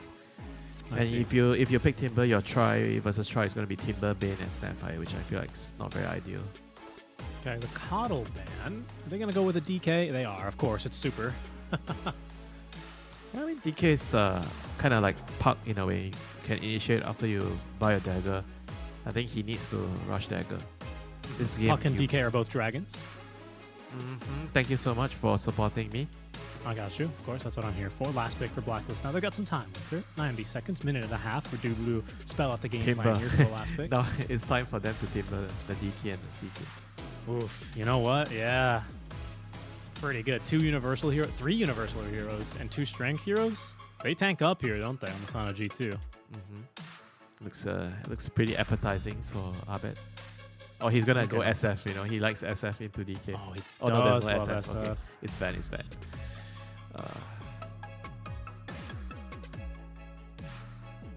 I mean, he's got the Puck for himself if he wants to. Kind of feel it's hard to pass up Timber. I mean, it's not a very strong hero now, but this game kind of feels like a really, really good game, and they need like a hero that can play early with the supports and fight and front line. Yeah. I'm seeing that. I'm going to toss out another name. I like the Timber as well, but what about a Lesh? Are you in the fan pool for a Lesh here? Not bad as well. Yeah.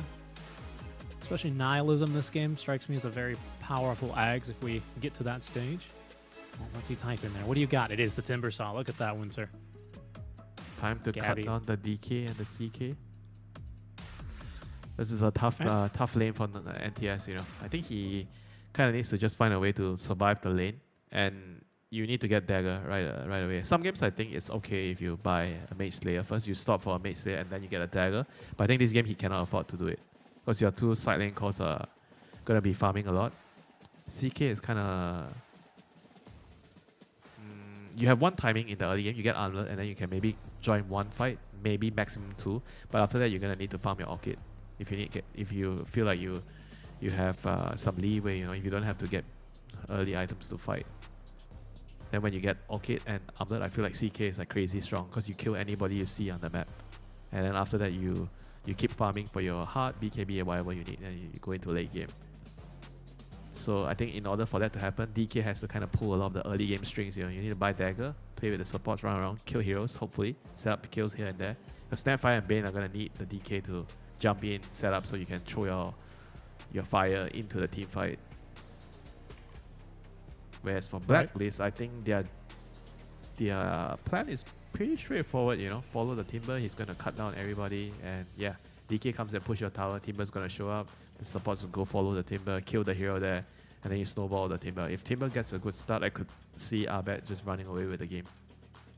Well, Winter, last time you kind of preferred the better try 3-on-3, right? Sounds like you're hinting towards, of course. Right? Are you hinting back towards this trifecta that Blacklist might be able to show us here in game 2? Is that Yes, something you're sir. hinting You know, at? I'm behind my SCA brothers again. You know. Actually, that might not be true because IG has Malaysian players too. Right. You do have, what, 3 compatriots of yours on IG, don't you? But, of course, the full Filipino squad for Blacklist International, representing 5 of the 6 total Filipinos here at the Esports World Cup for the Dota 2 part anyway. We're going to see the last one later, actually, in our next match for Maos. But for now, Blacklist International versus G2IG. Game number 2. We had a very slow game 1, Winter. I think we are going to have a bit more of an explosive game. Don't you worry. It's a Timber Saw game. It's going to be run. Very true. That's a good impression as well. Timber's gonna run. DK is the one that's actually gonna be doing the actual running away. Yeah, that's true. Yeah, hopefully blink it away. He's got this twisted chakram. He's gonna be in for a bit of trouble. This the tree bounce trick shot's super good. Oh, I've seen this actually. Devil's Bargain for Gabby. Don't always see that one. He does tend to build that one. He prefers that one. Of course, Phantasmagoria for what can CK. you do with this? You buy Corrosive Refresher, Dragon, as and you always. sell Refresher. Quick Wit. And then Ricochet 2 for the Snapfire, so Boboka with a bit more damage in the fights, and Sleepwalk for Bane. Just wanted to go through all of them quickly here at the Winter. Okay, never mind. Maybe we can talk about it after the runes. Seems like it's going to be 2 apiece. I was trying to figure out what do you do with this Devil's Bargain. I mean, you do it on what, Midas or Refresher? Is that what you do it with? I haven't really seen people abuse this facet yet. Me neither. And speaking of another thing to abuse and something to be efficient on, it's also this chop shop for Natsumi, pardon me, right? That's like, I haven't seen anyone do it with the Falcon Blade. I was like trying to figure out what item can you do it. Like Falcon Blade kind of seems like an item you can do it with because you can make it into Chrysalis.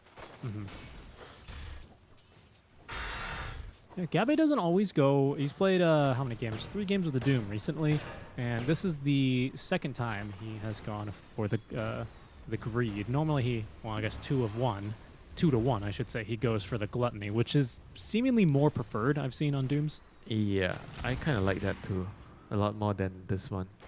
I'm not sure which type of games do you decide that, oh, this game is better for Gluttony, this game is better for Devil's Bargain. It's not like a very straightforward thing to decide. Yeah. I agree. AT taking a bit of a bruising down bottom here, as you can see top as well. There's the tree bounce. What is this? Tree bounce trick shot. A little bit of trickery there is proving to be difficult for X-Nova. Down bottom, you had a lot of harassment, a lot of contesting. So far, no side cams have spawned down bottom. So as you say, just trying to stop JT from overwhelming them in this early phase. As Baboka, oh no, they hit level 2 earlier here for the side of Blacklist. I think even though you have JT trying to absorb some of those battery assault procs, it's still an easy first blood now. That for is John Well. the 2 denies from Gyro, making the difference there. You're right. Dux has 0 Absolutely right. denies. Deny your creeps, ladies and gentlemen. It's gonna get you kills. Even if you're not a mid lane invoker with Mastermind, it does make a difference. That's true. Yes, sir. I mean, that's a bit difficult. We see top lane. Tims has stolen the creep wave. He's dragging it behind the tower, and it's not really much Xnova can do about it. Wasn't in range for the Nightmare, so has to just kind of let the creep equilibrium get all messed up. Yeah, it's actually pretty bad that this happens when you're playing Bane, because you're supposed to stop it with Nightmare. And Bane kind of doesn't like when the lane becomes moved away from its original position. He doesn't like change, you know, Bane. He likes the constant static wave in the middle. He likes the steady things. That's why he's got even stats, of course, always Yeah. on our Bane. This is probably one of the most interesting things in the game that I like. The even stats on Bane. Or unique things in the game. Huh? Makes the most sense. I think everyone's like, oh, the universal hero, of course it's Void Spirit. And the real Dota players, we all know it was secretly Bane all along, wasn't it? Yeah. He's always been here. Yeah, but Xnova not having an easy time in this lane so far. Hasn't really been able to put a lot of pressure here either, especially because, well, this is kind of a funny trick. Gabby's found himself the Foreman, so he's got this speed aura, moving around, being all zippy on the map. Wait, what is going on in the mid lane? What do you mean? This is where the dire creep wave always goes, dragging, isn't it? I mean, the Timber's dragging. Timber's dragging the wave? Isn't this where the wave always goes? I'm confused. It isn't. This isn't. Oh, I guess it is a little far, isn't it? Nothing to say is like, guys, JT. Oh, that's a lot of damage on Ajuanuel. He does have that magic stick, allows him to fight a bit longer. He still will die first. Is now Natsumi. He's got Afterburner. I don't think there's any way you're running from this one, Baboka. In fact, your courier. No, it's gonna be a 2 for. Oh, actually, Natsumi. He's gonna let the dog live. Okay. Yeah, nice one, Natsumi. He's a dog lover. Mm-hmm. Let the poor stray dog live, you know. Yeah, I'm not sure why Abba did that. He stacked the wave here. It means that he's going to be able to get a 1 water rune very easily. Yeah, maybe this matchup is actually not that good for Timber, because otherwise why would he be doing this? Well, what could it be, though? I mean, he couldn't possibly care about this Corrosive Dragon minus I armor, have right? no idea. Well, let's see. Every time I say something about the mid lane, I just look like an idiot 10 minutes later. Well, you know, that is why I enjoy casting with you, Winter. You're not afraid to be wrong. Down bottom, by the way, they're going again. This lane is not how it's supposed to go. JT, they might just be able to catch him. No, not quite. They won't go diving, even with that level 2 rocket barrage. That was looking scary. Yeah, this lane is going a little bit tough for Dux here. I mean, CS-wise, he's actually equal with the Gyro. Yeah. It's just that he's constantly low on health, and he might die to the rocket barrage Black Cannon. Yeah, that's the real problem here, Sean. Oh, trying to kick another cog at JT. Just trying to boot him away from experience range. Yeah, and I mean, and another big problem is if you just take a peek at net worth, Gyro, he's building a slow lead because of the 3 kills he's been involved with. So he's playing very well. We'll see if he actually makes use of Chop Shop here, as he does have the Falcon Blade ready to go. You just want to see somebody use this. Of course. Who doesn't? I feel like it might actually be one of those things that nobody uses. You know who we need back? We need remember the Chinese player God King Hualien? He had like the most efficient Ursa. He's the guy that started Battle Fury Ursa back then. I need him back.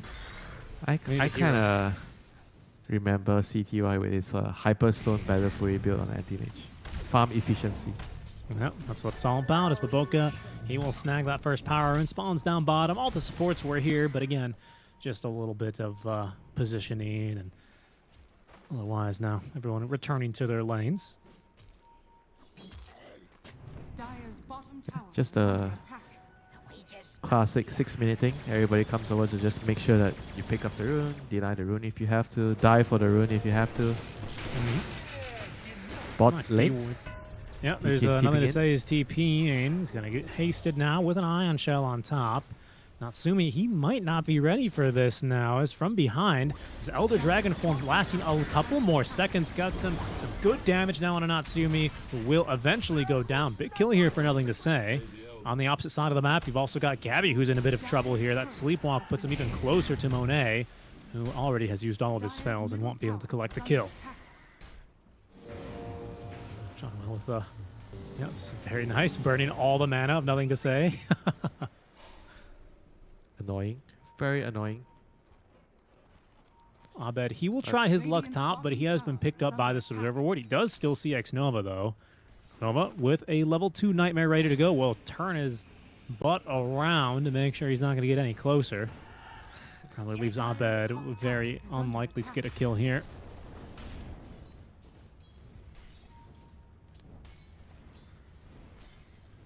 And we didn't see any invades for the Wisdom Runes either. Mid lane, the two supports. Yeah. Hold on. Back top, X-Nova. I think he's just kind of being very annoying here. I don't think Abed can kill him that easily. But here go the supports mid. Now Abed's rotating on back towards him. They planted a tree here a little bit more now for that Whirling Death. No way out for Nothing to Say, who was caught inside the cogs and tagged thrice by that Twisted Chakram. That was a lot of damage. Yeah, but it was also strange, right? I felt like the moment he poked the tower and then he sees the clockwork, he should have known that he might actually be in danger because they just need to TP in the DK. Sorry, the Timber to kill the DK. Kind of surprised that he stayed that long, and Abed's gonna steal some Ancients away from JT. Yeah. His hard work.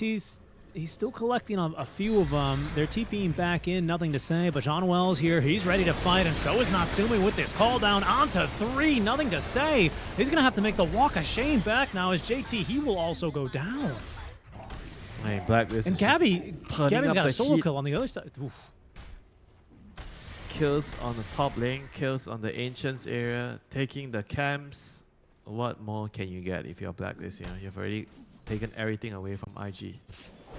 Yeah, Blacklist, they're playing with a with vigor, aren't they? Here, really in their second series, yeah, leaving almost no port. And John Well, he's also put up an observer ward, so he sees where JT is going to try and farm the stack. John Well he's just going to be here, stealing some experience, making this even less efficient, much to the annoyance of this Darkseer. Man, I mean, okay, Nothing to Say. He is rushing the Blink Dagger as you prescribed, Doc. So maybe that will be something that allows him to turn this around as JT is... Oh, man, this is so annoying. Look at him. Look at John Will, who traps him inside the cogs. He's got Natsumi. Abed's rotating here as well. They're going to steal his stacks. They're going to kill him, and they're going to steal his stacks. Didn't we see this movie one time? 1 minute ago. That we did. I can't believe it. It's like they pickpocketed him right there. I can't believe it. The disrespect. Hey, JT is gonna have to go to the police office soon. Oh, he is. Hookshot mid, but Boka's ready for this. X-Nova does not have grip. He's barely only level 5, so he has nothing much to offer for Nothing to Say. Jean Well, he may sacrifice himself here, but it's for the greater good as Abed, he leaps on through, collects the kill on Boka. Nothing to Say takes down the Clockwork, but ultimately falls to Natsumi as Tim's with the sharpshooter collects X-Nova's life. So flabbergasted that did the same thing with the DK pushing the tower again. I think you can just never do this when there's a Timber in the game. Because Timber can just kill the DK. One support initiates and Timber comes in with his Whirling Death and Chakram, you're dead. That's just how the matchup works. Yeah. I guess they thought that they'd had a little bit more time because Abed had to run over from the bottom Ancient area. I don't know, man. Their math is definitely off. I agree. Something's not clicking here. They're not really respecting this Timber Song, are they? His top lane, well, they're not respecting Gabby either. He's Slipwalk under the tower, straight into the stun. Boka as well, continuing the lockdown as they perfectly connect for a kill. That was not a Fiend's Grip either. You can tell because that is still only level 5. Nothing to say. Yes. Oh, no. Is he died? Is he just dead again? Look at this damage! Oh. Yeah, he's having a tough game. 2-4-0 right now. That is your Blink Dagger hero dying. So when the Blink Dagger does not come, guess what? Nobody can initiate, and there's no place, on the map. So it means that Monet has to work an extra shift this game. He has to take it up an extra shift. Stay back in the restaurant, clean another round of dishes. He's doing the deliveries, and he's doing prep, and he's doing service. I mean, just a madman. Yeah. Gassed out of his mind. And in the meantime, Natsume, he's just sitting in the restaurant. He said, "Another course, please." He is so fun. Look at this man go, Tim's. He wants to kill JT. That's all he's really here to do. As the vacuum is not going to pull Jean-Noel back into the wall. He is running onto this cliff, which may put him in a bit of a tough spot. Somehow, Bushwhack avoids all the trees here in this area and doesn't collect on any stuns. Not like it would have changed much. I mean, there was still a lot of damage from the Shredder from Standfire. I mean, that spell is actually crazy right now. This spell's really good. Everyone is just maxing the spell. Even on support, they're maxing the Shredder. Remember, who was it? Wasn't it Malady who we saw maxing Shredder back in the day before Facets? You're talking about the Na'Vi position 5, right? Before. I believe so. We casted a game where we started seeing this, and we're like, wow, this is actually pretty legit. And now it's even better with the Facet. Nothing to say. We just saw Lord Gabby. Mega stack. Lord Gabby. Gabby in danger. There's going to be the grip. Monet pumping in the damage. Abed, he's going to have to let this one fall. Yeah, he definitely on the Gabby. Went to the restaurant a little bit too early, Not his reservation time yet. So pays the price. Yeah, but now potentially nothing to say. He's committed a foul paw. He stayed far too long at the restaurant. He's killed off for that. Jean-Noel running down Baboka. So they've already used basically all of their spells here just to take down Lord Gabby. Nothing left for the reinforcements of Blacklist. Really nice play there by Abed, who just played it a bit patiently, right? He didn't really force the engagement. He waited for his team to pick off the kills. Monet, waiting for there's no way to another get him, right? Bushwhack. Oh, that was close. That was close. That was close. Yeah, Hoodwink is just crazy hero now. Like her laning presence got buffed a lot because of the change to Acorn Shot. You can bounce to the trees. And nowadays when you see these Hoodwinks in the mid game, usually they are pretty rich because the laning phase went really well for them. Yep, starting to and see this. He didn't even grid it out, with the max Acorn Shot to farm. Some players will do that. Just get your core items faster. Well, speaking of getting core items, this Blink Dagger, it's about to be finished off. Unless, no, not like this. Okay, they missed crucially on that sharpshooter, but I don't think it's going to matter. Holy There's just crap. 5 heroes here. He missed his Bushwhack, he missed the sharpshooter, but the kill still happened in 1 second. Yeah. You know who didn't miss? That was Abed. Oh my goodness, this game's turning into a highlight reel for him right now. 4-0-6, involved of 10 of 15 kills, just 14.5 minutes in. There's a 7K net worth lead. You have a DK who's just 2 bracers and a power treads who still doesn't have a Blink Dagger 15 minutes in. This game, it's brutal. It's brutal. Yeah, it's For one of those. G2IG anyway. It's one of those games where you regret, opening up your Dota and queuing a game. It's one of those games. But for them, there is still a way to turn things around. There is always hope. The dagger on the DK is going to be their hope. He's going to get it. He's going to get ready. it now. Yep. 6 deaths for nothing to say. It's important that they get something going for him now. I mean, I never really like to kill speculate Richie. tilts, Anyone, they, even they need Clockwork. something. Just Open kill up somebody. nothing to say his game. He needs a mental victory. He just needs to open a new account, He needs some comfort food, Winter. He needs comfort food. Some nachos? But he's probably not going to find it because they're just going to walk underneath a ward. And now they know something's up. Lord Gabby playing it deep behind the tier 1 tower. Jean-Noel ready to hook shot in as they are baiting very well on this illusion. But G2IG, they know something's wrong here. They're going to get the heck out. No one's showing top. No one's showing mid. And they know they're not going to be able to fight. There's an 8K net worth difference already just 16 minutes in. But, Winter, that Orchid is finished. At the very least, Monet has been keeping pace. His game 2-0-1. He's doing just fine. And he needs to get in here now to change the course of this fight. Right now is nothing to say. He's been initiated on. There's going to be the stun on the Jean-Noel with the kisses now raining on down. But they have a full pipe of insight with a mech. Blacklist, they're just in fighting form. Monet, you can do nothing here as he is stunned up. The back wall, it's pretty darn good, but is it good enough to turn the outcome of this fight? It sure doesn't look like it. Up 9K, Blacklist, they go diving under tier 2 towers. Abed is completely free in this fight as he swipes up his second kill onto 2 cores. He wants X-Nova as well. He might go up to the high ground here. They've got vision. Yep, you bet your bottom dollar. There goes Abed, but doesn't have enough for the kill. Holy. They're getting chased up to their high ground. Winter, it's not even 17 minutes in. Yeah, like you said, the mech and the pipe from Gabby. Just keeping everyone topped up, blocking out all the damage, and now he's going to maybe find nothing to say again. He's behind. He's running in with Doom. Nothing to say. Nothing to say. He's taking. Oh. Oh my god. Oh. He tried to TP. He tried to TP, and he's not. It's just his 7th death now.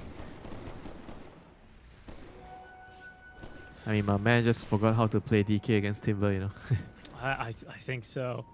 And dare I say, I think now the mental block, you know, the metaphorical chip on his shoulder that he must have in this kind of a game. I mean, if he can overcome this, I'd be mighty impressed. But I don't know how he gets back into this game now. I bet it's kind of like NTS Kryptonite. If he sees him, he dies every single time. That's very true. That is very true. Hookshot now is there hunting for X-Nova. Abed. Yeah, I mean, there's no TP here. X-Nova, he's going to die as his resting place will be these mighty mines for what is an almighty shellacking that Blacklist are giving. Talking about the G2 IG resting place, is that like the best place to die? If you had one place you needed to, if you can choose one place to die on the map, you would die in the mighty mines. That's a good question, actually.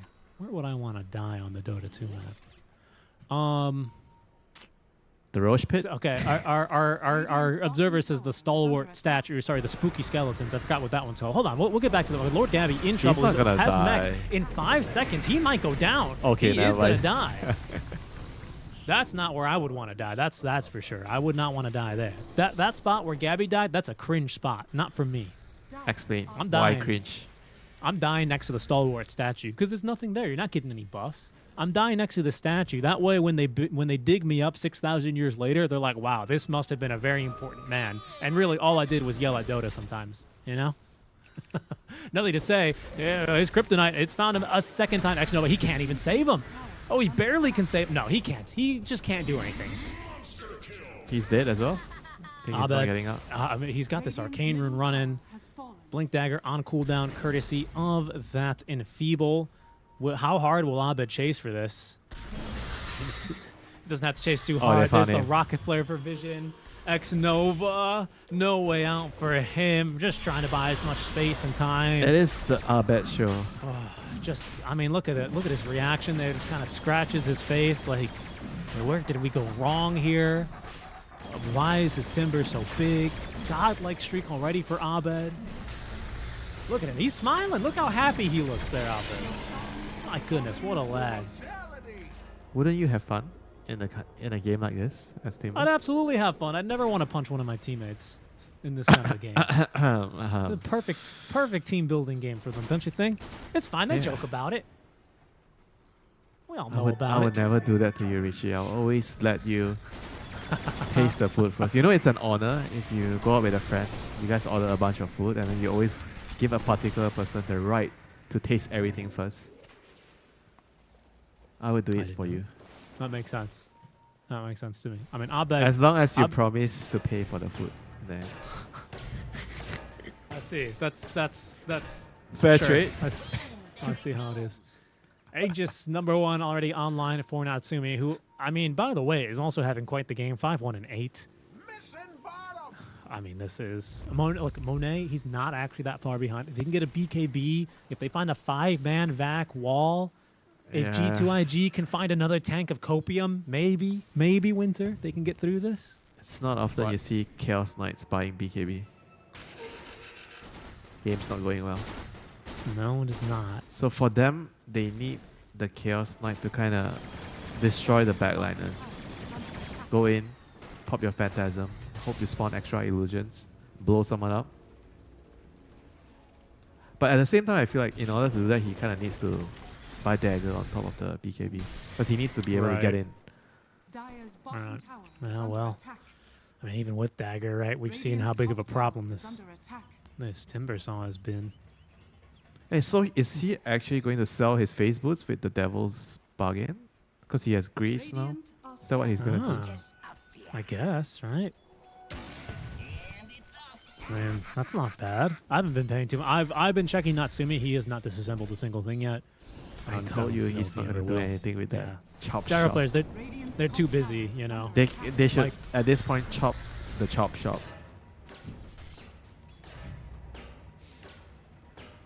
Come on, that's a decent one. They got 86 it, right? 68. Wait, 86. You guys don't say that here? I know what you mean when the item is not available Sold out for the day. Yep. 86. Yeah, they got to change it up. Maybe they should make him a chef. How about that? Usually we 86 something that got brought in the morning and we find it's not fresh, then we 86 that item. Like this DK mid? It's not fresh anymore. This one's rotten. This one's gone. This one's gone all wrong, really, for IG. How dare you send me frozen dragon? I want the fresh dragon. This is like an episode of Kitchen Nightmares right now for nothing to say. Oh no. He sent out the first course. It's frozen. No, then you blame the guy that checks on the food delivery every day. So you have this one person that sits in the receiving area and you have to check. I actually worked in that area. So the guy in charge, he was like an 80-year-old man. So he tells me about, this is how you check if the mango is good. This is how you check if the apple is good, you know. He told me everything, but I already forgotten everything. Oh, well, I think this is going to be a bruising that IG are not going to forget here, at least one they want to forget, as they smoke, intending to find a fight with Monet's fresh BKB instead. It's going to be a caught hook shot. Oh, no, Monet. He just wanted to get out of here. Abed's right on top. He will at least be able to get through John well, but he has absolutely no support here as Gabby, Tims, and Abed chase him down. The body block setting up for the Meteor Hammer, which I believe just barely nicked them. He will fall through the BKB. Oh, no. And that is, well, again, Abed continuing to have just one of a highlight game for him, you know?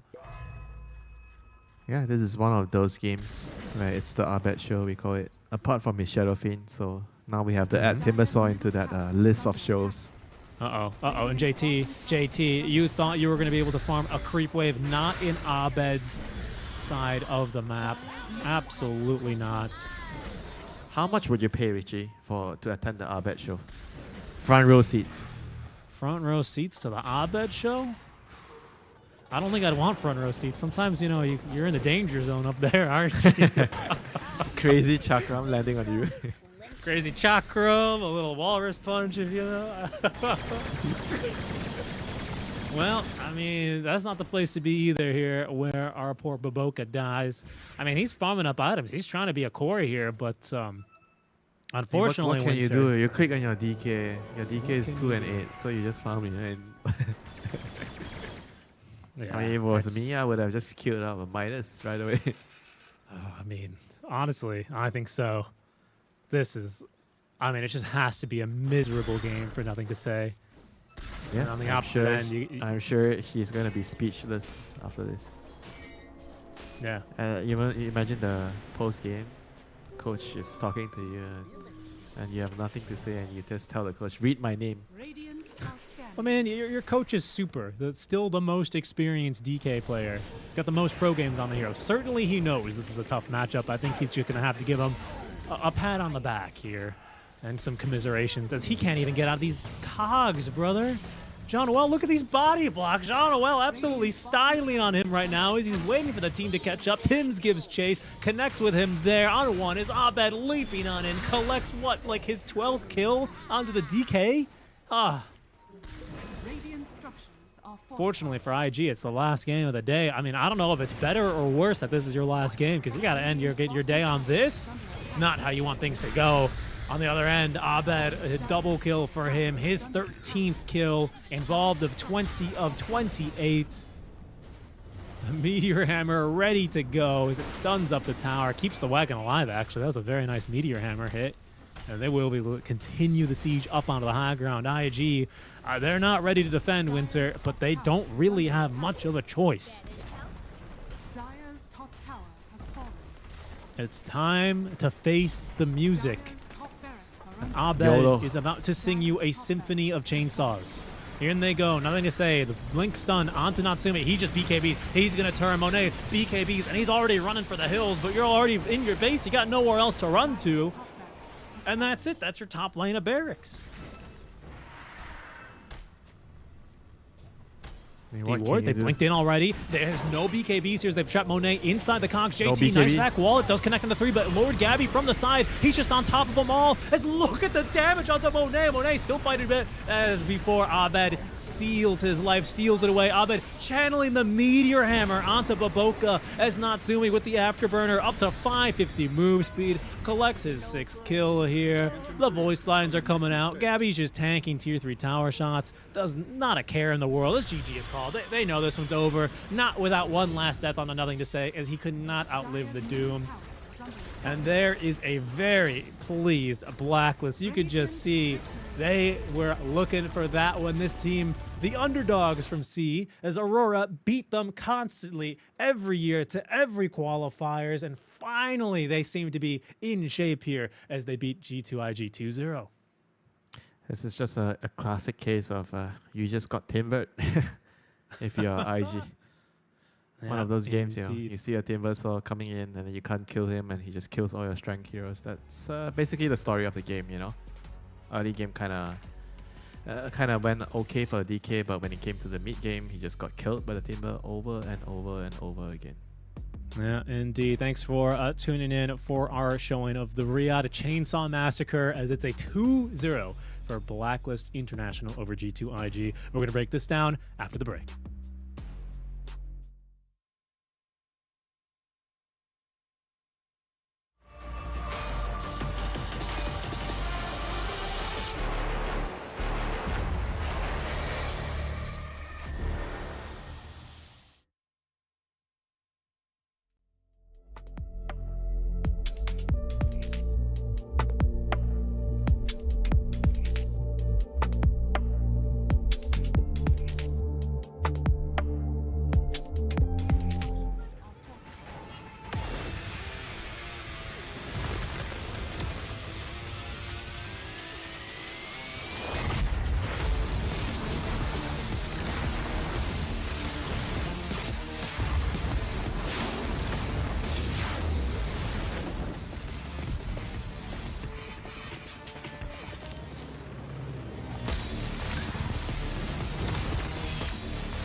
New adventures bring new challenges. Even as the heat rises, dandruff and grease won't stand a chance. With new Clear Men, powered by triple formula technology. To eliminate dandruff, itch, and grease, gives you 8 hours of freshness and 100% dandruff-free hair. New Clear Men, 0% dandruff, 100% confidence.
Welcome back to the Riyadh Masters 2024 event at the Esports World Cup. Seeking Trek and Winter bringing you the action and rounding out our day number 1 here on Stream B. Thanks for tuning in, guys.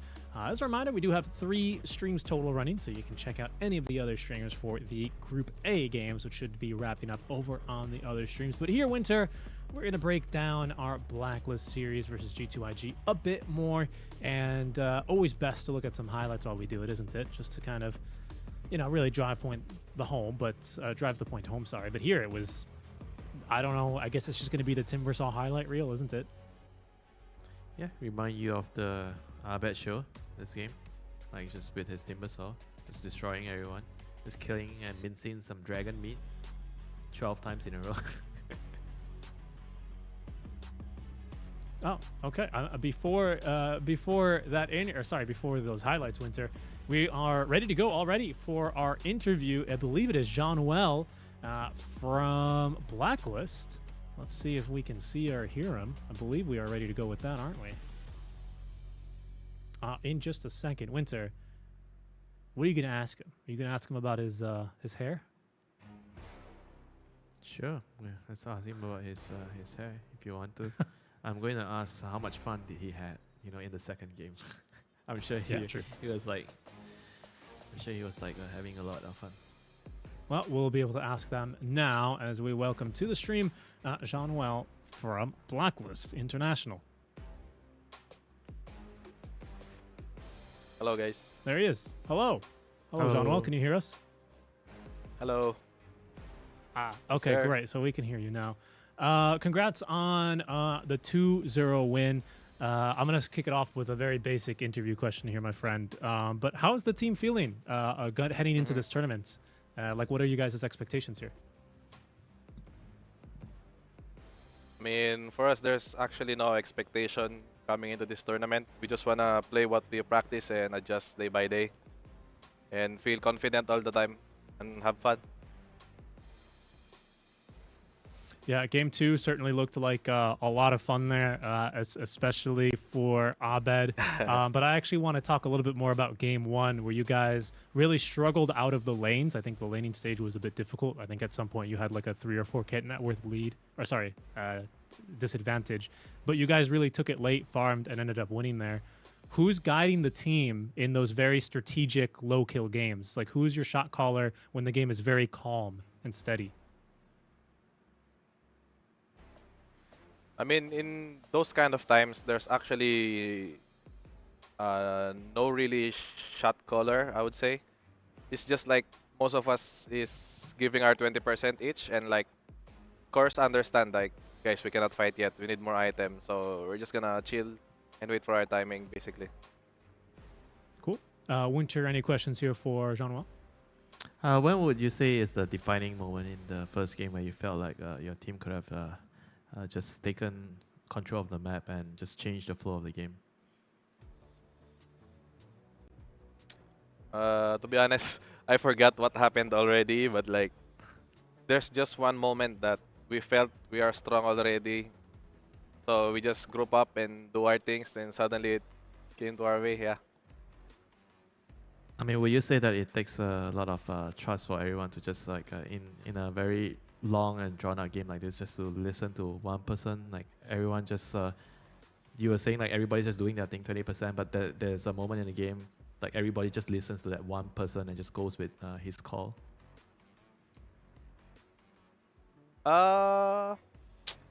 There a guy. I'm actually, I think not. It's just like we give each of us info that, guys, I have this. Guys, I'm ready. Guys, we are strong. And then we actually connect each other's dot in the map. I wanted to ask you very quickly. I think it was in your first series versus Beast Coast, right? Where you guys got the free Roshan. Am I remembering this game correctly? Or you lost the Rosh, right? You were trying to take the Roshan, right? And then it was nighttime, so he went through the gate, and then the SF was waiting for you on the other side. I think that happened. You were on Neon back then, I think, but that happened last year during DPC to Blacklist as well. What is it with Blacklist and Roche with the gates. What's going on, guys? I think it's just really unlucky on what's going on. I mean, even though we get that rush, game is pretty hard still. So we kind of focus on our earlier stage, like laning. I mean, that Roshan is just a bonus in case we win that. Yeah, true. And last question before we let you go, John. Well, thanks again for your time. But you guys, Blacklist, you're the one of the few teams that's actually fully a national stack. Representing the Philippines here at the Esports World Cup at the very first one. What does that mean, like, for a team like you guys? Are you guys thinking about that, or is there some national pride, or what are your thoughts on that? Anything for the fans? I mean, thinking about being 5 Pinoys is not really like thinking about representing something for us. It's just like we're having the same language, and representing Philippines, I think it comes naturally. So because we're the only Filipino full stack team here. And yeah, for the fans, I just want to thank everyone, especially our families, on supporting us. Yeah. Thanks very much for your time, Jean-Noel, and thanks for and congrats actually on the 2-0 win. Best of luck for the rest of your games. Thank you. Lovely. That's good old Jean-Noel. Yeah, it's always kind of funny that I remembered last time in C they kind of had the same problem with that Roche gate, didn't they? But sounds like a good lad. Happy that they won, and happy to see them playing confidently as well. As Winter, let's try and remember back to game 2. Maybe we can jog our memory with these highlights and just see how well that they played there. But yeah, they looked great here, and I was a bit afraid, even though I do have them as a bit of the dark horse, especially out from the SEA region after they failed to qualify to TI. They looked really good here, honestly, in their series today for us, didn't they? Yeah, I think I was quite pleasantly surprised. I think the coordination, the drafting has been like spot on. Huge improvements, and props to Dubu, for arranging everything for the players and coming up with good new ideas that kind of showcase the strength of the team and minimize their weaknesses. I felt like it was a very big surprise, at least for me, and kind of happy for them. Yeah, certainly a stroke of genius there at the very tail end of that last draft, wasn't it? With the Abed Timber coming out and really, having a flawless game by all means. As yeah, I don't know, for G2IG, a few words on them, Winter. I think, what did you say at the start of the day? You called them a little bit inconsistent, right? Is what you said, I believe. Unstable. Did you see a little bit more of that today? I felt like they kind of have like too many people to play around. Like you see it in the second game where nothing to say. He kind of maybe felt like at some moments he needed more heroes to be around him, but they were kind of doing some other things. So I felt like it wasn't really certain for them, or they weren't really sure in the particular moment of the game who should the support should follow which hero. And whereas for Blacklist, I think it was quite apparent for them. Oh, right now Abed is strong, they're following him, so they have the advantage of being stronger than their opponents. They're taking over the map. Whereas for for IG, I felt like they were kind of a bit more lost, and with the early game going not as good. So it's really, really hard for the team to function. Yeah, I see what you mean. A little bit more of a clear game plan, especially when your mid pops off as much as Abed did in that game. But that wraps up our first series, Winter, at least our third series of the day here, more accurately. We're back into Group B, where we will see Astini lead Entity into battle versus his SA brother, and the Beast Coast lineup going toe-to-toe. As that is going to be next, Winter. Any thoughts, any preview for us for this next series? It's going to be a hot one for Astini. I'm sure he's going to come up with some interesting ideas for us to witness. Yeah, I'm personally looking forward to that series as well. We are going to be going to around a 17-ish minute break, folks, before we get started with that series. So make sure you check out the other channels or stay tuned, because after our break, we have Entity versus Beast Coast.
what you read, not all words are the same. Not everything you see, you can't trust anyway. All the thieves dressed as sheep tell you they know the way. So bite the hand that feeds you to the wolves as prey. Get out my face, try to stab me with a saving grace. Fool me once, never twice, now I got the knife. You try to cut off my conscience, bake me a cake full of nonsense. You eat it too and I got deja vu when your words are up, you got you nauseous. Your shit belongs in the driveway, don't know my but you wish, babe. Took out the dress like I used to have rest, but all that's in the past, now I upgrade.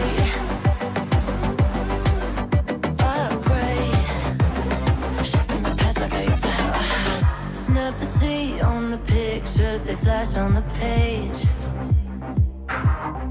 Now they're pleading on the fifth and last mistake. But I know that dirty secrets the gamekeepers hold the keys to the gate. Only open for the pawns who sell their souls just to play.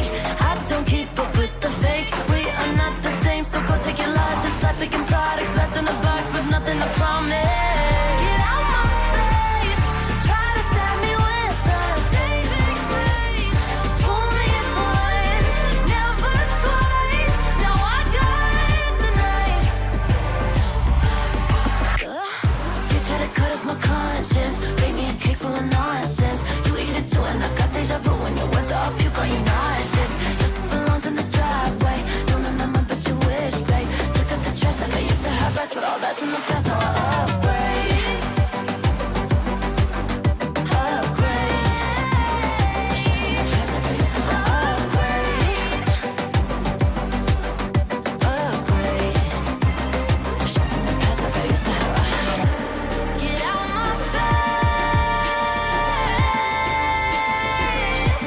You're making me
Sun sets on day one of Riyadh Masters here at the Esports World Cup, playing stage for the Dota 2 tournament. Thank you for joining us, folks, for our fourth and final BO2 of the day. We're about to get started here.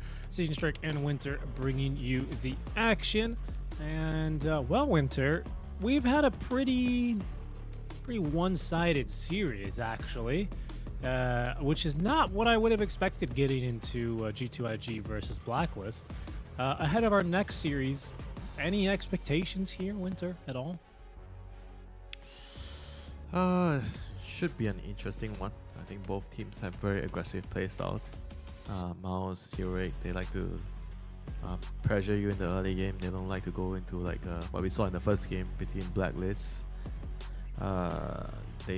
Blacklist against IG was a very slow-paced game. I think this series should be more interesting. Both teams kind of like to play off pressure, snowballing, and we're gonna see a lot of early game aggression.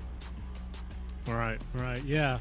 And I'm particularly looking forward to that. Heroic has been the top team of SA for some time, but they've never really delivered when it came to the international stage. They've done better recently.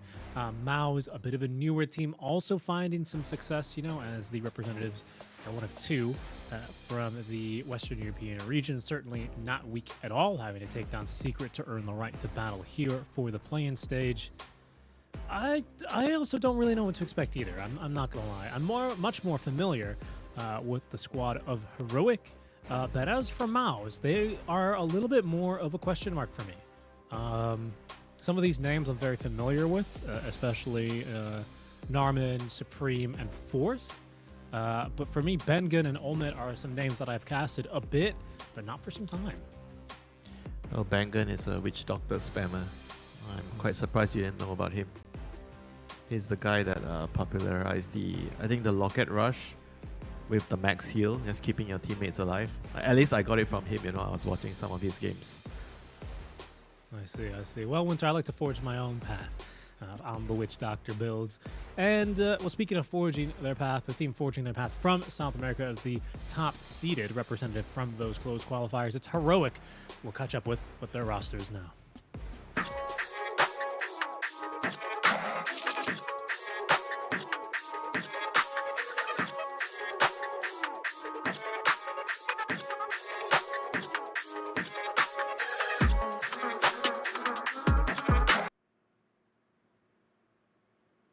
And we can take a look at the lads here.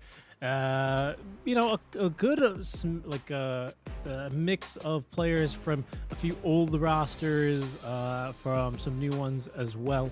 Of course, I think Hector K1, the name that a lot of people are going to recognize, but an up-and-coming player, Analog, I believe previously was on Hikori, which made a deep run during the Singapore TI that we had. Plays a couple of cheesy heroes as well. He's always pretty fun. I think Winter, for me, the standout player may be Schofield. But first, before we hype up these boys too much, let's go and get caught up with their opponents from Western Europe. It's Mouse.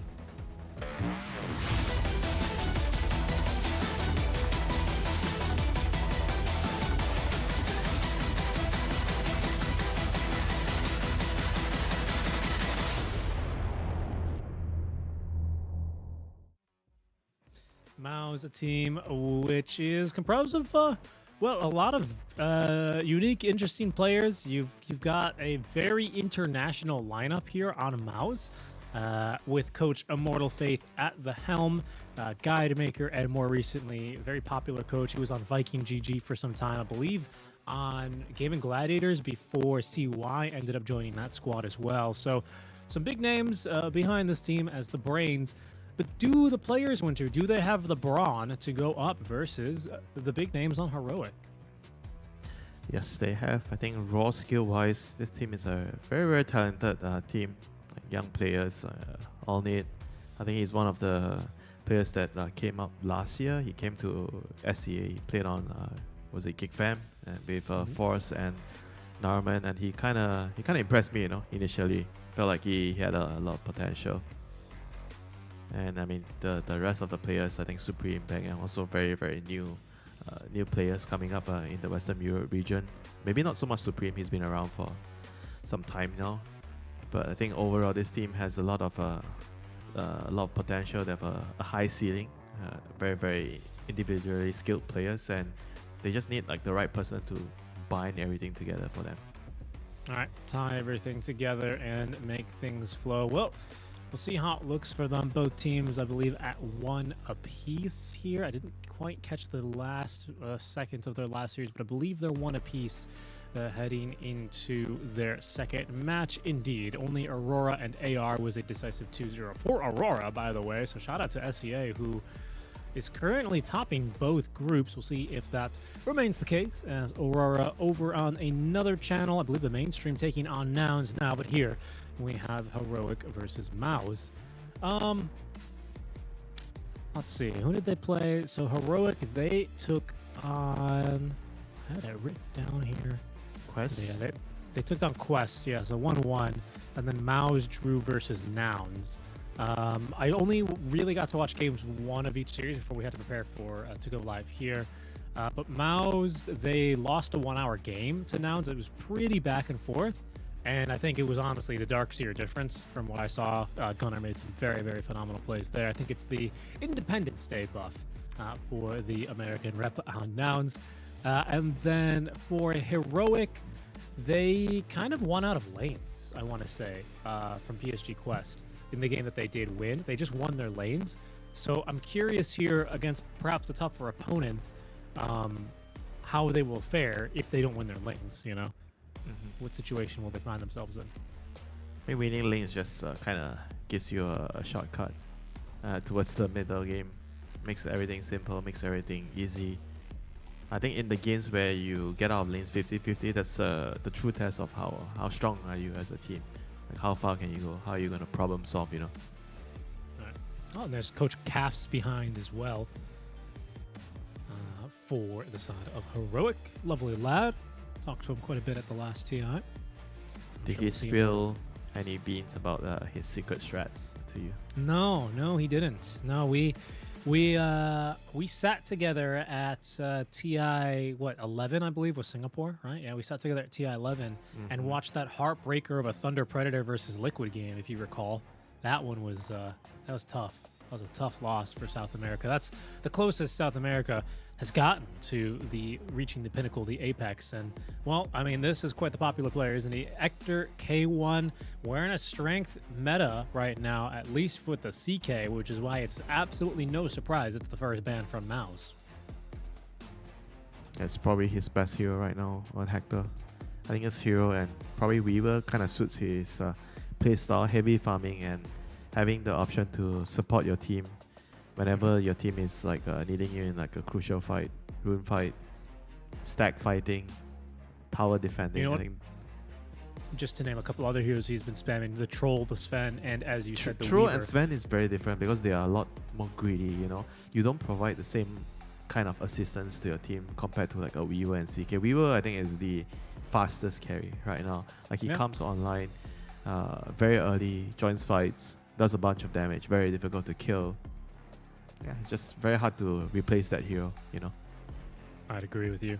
I would agree. We can see our contested heroes as well, Tiny Weaver. And then we've got a bit of a drop-off, which I was expecting to see. Oh, I was going to say, and the Alchemist, speaking of greed. Is this a support elk or off-lane elk? You buy the... I've seen it's like the aura item elk. You buy the greaves, you buy the solar crest, you just support your team on the off-lane. And then you be your humble servant of the mid and carry players. They tell you, hey Richie, it's time to give me that shiny Aghanims, you know. Yeah, he likes to go, if it's King Jungles, KJ, the position 5 player for Heroic, which is why this is a flex. He likes to go for basically Solar Crest, Shard, and does he actually just buy bottle for the mid laner at level 1? You get the 250 gold facet. Which facet is that? Is it the first or the second? I never remember. It's the left one. What's it called? It's seed money. Seed money. I've also seen some players get the mixologist. It also feels pretty good. He always goes, King Jungles anyway, he always goes for seed money. I don't know if that means he buys bottle. I assume it does because his first item is brown boots pretty late, like 5, 6, 7 minutes. So yes, I'm going to assume that he always does take seed money. and do the bottle strat. Or it's a carry, but most likely we'll probably see it flex to support. I have to assume. Do you think the carry players will buy bottle for the mid laner? Never. No. Not actor. Me? He's changed. I will say he's changed. He's really updated his playstyle from the quite predictable strength carry Wraith King that we used to see every game. You know, but I mean, come on, he's still a carry player. What are you saying? He will never play for Well. anyone else apart from himself? Oh, isn't that his job? He would say. Well, he actually changed a lot recently, to be fair to him. I think he kind of understands that he can't carry the game on his own anymore, so he's been a lot more playing for the team nowadays. Coming in, supporting his off lane, supporting his mid, giving his team We learn a bit of a morale different support. meta. Fun fact about Davai Lama here, he is a Mongolian throat singer. So I wonder if we'll What? be able to get to see that. Yeah. You ever hear a throat singer, a Mongolian throat singer? We've No. never heard of this then. Did you watch Dune, the first Dune movie? Shai Hulud? Yeah, so no, he's they used a Mongolian throat singer in Dune in the scene where the soldiers are preparing for battle and they're like dipping their weapons in blood or whatever, right? The guy who's singing the song, like it's a very chant. It's cool. We'll see. If they win, we'll ask him to do a little bit for us. He should play Beastmaster. Yeah, Yeah. actually, he doesn't even. No, he just needs he's got the roar. He doesn't need the drums of Slam. But our draft is progressing here, Winter. Let's get caught up now as Maus are continuing to ban a couple of carries or some more flex carries, should we say, with that gyro. And Minus Weaver. armor carries always good with Alchemist, Acid Spray, stacking the minus armor. So they're going to have Enigma as a off lane with Clockwork and Shadow Demon. Enigma plus Clockwork.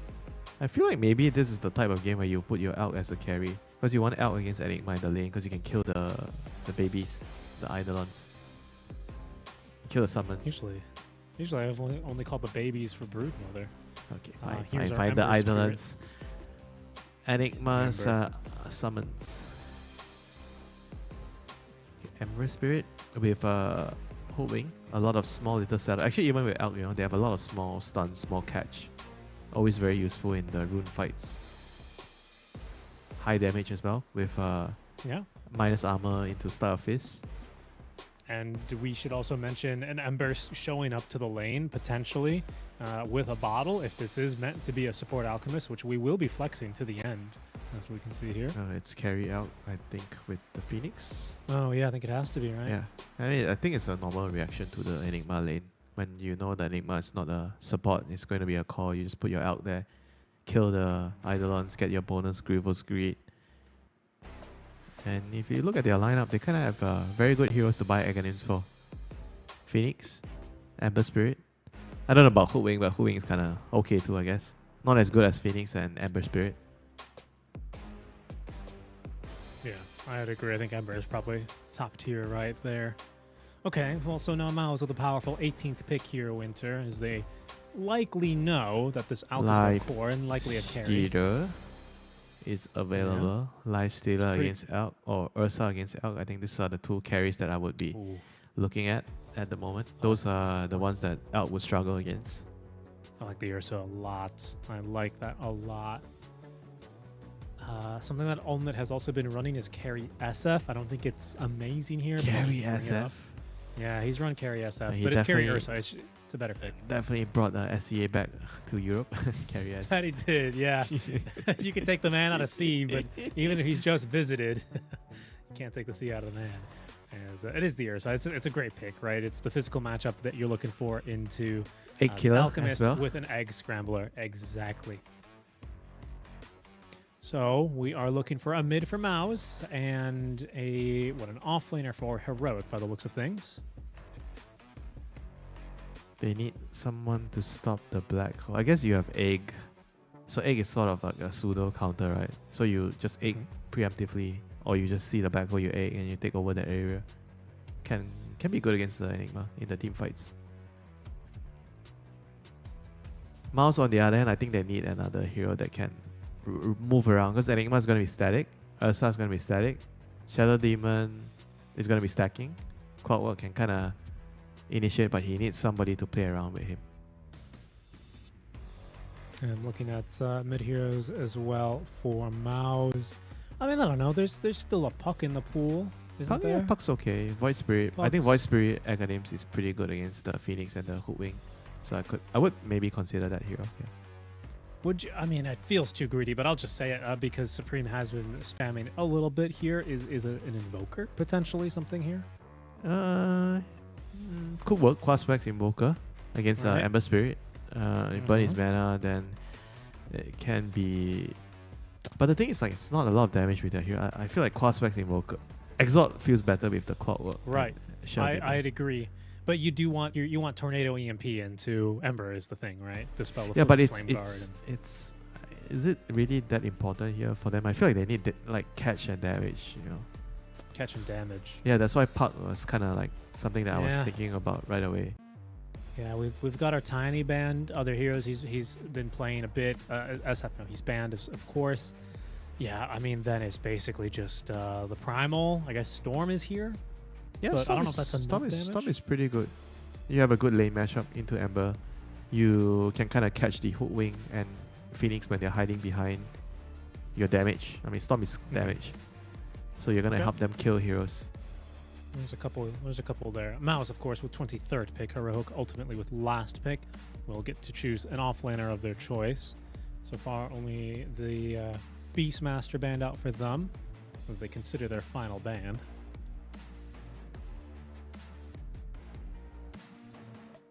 I mean, they're just kind of ideally protecting the Ursa's lane. You just have to figure out what you need to ban to protect the Ursa. Beastmaster is like a kind of good one. And part outside of Beastmaster, you might be thinking about some range heroes like some Razor type of hero that can kind of ruin your day in the lane. Razor, Viper type of hero.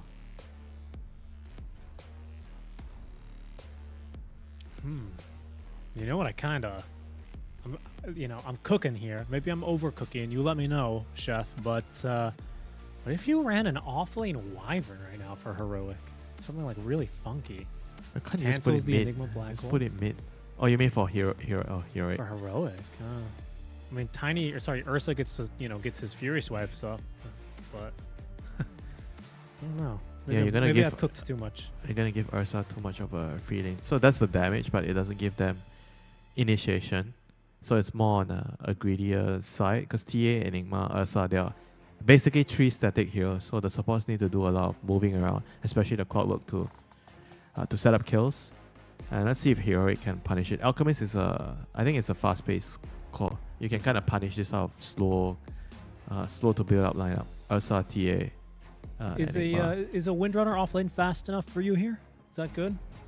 Something ranged hero, win the matchup, connect early, damage. Yeah, maybe could be good. Windrun is good against Ursa and TA, so yeah, I can see that. Yeah, playing into Shadow Demon though, that's the only concern. The Purge kind of counters you. Yeah, that's true. I didn't see that. Oof, I don't know then. Will it be Heroic down to their last few seconds of reserve time? Whoa, wow. Huskar, you can see how Mao's react there. A little bit of like a couple of scoffs, dare I say. Isn't this hero dead? Wait, what is the facet? It's mid as well, by the way. So it's an offlane Ember Spirit. What? I mean, they just want to kill the TA, right? They want to kill Supreme. They're gonna sit on him. Because they can't swap their lanes. You have Ursa, TA. Yeah.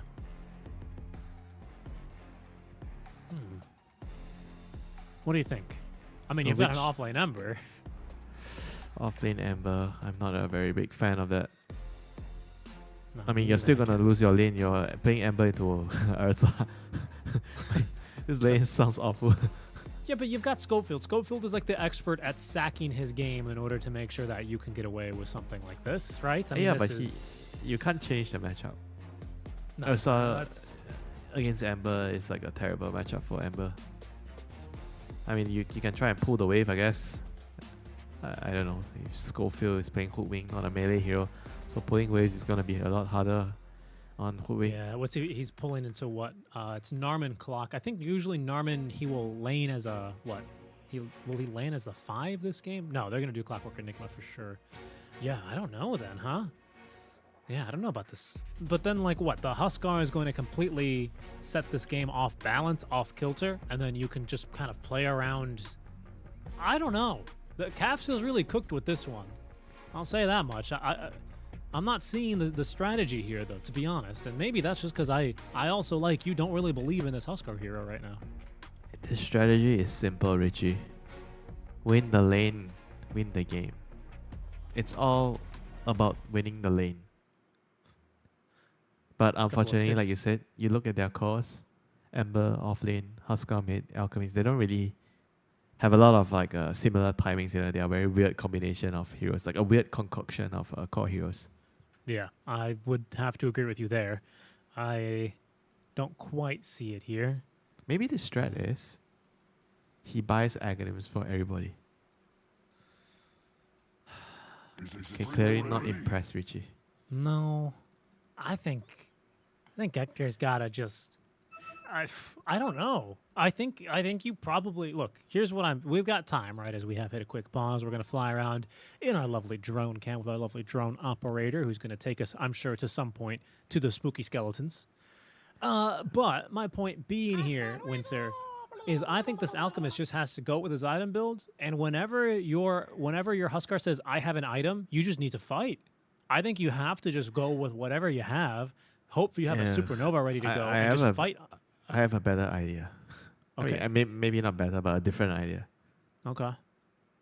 You buff the Huskar. Buy the Solar Crest, buy AC, buy everything, buy him an Axe, just buy everything and just pump him. No. Pump him to his maximum potential and push and end the game. I would say that if you had something, I'd say that if you had something like a Razor offlane who could also build into a carry, but it's Ember offlane. I don't, with his matchup, I just don't think he's going to have a game. Ember's a carry, in a way. Yeah, but semi-carry. What kind of a start is he going to get here? Yeah, of course. PA's a carry, but if I had a PA offlane, I'd be like, oh no, I'm not doubling down. Okay. I think... You know, you're one of those guys who double downs after looking at the lineup. Oh yeah, of course. Of course. No, maybe that's the right thing to do, but perhaps it'll be something else as well. All right. Well, Supreme, he knows he's going to get himself his refraction charges burned, so he has gone for the refractor one. I think it's the more normal one, but I think that makes a lot of sense here. Don't you always get this? Do you ever get the side blade slow facet? I don't think so. I feel like you don't ever get it. I'm just looking at the bright side, you know? Trying to anyway. So what does the bright side tell you about this game right now? Huh, Richie? Offlane Ember. Who do you favor? Offlane Ember?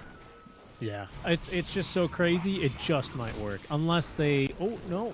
Olnet is kind of getting a little bit of split target priority, but he does have 4 Fury Swipes here on the Ember. If he gets a 5th, oof, that's already half HP there for Divine Llama. Not how he wanted to start his lane here. And Analog's a little bit of a cheesy mid player.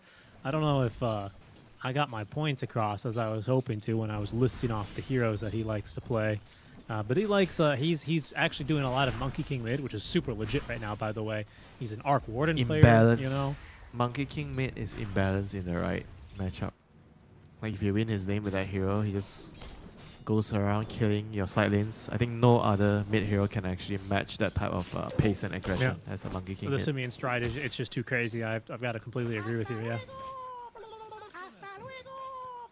Do you know what's the secret, Richie? You get a neutral item that regens HP for you, so you're always 90% HP. Yeah, seems legit. Just keeping an eye on this mid matchup, of course. Analog, he's going to want to keep his HP low thanks to Berserker's Blood. Supreme has refraction charges. Those will be burned through in an instant. 5 stacks of burning spears. I still love the tooltip on this. You are on fire, all caps. Just a lovely tooltip there. As Analog is going to really try and keep control over this creep wave area, making sure that Supreme's not allowed to get much. How do you, not looking at the Alchemist team, you know, not looking at the Alks team, right? Because we already know, oh, King Jungle's, gets a Grist dive. He's going to be just fine. Had just enough experience for that. But not looking out the Alks team, right? Ignoring the Huskar and the offlane Ember Spirit. How do you think this Alk has fared in this draft? Because this was a second pick overall Alchemist, right? Mal's got to pick 4 heroes into the Alk. And still heroic, they feel like it's okay. They can still run a carry at the end of the day. I'm a bit upset that it's not a mid hero that can use bottle. It's a Huskar. I see. Well, he's not support, is he? He's a carry Alk. Yeah, but I think you should actually still do it, even if you're a carry out. Because let me ask you a question, Richie. Who makes space in a game for the carry to farm? Tell me. My offlane Ember Spirit, of course. The correct answer is my mid laner. So you buy a bottle for him. It's called investing. You're investing your extra cash. Yeah, but does something he, that does will pay Huskar, he dividends. doesn't need a bottle. What does Yeah, he need? I mean, Mana not regen? Huskar, not this game, because they pay Well, exactly. But you're saying you like the strat in general. Yes. You just like Sin Q. Just say you like Sin Q. You refuted my idea by saying Elk is a carry this game, Winter. Don't be an idiot and do it on a carry out. But I'm saying you should still do it if you're a carry out. Wow. That's bold. That's a bold call. That's not bold. Just get me my bottle next time you play out. Sounds good. Next time I play Elk, I will buy you a bottle. How about that? Yes. And how about Thank you. this Ember? Divine Llama is seemingly doing just fine down here. Presumably this lane gets much more difficult when If this Omen has game some more levels. he can actually win with the offlane Ember, it just means the Ember is just way too strong. He's that good. Yeah. So he's buying no talisman, face boots. So I guess you're just playing no different from a mid Ember apart from the fact that you just don't buy bottle in the early game. Suppose, yeah. Get XP a bit slower. Yeah, but this hero kind of revolves around getting XP fast and you get to bully the other heroes with your sleight of fist. Well, he's gone for the chain gang facet, so perhaps he can look to try and connect with the Huskar and secure kills. You know? Get a quick little chain gang on a Supreme, gang, and he dies. Top lane. K1. Okay, good damage really on the Force. That's now Narman. Taking a bit more of his own, a bit harassed, but ultimately is still going to be fine.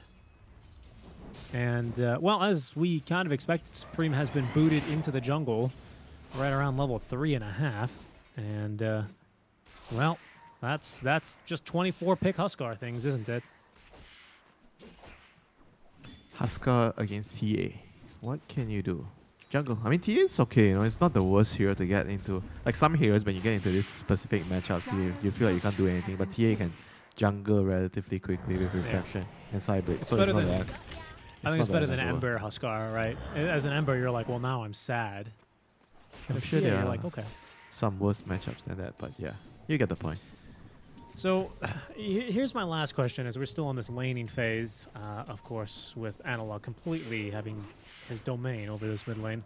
My last question for you is, do you think this last pick, hold on, as Hector, he's going to be fine actually. Norman, I'm going to answer a question. He needs to win more with this last pick because their draft looks so wonky with the Huskar. They've sacrificed the synergy of the draft just to win the lane, you know. Because it does seem like it was like fly by the seat of your pants, right? It's not like we like this Huskar was the last puzzle piece of this draft. I think it was just a big middle finger to Supreme more than anything. I like the way you say it. Which is fine. Like that's a strat, right? There's nothing wrong with it. But or maybe I'm wrong. Maybe there is a synergy here that we're not seeing. I mean. I already told you the synergy. Everybody buffed the Huskar. The Elk buys Academies for the Huskar. Yeah. And then you Sunray behind him. You stay behind him. Yeah. Genius. Tell you what, actually. Come on, it's a strat. I swear, you know, one of those teams, you're going to do it and you're going to shut up. You're going to stop laughing at me. I'd love to see it. How about that? Oh, by the way, something important to note. Actually, I don't think it's going to be that important, but something that's really interesting is that these clockwork cogs, Winter, will have literally zero effect on Huskar. Because he has no mana. So you cannot push him with cogs. But you can still boink him, right?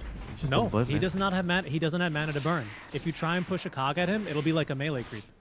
Huh? He doesn't have mana. Well, that does not make sense. What are you talking about? It doesn't make sense. He doesn't have mana. Yeah, but you should still be able to push him without burning mana. I mean, Nope. Wisdom Runes. You're gonna see. Just you wait. Yeah, but Schofield. I'm just telling you it doesn't make sense if it works that He's way. going for an invade. Oh, the cogs. Yeah, perfectly placed here. Schofield is a little bit too skinny here to be hit. Meanwhile, underneath the tower, Mech can heal. Ooh, as they chase after Hector, but the rotation's now from King Jungles and Analog coming on through. We get a first blood 7 minutes in. Wisdom Runes will go 2 for Maus, however, as we did see Bengen collect the Wisdom in the bot lane. And now, Olmet, he's got his Overpower ready to go. Divine Llama already. Just one stack of Furious Reps. He's going to be just fine here. Oh my god, he is going for Mechanism on this Ember Spirit. I Eat said that your was a words, joke. Richie. I'm Eat your eating words. them right now. I'm eating them right now. I can't believe it. So it'll be what? Mech into Shiva's god. That's tank. I mean, it's physical damage reduction as a T and Ursa in the game. Should be very useful. Yeah, suppose so. We can see here our mid lane matchup. No surprise, really, that Analog comes out on top by quite a margin. But you can still see the last hits, not bad here for Supreme. He lost his tower though. Yeah, that is true. That is true. And Maus haven't really been able to put too much pressure here onto Hector K1. They did get him a bit low, but all it cost him was a Wisdom Rune. We'll see if that really ends up making a big deal. Just might, as these supports are slightly underleveled. Hector. Trapped inside cogs. Slow fight on Enigma. Shouldn't be able to kill him. Yeah, and he's actually kind of just... He's got Hector's got a little bit of extra money as well from the power cogs, not to mention. Now that you kick them out even further, once they're spent, they're pretty easy money for the Alchemist on top of the Eidolons. And Hector is going to stack this camp a third time, and we're about to see some Omega farmed Alchemist come through. He has been investing in his future, Winter. He's gonna have at this point, 12 minutes Facebook Radiance. Yeah, 13 looks maybe. like it. With soaring. It's pretty darn good, honestly. Radiant's bottom tower Just goes to is show under how attack. strong of a hero Phoenix is these Yeah, days, but right? I still feel like their lineup is quite clunky. You know? It's difficult Look, to play when they're I together. agree. Look, they're gonna be like a teenager at the prom. You know, he doesn't really know what's going on. They're not really in control of their own body, but they got their eyes on the prize. And Party in the USA just came on. You know, they're gonna get their stuff going. You know what I mean? Okay. I'll pretend I know what you mean because I know what a prom looks like. Yeah, you know, again, it's just we'll see. We'll see what they grow into. Let's give them some space. Let them cook a little bit. We were all baffled by this last pick Huskar just as much, and the shift to the Ember off lane. You know, let's get over the shock. Let's see how they're going to react. Have Maus made any adjustments themselves? Not that I'm seeing. Here's a nice hook shot now onto Schofield, who, by the way, is still level 4. He's having a bit of a miserable time. Yeah, they didn't get killed by the Force. wisdom, right? They lost both the wisdom ones. That's correct, yeah. And they are ahead of net worth because of Elk, but they are behind in XP, which I feel like it's actually worse for them. Right. With their heroes. Because you have Phoenix and Hu Wing, they're both kind of very dependent on their levels. Well, Phoenix has gotten some time, at least, as you've seen Analog kind of jump into the jungle for the most part. In fact, King Jungles has had 2 power runes so far. He's got the amplified damage, which is a 6-minute. And now he's got this illusion rune to help him feel extra safe and sound. But now that I've had a peek around, Maus are playing this game like it's, you know, your everyday game. They're not really changing up any of the builds, no item reactions. Which is not surprising. You know, they still have a game plan. Scale on this Ursa, show up to fights a bit later. But no such items such as a Heaven's Halberd or anything else too early on. Heaven's Halberd? On who? Well, no one's building that. That's exactly what I'm saying. No one is building that. By the way, it's an 11-minute Radiance for Hector. Radiant's bottom tower is under attack. The man knows his farming patterns, you know. If you want to learn about efficient farming patterns, you look at Hector. Yep. There's very few other players I'd recommend. Wholeheartedly agree with you there. Okay, and so Heroic, they will push down bottom, and honestly, until there's a slightly better initiation, or maybe the triple D for Supreme, you might not have the best team fight right now. Heroic seem fairly eager to fight. And, well, there's Chain Gang going to work a little bit now, Bengen. He's going to already pop that Demonic Purge. However, Schofield giving chase, actually finds his man, still only level 4 on this Hoodwink. So can't really follow up with How is he still anything. level 4? It's Schofield, brother. He's the most sacrificial player, one of the most sacrificial players. He's up there with Spartan, basically, okay? It's what he does. No, Spartan is sacrificing in a different way. He'll be like 0 and 5, so it's different. Well, he uses his body. He might be 0 and 5, but Schofield is level 5 14 minutes into the game, okay? He just does it in a different way. He uses a little bit of space, I would say. Yeah, but at least he does it in a way where he doesn't feed his opponent's gold, you know? There's only one death on Schofield, right? Not so bad. It's a pretty low-kill game, Winter. We might be in for another... yeah, but low-kill Blacklist game. G2 Look at the game net worth. Heroic is 6k ahead. But, I mean, this is 3K Look at the on L. health. Yeah. Sounds pretty big, huh? And then the rest is King Jungle. Inflation at its best. A little bit, yeah. Dire's top tower is How under do you attack. combat inflation, Rishi? Dude, if I knew, I probably wouldn't be a Dota caster. You I'm not gonna lie hike to you. the overnight policy rate. I have no idea what that means. Listen, Winter. No idea what that means. I'm a renter, okay? Narman is gonna run right into Ector, and Ector's not bothered by this in the slightest. He's like, you can steal my experience. I'm just here for the gold. I'm an alchemist. You I think haven't if seen he's a black- playing some other hero, he's not there for the gold? He's playing some Chaos Knight, some Life Stealer. Oh, hold on. Ector throws a stun. However, Narman can just He's simply baiting. walk out His of team is cogs. here. Yeah, that's true. Icarus dive on in. Force doesn't have his BKB. Has a black hole. As there's going to be the jump in. A slight save, but the Supernova's down. Black hole still going to be committed here as Narman is burning down Supreme, trying to do damage, but it's not nearly enough as Force. His black hole ends. His life ends even just as soon as Supreme trying to hide out. They catch him there and burn him down between the Radiance and the Flame Guard. Narman is able to escape, however. But you can see Analog, he's just straight into the triangle. He wants a bear. He won't quite find it. And he's not going to actually get that lasted either. That was a very nice level 1 rocket flare as well from Narman to collect that. You know what's nicer? That preemptive egg from King Jungles there. Anticipating that the Enigma would black hole on the out. Just popping the egg, so make it really awkward for Mouse to commit there with the black hole. Take It's another good look play. at that fight now. Yeah.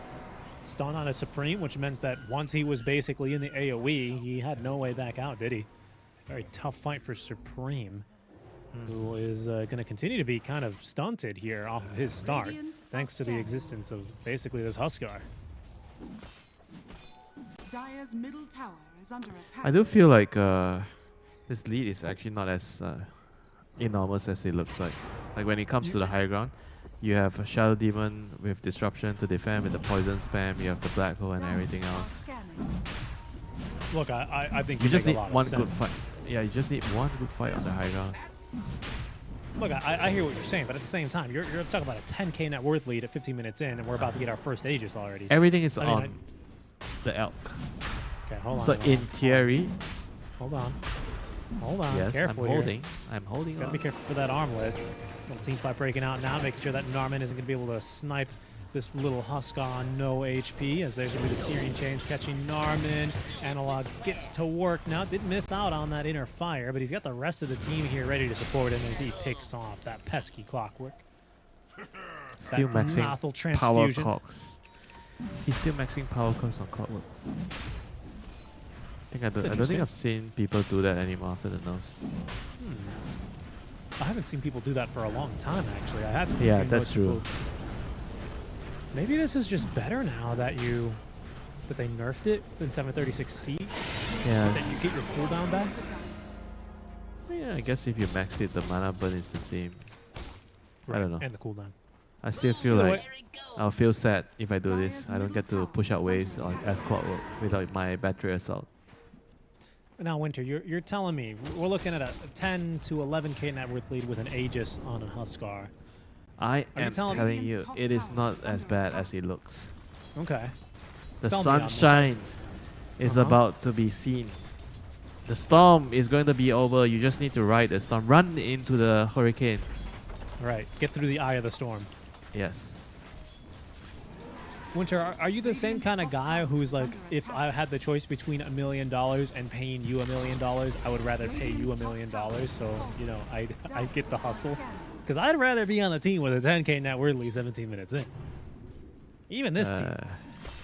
My offlane Ember Spirit That's has not what I'm Guardian trying Greaves. to tell you. I'm not trying to tell you I prefer to be on Mao's side, but I'm just telling you it is not as bad as it looks. The inflation is I get that. exaggerated, you know. Yeah. I get what you're. I'm just giving you a tough time here. Okay. Hook shot as Norman getting away from his enemies. Yule Scepter is self-cast there. Almost. Fat there, fingers. Almost for King Jungles. Fat fingers. Yeah, why are you giving me a hard time, Richie? Did I not promise to behave? You know, be on my best behavior? Oh, yeah. You've tried. Okay. When are Mao's ready to fight, though? Because it looks like for now, Winter, they are going to let this Tier 2 tower go. Maybe even the mid-Tier 2 tower, that one's going to go. Enigma has BKB. Richie. Radiant's bottom tower But even is with the under BKB, it doesn't feel like, oh, a go time BKB. And it just feels like, okay, I got BKB now. Yeah, and Olnet's going to have BKB as well. So you have Battle Fury Ursa with BKB. So you will have double BKB. I mean, still that's need to something. farm dagger on Enigma and dagger on Ursa. I feel like those are the two key daggers that you just need to get, you know. Okay. Even with the BKB alone. Finish. Oh no. Oh, Ector. Oh, is he going to be... You know, he wants the Eidolons. No, he wants the kills. He settled for the kill. Maybe best if he can force the black hole from Enigma, as there's going to be a hook shot on a scope, so the reinforcements being cut down as Ector is just soloing the Enigma. Down he goes. Narman as well, for as best as he tried, unfortunately, will not be able to change much of this outcome. He is only going to be a second kill now for this Alchemist. And now Winter, this is a little bit spooky because, yeah, sure, okay, the inflation factor, 8k of this 13k is only on the Alchemist, but he's almost finished with his AC. That's a huge timing here. It's a huge power spike for his Blink Radiance timing. This is the biggest power spike for Alp with this build. Radiance, AC, Manta Star. You're looking to gain a foothold on the game whenever you get these three items. I think if Mouse can somehow survive this timing, you get your dagger on Ursa and Enigma, you should be able to hold the game and stabilize the game. It's weird, I get it, you know, I'm saying this when they're 14k behind, but I assure you, it is not as bad as it looks. Look, it's an Alchemist and it's a Huskar. This might be a freight train coming your way, but it's made out of glass. If you stop it, that thing is not starting up again. I hear what you're saying. So Huskar, he's pretty strong too. 1 minute left on this Aegis. They are going to steal this Tormentor. That's not even... There's nothing you can do about this one, Mouse. And I think they're just going to sit on this enemy side of the map for some time. Actually, can they do it? Are they even stealing? You say that. Oh, King Jungle. Oh, yeah, okay, that's... okay, well, they stole it. They stole it, that's for sure. That's fine. It's, you know, acceptable losses. When you kill an enemy Tormentor, you have to leave behind a support hero as an offering. Right. Yeah. A bit of a tough death there, unfortunately, for King Jungles. Kind of just tanked it, honestly. He had a Yule Scepter. It's fine. Okay, but I wanted to look at our Huskar, right? His Aegis is going to expire shortly. He's got a full Heaven's Halberd. He's got an armlet. Heaven's Halberd, which, by the way, no longer works as it used to with the BKB changes. Now that debuff immunity is a thing. If you are disarmed with the halberd and then you use your BKB, you are no longer disarmed. That used to be kind of a soft counter to BKB, I guess you could say, for some heroes. Not the case here. Round 2 Tormentor. Is anyone going to die? King Jungles. Oh, King Jungles. Time to die again. No, he's fine, right? Surely. Okay, yeah. Right. The offlane Ember Spirit has Guardian Greaves. This is, of course, we're used to seeing this, right? New tech. Coming to you in your SEA pubs. Oh yeah, definitely, absolutely. I mean, but hey, this. You know the difference. What the difference will be? They don't have a Greaves. They're gonna be phase boots, Radiance Yeah. and Shivaga. Yeah, something really greedy. I mean, this seems to be working out. We're about to hit level 3 Chemical Rage for this Alchemist. Oh, there's a we gem had- on the Phoenix to clear out the TA Yep. traps as well. Making this very difficult. Oh, Okay, and now we're here ready we to go. fight.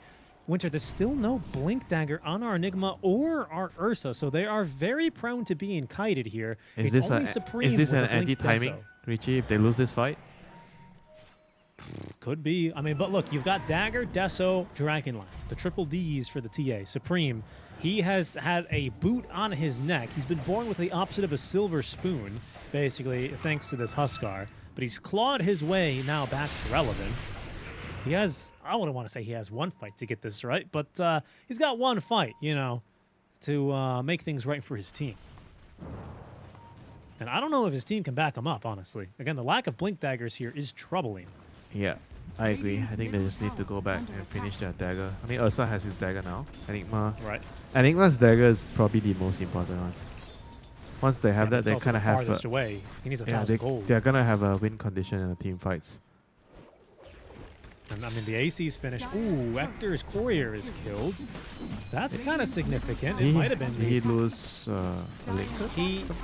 No, he didn't lose the full Lincolns. He lost the Perseverance. So, troubling for sure. He's also cut a wave bottom. So this wave underneath the tier 2, which has been fortified just now, that's the last one they'll get. Radiant structures are fortified. Radiant's middle tower is under attack. And, well, tier 3 tower, they ring the doorbell. Mouse, they will have to answer this. Ulnit, he's the last to TP back. Still has all the spells ready to use. Hook shot in. No, they caught the illusions. They caught the illusions from the Shadow Demon. Trying to just burn them off there with the Radiance, and unfortunately prevented them from getting some kind of chase initiation there off the high ground. Well, good news. They only lost the range racks. And the tier 3, but yes, very true. Dagger's almost there for Force. One Staring down the good fight. barrel of an 18k net worth deficit now, Winter.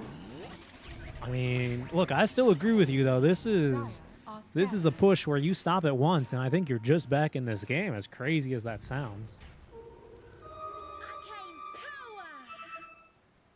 Schofield, I'll probably end up blocking some move here. No, not quite. Ultimate won't catch him. Actually, heroic with vision here. Might be trouble for Mouse. I don't think so, actually. I think they're going to probably wait for the Lincolns to come back up in just 10 seconds as we do hit a quick snag. Small issue here for King Jungles, but brief. What did you learn?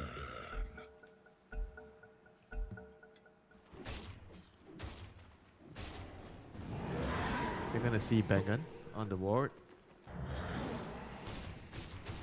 No TP on the Elk, so they can't fight. Dire's top tower Yeah, is he's under pushing attack. this bottom tower, or bottom lane. Might turn it into a tier 3 siege again. This time, though, Maus, they will be ready, and they'll answer with some force, as they have themselves so- a Blink Dagger soon on the Enigma. By very the way, soon. so he's just getting Lincolns to Radiant's block the bottom Shadow tower Demon is under disrupt. attack. Is that it? Yeah, or I guess Dire's Demonic top Purge, tower is under maybe. attack. Radiant's Purge is pretty bottom bad for him tower too, is right? under Doesn't have a BKB, can't dispel it with Manta. Leaves him to get kited in the fights. But yes, I mean, either or. I think there's only 2 in this game that are targeted, aren't there? I don't think it's for the Malefice. Radiant's bottom tower is under attack. So the $1 million question would be who's gonna get an Aghanim Scepter from the Elk? Radiant are scanning. Yeah, Radiant's pretty bottom much. tower is under attack. If we get there, I don't know. I'm not convinced we're going to get there. For now, we're going to get ourselves a big old team fight, though. But it's Mouse who are in position. However, Smoke's breaking as Defy Llama with some good intel. Sharpshooter didn't catch a single thing here, as you have Schofield rotating all the way around this fight. So second Sharpshooter ringing on through. Blink Dagger just delivered this courier on a secret mission. May change the outcome of this game, at least Mouse. That's certainly what they're hoping for. Are under attack. So Olnik gets to work now onto the Roshan. This will go fast as well with the Meld and the Deso minus armor. So Heroic maybe looking to force things now as Analog. No BKB, no dispels available for him. This silence is very strong, but they're right onto the TA. The black hole counter initiation as the Supernova Sun does go down. The heals from the Sunray, keeping everyone alive. They don't have enough damage, Winter. They've already lost to TA. They've lost Bennigan as Analog fighting mano a mano versus the Ursa Warrior. They're going to lift them. That's going to be the Enrage completely wasted. And the full team wipe here as the offlane Ember gives them the vision, gives them the catch. But ultimately, it's the Sunray which wins Heroic the fight and the game. It's over. GG. GG. I mean, King Jungles again, you know, proving he's the king of the team fight with his egg. Again, very well timed reaction. He just immediately understood that the black hole is going to be there. He just needs to keep his teammates alive with the Sunray. And just making it very, very difficult for Mouse to jump. Initially, it looked like a pretty darn good black hole, you know, on 2 or 3 heroes there. But just couldn't finish the heroes off. Too much sustain. No, they could not. And Mao's sitting a little bit stunned, perhaps in disbelief. How did that go so badly? You know, it was like a 3-man black hole. Everyone was low, and then we just couldn't finish off anyone. Yeah, seriously. It's a crazy game. I mean, 1-11. Winter, this game got away from Mouse and at a very quick pace, didn't it? As the last pick, Huskar, proves to be the right move here for Coach Kops and Heroic as they take a 1-0 lead over Mouse. We're going to a short break, folks. Don't stick around. When we come back, we're going to be able to break down our game 1 just a bit more.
You ever wondered how a Hollywood movie is shot? On a Sony. You review it on a Sony. And how do you make that sound epic? You record it on a Sony. Lunch break on a Sony. So why wouldn't you watch it on a Bravia by Sony? Have you got what it takes to get to the top? It doesn't matter how high you climb. To reach the top, even the biggest champ needs a break. So you can recharge, dive back in, and dominate.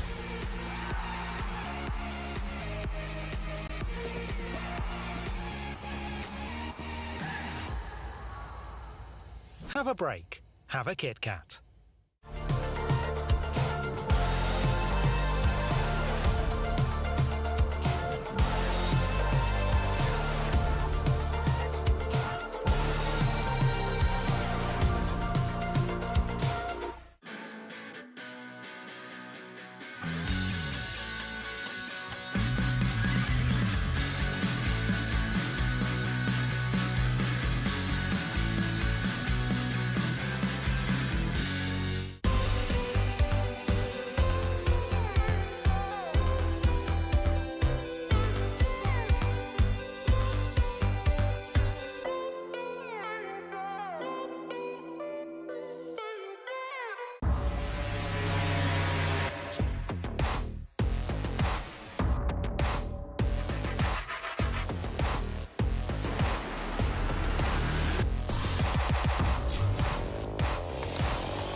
Welcome back, everyone. The Riyadh Masters at the Esports World Cup continues here as we are about to get underway with our last game. But first, we can go ahead and break down what we just witnessed because, Winter, that was not your everyday lineup. If I get my butt clapped by an Ember Spirit off lane and a Huskar mid, I don't know how I'm going to react. But what happened?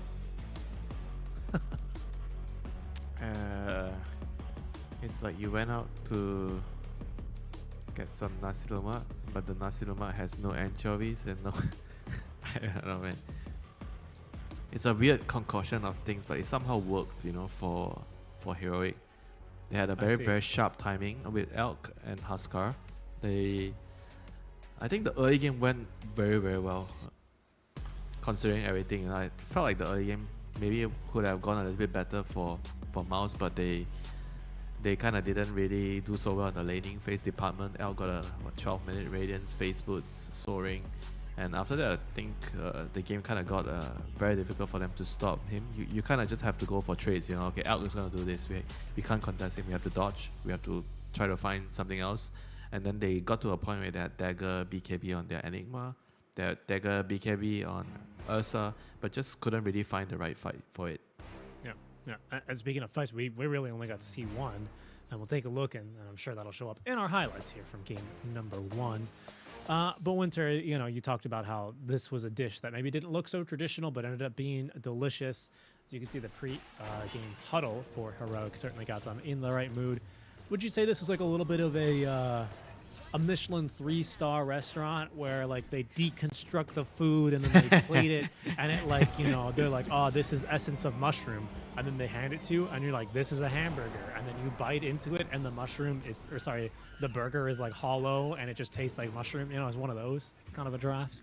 Was it that kind of? I have a thing going out for dinner and not being satisfied by dinner. I get mad, like not being full, you know. At the end of the day, I still have to go to Mama. Oh my god, let's just finish my actual dinner at the Mama, you know, order some real food, you know. I see. I mean, this game, No, it wasn't chock full of fights. As I mean, it was basically only 7 kills for I mean, almost they were so 30 close. minutes. If they killed him there, maybe they take this fight. Just maybe, Yeah, well, as they say, Winter, woulda, coulda, shoulda, but not how it was meant to be here in this game. Heroic up 1-0. I know what is missing. I figured it out. They didn't buy Spirit Vessel. Somebody had to buy Spirit Vessel. That's a compelling point. I'm not gonna lie. No Shivas either, right? No, did they have anything to reduce regen? I mean, that is essential, right, into a Huskar. No. Am I missing anything? No, nothing. No. Yeah. I think Vessel is the only reasonable one that I can think of. Maybe they Or could have Venno, gotten. but they couldn't. It was 24 Huskar. How could they? Venno. Yeah, maybe they could have gotten a Vessel on Clockwork. That's pretty much it. Yeah, I think the Enigma needed to go for other items a bit too quickly, right? I think anything else was just not going to make sense. Yeah, the more you think about the game, right? Because if you're not fighting at all in the early game, then why even bother getting a mech, right? You should just get Deep Dagger plus BKB as soon as possible. Or maybe you get a Helm of Dominator early to play the map better so you can pressure a little bit more on the lanes. Because if you go for the Helm, I think maybe you could contest the Alchemist on his lane a little bit better compared to rushing a mech. Because if you're buying a mech, then what, Elk doesn't care.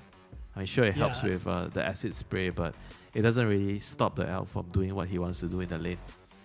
Actually, I think you make a lot of sense. On the other hand, if you have a creep coming to the lane, then maybe you can do something and threaten kills with your stun, Black Hole, and pressure a tower. Or just blink earlier, maybe. I don't know. Maybe that makes a bit of a difference, right? Blink Rush kind of feels like a lot of the players will tell you they don't want to do it. Too much downtime, right? You don't want to put all your hopes in one basket, so to speak.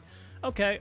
I mean, that tracks. I actually really like your idea there, because you're right. I mean, I feel like obviously Supreme, he was dealt a 10 and a 2, right? Basically, he had no way into that early game whatsoever, and he recognized what he needed to do. He went to the jungle. He got as best a farm as he could, and it just didn't really ever feel like they had a fight to play around. Olnit as well. He was meant to scale late game. I think you bring up a really good point, right? They were going to be dodging fights there pretty early, so it was unlikely for them to be. You gotta play around your you know what? stuff. Now I'm also thinking of your point about the Dagger Rush. If you go for Dagger Rush, maybe what you could do as an Enigma is go for pick off with Black Hole, because he didn't really use Black Hole kind of like the whole game, because they were dodging. So why not you get an early Dagger, maybe after your mech, you just go for those pick-offs and you slow the game down, and then Ursa has more time to farm his next item, At least you're doing something with the Black Hole, Because if you get the BKB after the mech, I feel like you have the same problem. You can't really use your Black Hole very well in the team fights without a dagger. Anyway, you're up against a Phoenix Egg. So then why even go for the BKB, I'm not saying they lost the game because of that, but I'm just saying he could have done more in the game, as Enigma. I agree. I think this is probably one of the games where your opponents win out of the box, and maybe you have to kind of meet them halfway, right? You don't have to completely, run your Enigma carry. You don't go to the circles every day, so you don't know what to expect, but you have to be able to adapt, that's Dota. You need to be able to change and figure things out, problem solve. You can't expect everything, there are going to be some things that your opponent is going to do that catches you off guard, and then you have to figure out during the game, okay, so this is the card that we have been dealt. The enemy has pocket aces now, so we have to try to survive this, try not to lose so much money on this pot, and try to, just play accordingly. So I think they needed to adapt, and they just didn't. I see what you mean. I was actually a little bit surprised. Maybe not so surprised, but that's what I was saying. Like, I remember halfway through that game, I was like, okay, well, your enemies are doing something weird. Are you doing anything to adjust? And it was kind of just normalcy all the way around, right? I guess maybe that's where something could have been different and where this game might have gone down. Yeah, but at the same time, it was like really close. If they could have just killed the hero faster in the Black Hole just by 1 second, they could have just, been able to change the game around, turn the game around into an entirely different situation, So it was definitely on a knife's edge, and it was just unfortunate that they couldn't finish off the heroes quick enough and turn the game around. Look, I hear you there. I hear you there. Ultimately, as you say, Winter, mechanism just wasn't going to be the item in this particular game, or you needed to make the fight differently. Either way, you're down 1-0 now versus Heroic. The reps out from SA. You're in our second draft now, folks. Thanks for tuning in, watching the Riyadh Masters at the Esports World Cup. Time for Day 2 cheese. for Group B. Day 1 time for Group B, some sorry. cheese, Richie. Check that out. First ban Alchemist. That's hilarious. I wonder how many bans. Who do you think is going to get more bans, Analog or Ector? One each so far. If you look at history, everybody just targets ban Hector because he can only play like a handful of heroes, right? So everybody's trying to put him out of his comfort zone. Well, just like Admiral Bulldog of the days past, that has traditionally left open other heroes for some of your team to take advantage of. Yeah, but can they do all well, the last heavy game I'd say Analog sure did. I get you, but not every game is a 24 Huskar game, you know. That's true. Sometimes it's a 24 Arc Warden game. We'll see what Analog wants to go for here. It won't be 24 SF. We won't have an Enigma or a Darkseer. That hero, you have some idea about how to play the hero now? Not at all, but Analog does. Again, he has been practicing it in pubs. He's a weird mid laner, and he excels. I remember the win rate is like low, like 40+% on that hero. Yeah, for your average person, not for Analog. So you have more than 50% win rate on that hero? Okay, you know what? He doesn't, but he has won one game against it. You know, So what are you trying to say? Trying to say maybe it's a thing, okay? I mean, don't discount it so early, yeah. So Outwarden, I guess, is picked to counter something, or is it he just thinks that it's just good right now? In the games he's picked it in, there haven't been any repeat heroes, which is kind of crazy. But so he just thinks that it's strong. But Yeah, if you guess think so. about how the hero functions, it's very good at fighting in the river when you're contesting runes. It's very strong if you talk about scaling. It's very strong in terms of playing the map, pushing out creep waves. So it just does a lot of things, you know, for your team. And there is the legend, the myth, the witch doctor, the abandoned witch doctor, Bangan witch Yeah. doctor. I'll see what he wants to go for. He's not afraid to go for Headhunter, which is also a really I nice love ability. going Headhunter now. I Me think you too. should do it. It's the better facet. You push out waves, you farm, you get your Locket, you get your Glimmer, you keep everyone alive. Let's see what he wants to go for. Shockingly, the Weaver didn't go in the first phase. Heroic instead opted to choose the Hoodwink. I thought for sure we were going to see the Weaver get contested. He might get ignored here. I mean, we was kind of good against Witch Doctor. You don't care about Maledict. Witch Doctor can't really kill you. Yep, you time lapse away even if you are maledicted or whatever. I agree. They're banning out Slada, so maybe Mouse wants to pick Weaver on their side. I ban TA this time as well. I like that. I like seeing that one. Well, it didn't work for us, so we're not gonna let our opponents pick it. That's your Whoa, strategy. you see Hector back there? He is talking. He called the coach over. They're having a discussion. When my carry player is animated like that, it must mean that he's confident of a plan. You think? He's Just- saying we're doing this? Just trust me. You know the trust me Okay. card? When your carry player does that, there's no other way around it. I know. But when you do it, I'm like, I don't know, Richie. You know, remember the last time you did this? Yeah, with me, you bring up the history. You got receipts for everything. Here he is. He's got an idea, I reckon. I don't know. You know, honestly, I've never paid this much attention to Hector in the draft, I have to say, but he's very animated right now. It's just a Witch Doctor. Your opponents just pick one Witch Doctor. His game's ruined. He's like, guys, get me out. He's going to Voodoo Festoration. I'm going to lose my lane. Ooh. I'm not sure.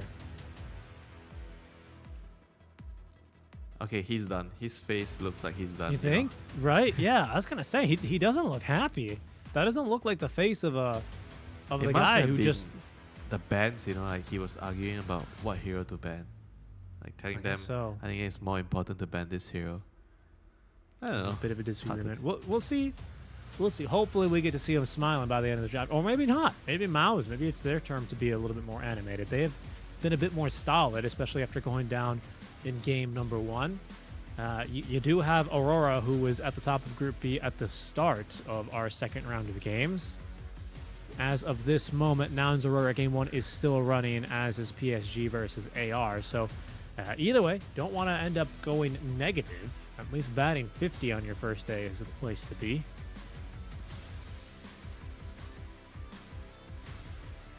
Yeah, Pango's good against Witch Doctor. Can stop the Death Ward.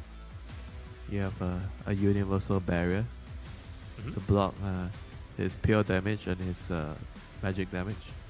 And even if you get maledicted, you can kind of just roll up anyway, or Rolling Thunder and you're fine. You don't die to that. Yeah. You can reposition. I so feel like Pango is like a better offlaner. Offlane hero rather than mid. I think his kit kind of suits the offlane a lot more. You buy braces, they're very hard to kill. Play around the shield crash. Then you get the... I'm a fan of buying mech on the hero right now. I don't know about the mech. I don't play a lot of offlane Pango, but I agree. I think he's a much better offlaner than a mid. As Mao's, like I said, they ignore the Weaver. Weaver's going to get taken up. I do have to wonder if this is maybe what Hector was... Your opponent's banned Slada, you know? Like, obviously, Weaver is... somewhere in the corner there, you know, hiding and waiting to appear. So there's a Primal now in to counter the Weaver. You mean the Pango? Sorry, yes, that's what I meant to say. Pardon me. Yes, he's countering the Pango. He's going to pick him up and slam him down. It's a little bit more reserved, deep in thought this time. I mean, the Primal kind of counters the Weaver as well, because he's very good at squashing bugs. That is true. That is true. Even I'm keeping my eyes on on Analog here as well. He's sitting in the middle there. Just turn to the camera now.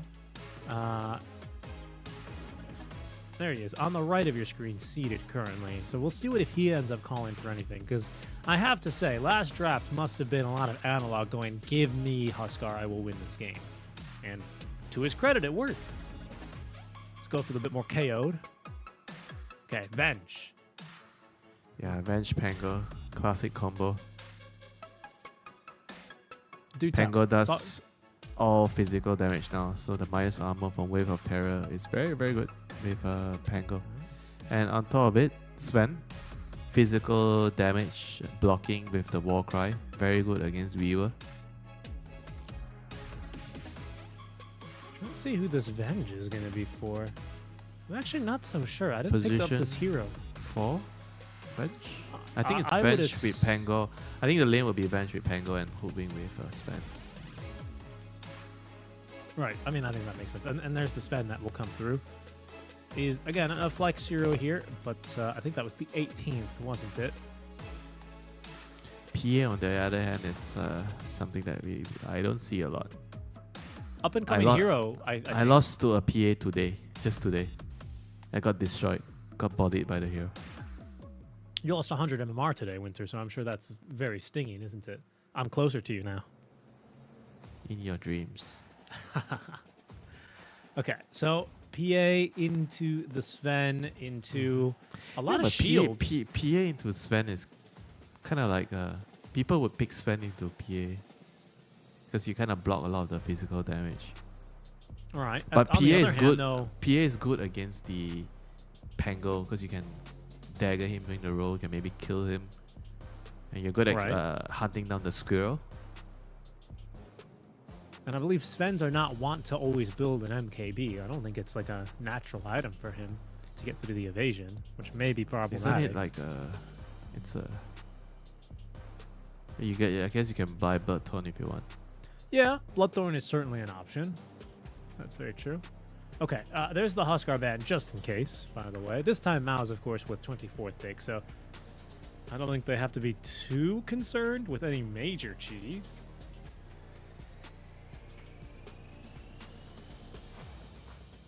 What will they that kind of tells me the Primal is probably going to be their mid hero if they're banning Huskar.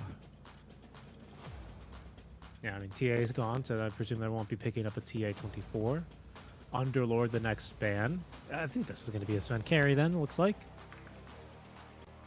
Are you a fan of the position 5 Sven? Yes, I am. Carry a big Venge? fan. Actually, that- I am more on the fence. I think Venge might be a better offlaner than a carry. I'm not 100% sure. I agree. I think offlane is kind of better suited for it because you are always in the line of fire and you're at risk of dying and you're swapping your teammates. So it's just probably better to be played as an offlaner. Yeah, I think so too. And you've got some still really great auras to buff your team. You've got an Ag Scepter, which might also let you be a bit stronger there. Yeah, but the lane kind of feels good. Bench plus Sven, double Wow, stun, you can kill. Such a late monkey ban. Heroic. Wait, Heroic have last pick again? How does this happen? Did Mouse have priority and select Radiant? Yeah, I think so. They wanted Radiant. And they're going to have the free map hack in the morning for 5 seconds. True. We'll get to see that at the start of the game. It's a pretty jarring effect the first time you see it. So we'll keep our eyes out for that. Also some very mobile draft, isn't it? Right? You're going to have an Onslaught, Weaver with the Dawnbreaker jumping in. Very, very mobile. Yeah, a lot of physical damage. Minus armor from Weaver into the PA and the Dawnbreaker doing physical damage. And it's a much less cheesy hero. It's just a simple puck this time for Caps, as Heroic will wrap no up their stuns. draft with a mid. How are you going to kill the Fairy Dragon? That's a good point, yeah. Let's see, what facet is Bengen going to take? There is he. Headhunter. Okay, he's got Headhunter for now. I suspect he'll keep it, to be honest.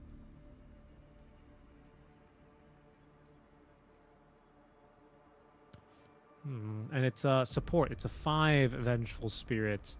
So Schofield will be taking this Hoodwink with a mid lane Primal Beast. You were correct about that. No big surprises here.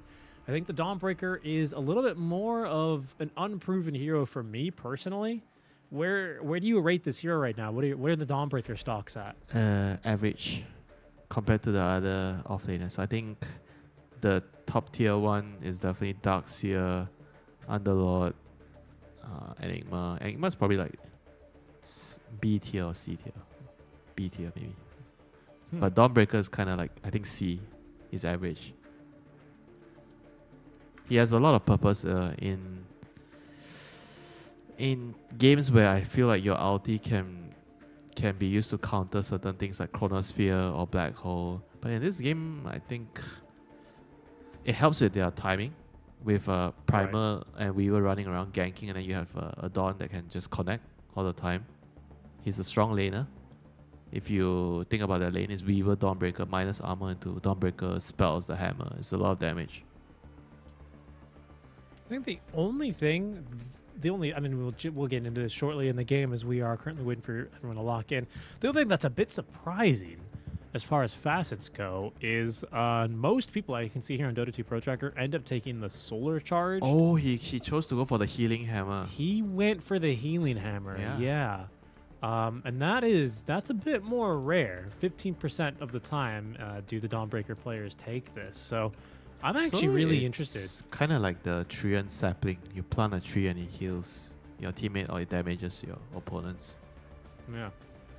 We'll see how that works out here, as we are just moments away now from game number 2 of our BO2 series here. About to wrap up with Group B for our first day of the Riyadh Masters at the Esports World Cup. Thank you for joining us, everyone. As here we are, we can see all of our players, how they're getting ready to go. Ector looking locked in. He was quite animated during the draft there. Analog on a much more standard mid laner. Maybe a bit more boring if you ask him here, the puck, rather than that last pick Huskar.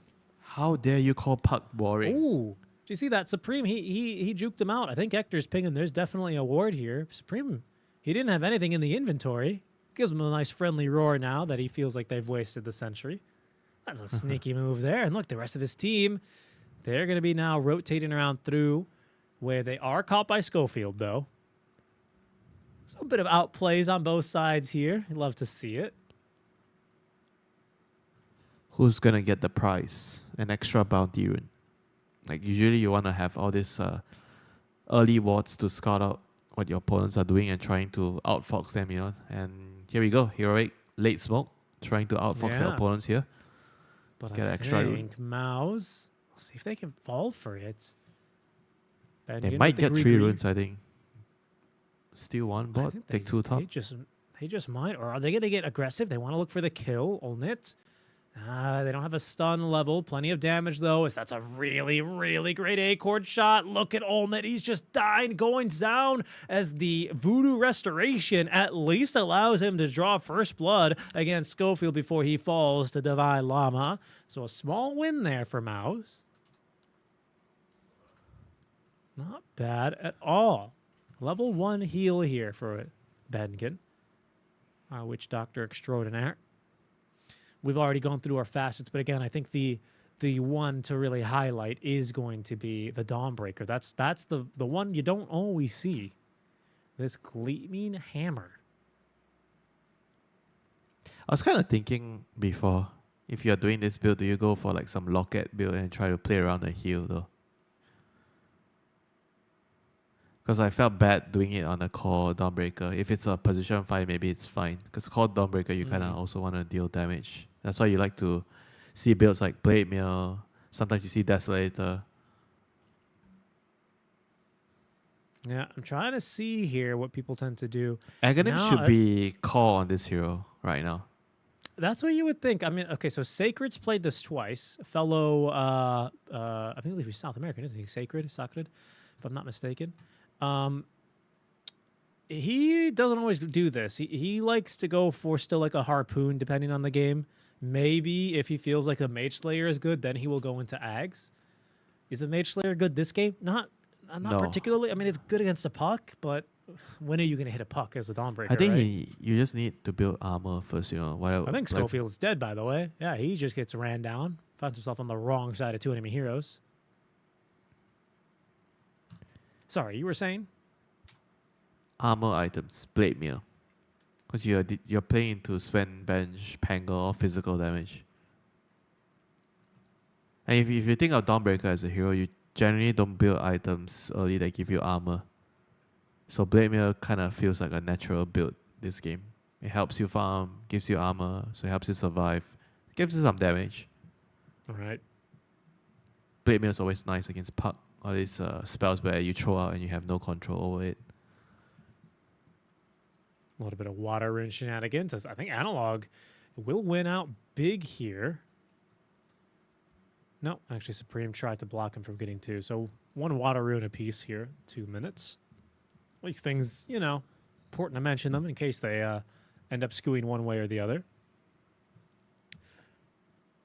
It's on Hector, top on the force, him. but they're going to set up now on Hector. King Jungle's trying to clear the Swarm Beetle for him. As Hector, he's just going to live by the skin of his teeth there. Nice job, but how much regen do they have? Not a whole lot here to try and continue contesting, and they're in no shape to fight for that 3-minute Lotus that just spawned in either. Yeah, KJ probably has to die in this lane. Go back, get some regen back to the lane. Right. It's the perfect time to die as a support. Well, Hector at least has got a wave under his tower, so he can take things a bit easier. He's been fed another Tango. He can stay a bit longer in this lane, but yeah, it's not looking so great here. Yeah, I mean, this is the Dawnbreaker Weaver lane coming to fruition. It's a lot of pressure in the early stages. Venge is not the best position 5 to keep the lane stable for you. It's more like a kill lane, you know. If you're not killing the enemy heroes, the Venge doesn't have a lot of value in the lane. Oh, Bengen throws the stun down bottom. They're countered, however, by that bushwhack up top lane. Narben getting very aggressive now versus King Jungles. They've already thrown the Stormhammer, so they don't have another one immediately ready to go. So Norman can continue playing as aggressively as he has been. And Bengen down bottom. I mean, he has been doing great work with this Voodoo Restoration, I have to say. I mean, he is almost always on full HP. This PA as well doesn't really have too much to fear between the Magic Stick and a very spam-heavy enemy lane. It keeps the lane in a very stable state. Your carry is topped up. He doesn't... Sure, you can't kill the enemy, you know, without your Voodoo Restoration or your Maledict, but it means that your enemy can't kill your carry as well. Yep. And I think for a PA, she's pretty pleased with that. I don't think she's always looking for all the max kills. Yeah. If you're a PA, you're terrible, you're really happy with this type of Witch Doctor playstyle. You're going to get your farm? Yeah, he's okay. He's just stealing a bounty here. Thought maybe he was going to rotate, but not having level 6 yet. A bit early for him to rotate all the way to this top lane. Where Ector is currently struggling, we should say. He's about to get a big wave under his tower, though. So that is certainly something for him. He needs it, though. Here's King Jungles, ready to counter for force as he does get aggressive. They've also fortified the wave here, Winter. Swarm Beetles applied. Hector will swiftly clear those. 6 wand charges now as he's going to be forced to fight Schofield. He'll rotate through as well with the airborne shot. He's got a blood grenade as well. Connects on that... connects on the stun as King Jungles will be able to at least assist in that kill. Force dies as Narman, he's in a bit deep now. Sakuchi in 3 seconds, trying to use all of his regen, but he will drop as well. Supreme actually rotating here. He does not have level 6, and he's missed out on the damage, so the salve goes uncancelled. And that is a big rotation to miss out on. This move would have been perfect if Wish Doctor came through the gates and connected, because they had a big wave under the tower. I think that would have actually made everything perfect. But now 6-minute rune, power rune, Supreme, still not level 6 yet. No, he's not. Compared to Analog, who has Dream Coil, just a bit lower on the mana. Shield rune sniped by Bengun, as you've got now a very tanky Witch Doctor walking around.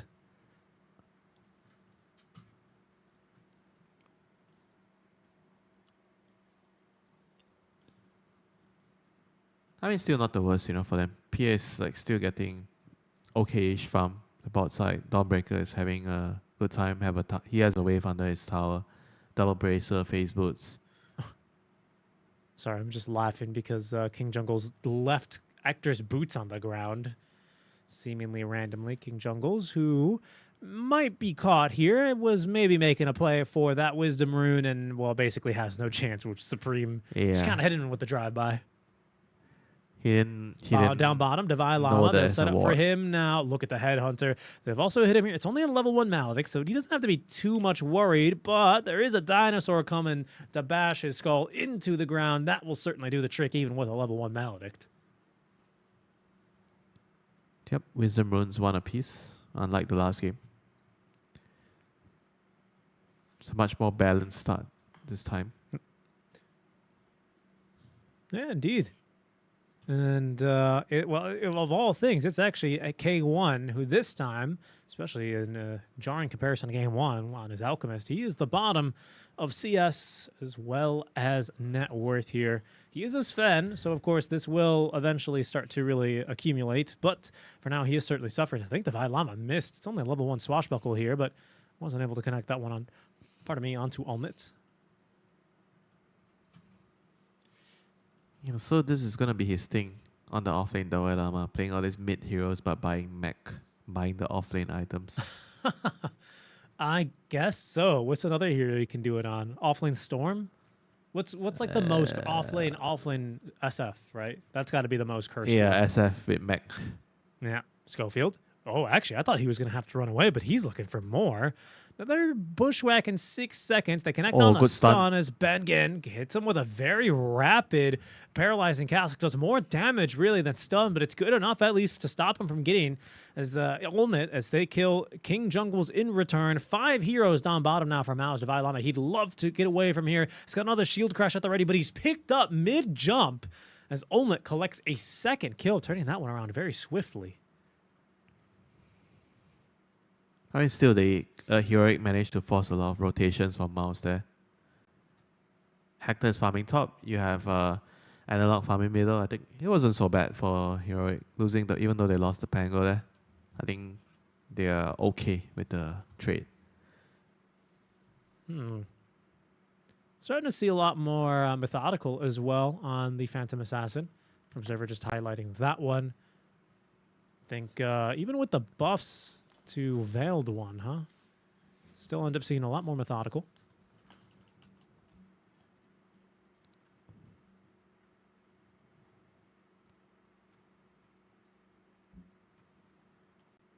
Some big crit damage she'll eventually be doing, but needs to count to 6 every single time she. And you know something changed about this hero? So break doesn't stop the innate, right? That's what I remember, the interaction.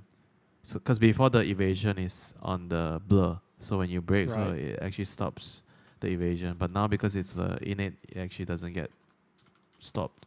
And top lane, here comes the Primal Beast.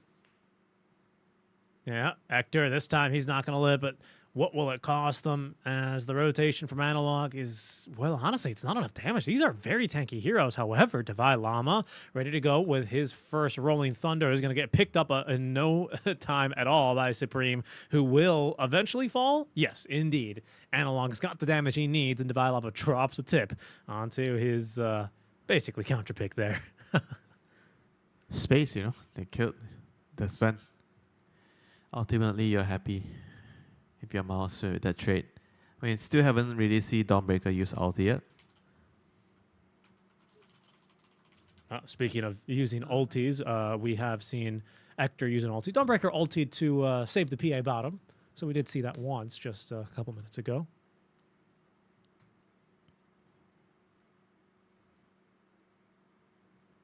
Yeah, we were talking about the build, yeah. So still very curious about what the Dawnbreaker is going to go for this game.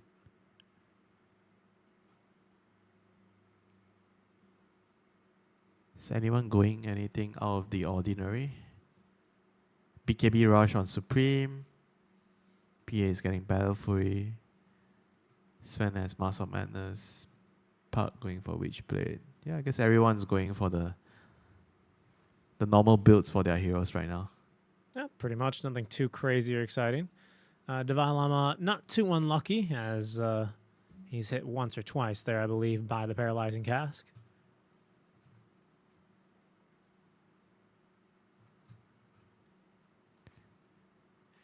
I think it is going to be a lot of normal items, so to speak, right? Mask of Madness, Echo Saber, BKB for Sven. Yeah. Nothing too crazy here. Slower pace game. You have a PA, certainly you have slower than a TA Huskari, right?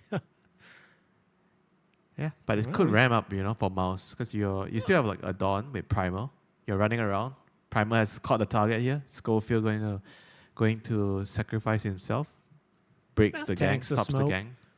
Heroic, they will smoke opposite as they suspect Mouse have smoked away from their carry. They'd be correct here, but they might not be able to catch up to Ulnit in time, who is farming pretty rapidly now with a completed Battle Fury. But it's not... Oh, now he's moving faster from camp to camp. Just finally got his brown boots online. Yeah, he's actually pretty fat. He's big.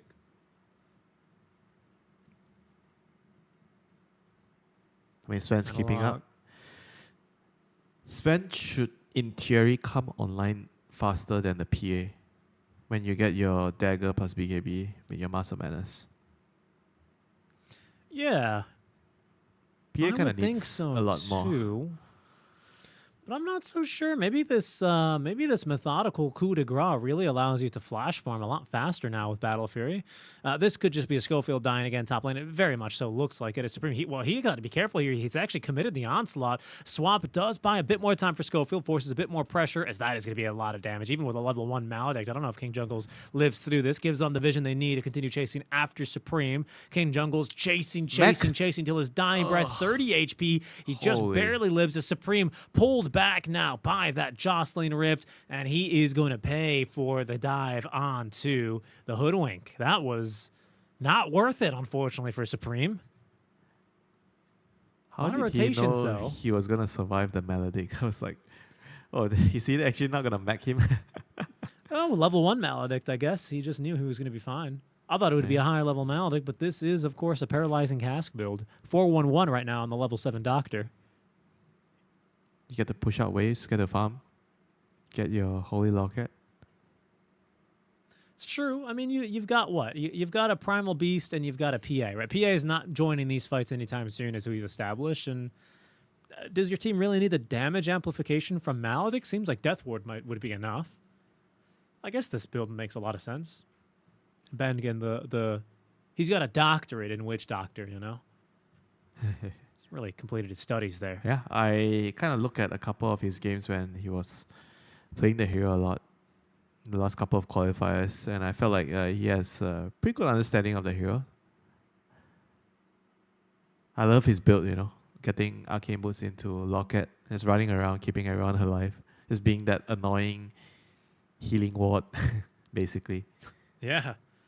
Pretty much. Healing ward who can turn into a death ward with that voodoo switcheroo. He doesn't even get the shot, bro. Like, if he gets it from the Tormentor, but he doesn't buy the shot. Yeah, pretty much. And the other thing important is you get the mana reduction talent at level 10. Because you run into mana problems with this hero. Yeah, especially when you take levels in Voodoo Restoration early and you actually use it. Team fight mid. Is it just a pick off? It is until the rotations come on through. That's a very nice rotation from Forrest with the ulti, the Solar Guardian, and now Bengen keeping him topped up.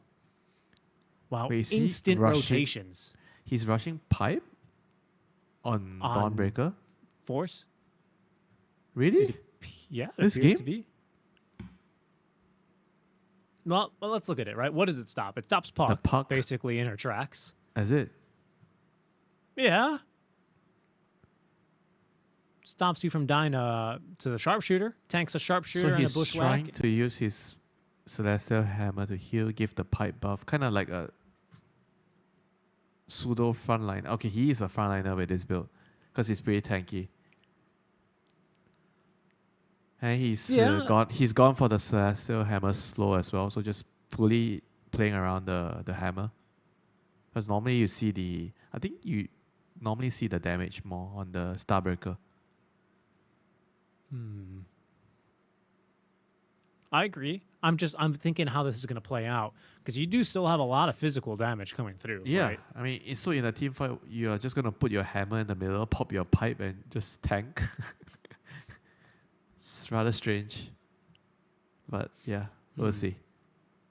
Well, I guess more realistically for him, he's going to be ulting in. You know why healing. I'm asking this question? Because if he wants to like buff and save his team, I'm just thinking you buy Axe, you give evasion, the miss rate. Miss chance against the Sven, then that would actually be better. I feel like it makes you tankier.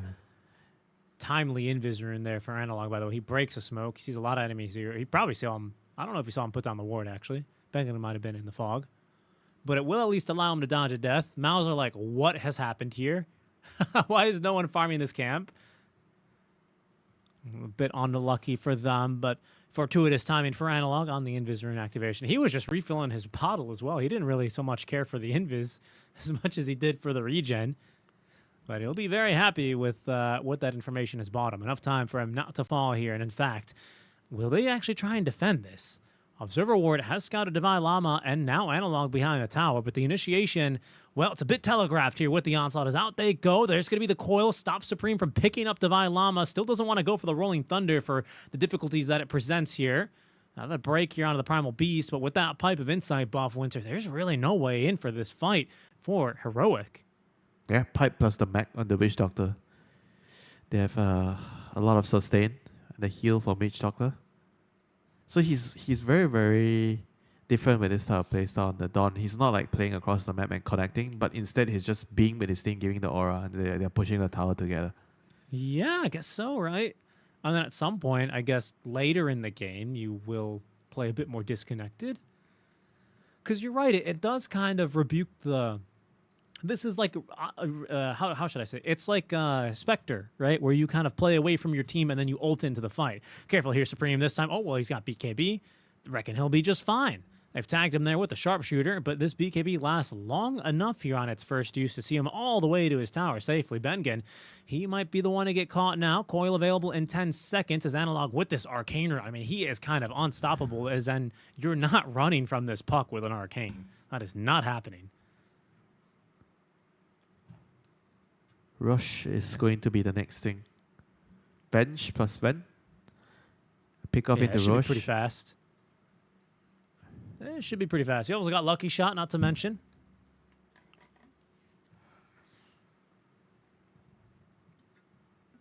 No way in to contest this fight, really. So first Aegis to Analog, to Ector, to Analog. Not to the offlaner. Isn't that weird?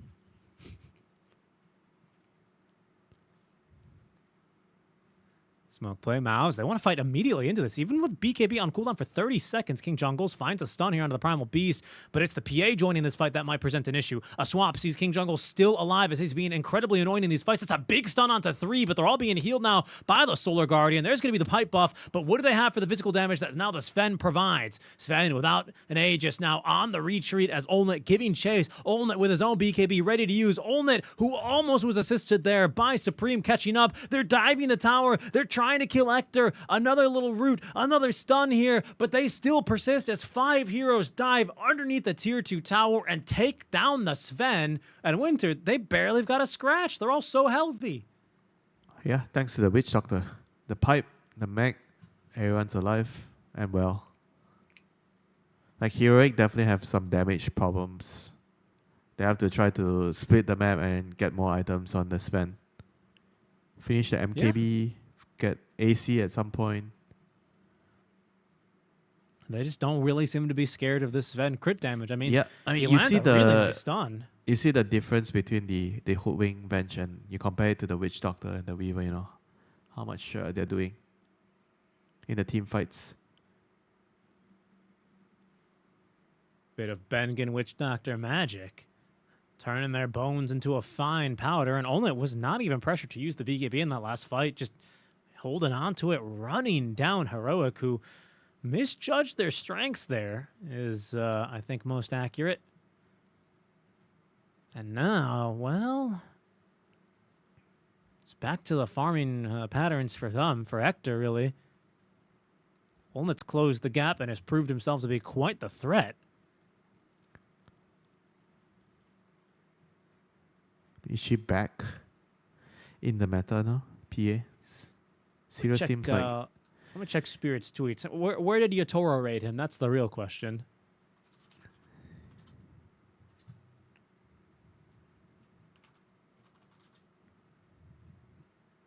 That is the real question here. Oh, that's Aegis taken. Excuse me. They've just sniped his Aegis. That's rude. And now I think they're going to take his life. Let's see. It is a puck. Hard hero to catch. Traditionally, the blink out. Yes, safe and sound. But sniping the Aegis is certainly going to be a warning sign here for Heroic. You can see that it didn't gain anything with that Aegis, really. In fact, I'd say they really lost out on that Aegis. Was not what they were going to be looking for there. As Mao's, even without a BKB for Supreme, fight immediately following that. And in fact, I think they're going to fight again.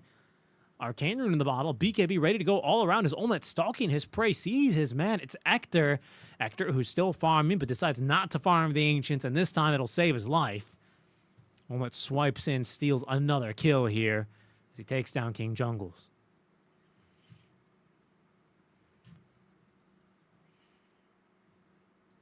Frost is about to complete his Crimson Guard. 200 gold. Wow. So he's changed his build. So he's went for Crimson plus Pipe. So he's really just... We might see him use Solar Guardian, like, you know, locally in the fight. Not even, like, globally. Yeah, It you does stand heal next you to now, your by the team. way. Yeah, you stand next to your team, pop your auras, and Right. kind of just be like a Underlord or Darkseer in a way. Yeah, maybe this is OP, because before you could not get healed by your own Solar Guardian. Now you can in 736. So maybe this is like, maybe it's just better, right? There used to be a big weakness of the hero. Divine Llama, he's going pretty far out for this. There's a break onto Olnit, which I believe does break the innate ability, Winter. I'm not too sure, though. We'll have to keep our eye out for that. Supreme being held at bay, but he will conserve his BKB charge. And instead, it seems to just be a Tier 2 Tower Siege, which is on the menu for Mouse.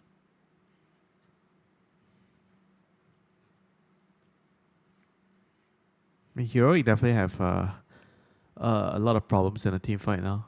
They can't kill heroes, so they're gonna have to do this dodge, play the map for some time. Because Pango is not like really a damage dealer right now with this Guardian Grease build. Yeah. No, certainly not. And I mean, Sven, he's going to have to fight into this Crimson Guard. Here goes the fight, by the way. That's a puck that they've caught. That's a puck that they've killed. Olnit, unstoppable now, certainly feels that way as Narman giving them the catch, giving them the vision, the advanced knowledge to catch a second. This is going to be the Vengeful Spirit going down just as quickly. SNY finished for Olnit. What a game he is having on this Phantom Assassin now up to level 3 coup de grace. And it seems like they will also be able to punish the Rat. Schofield, missing out there on the Bushwhack. Unlikely to live through this anyhow. 3 heroes dead just like that. Divine Llama and Hector are here. Hector has MKB. Is this the damage that they need, Winter? Can they actually fight this? Certainly not, right? I feel like this PA is just unkillable right now. Yeah, too much damage mitigation from Witch Doctor plus the Dawnbreaker, Crimson, the heals. Well, they're going to give it a go as Hector. They're both going to BKB and just start slapping each other. It's actually kind of working out for Hector. Not going to lie, it's really working out for Hector. The heals, but Olnet, he jumps out of it. Hector going for more. His BKB duration has been kited, but he receives a friendly swap on out. Force, and now Supreme look to close the gap. They're on to Hector. Hector's still lifestealing through this, though. They have nothing to stop this pulverized Hector. He's still just fighting. He's fighting them all. He's finally got through 2. They buy back instantly on the puck. They take down Olnet. That's a 750 streak there for Divine Llama as King Jungles takes down Bang and Heroic. They fight for their right in this game. MKB was the item. Yeah, for Mouse, they kind of botched the Dawnbreaker's ulti though, because the Witch, not the Witch Doctor, the PA actually jumped out of the Solar Guardian. I felt like if she's just stand there and fight with the Solar Guardian, she should be able to kill everybody there. Just a huge blunder there, in my opinion, for Mouse. And Hector just barely lives. You can see how much damage they really needed to focus on. It's a level 2 Death Ward there. Hector just tanks through it all. They just there he is. Look at him. They just kind of need to draw out the fight long enough for everyone to kind of get another round of spells. And they eventually did enough damage. But on the other hand, I still feel like if Mouse gets the initiation done correctly, they're going to win the team fights easier. Yeah. Schofield is going to get caught again trying to push a wave out bottom. He has constantly been in this area to the point where Mouse have picked him off twice with the same Observer Ward. But it's fine. He's finding money. He's slowly scaling, has a full Gleipnir completed on the Hoodwink.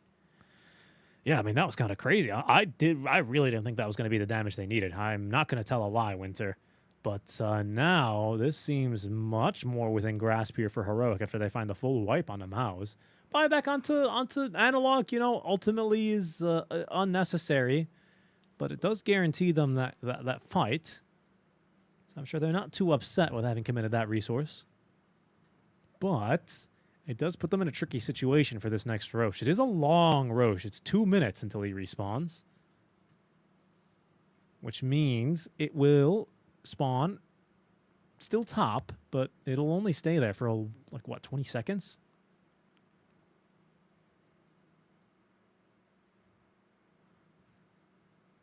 Yeah, 20 seconds. Around. Actually, no, 1 and... Mike, 1 minute. Crazy? Hold on, my Matt. Let's let it tick up another 10 seconds, shall we? Yeah, it's going to stay there for like half a minute, 30 to 40 seconds. But we might actually fight before then because in the mid lane, Heroic smoked up.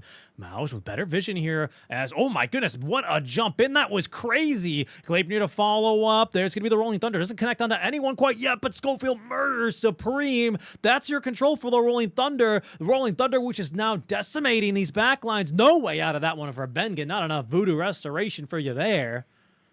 And now Analog continuing to chase. Olnet has not had to use his BKB here. He's got a basher. He will escape to the creep wave. He's out safely. And now Mouse, they are going to have to wait in anticipation here with a bated breath to see how quickly Roche will respawn. Heroic, they'd love to see the man in the pit now, but it's not going to be for another 40 seconds. That's a big talent. I kind of feel like the Dawn has to be with her team right now. I mean, with your Crimson Pipe build, you kind of want to be there initially. You drop your buffs and try to maybe help your team tank a little bit. Like if he's always like coming last and then not using his buff, he's coming down here.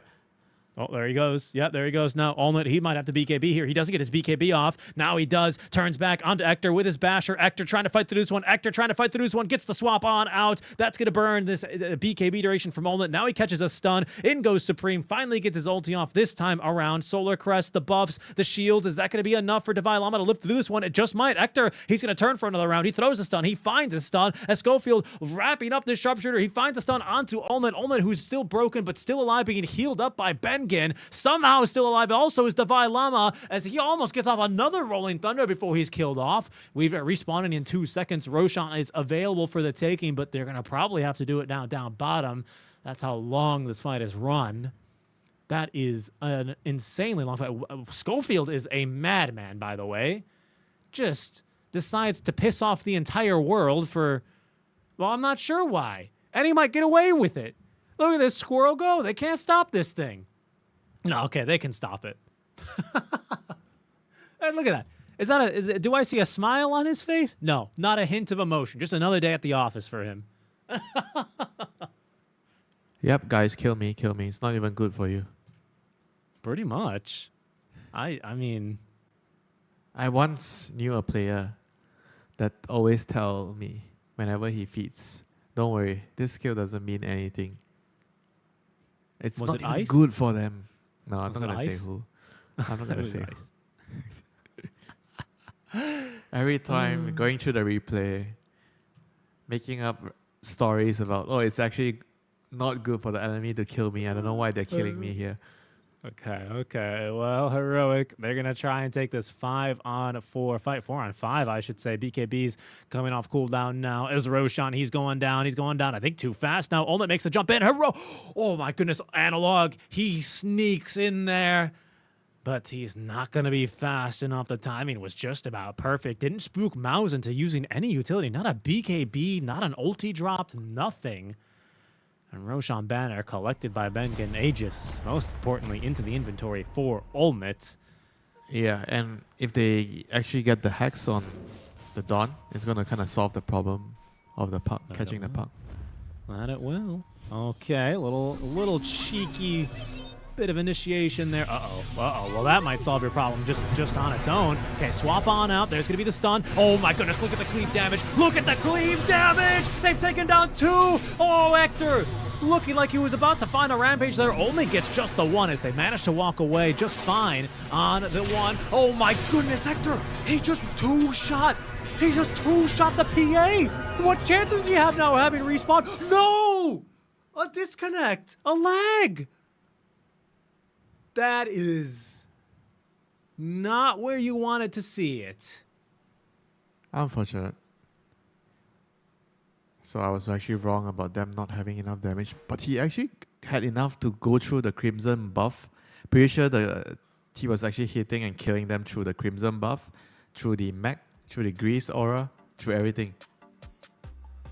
Okay, we get a very fast G. We're not out of this fight yet, although I'm not sure if... Can only do it 1v4. He has BKB. Not sure. Well, we'll see. He's got BKB. He's got a small stun here. Oh, no. He can absolutely not do this. He is going to die. Or is he? Hector, he gets the triple kill. He's still looking for his rampage. He's fighting this Weaver bug as they just managed to TP away everyone else in time. Oh, that is so not how you wanted this fight to play out for either side. I think both teams are not going to be happy with the sequence of events, but ultimately they play on, and it's Heroic who win a major fight.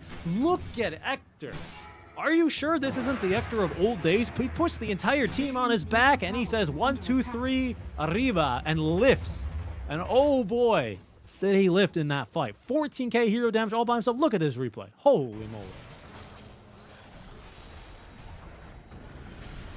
This is the tail end of the replay as well. Should have seen him at the start.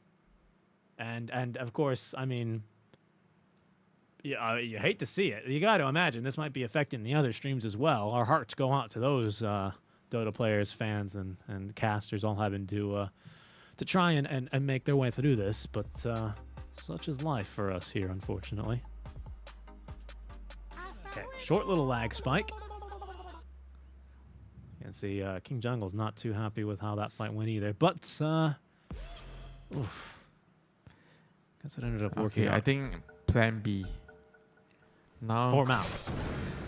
Your Dawnbreaker needs to use your stun to stun the Sven's BKB, your Solar Guardian. I think that probably has to change. I think you have to just try to disable the Sven during his BKB and then kite him out after.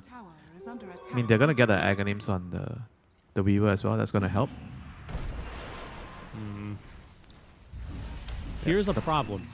is that it is a 2.5 second from start channel to Solar Guardian until you land. You know, you can use it early if you get Aghanims. Okay, that's true. Now yeah. you got eggs. That's a good point. You can stun him early. That's it's true. That's 2 second stun. Kind of, almost 2 seconds. Yeah, it's pretty long. 1.8. That's pretty decent. Okay, counterpoint. King Jungles can swap him out. Yeah, but the thing is, you're happy if you're trading his BKB duration away. Because if the Sven doesn't have BKB, he's going to run in. He's going to get hit by stuns from either the Witch Doctor or... I guess... Yeah, it's just the Witch Doctor. Just the Witch Doctor. Yeah, Primal stuns on BKB or not. Yeah, I mean, that very well could be a solution. At the same time, because if you're the bench, you're kind of wanting to use your swap to cancel the primal grab on your Sven. So if the